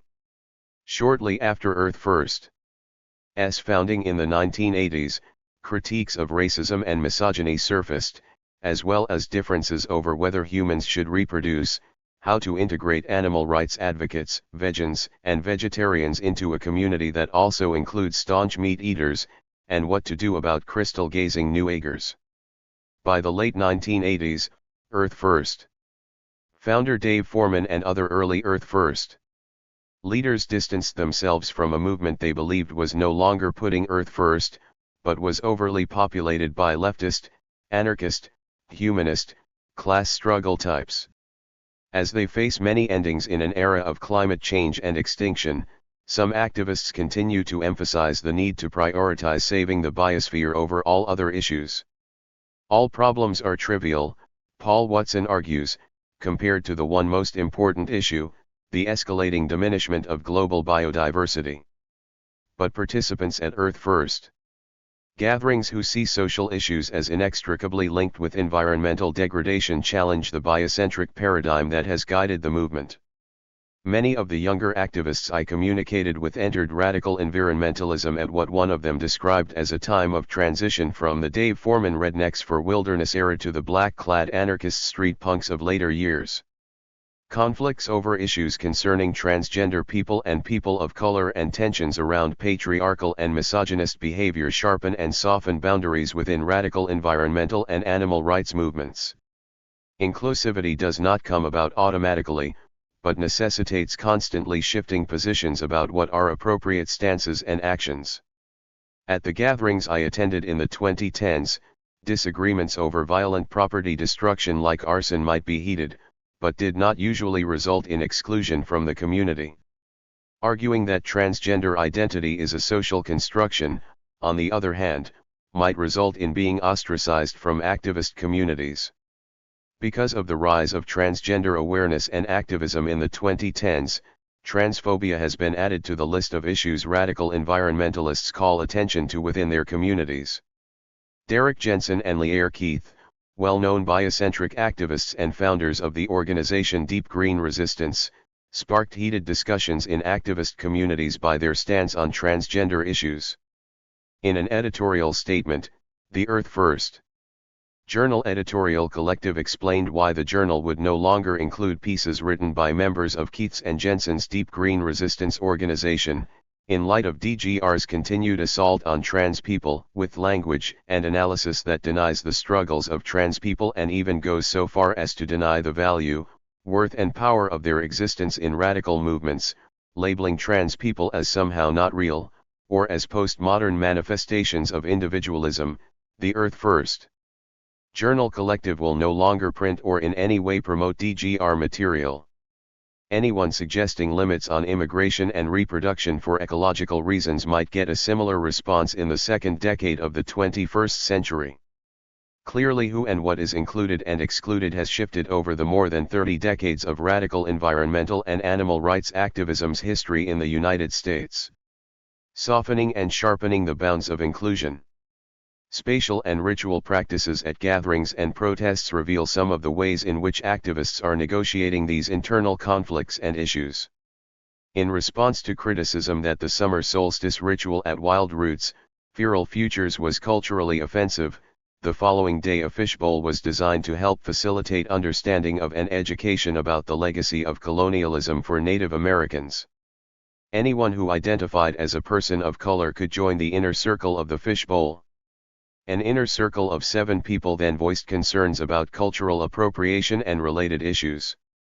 Some began to cry as they described traumatic experiences. Everyone else, about 40 people, composed an outer circle that listened and then asked questions after everyone in the inner circle was finished, and a longer discussion ensued. At gatherings, boundaries are drawn and safer spaces created, but these boundaries are constantly being transgressed, safer spaces violated. When conflicts emerge, a common response has been to establish trans and women's circles and safer spaces for people of color. In this way, activists may experience identity and community differently in small, separate spaces than in the greater gathering community. Sometimes these small safe spaces even become institutionalized, as was the case with the Trans and Women's Action Camp that developed from separate spaces within gatherings to stand-alone gatherings open only to women and transgender people. The first standalone women's and transgender gathering was a response by a group of transgender and female participants to what they saw as patriarchal norms and transphobia in Earth First. This may have been the first camp to explicitly exclude cis men, but momentum for creating safe spaces had been growing over the previous decade. At Fall Creek Tree Sit in 1996, some women started their own camp in response to incidents of sexual assault at the blockade. These first separate camps were associated with forest defense, but were not yet called TWAC. According to Widow of TWAC Cascadia, TWAC was founded in the early 2000s by West Coast forest defenders and anarchists because of uneven distribution of hard skills in the Cascadia earth defense scene in the early 2000s. TWAC was organized at the site of the Straw Devil timber sale in Oregon in 2004 and then took place as a weekend campout before the Earth First Rendezvous in Indiana in 2005. Following this model, a designated TWAC was held again 4 years later at an Earth First Rendezvous in 2009, a few days before the rendezvous, but at the same site. Since then, a number of regional spin-offs have developed. In 2014, action camps were held by Bay Area TWAC, TWAC Maine, and TWAC Northwest. I attended a TWAC in the Sierra Nevada mountains, a much smaller gathering than the Earth First Rendezvous, but with a similar design. Organizers and participants emphasized training for direct action and attention to concerns about diversity and oppression. I did not observe any workshops on deep ecology, the local ecosystem, or wildlife protection campaigns. In internet publicity for the camp, organizers described their intentions as follows. TWAC is an action camp for folks who identify as female and/or trans, trans women, trans men, genderqueer, gender variant, two-spirited and a gender to build community, heal and strengthen our cultures of resistance. Our focus will be on developing skills for climbing, blockading, flash mobbing and making art for protest, as well as having safer and mind-expanding workshops and discussions about diversity, anti-oppression, intersectionality, transphobia, transmisogyny, environmental justice, and direct action. In addition to these activities and concerns, many TWAC gatherings have ended in actions protesting logging or resource extraction, even though this was not the case the year I attended. Even within TWAC, a separate space from the broader radical environmental movement, conflicts emerge, notably about transphobia, white privilege, and exclusion of people of color. Even though TWAC offers a safe space by excluding cis men and supports female and transgender activists taking leadership roles at actions, nevertheless, these gatherings may not be experienced by every participant as being as inclusive as they are intended to be. Transgender participants and people of color experience oppressive behavior even in spaces carved out for them. At one radical environmentalist gathering for women and trans-identified people, I participated in a decolonization workshop organized in response to people of color who felt they were being treated in oppressive ways. Two separate circles were created in different parts of the camp, one for white folks, which I joined, and another for people of color that included participants who identified with their Native American, Mexican American, and Asian American heritage. The White Circle discussed various ways participants benefited from white privilege and what efforts they were making in their lives to overcome the legacy of colonialism and their privilege. Like most circles I participated in at environmentalist gatherings, the emphasis was on making sure everyone was heard and that no one dominated the conversation. This was done by either going around the circle and speaking one by one or by one person taking stack and being responsible for keeping track of who wanted to speak next. In the White Circle, some participants resisted the opposition between oppressed people of color and white oppressors. Some of us argued that class is as important as ethnic background and is often invisible. It seemed to me this was an issue that could only be safely raised in a white-only space, which suggests silencing can certainly go both ways. The White Circle also discussed how we might better support people of color in struggles for social justice, and at the same time include them in the environmental movement in ways that did not perpetuate colonialism. After over an hour of discussion, the two groups came back together to share what they had learned and to imagine together some ways in which future gatherings could be more inclusive and further the work of decolonizing radical environmentalism. In response to these kinds of ritualized processes, activist communities try to be proactive. A flyer for a TWAC Cascadia gathering made the group's priorities explicit. It invited prospective campers to join us in the woods of occupied Coast Salish territories and listed these features: direct action skills, disability justice, critical anti-oppression, environmental justice, no cis men, everyone else. The organizers further explained, we aspire to tease apart the many intricacies of conflict and experiences rooted in oppression, and they urged participants to be more aware of their own assumptions. Gender comes in many forms. Don't push your gender expectations onto other people. Some women have beards. Some men menstruate. Some butch dykes wear pink. Some trans folks don't take hormones. Some people have a gender outside the binary. Moreover, they cautioned campers against simple oppositions: leave the misandrite at home, men are part of TWAC and always have been.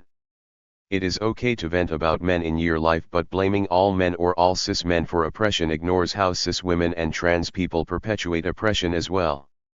Use appropriate language. If you mean all men, say men. If you mean cis white men, say cis white men.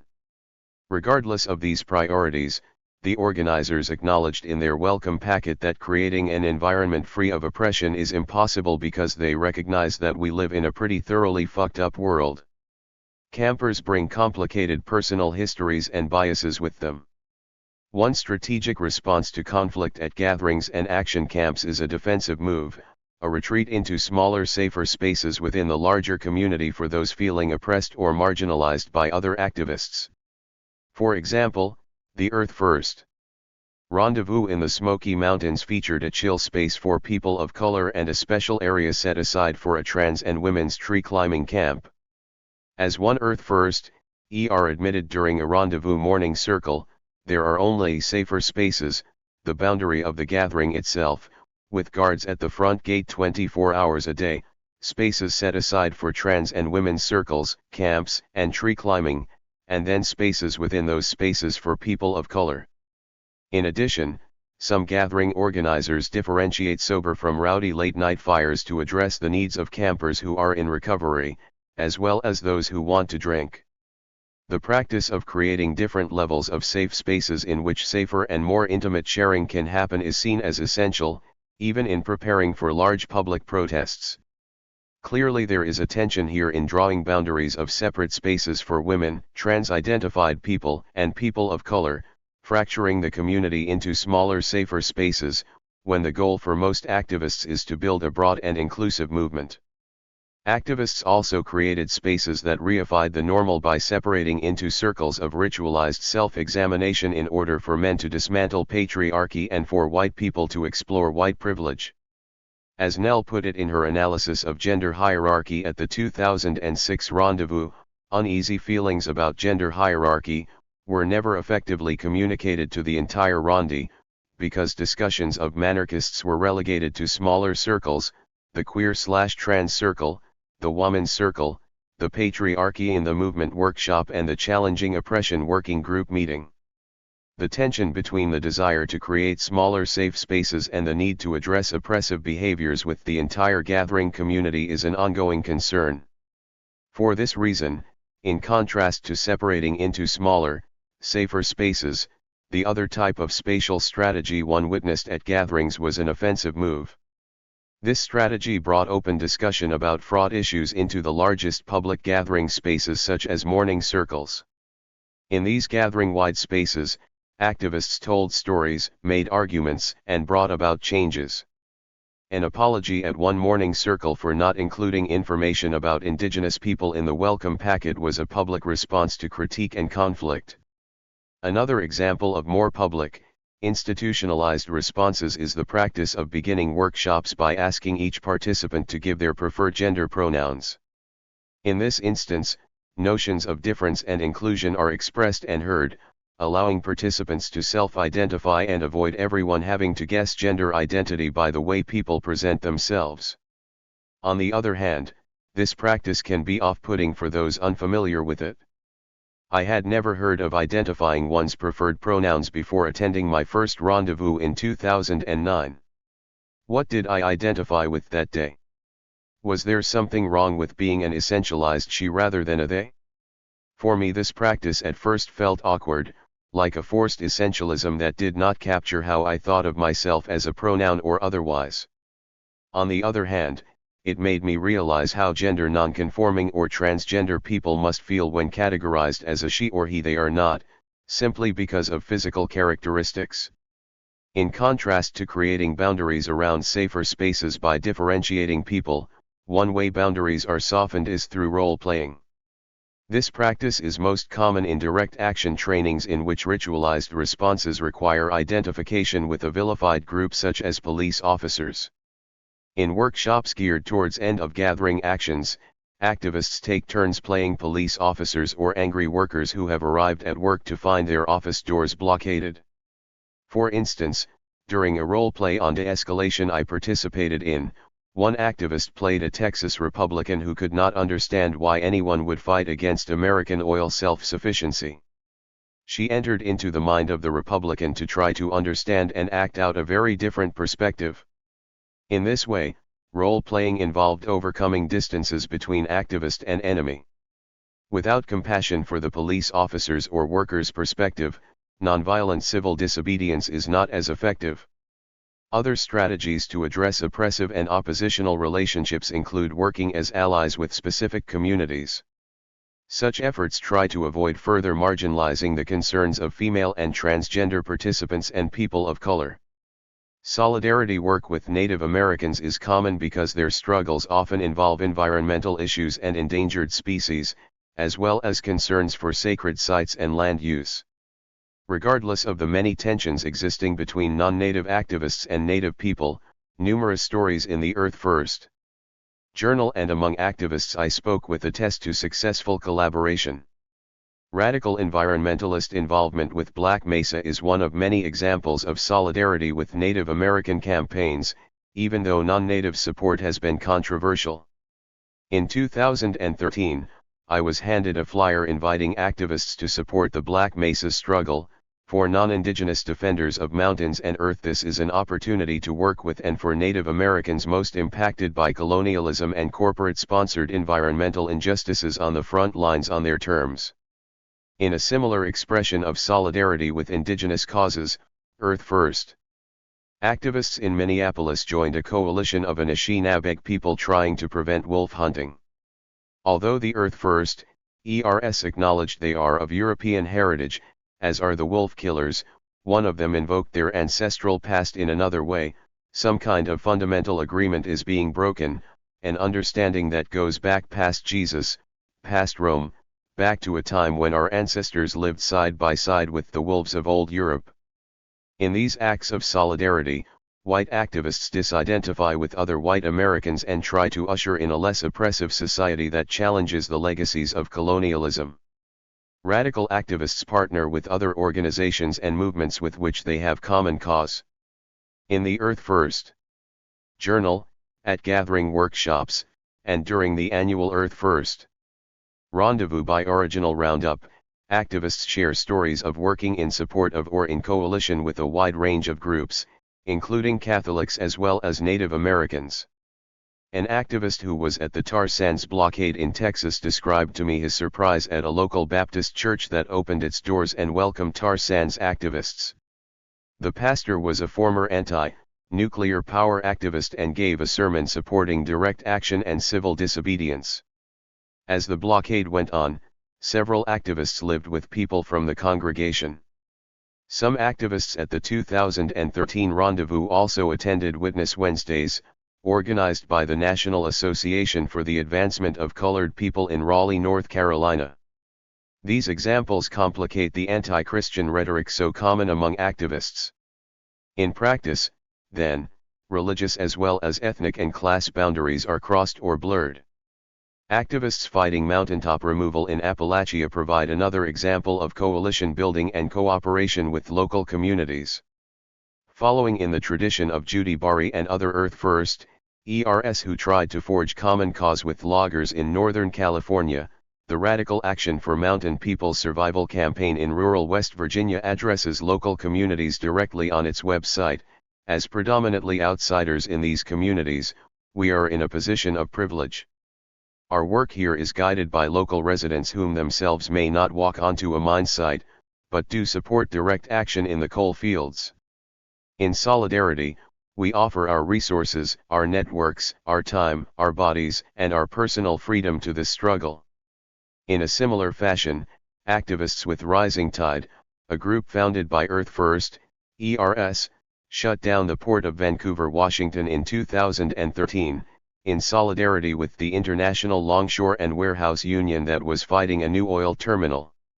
In the lived reality around these issues, boundaries between activists and their supposed enemies are broken down in some cases and shored up in others. What I witnessed repeatedly was a contrast between these dynamics in two kinds of ritual/social space, the gathering and the protest site. The first was the space of a gathering like Wild Roots, Feral Futures, or the Earth First. Rendezvous, hidden away in the woods with no cameras in sight, no cell phone reception, and a clear emphasis on creating a utopian space apart from the broader society. When participants who come from different backgrounds with different inner histories converge at gatherings, they think they know who the other is, and then they come up against the other within their own movement. Their comrades are the ones they accuse of sexist behavior or oppressive language. In addition to the two responses to conflicts that result in either creating separate spaces or reshaping the larger collective space of the gathering, I want to draw attention to the contrast between days-long gatherings in the woods and public protests.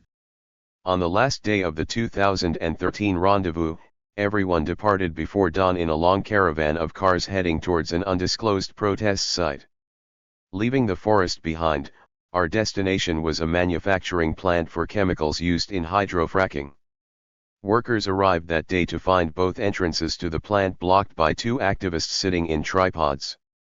Activists on the ground who were chanting, drumming, dancing, waving banners, and otherwise supporting the tripod sitters were no longer discussing inner differences within the collective whole. They were focused on the enemy, a dozen police cars with officers carrying guns and plastic handcuffs. SM Sarah M. Pike for the Wild 16.jpg. Facing off at Dakota Access Pipeline protest. Photo, Patrick Clayton. Used with permission. After hours of standing around or talking with an Earth First police liaison, the officers started arresting people and there was confusion over what areas were safe for those who wanted to avoid arrest. Some people moved across the road from the action and others left the site completely as soon as the officers began handcuffing people. We all felt the escalation and our fear and anticipation grew, after hours of waiting around for something to happen. There was a lot of anger in our group about how unnecessarily rough the arrests had been, especially when officers grabbed one activist by the hair and pushed her down, even though she was not resisting. When activists bring their memories and emotions to gatherings and protests, when their stories are told on blogs, in circles, or to me in interviews and letters, typically binary oppositions are established.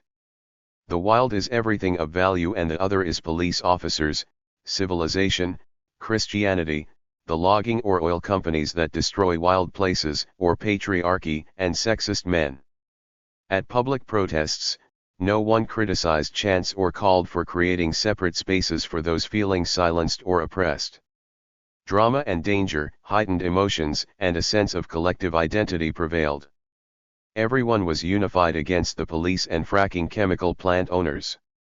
As one anarchist activist explained, regardless of all the rules about how to use your body as an activist, resisting together is more important than any of the rules.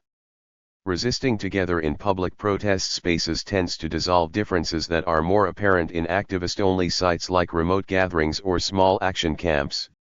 With these and other oppositional practices, activists define their struggle in the context of a war against civilization and all who represent its interests. They bond with each other across their differences in order to work together towards common goals. These strategies at public protests or during clandestine actions conceal inner conflicts at the same time that they are shaped by those same conflicts. The two tripod sitters at the anti-fracking action were not cis men, no accident at the end of a gathering that had focused on dismantling patriarchy. The social dynamics that emerged in workshops and gathering circles, in contrast to protests, suggest the importance of tracking how rituals and social relations change when networks of actors move across various kinds of spaces. Different boundaries are drawn and different kinds of boundary crossing happen in the hidden, private spaces of forest gatherings than in public protest spaces. Radical environmentalists intend to create radically inclusive communities that extend boundaries to a large network of species and humans.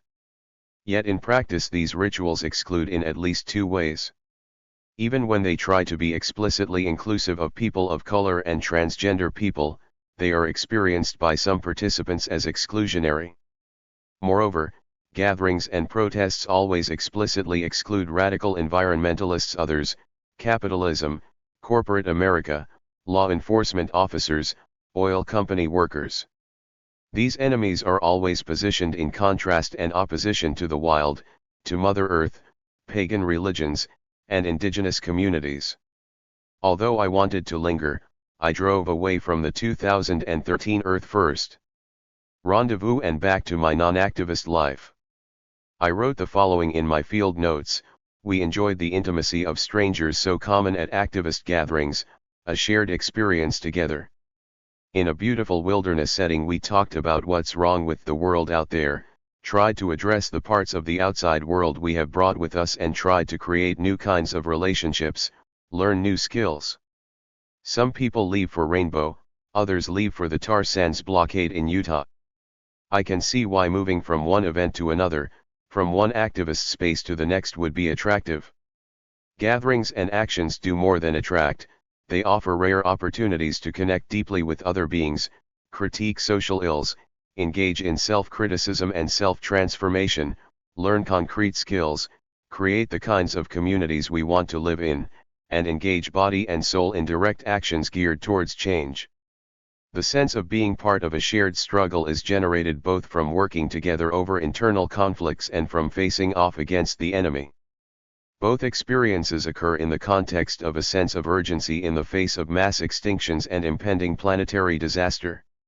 In this way, activist gatherings and action camps offer glimpses of a future we are far from achieving any time soon, a vision fueled by grief for a world that was once and could still be. Chapter 7, Rites of Grief and Mourning. We are living in the age of extinction. Coral bleaching, glaciers melting. Biodiversity has had its day. Mass extinction is underway. Natural balance for millions of years has been disrupted since the advent of gears. Worldwide science has its fears. Created by man, if denied by man, will soon cause the collapse of man. Black hole of Calcutta, age of extinction. Again and again, we need to ask, what does it mean to bring an abrupt ending to this particular way of life? What does this loss mean inside its specific multi-species communities?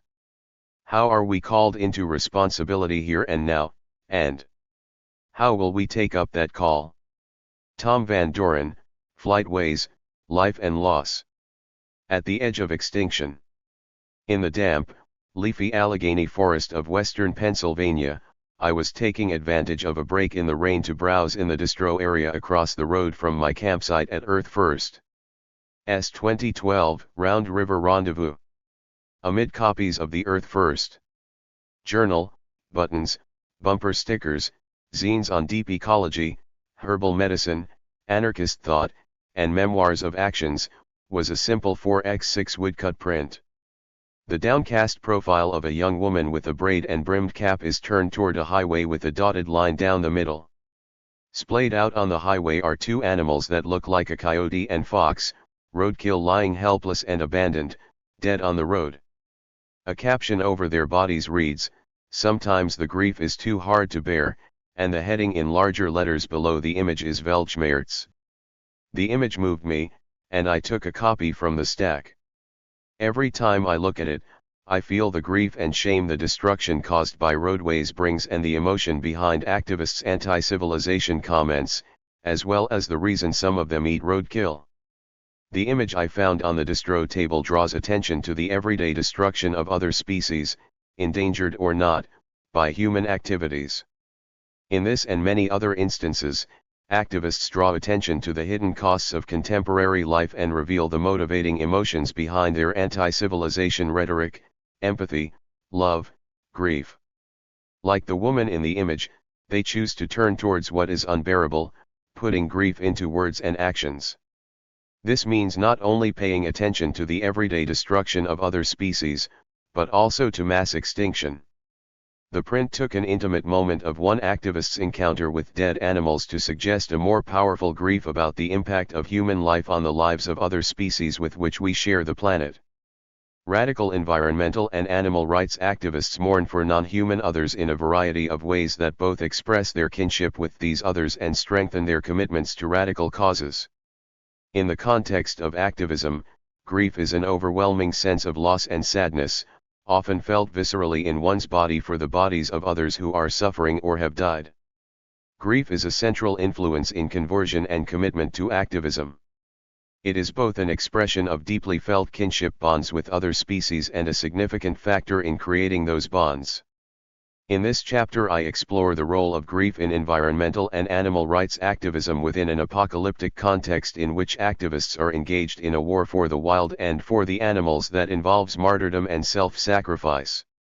Childhood memories of mourning for destroyed places, experiences of watching trees fall, kinship with trees and animals, the irate lyrics of hardcore/straight-edge music about animal abuse and environmental devastation, struggles within activist communities to work on anti-oppression in the context of animal and earth activism, all shape activist mourning for vanishing forests and suffering animals.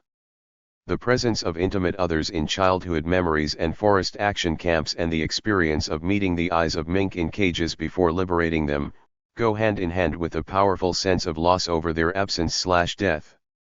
Grief and mourning for these losses take place inwardly through the emotions activists feel, as well as outwardly through action.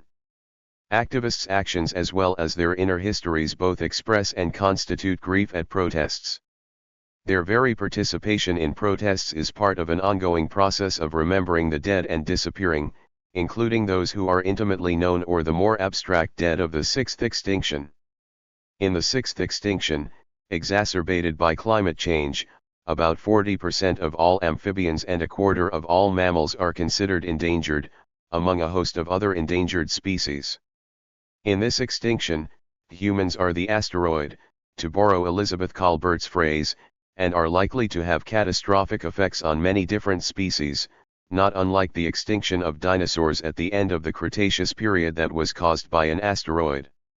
Most environmental and animal rights protests reference some kind of loss, including extinctions. Scratch an environmentalist and you'll find loss, insists activist Joan Dunning. For this reason, protests themselves might be understood as rites of mourning, as they are so often motivated by loss and grief, as well as love and anger. They function as a cry for what has been lost as well as a call to action. Activists' mourning comes about because they situate themselves in particular biosocial networks of empathy and love in which the loss of non-human others is deeply felt. Activists criticize other humans for policing the boundary of difference between ourselves and non-humans, allowing us to ignore the impact of mass extinction. Our failure to mourn comes from our inability to bridge the difference between human self and animal other, our inability to understand and feel our connections and kinship with other species. In contrast, many activists experience an extreme sensitivity to deaths in the other-than-human world, the deaths of those beings they have come to know as kin. Dead comrades, trees they lived in, and animals whose eyes they met behind the bars of cages, as well endangered and extinct species, come to matter to activists in all the ways I have described in earlier chapters. By risking their own safety at protests, by sacrificing for beloved others, activists become vulnerable bodies just like those non-human animals and trees they are trying to protect are also vulnerable. At the same time, through protests, activists draw attention to losses and the suffering of non-human others referenced by their self-sacrificial actions. In this way, protests work as ritual practices to express loss at the same time that they constitute the meaning of that loss. Perpetual mourning. I feel like I'm in perpetual mourning, Earth Liberation Front activist Daniel McGowan, who was sentenced to 7 years in prison for 2 arsons, tells the filmmakers of If a Tree Falls. This is a common sentiment among activists who track and circulate information about the loss of individual animals and trees as well as entire ecosystems and species. They cannot turn away from thoughts of species death and destruction, and they cannot ignore the losses they are implicated in. For animal rights activist Keith Mann, the way animals are treated is like a wound I have that won't heal. Activists' actions and their sense of urgency, then, might be seen as the direct consequences of this kind of perpetual wound and perpetual mourning. For this reason, they often credit loss and grief for their radicalization. Animal rights activist Josh Harper served 3 years for his participation in the Stop Huntington Animal Cruelty campaign. he wrote to me from prison that although his views and actions were influenced by anti-civilization and feminist theories as well as hardcore punk rock, they were also fundamentally shaped by loss. When Harper was young, he did not consciously choose activism as a path, but reacted passionately to the abuse and destruction he saw around him, especially the desecration of childhood places where he remembers boating, camping, and hiking. After witnessing these places being logged and paved over, he became more militant about wilderness defense. Like Harper, many activists describe grief over the destruction of beloved places as a source of commitment to activism. They bemoan what biologist Robert Michael Pyle calls the extinction of experience. The inhabitants of Harper's neighborhood a generation later will not have these places to enjoy that he remembers from childhood, only pavement.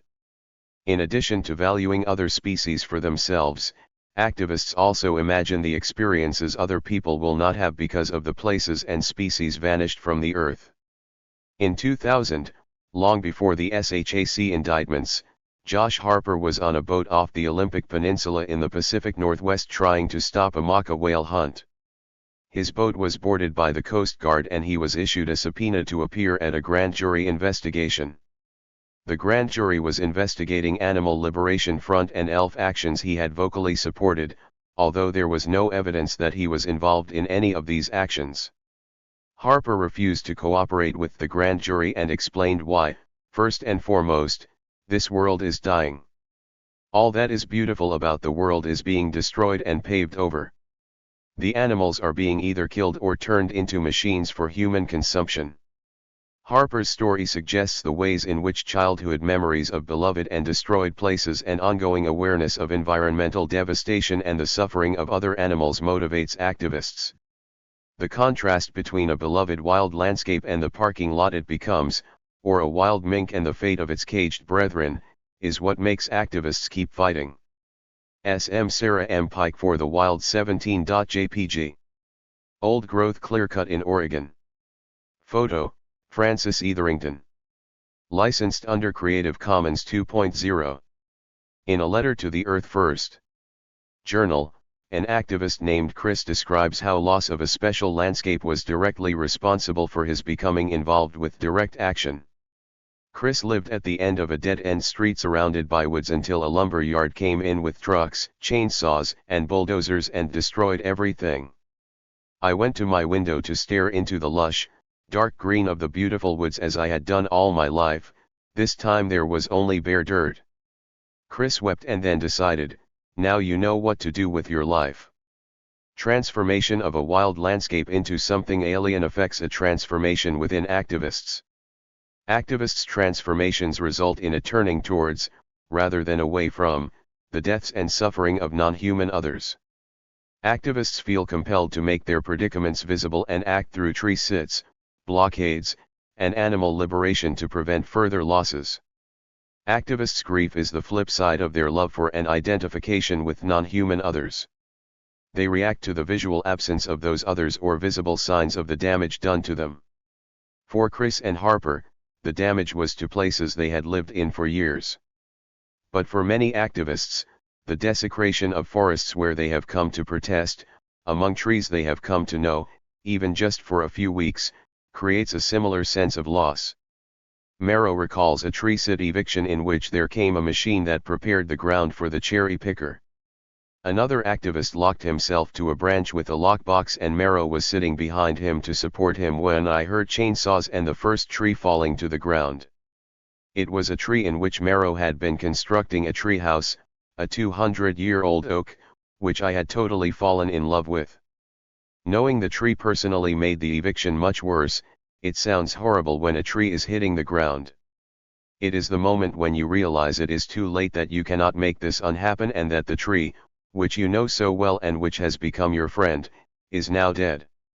In his account of the anti-road protests in England, Jim Hindle remembers the destruction of an action camp and tree sit he had been involved with, as well as the deaths of trees he had come to know. Every time a tree went down, it fell to the sound of women screaming. It was a kind of keening, a cry that left no one in doubt that this was the death of a friend. For Merrow and Hindle, the loss of tree friends is even worse because of their sense of responsibility. They were unable to make tree deaths unhappen, which makes them even more determined to prevent further losses. For activists who sought to protect the trees they once were, stumps and clear-cuts become images of absence and of failed responsibility. Hindle's book about anti-road protests includes images of tree sitters in lone trees in the centers of clear-cuts, activists sorting through huge piles of brush after an eviction, and activists sitting in bulldozed sites that had been their camps, looking homeless and traumatized. After one eviction, Hindle approached the remains of a tree that protesters had named Granny Ash. The stumps of the tree were fat and raw and seemed to cry out to me in shock. Hours ago they'd been the root of an incredible, living thing, and now they stood there, white and garish. Testament to fresh amputation. This place had been beautiful last night and now it was a swamp of carnage. Activists experience such raw amputations as wounds to their own flesh, identifying with the trees that have died. Clear-cuts are particularly striking examples of devastation and loss for activists who have become familiar with particular forests or individual trees. Joan Dunning walked into the forest with some other activists to visit Julia Butterfly Hill after trees had been cut down around Luna. I almost tripped over Molly, collapsed on a stump. The rest of us had either never seen the forest that had once surrounded Luna, or else had already revisited the area after the helicopter logging. Only Molly was being hit with the brutal reality of before and after. She had her face down, and was unmoving, except for her sobbing.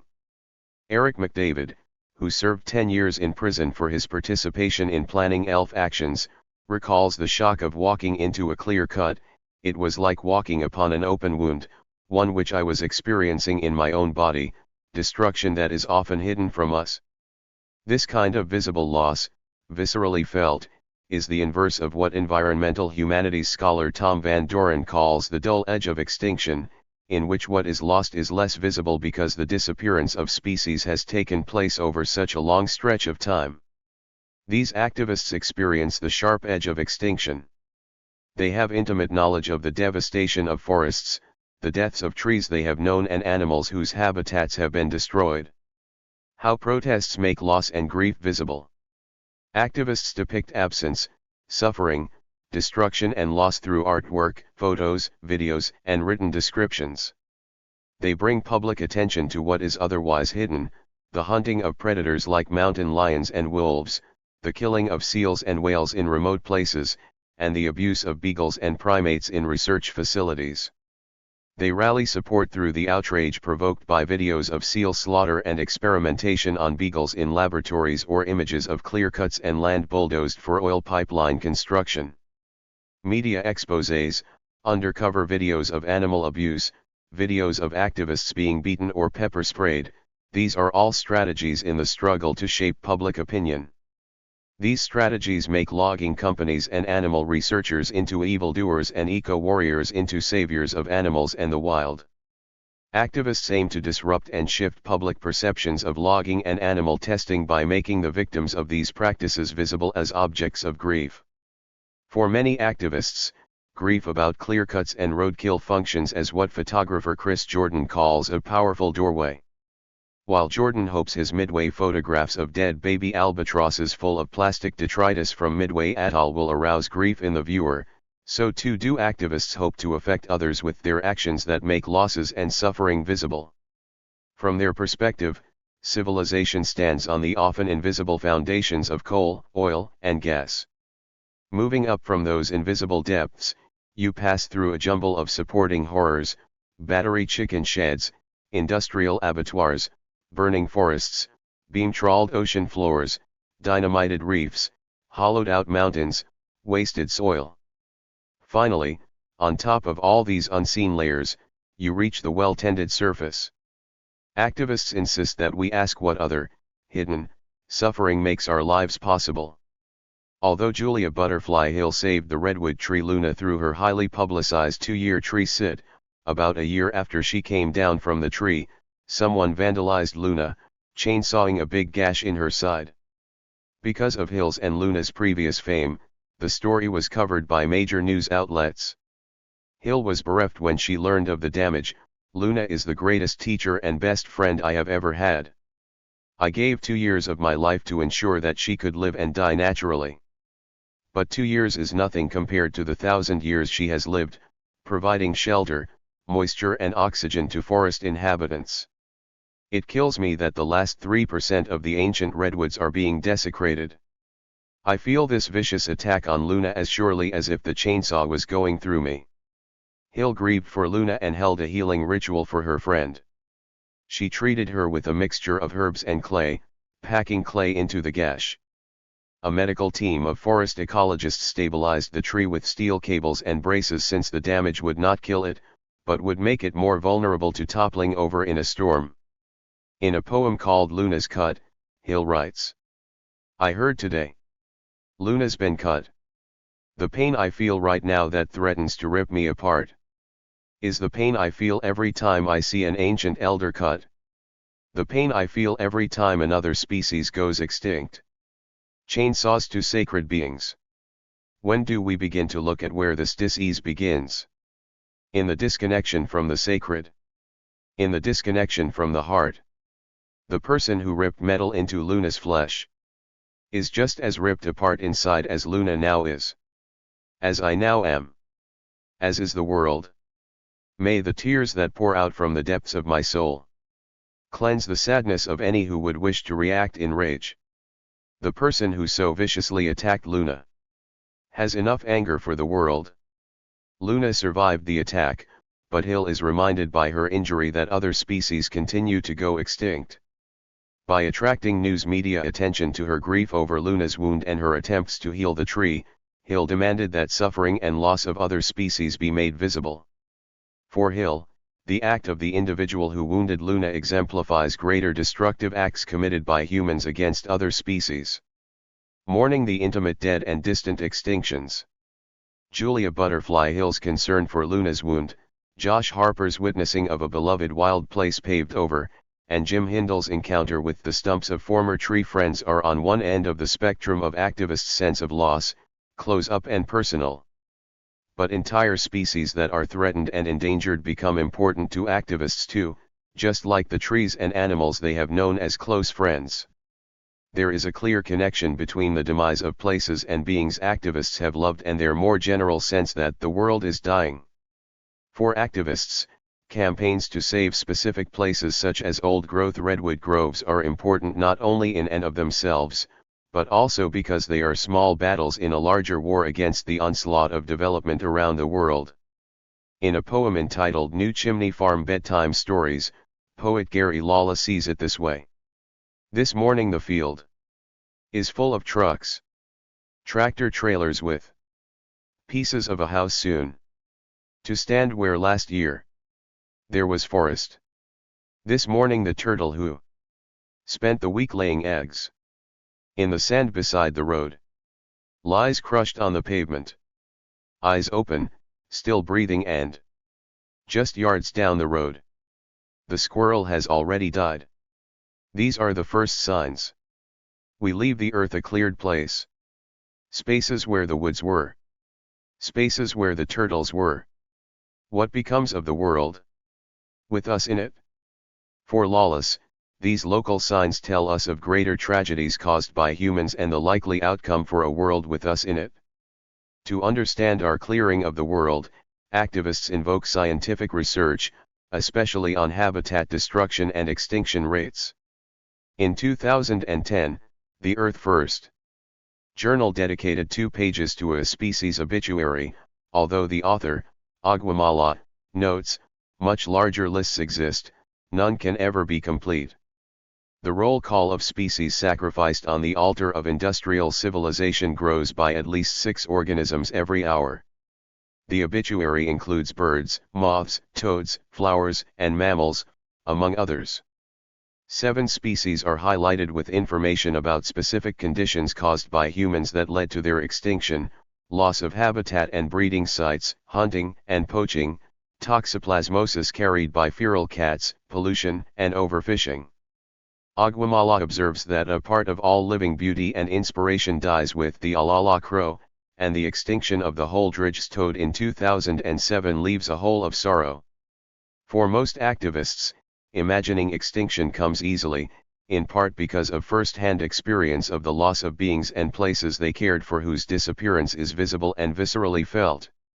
And so the call to action comes from the silencing of species and the vanishing of forests both nearby and far away. As activist Christopher Maines put it, radical environmentalism begins at the end of the world as we know it. Because of humans' role in all that has been lost, radical activists do not tend to promote the survival of the human species and have often been accused of being misanthropic. Poet Jane McGarry laments our role in the disappearance of other species in Earth First. Journal's Warrior Poets Society section. The ivory bill is alive. Some small scrap population. Along Arkansas rivers. Amid the welter of gone and going species. Birds, crustaceans, insects, spiders, salamanders. Orchids, sandworts, meadow voles, milkweed, butterflies. Amid the flood of dead and dying creatures. The tsunami of extinction. Triggered by the earthquake of us. For many activists, then, because of the earthquake of us, the survival of humanity is not a priority when compared to saving wild spaces and other species. In Paul Watson's account of his struggle against the bloody baby seal slaughter for fur in Canada, he predicts that humanity is doomed. Moreover, Watson adds, the world will be a nicer place without us. Shame, guilt, and grief over the impact of humans on other species often result in activists imagining and even celebrating a world without us. When they recognize the broader implications of local losses, activists are motivated by what writer Martin Amis has called species shame. Although Amis's context is the terrorist attacks that brought down the World Trade Center towers in New York City on September 11, 2001, species shame seems an apt phrase. It captures what activists like the band Torch Runner on an Earth First music compilation express in their song Feeding, We Have Failed / in a world that would have been better off never knowing us. In the song Manufacturing Greed, the band Landbridge gives voice to the hopelessness many activists feel, crushed by the weight of a wretched system / it is not us, but what we have created / that is the disease / competitors in the race to our total end / worshippers of death / in profit we trust / until our final breath. One Northern California activist felt guilty that he had watched a 1,000-year-old redwood being cut down and did nothing to stop it. Every time I pass the stump, I touch it, put my hands on it, and sit down for a while and renew my vows to the forest. Shame and survivor guilt, then, provide more reasons to act, to counter the environmental devastation our species is responsible for. As a result, although most activists are not misanthropic, many of them believe a drastic human population reduction is necessary and emphasize the importance of not having children. They sometimes engage in shaming other activists who decide to have children, since population growth is linked to many other problems, such as habitat loss and energy consumption. In a letter protesting Earth First journal articles on rad babies and birth first, Gedden argues that breeders are the selfish individuals that are sperm or egg donors for the next generation of human parasites. Gedden advocates sterilization and adoption for those who want to be parents, and his views are not uncommon. As suggested by the article on rad babies, other activists have a more positive attitude towards human beings and human reproduction and believe humans can learn to live in harmony with other species and more lightly on the land. Earth warriors. The desire, born of grief and species shame, to slow the decimation of biodiversity is often promoted with the language of warfare.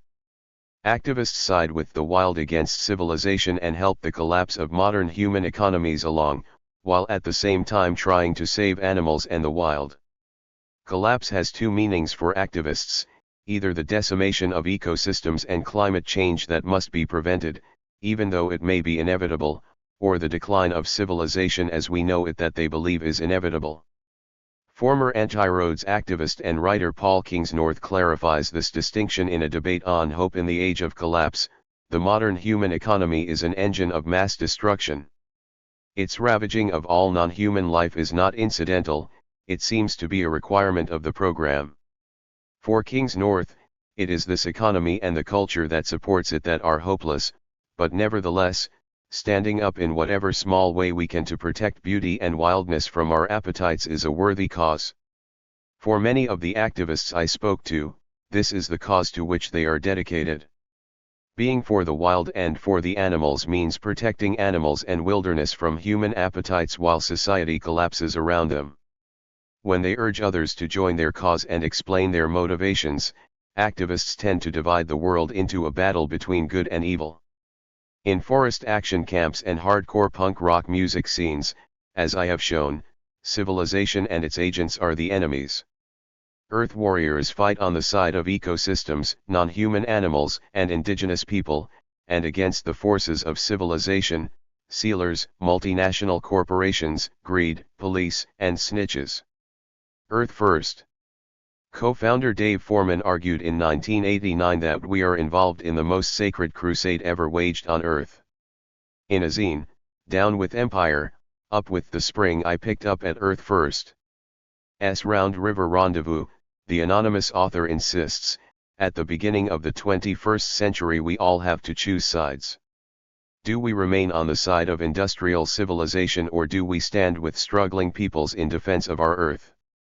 In an anonymous elf communique entitled Beltane, the elves refer to themselves as the burning rage of this dying planet. Because the planet is dying, they justify their actions as part of a war to save it. The war of greed ravages the earth and species die out every day. We have to show the enemy that we are serious about defending what is sacred. Together we have teeth and claws to match our dreams. Activists like the elf, who are frequently labeled terrorists, attack the enemy, the real terrorists, oil and logging companies and governments they believe are at the beck and call of corporate interests who allow delicate ecosystems to be laid waste. By defending what is sacred against the enemy, activists engage in crusades and battles that involve clear notions of good and evil, heaven and hell.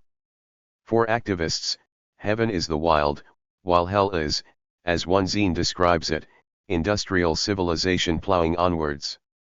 By emphasizing the opposition between the two, activists highlight the urgency of their cause. I have been to heaven, Paul Watson explains, describing his experiences on the pristine ice that serves as a nursery for baby seals. But Watson's paradise is invaded by seal hunters with clubs who are conscripted by Lucifer and whose faces and hands drip red with the blood of the innocent. The slaughter of seals transforms heaven into an annual baptism in blood through which he must trod the darkened killing field of the north. In the midst of this Hades, Watson recalls, I have stood on the heaving ice, and I have sworn by all the righteous passion in my heart that the madness would be vanquished. But the enemy is all-powerful. Armored by the philosophy of dominion, all killing is sanctioned. For most activists, few of whom are practicing Christians, Jews, or Muslims, heaven, hell, good, and evil are metaphors. Nonetheless, to describe the dire environmental crises of the late 20th and early 21st centuries, they turn to the language of biblical traditions and the cultural power of rhetoric about holy war. Radical environmentalists and animal rights activists appropriate the language of revolution and warfare from religion and political movements in order to rally their supporters and give themselves courage. They also draw on this language to distinguish themselves from mainstream environmentalists whom they believe are too willing to compromise. Daryl Cherney told me that a quip he made in an interview on Earth Day, "I am not an environmentalist, I am an Earth warrior," became a bumper sticker and popular slogan. But according to Cherney, this distinction goes back to the beginnings of Earth First. Earth First, especially back in the day, thought of itself as a warrior society. Earth First's definition of the warrior, then and now, is one who offers one's life for the greater good. For Cherney, being an Earth warrior means acting on behalf of others in dire need. Even a cursory look at the actions of my comrades will display a willingness to take risks for the greater good. The earth and its inhabitants are being slaughtered. This is no time for mucking around. But how, oh how, do we proceed? While that answer is open to experimentation, the spirit behind the answer for many of us is clear. And it includes, in large amount, the spirit of the warrior. So what does the spirit of the warrior entail? For many activists, the spirit of the warrior means being self-sacrificing, willing to risk injury in a tree sit, or arrest for liberating captive animals. In an essay called Brave Hearts Forward, the Western Wildlife Unit calls on brave-hearted warriors of all sexual persuasions, races, religions, and beliefs to join their struggle. It is these warriors, assert the author, who provide inspiration. In our darkest moments we have seen others take on the warrior path, and the light at the end of the tunnel is growing into a brilliant blaze fed by the spirits of young warriors who are the hope of millions of oppressed animals and our wounded Mother Earth. From this perspective, other methods of stopping animal suffering and environmental degradation are slower and less effective. The hope of the millions, then, must come from these young warriors. Jeff Luers explains what it means to him to be a warrior. There comes a point where if you are paying attention, you become aware of all the wrongs and injustices around you. You have to decide if you are willing to be part of something larger than yourself. And you have to decide if you are willing to fight for it. If your answer is yes, then it is time to pick up your spear, draw a line in the ground, and say, "You have come this far and you shall come no further. I have a voice and I will use it. I will speak for the voiceless, and if you will not hear my words then you will feel my actions." For activists like Luers who have decided to draw a line, acting means being willing to endure long prison sentences or risk dying during dangerous actions. Because of their grief and shame over the loss of species and suffering of non-human animals, activists believe self-sacrifice and martyrdom are required to defend the earth and its creatures. Martyrdom can mean enduring prison time or living undercover. It can also mean risking serious injury. The sentiment of a bumper sticker I saw at an Earth First rendezvous is not uncommon: live wild or die tryin'. In a struggle with some angry sealers as he was trying to prevent them from clubbing seal pups to death, Paul Watson yelled, "Hoka hey!" It was a Lakota war cry that I had learned so many years before while under fire from U.S. forces at Wounded Knee. I faced death then, and I would do so here with the same resolve as any true warrior before me. Hoka hey, it is a good day to die. Watson, Luers, and other activists who put their bodies between seals and seal hunters, trees and bulldozers, know they are at risk. They assume loggers and law enforcement will not want to kill them, but they can never be sure. One way activists make sense of their warrior role is by identifying with diverse revolutionary movements and leaders ranging from the Black Panthers to Gandhi. When they face off against their enemies in a struggle to defend other species, activists invoke freedom fighters and revolutionaries who fought for their own species in other eras or countries. Rod Coronado put it this way as he prepared to enter prison for the beginning of a 4-year sentence: "We are all Subcommandant Marcos, Crazy Horse, and the Alf. Never, ever should we forget that in order to achieve the peace and liberation we strive for, some sacrifice must occur. It is with total love that I say goodbye to my Earth Mother for a little while to enter the concrete and steel prisons the U.S. government reserves for its discontent citizens." Coronado urges activists to turn to other animals as well as leaders of revolutionary movements. He tells them, "Pray to the powers of earth for guidance, stealth of cougar, night sight of owl, like lightning, the power to strike your enemies suddenly and return home safely." These figures, human and non-human, are sources of inspiration for activists, offering different models of action and sacrifice. Identifying with other animals and other heroes can be a significant source of strength during risky actions. In a detailed account of a coyote release in the zine Memories of Freedom, activists convey their commitment to being on the side of animals.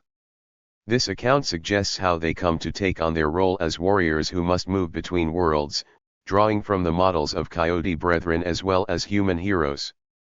In their role as warriors for the earth and animals, they deeply empathize with their non-human kin whose lives are at stake. The target for the coyote action was the U.S. Department of Agriculture's Animal Damage Control Predator Research Facility in Millville, Utah, which tests eradication methods such as lethal traps and poisons on coyotes and other non-human animals. ALF investigators and other animal rights activists discovered a variety of methods developed at the ADC and used on coyotes and other species, including M44 sodium cyanide charges, steel jaw traps, aerial shooting, neck snares, cage traps, burning and smoking out dens, spotlight shooting, shotgunning, leg and foot snares, and a variety of poisons which frequently kill thousands of non-target species as well. In The Last Bite, Animal Damage Control, an article in the zine Memories of Freedom, an anonymous author tells the story of an ALF action against the research facility. Activists watched the facility for days, then they held a full moon council during which they decided, the path would be war. They sent out moles, recruiting warriors for this massive attack. Some of them dressed like hikers and camped out in the hills above, watching researchers and students come and go. Each night they listened to wild coyotes howl nearby and the responses from 80 captive coyotes inside the facility. The first time these songs penetrated the hearts of the hidden warriors, tears of sadness and rage would cloud their vision through binoculars as they pledged to avenge the dying coyotes in the pens below. During long nights of watching and planning, they began to feel personally connected to the coyotes in the pens, some of whom they watched being fed poisoned food. Impatient to do something about the coyotes' dire circumstances, they finally felt confident they had enough information to pull off a successful action. On October 24, 1992, 10 warriors came together. Some wore camouflage gear and ski masks. Those who would be drivers were dressed as normally as possible, looking like regular citizens, not outlaws. They had radios and police scanners, maps, and cash. 2 of the camouflaged activists carried incendiary devices and tools in their packs. On the night of the action, on a nearby university campus, 2 bicyclists parked near the primary predator researcher's office, which they entered through a window. They gathered books, files, and other combustibles, placing them near an incendiary device, which they set with a timer. At the same time, several activists approached the coyote pens with bolt cutters, while others went into the labs and assembled desk drawers and a pile of traps, which they placed near a second incendiary device. As the 5 activists cut fences, coyotes in groups of 2s and 3s could be seen escaping the pens and racing to freedom. After the release, 6 warriors quietly padded down the same path they had entered as the star-filled sky was filled with the songs of coyotes disappearing into the mountain wilderness. While they had identified with the coyotes trapped in the pens, they also imagined how the coyotes might have looked on them, running from the torture chambers. The escaping coyotes saw not 6 human figures trotting down a mountain path, but 6 wild coyote warriors who had not forgotten their 4-legged brother and sisters. Throughout the planning and the action itself, these activists drew on feelings of kinship and identification to carry out the vandalism they hoped would end the suffering of their coyote kin. The 2 incendiary devices went off in the early morning hours after the activists' night work, destroying over half of the lab. The rest was eventually demolished, although the researchers later rebuilt and continued their research. Most of the coyotes, however, were not recovered. Days later, at a remote hideout victory campfire, the activists fed computer disks they had taken from the lab into the fire. Once more the ALF had proven that what could not be accomplished with years of protest, could be achieved with a handful of brave-hearted warriors. This action was claimed as part of ALF's Operation Bite Back, a series of animal releases at fur farms and other animal liberation actions in the 1990s. The predator research facilities, like Paul Watson's description of bloodied ice where seal slaughters take place, are centers of evil for activists, torture chambers and concentration camps, while escape into the wild is liberation from evil. The coyotes escaped the ADC facility with its traps and poisons, a bastion of environmental and animal destruction for the star-filled sky and mountain wilderness. By conducting themselves like coyotes and feeling the misery of coyotes in their cages, activists highlight the arbitrariness of the species boundary and remake their kinship with other animals. This remaking of activists into coyote kin renders these actions successful on one level, even when the concrete goals of the action or protest are not achieved. These actions function as initiatory rites of passage for those who are joining an action for the first time, or for those who have participated in many actions, as rites of affirmation that kinship relationships matter. In this instance, an animal release is a ritualized act in response to grief over animal suffering, specifically targeting scientific research. During actions like the coyote release, activists skirt the bounds of two worlds, the wild and civilization. Not only do they find strength in identifying with wild animals, but they also draw on the tools and strategies of their enemies. They aspire to belong to the wild, and reject science, progress, capitalism, and consumerism. But ingredients for fire bombs and tools for sabotaging heavy equipment are made possible by the civilization they reject. After witnessing the suffering of coyotes for the benefit of livestock raised for human consumption, which the many of them who are vegans and vegetarians are against in the first place, ALF warriors felt justified in damaging the ADC research facility. However, other animal rights activists distance themselves from ALF and ELF tactics and argue that legal, or at least nonviolent, approaches should be used to stop animal suffering. Animal rights activists agree they are engaged in a struggle for justice for non-human animals. They agree this war has high stakes, as unbearable suffering and species extinction take place every day, but they differ on what are the most effective and appropriate tactics. Every tool in the toolbox. Radical environmentalists and animal rights activists have a range of positions on what constitutes violence and nonviolence. They also distinguish between violent rhetoric and actual violence towards things or people. Stances on property destruction and arson shift and vary within activist communities and individual activists' lifetimes. When Craig Rosebreo stepped down after 4 years as the ELF spokesperson, he voiced his increasing discomfort with ELF's acts of psychological intimidation as one of the reasons for his resignation. Nevertheless, he still advocated an every tool in the toolbox approach, which is a common position for many activists, even when they themselves do not use all the tools. In this way, they downplay divisive differences on what means are justified to achieve goals on which they mostly agree. Not surprisingly, activists' views differ from what many Americans, especially government agencies and property owners, would consider violence. In their study of the animal rights movement, sociologists Jasper and Nelkin call the more radical elements of the animal rights movement fundamentalists.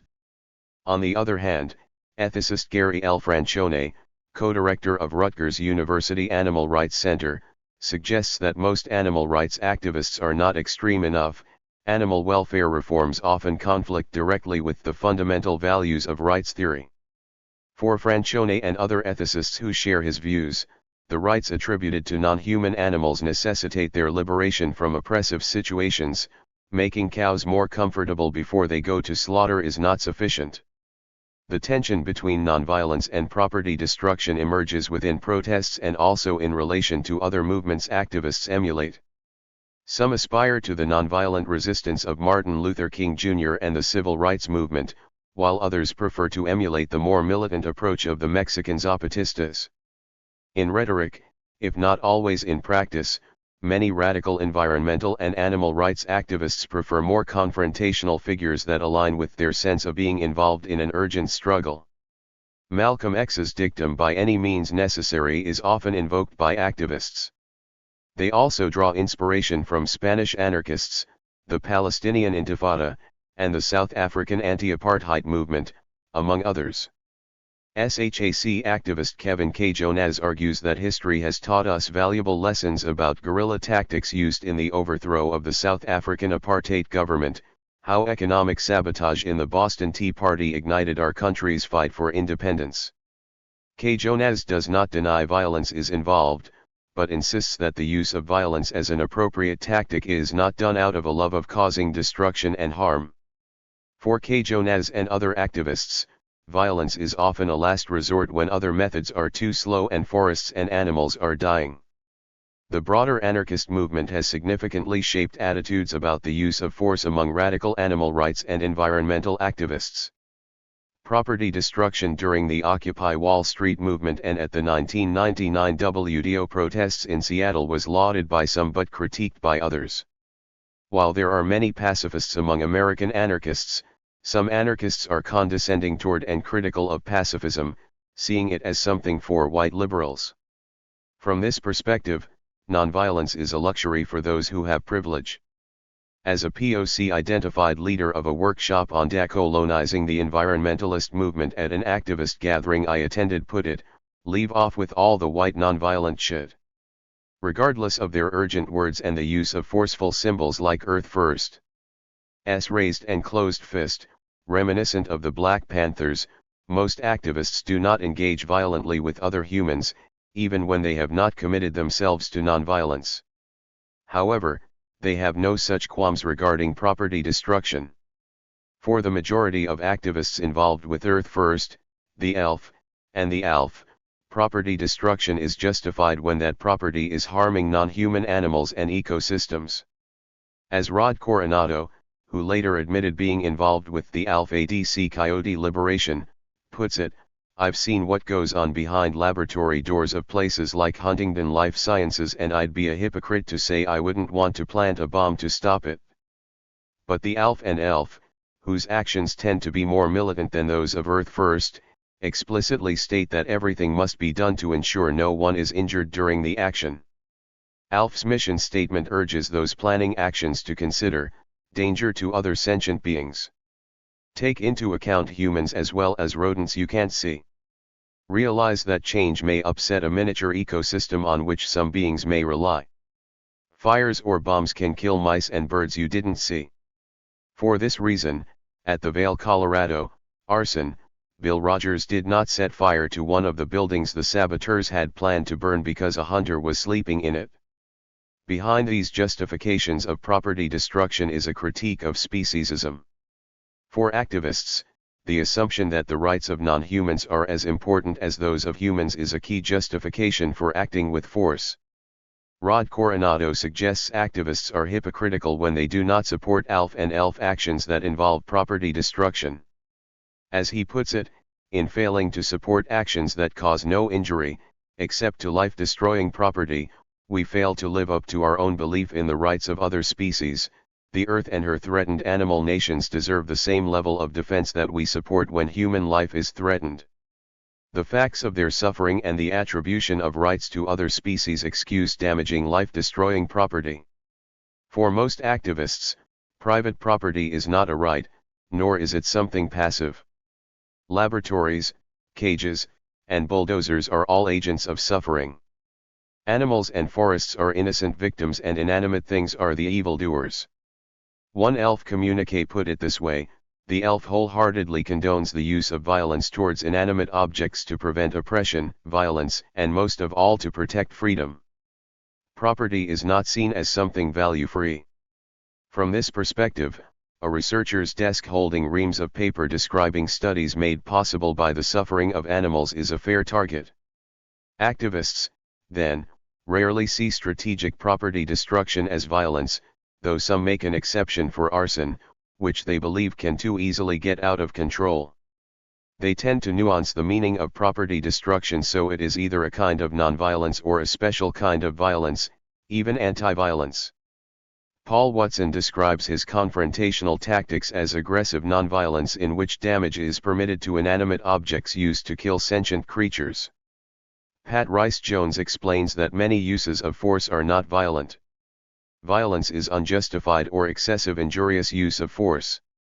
For her, breaking locks, tearing down cages, disabling bulldozers, and other ways of interfering with property are anti-violent activities.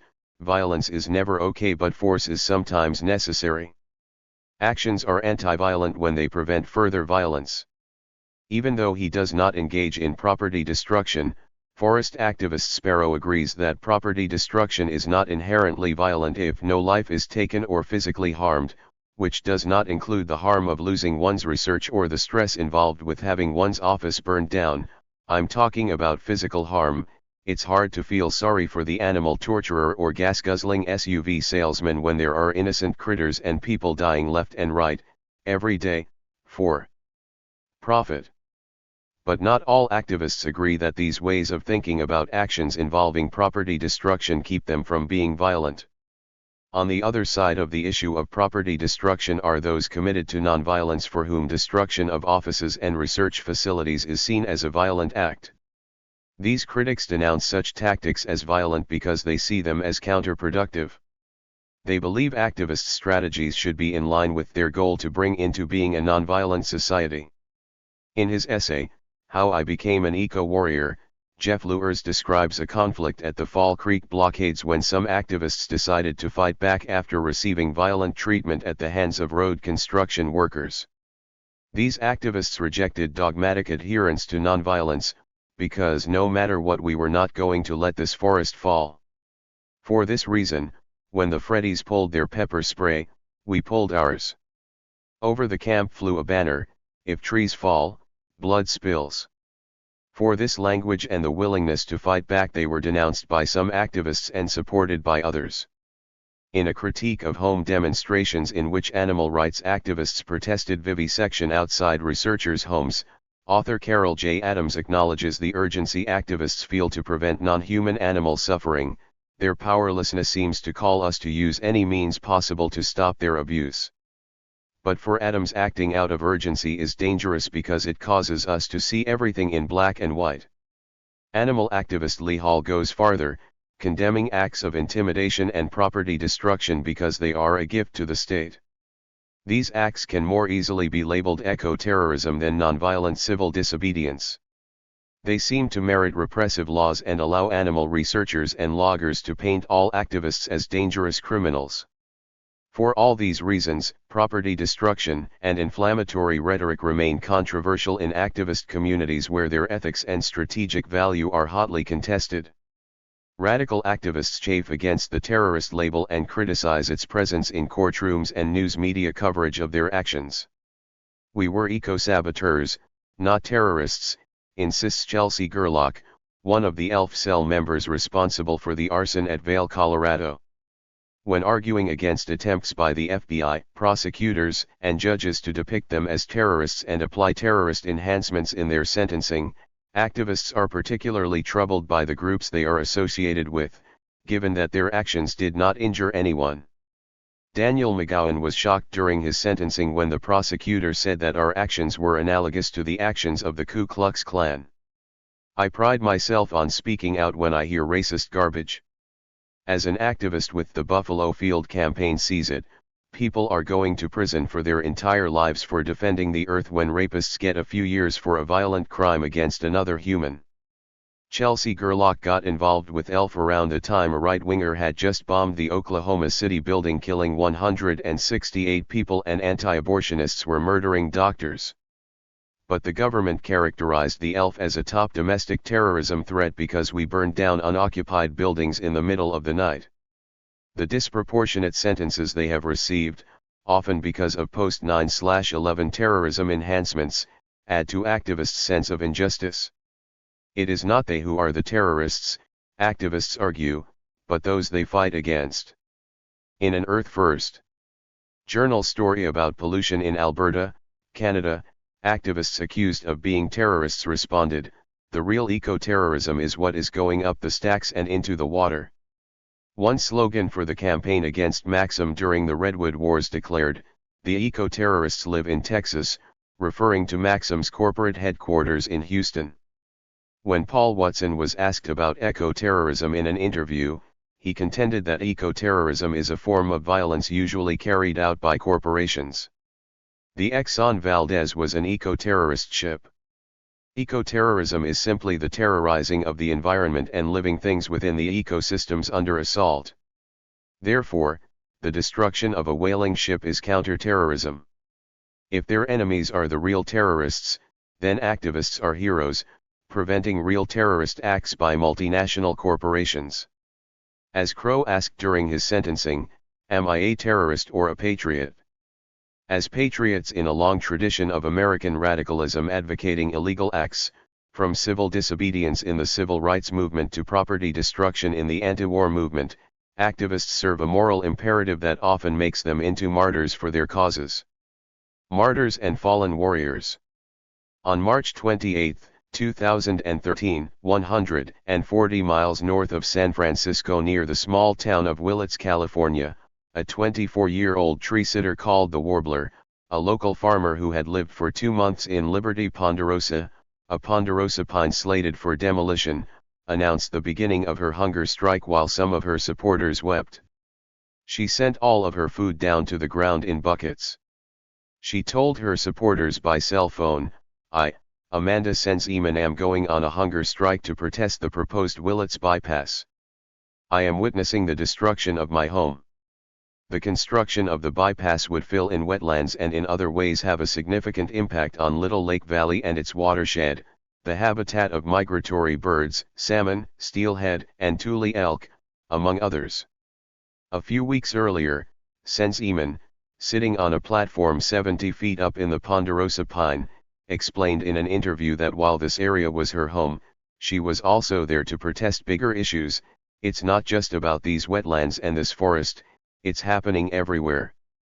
We are part of this fragile matrix of life, not above or outside it.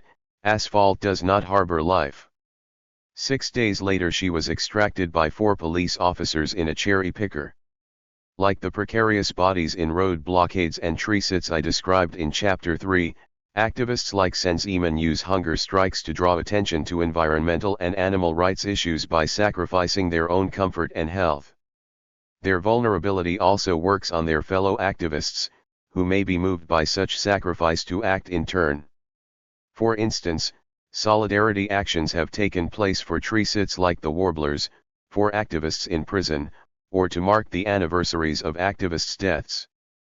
Peril and sacrifice both express and generate grief in self-sacrificing activists and those in their communities who witness their sacrifices. Extract-ions of tree sitters and confrontations between activists and law enforcement enforce the feeling of being in a warlike situation in which heroes and enemies are polarized. As Moonshadow, a tree sitter involved with the Vail, Colorado, blockade, describes it, "My removal from 80 feet up in the spruce tree was one of the scariest moments of my life. Trees fell within 5 feet of my platform. After the feller buncher downed all the trees close to me, the operator cut trees further away and dropped them right next to me." According to multiple accounts, activists at the tar sands blockade in Texas experienced harassment from security guards and workers.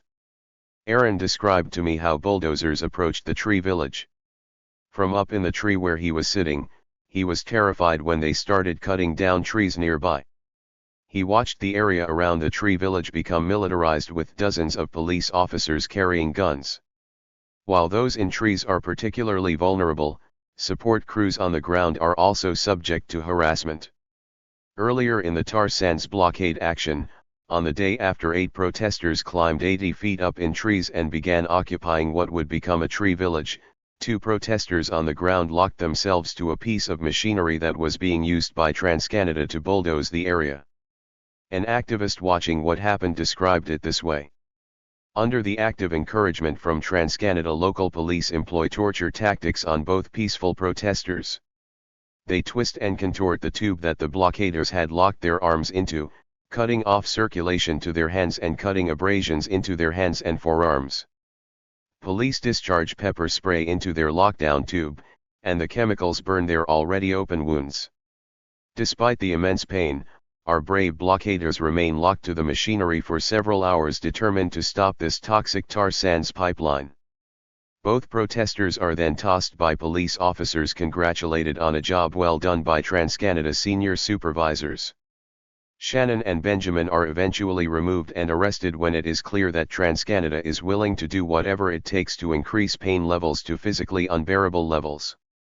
Activists share tales of pain and harassment by law enforcement, loggers, hunters, and construction workers, which heightens their sense of being locked in a struggle with a dehumanized and dehumanizing enemy. Activists' status as martyrs on the front lines of environmental and animal rights struggles is also enhanced when they do time in prison. Imprisoned activists typically have a significant support system. Parents and relatives, as well as their activist families, make sure they have money for supplies, books, and whatever else they need. Some activists describe receiving piles of letters from supporters, many of whom they have never met. Activist gatherings often feature group letter writing to prisoners. Because they are typically cast as political prisoners, they may be punished for inciting terrorism and put into solitary confinement. Vegan and vegetarian prisoners struggle to get their dietary needs met. On the other hand, some prisoners choose to go on hunger strikes in prison to continue acting for their causes. Barry Horn, an English animal rights activist, died in prison as a result of a hunger strike, further enhancing his role as a martyr sacrificed in the struggle for animal rights. Horn undertook a series of hunger strikes, including one that lasted 68 days, while serving an 18-year sentence for planting incendiary devices in stores that sold fur coats and leather products. The purpose of his hunger strike was to persuade the British government to hold a public inquiry on animal testing. In his account of Horn's hunger strike, activist Keith Mann explains Horn's motivation: it was for him very much a war in which the only victims are countless millions of animals undergoing horrific suffering. For Barry, there was nothing greater he could do in the war than offer his life. Other activists and supporters held candlelit vigils outside the prison.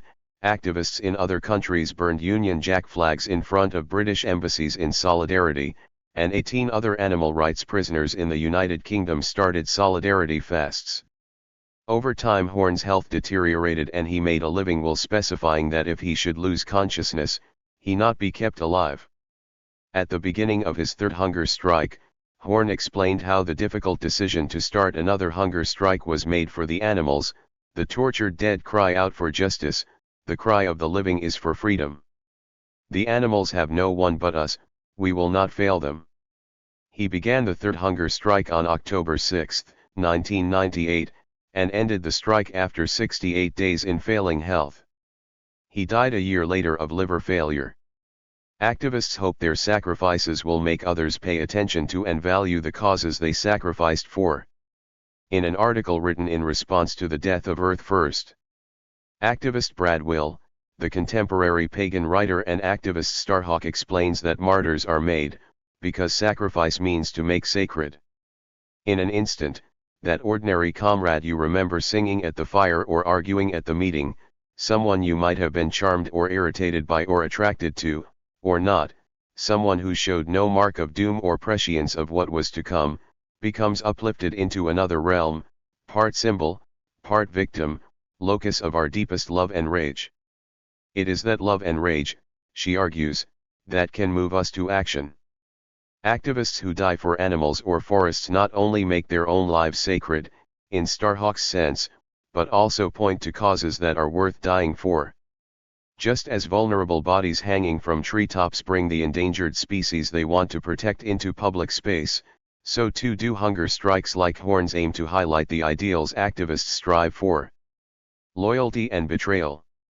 On the evening of the summer solstice, 2005, William Rogers, known as Avalon, a name he took from the book The Mists of Avalon, suffocated himself in his cell where he was awaiting sentencing.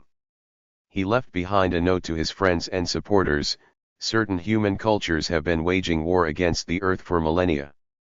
I chose to fight on the side of bears, mountain lions, skunks, bats, saguaros, cliff-rose and all things wild. I am just the most recent casualty in that war. But tonight I have made my jailbreak. I am returning home, to the earth, to the place of my origins. Rogers was arrested and charged with 1 count of arson for his alleged role in an elf arson at the National Wildlife Research Facility in Olympia, Washington. He was also suspected of participating in the $12 million fire at the ski resort in Vail, Colorado, in 1998. Rogers had a long record of involvement with radical environmentalism since at least the early 1990s and thought of the United States as an ecocidal empire. With his suicide, Rogers moved into a pantheon of fallen warriors who are remembered around circles at activist gatherings and invoked as an inspiration for direct action. In his suicide note, Rogers echoed the words of labor union martyr Joe Hill, who was executed in 1915, "Don't mourn, organize." Some of his friends chalked "Live Wild" on a sidewalk in his honor. Memorial services were held and actions were committed in his memory soon after Rogers's death. According to Erica Ryberg, during a nighttime memorial ceremony in which they remembered his warrior spirit, A picnic table burst into flames at a crucial moment.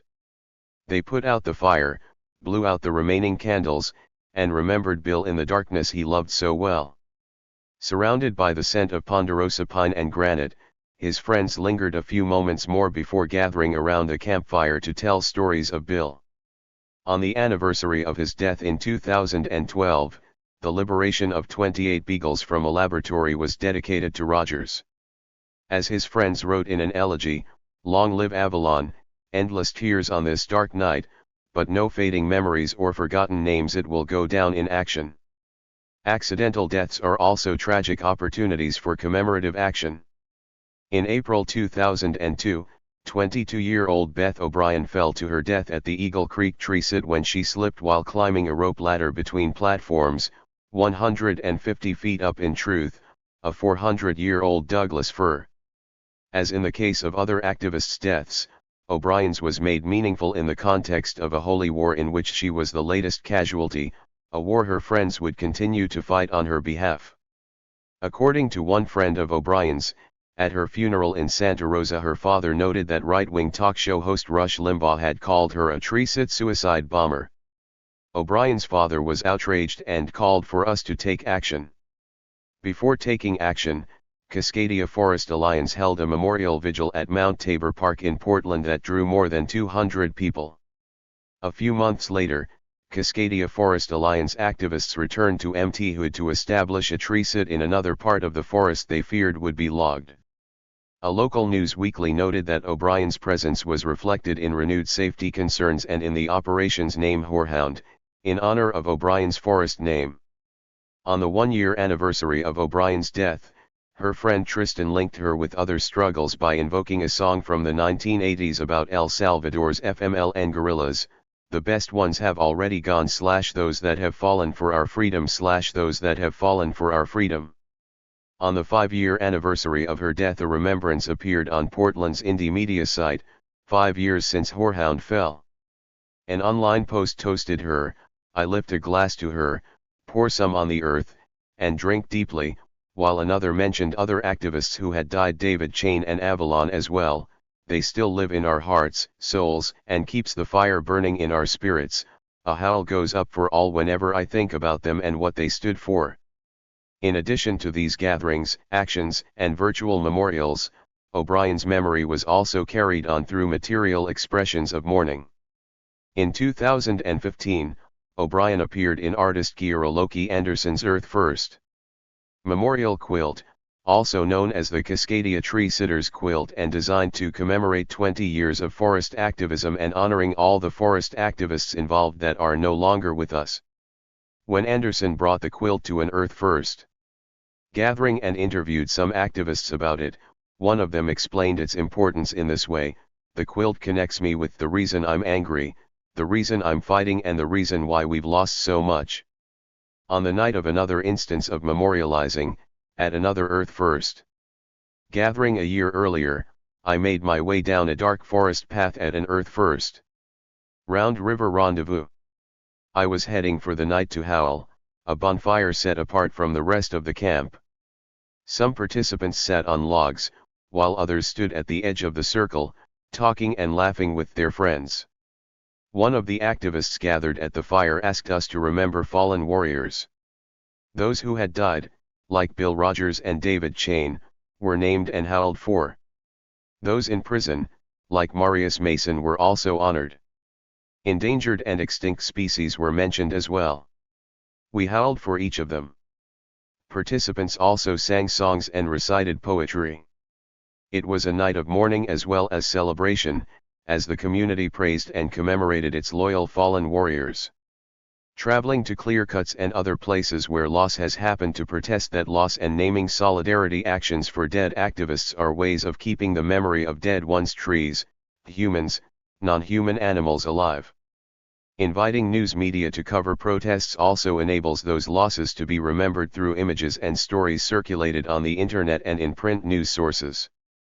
In these ways, the deaths of fellow activists as well as other species have a kind of afterlife, in which activists keep speaking to and talking to their beloved dead. Through his suicide, Rogers was making present the many non-human dead mentioned in his suicide note to whom he had dedicated his life. His friends and other activists who admired him kept his memory alive by dedicating actions to him and continuing to tell his story. Fallen warriors, then, through public and shared commemoration, help to move the struggle forward. They are the loyal dead, who remain part of activist communities' work of mourning. Those who betray their comrades, on the other hand, cause rifts that cannot be healed in these ways. They are forgotten instead of remembered. While Bill Rogers used his death to call others to the fight for the bats and whales, the dark side of his suicide was his feeling of being betrayed by those he trusted. Juxtaposed with stories of self-sacrifice and martyrdom, other stories circulate as well, of those who betrayed their friends, accepted plea bargains, or wore wires to help the FBI. In his decision to not cooperate with a grand jury, Josh Harper explains his reasoning: "As an anarchist, I would never willingly cooperate with the grand jury system. They can drag me to the grand jury room, but they can never make me speak." When faced with sentences almost as long as their own lives and threatened by federal prosecutors, some activists do speak and agree to cooperate. When activists cooperate with the American legal system by implicating other activists, they become snitches. If fallen activists are memorialized and honored for their loyalty and sacrifice, snitches are seen as traitors and ostracized for their betrayal. To snitch in order to reduce one's sentences goes against the ideal of the self-sacrificing and loyal warrior that is so powerfully invoked in activist communities. Being committed to the wild and to animals means never informing on your activist friends. Great Grey Owl remembers a former friend who cooperated with prosecutors for a reduced sentence. "She's dead to us.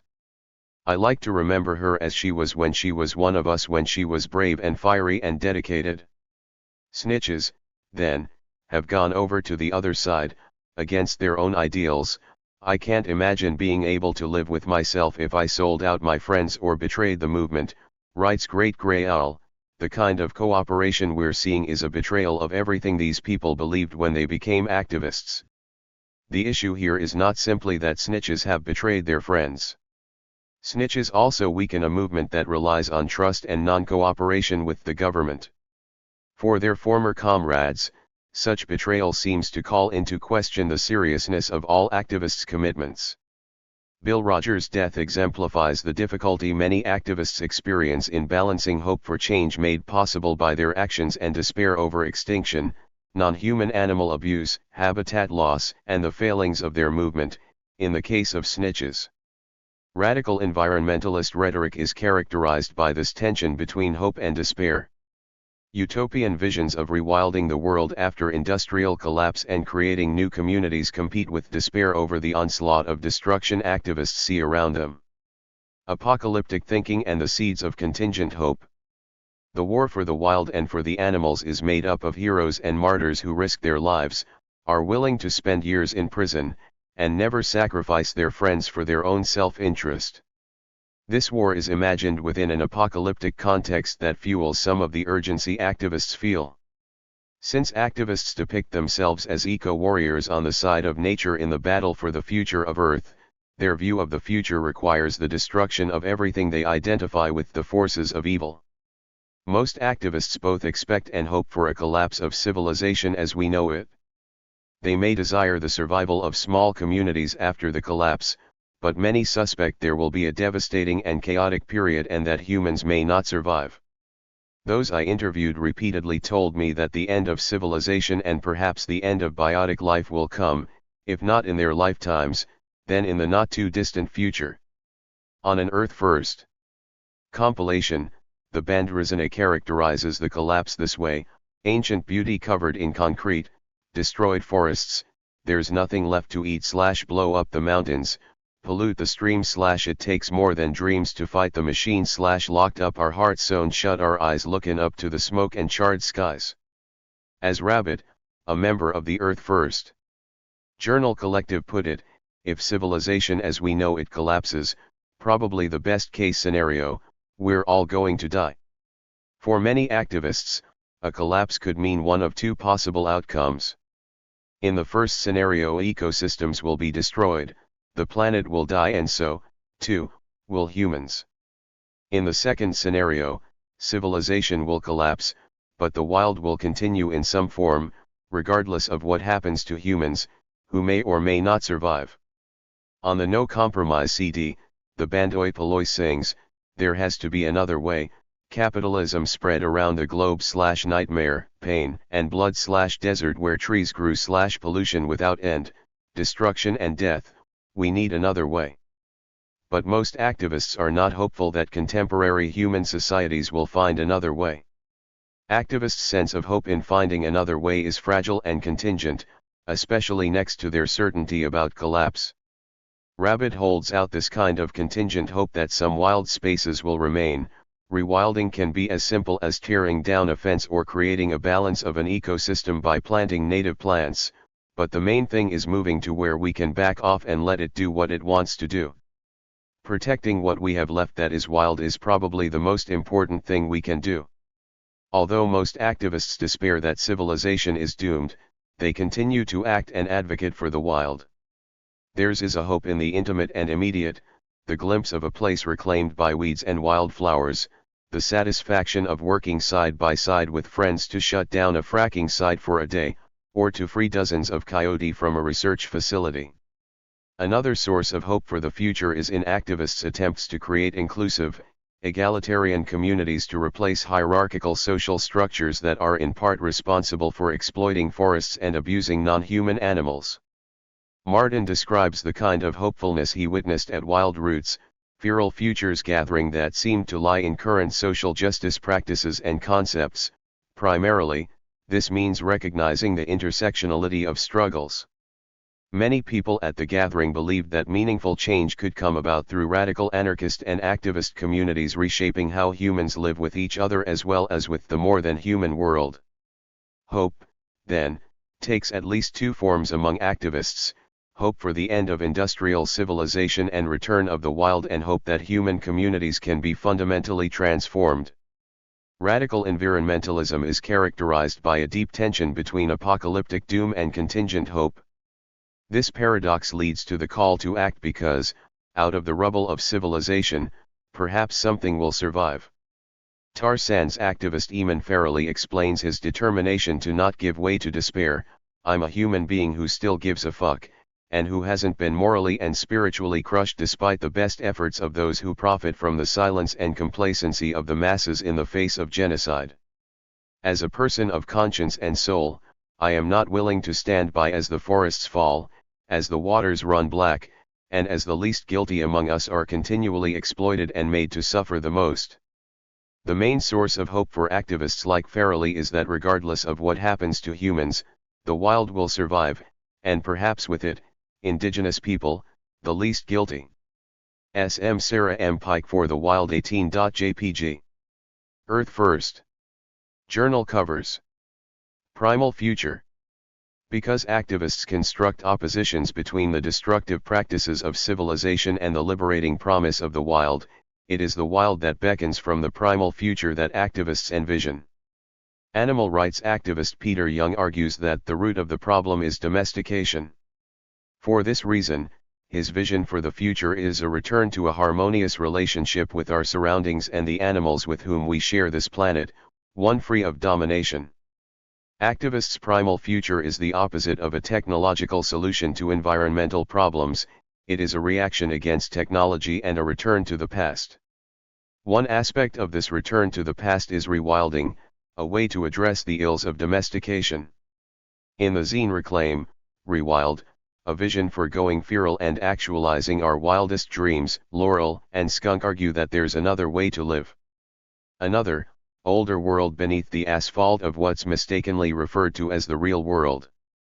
Humans can belong as certainly as any forest, worm, or wolf. The trouble is we've forgotten who we are, what we're for, and where we came from. In the same zine, Griffin writes in Human Domestication, Sickness of Separation, that each one of us is a wild animal suffering, isolated from our true livelihoods and homes in the arms of the true mother. It is possible to become feral by overcoming the numbness of the civilized condition and become fully human. To rewild means, among other things, rejecting domestication and uncovering a wilder self in order to rejoin the community of nature. Paradoxically, from this perspective, becoming wild, becoming more like other animals, is the way to being more fully human. Along with rewilding, many activists work towards a future in which small face-to-face communities either survive the collapse of civilization or are built from its rubble. Kite, an activist who worked with the Buffalo Field campaign, is certain that civilization as we know it is coming to an end. I look at the average North American and I'm certain they will consume us into chaos. Those of us willing to see what is going on are still a small minority with no real power to make changes. But this view, he explains, need not lead to despair. Instead, I know a lot of other people who share my perspective. We can't stop civilization, we can't stop the coming collapse, but we can provide examples of community-based survival, and a more sustainable relationship with the earth. He believes the only rational approach is a return to localized economies and community-based living, where the community includes other species. Because of these emphases on rewilding and learning from the past, radical activism increasingly overlaps with the broader primitive skills movement as well as both green anarchist apocalyptic views and more conservative survivalism. However, unlike survivalism, activists' vision of a future after industrial collapse is one in which other species, not humans, are dominant. Rod Coronado holds a view of the future common among activists. It's going to be a dark time, he wrote to me. But I think there will be pockets of people, nature, and animals that will survive. We will rediscover the value of loving the world around us when our survival is inseparable from it. The intimate relationship we create with the natural world will reawaken a relationship with nature that will be a new enlightenment, one filled with new stories of our animal relations and prophecy. And as we raise our children in this new world, the memory of consumerist worldviews will seem as crazy as our concepts of past societies who believed the earth was flat. Activist music, poetry, and artwork clearly express these kinds of future visions in which going feral entails the undoing of civilization and rewilding of the planet. In the poem, A Handful of Leaves, Sean Swain imagines the future as a return to the Stone Age. A prayer for the children of the next Neolithic. That we leave to them. A field of lilies where a Walmart once stood. Salmon upstream from the ruins of a dam. Kudzu vines embracing skeletons of skyscrapers. Cracked and overgrown ribbons of nameless super highways. A prayer for the children of the next Neolithic. That you may lay entwined in fields of lilies. Sustain yourselves on sister salmon. Climb the vines of kudzu to shelter. Salt meat on the remains of the highway. And use this poem for kindling at sundown. So you can spare a handful of leaves. Where the gods write poetry of their own. Activists' response to grief and loss is a hope for a future in which the wild and the animals take over the planet. If humans have a place in this future, it is as one among many other species. Human exceptionalism must become a thing of the past. While a primal future may be predicated on societal collapse, for activists the end of industrialized civilization presents an opportunity to create something new out of the ashes. As Julia Butterfly Hill sees it, if we are strategic about it, we'll look at that collapse as compost, and we'll begin to build the beautiful garden we want. Relearning and rewilding may involve a return to certain aspects of the past, but they are fundamentally about shaping the past into something new. For many activists, the vision of a rewilded planet remains their prayer for the future, a final rite that reverses the mourning of dying species, where mourning for a dead civilization is a celebration of the return and triumph of the wild. Conclusion. As a participant who howled for those in prison and cried for the dead around a fire deep in the forest, listened to the moving tributes and heartfelt songs, laughed at the jokes and irreverence that accompanied grief and anger, I was immersed in the values and desires of activist communities. I experienced firsthand the transformation of my own childhood memories and relationships with other species in the context of activist gatherings and protests. The closeness I had always felt to trees and other animals took on new meaning and resonance. These relationships charged my desire to act as well, to cheer for the young activists in hammocks and tripods, to fear for their safety, to talk with police officers about what a leaderless movement meant, and to care for people seeking help at the medic tent. At gatherings and actions, I experienced the sense of shared struggle, grief over loss, and anger for what seemed so entirely wrong, cutting down old-growth forests, for instance, or torturing coyotes to test better ways of killing them. Activists live in a world in which the lives of non-human others become as valuable as their own. They live with the reality of environmental destruction and animal deaths every day. What most of us keep at a distance is close up and personal for them. Surrounded by the stories and emotions of others who are similarly committed, despite their differences, it is hard to see things otherwise. What is the world we want our children and grandchildren to inherit? How can we turn away from the crises of other species and those of our own? What happens if we turn towards them? These questions are unavoidable in activists' worlds and vividly present in everything that happens. Gatherings, workshops, trainings, circles, and protests are all oriented towards insisting that the world can be otherwise, that there is a better way. It is these alternate ways of thinking and being in the world that give protests their distinctive qualities. During protests, activists reconfigure their relationships with trees and non-human species as well as with other humans. Activists' experiences attest to the importance of childhood, memory, emotion, and ritual actions in shaping our relationships with these other species. Protest rites inscribe new meanings on activist bodies and articulate new visions of the future. They challenge the taken-for-granted order of things and suggest innovative approaches to being human with the more-than-human world. Through disruptive, ritualized performances in treetops and on logging roads, activists situate themselves within a multi-species community and make other things and beings sacred. Ritualized practices bind people together and bind humans to other species.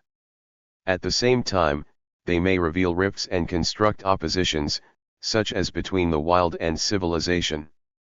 Nevertheless, activist communities hold out the possibility of a different kind of social understanding in which other species are foremost in our concerns, both because they are inextricably linked with the lives of humans and because they have intrinsic value.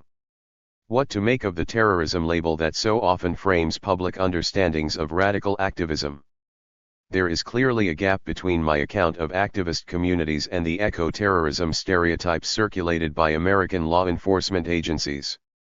I saw no evidence of any danger to other human beings posed by activists during my fieldwork, despite the sometimes inflammatory rhetoric that emerges in activist contexts. Property destruction, of course, can cause pain to other humans, even if no physical injury occurs. Many activists do not value private property when they are faced with human and non-human animal suffering and environmental destruction. For this reason, some of them, not the majority, are likely to continue acts of sabotage that they believe will reduce suffering and destruction. For these activists, not to do so is morally wrong and flies in the face of our responsibilities to other species. Activists' confrontational and emotional behavior during protests can make them difficult and challenging to work with, but not dangerous. A common emphasis on nonviolent communication, respect for other people's boundaries, and a culture of consent, make life-threatening violence against humans unlikely. However, activists are idealistic and, like most of us, do not always live up to their ideals. They sometimes fail to treat each other with respect or to get consent, and they sometimes make women, transgender and gender non-conforming people, and people of color in their communities suffer. Activist communities aspire to create new and better ways of doing human relationships, but their communities, like the world outside their communities, remain fraught with inequality and oppressive behavior. Radical activist culture tends to valorize pain and suffering, praising martyrs and fallen warriors. Scars on the landscape and on human bodies and psyches draw their attention. Pain and sacrifice do important work in activist communities by charging environmental and animal issues with meaning and inspiring commitments among activists. At the same time, activism is stressful and risky, so activist burnout is common. While humor and joy permeate activist communities as well, they do not always go far enough to assuage helplessness and despair in the face of environmental devastation and overwhelming human and non-human animal suffering. Radical activists are not outliers or outsiders, although they may perceive themselves that way. Their language of chosenness and their sense of moral responsibility in the face of powerful enemies are strategies and sensibilities in keeping with the long-standing American tradition of radical dissent. Moreover, their debates over the meaning of violence and nonviolence and who is included and excluded from social and political consideration reveal larger dynamics in the American public sphere in the early 21st century. Their concerns could not be more relevant as I write this conclusion in early 2017 and President Donald Trump has just taken office.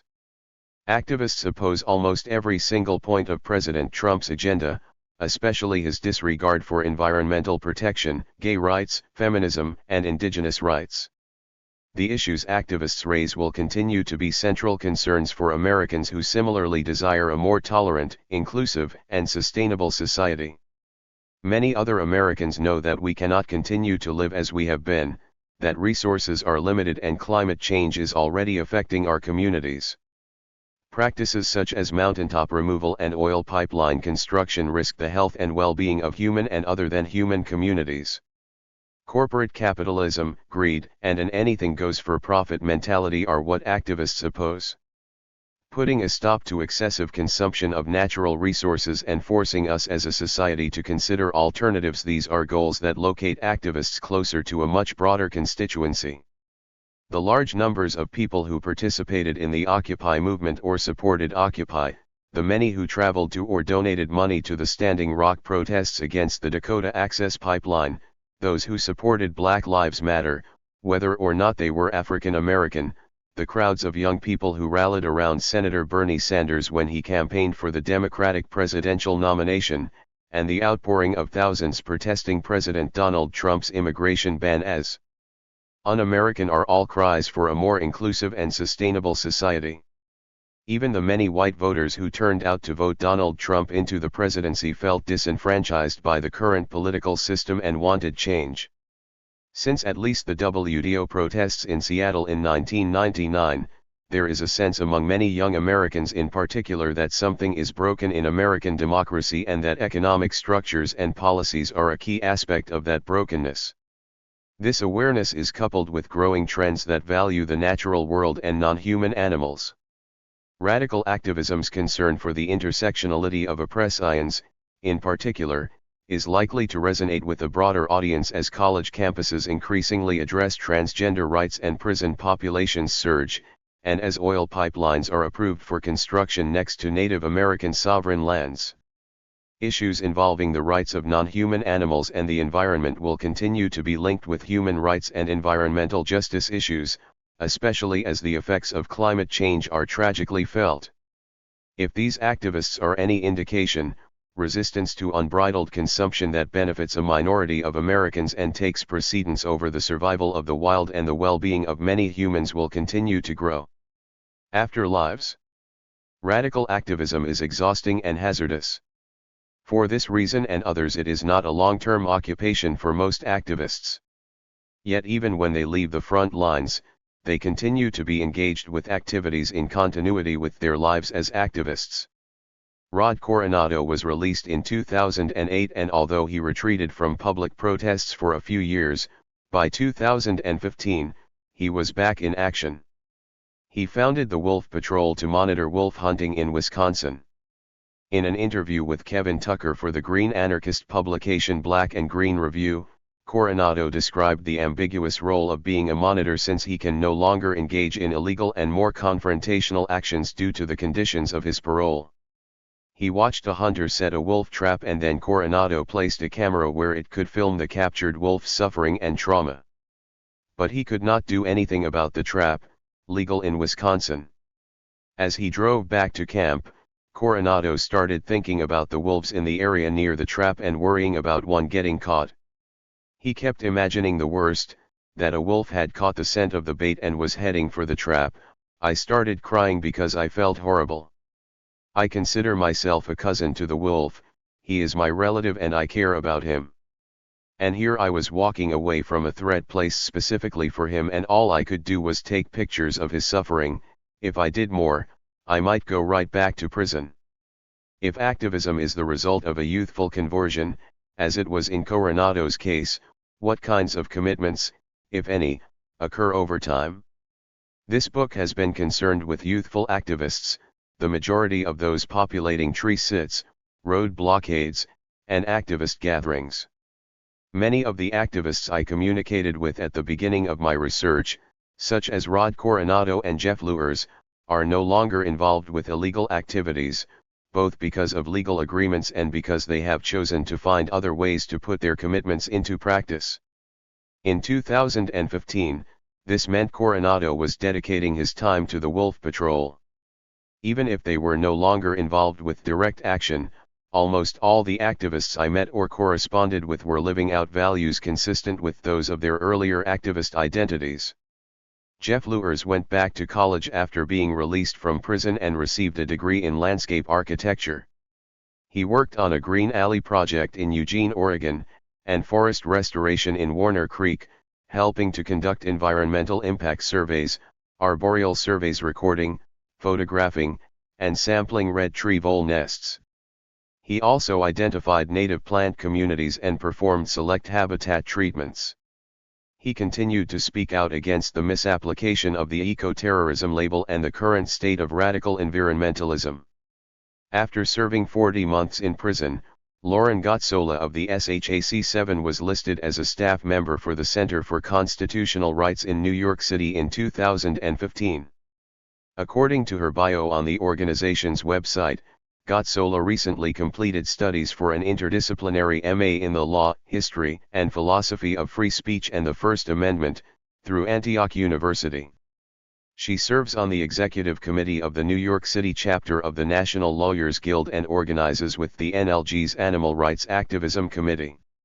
Chelsea Gerlach, on the other hand, was ostracized as a snitch and distanced herself from the radical activist community while in prison.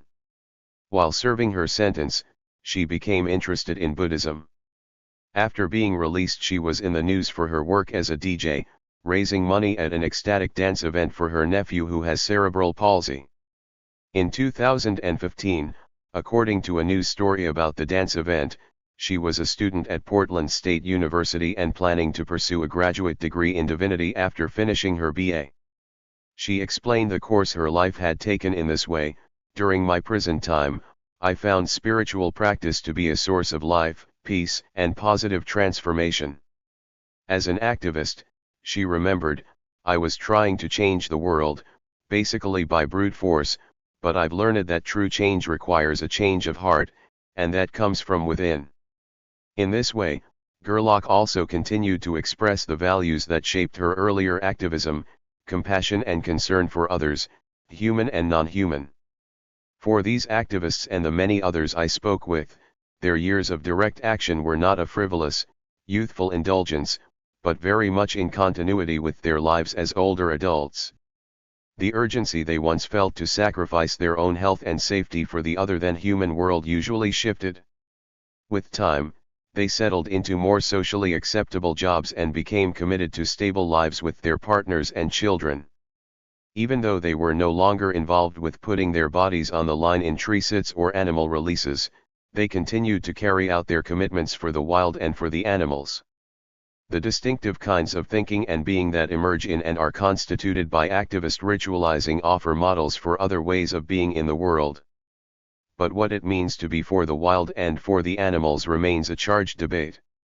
Over their lifetimes, activists are working out on the ground what it would look like to acknowledge the porous boundaries we share with other living beings and the earth.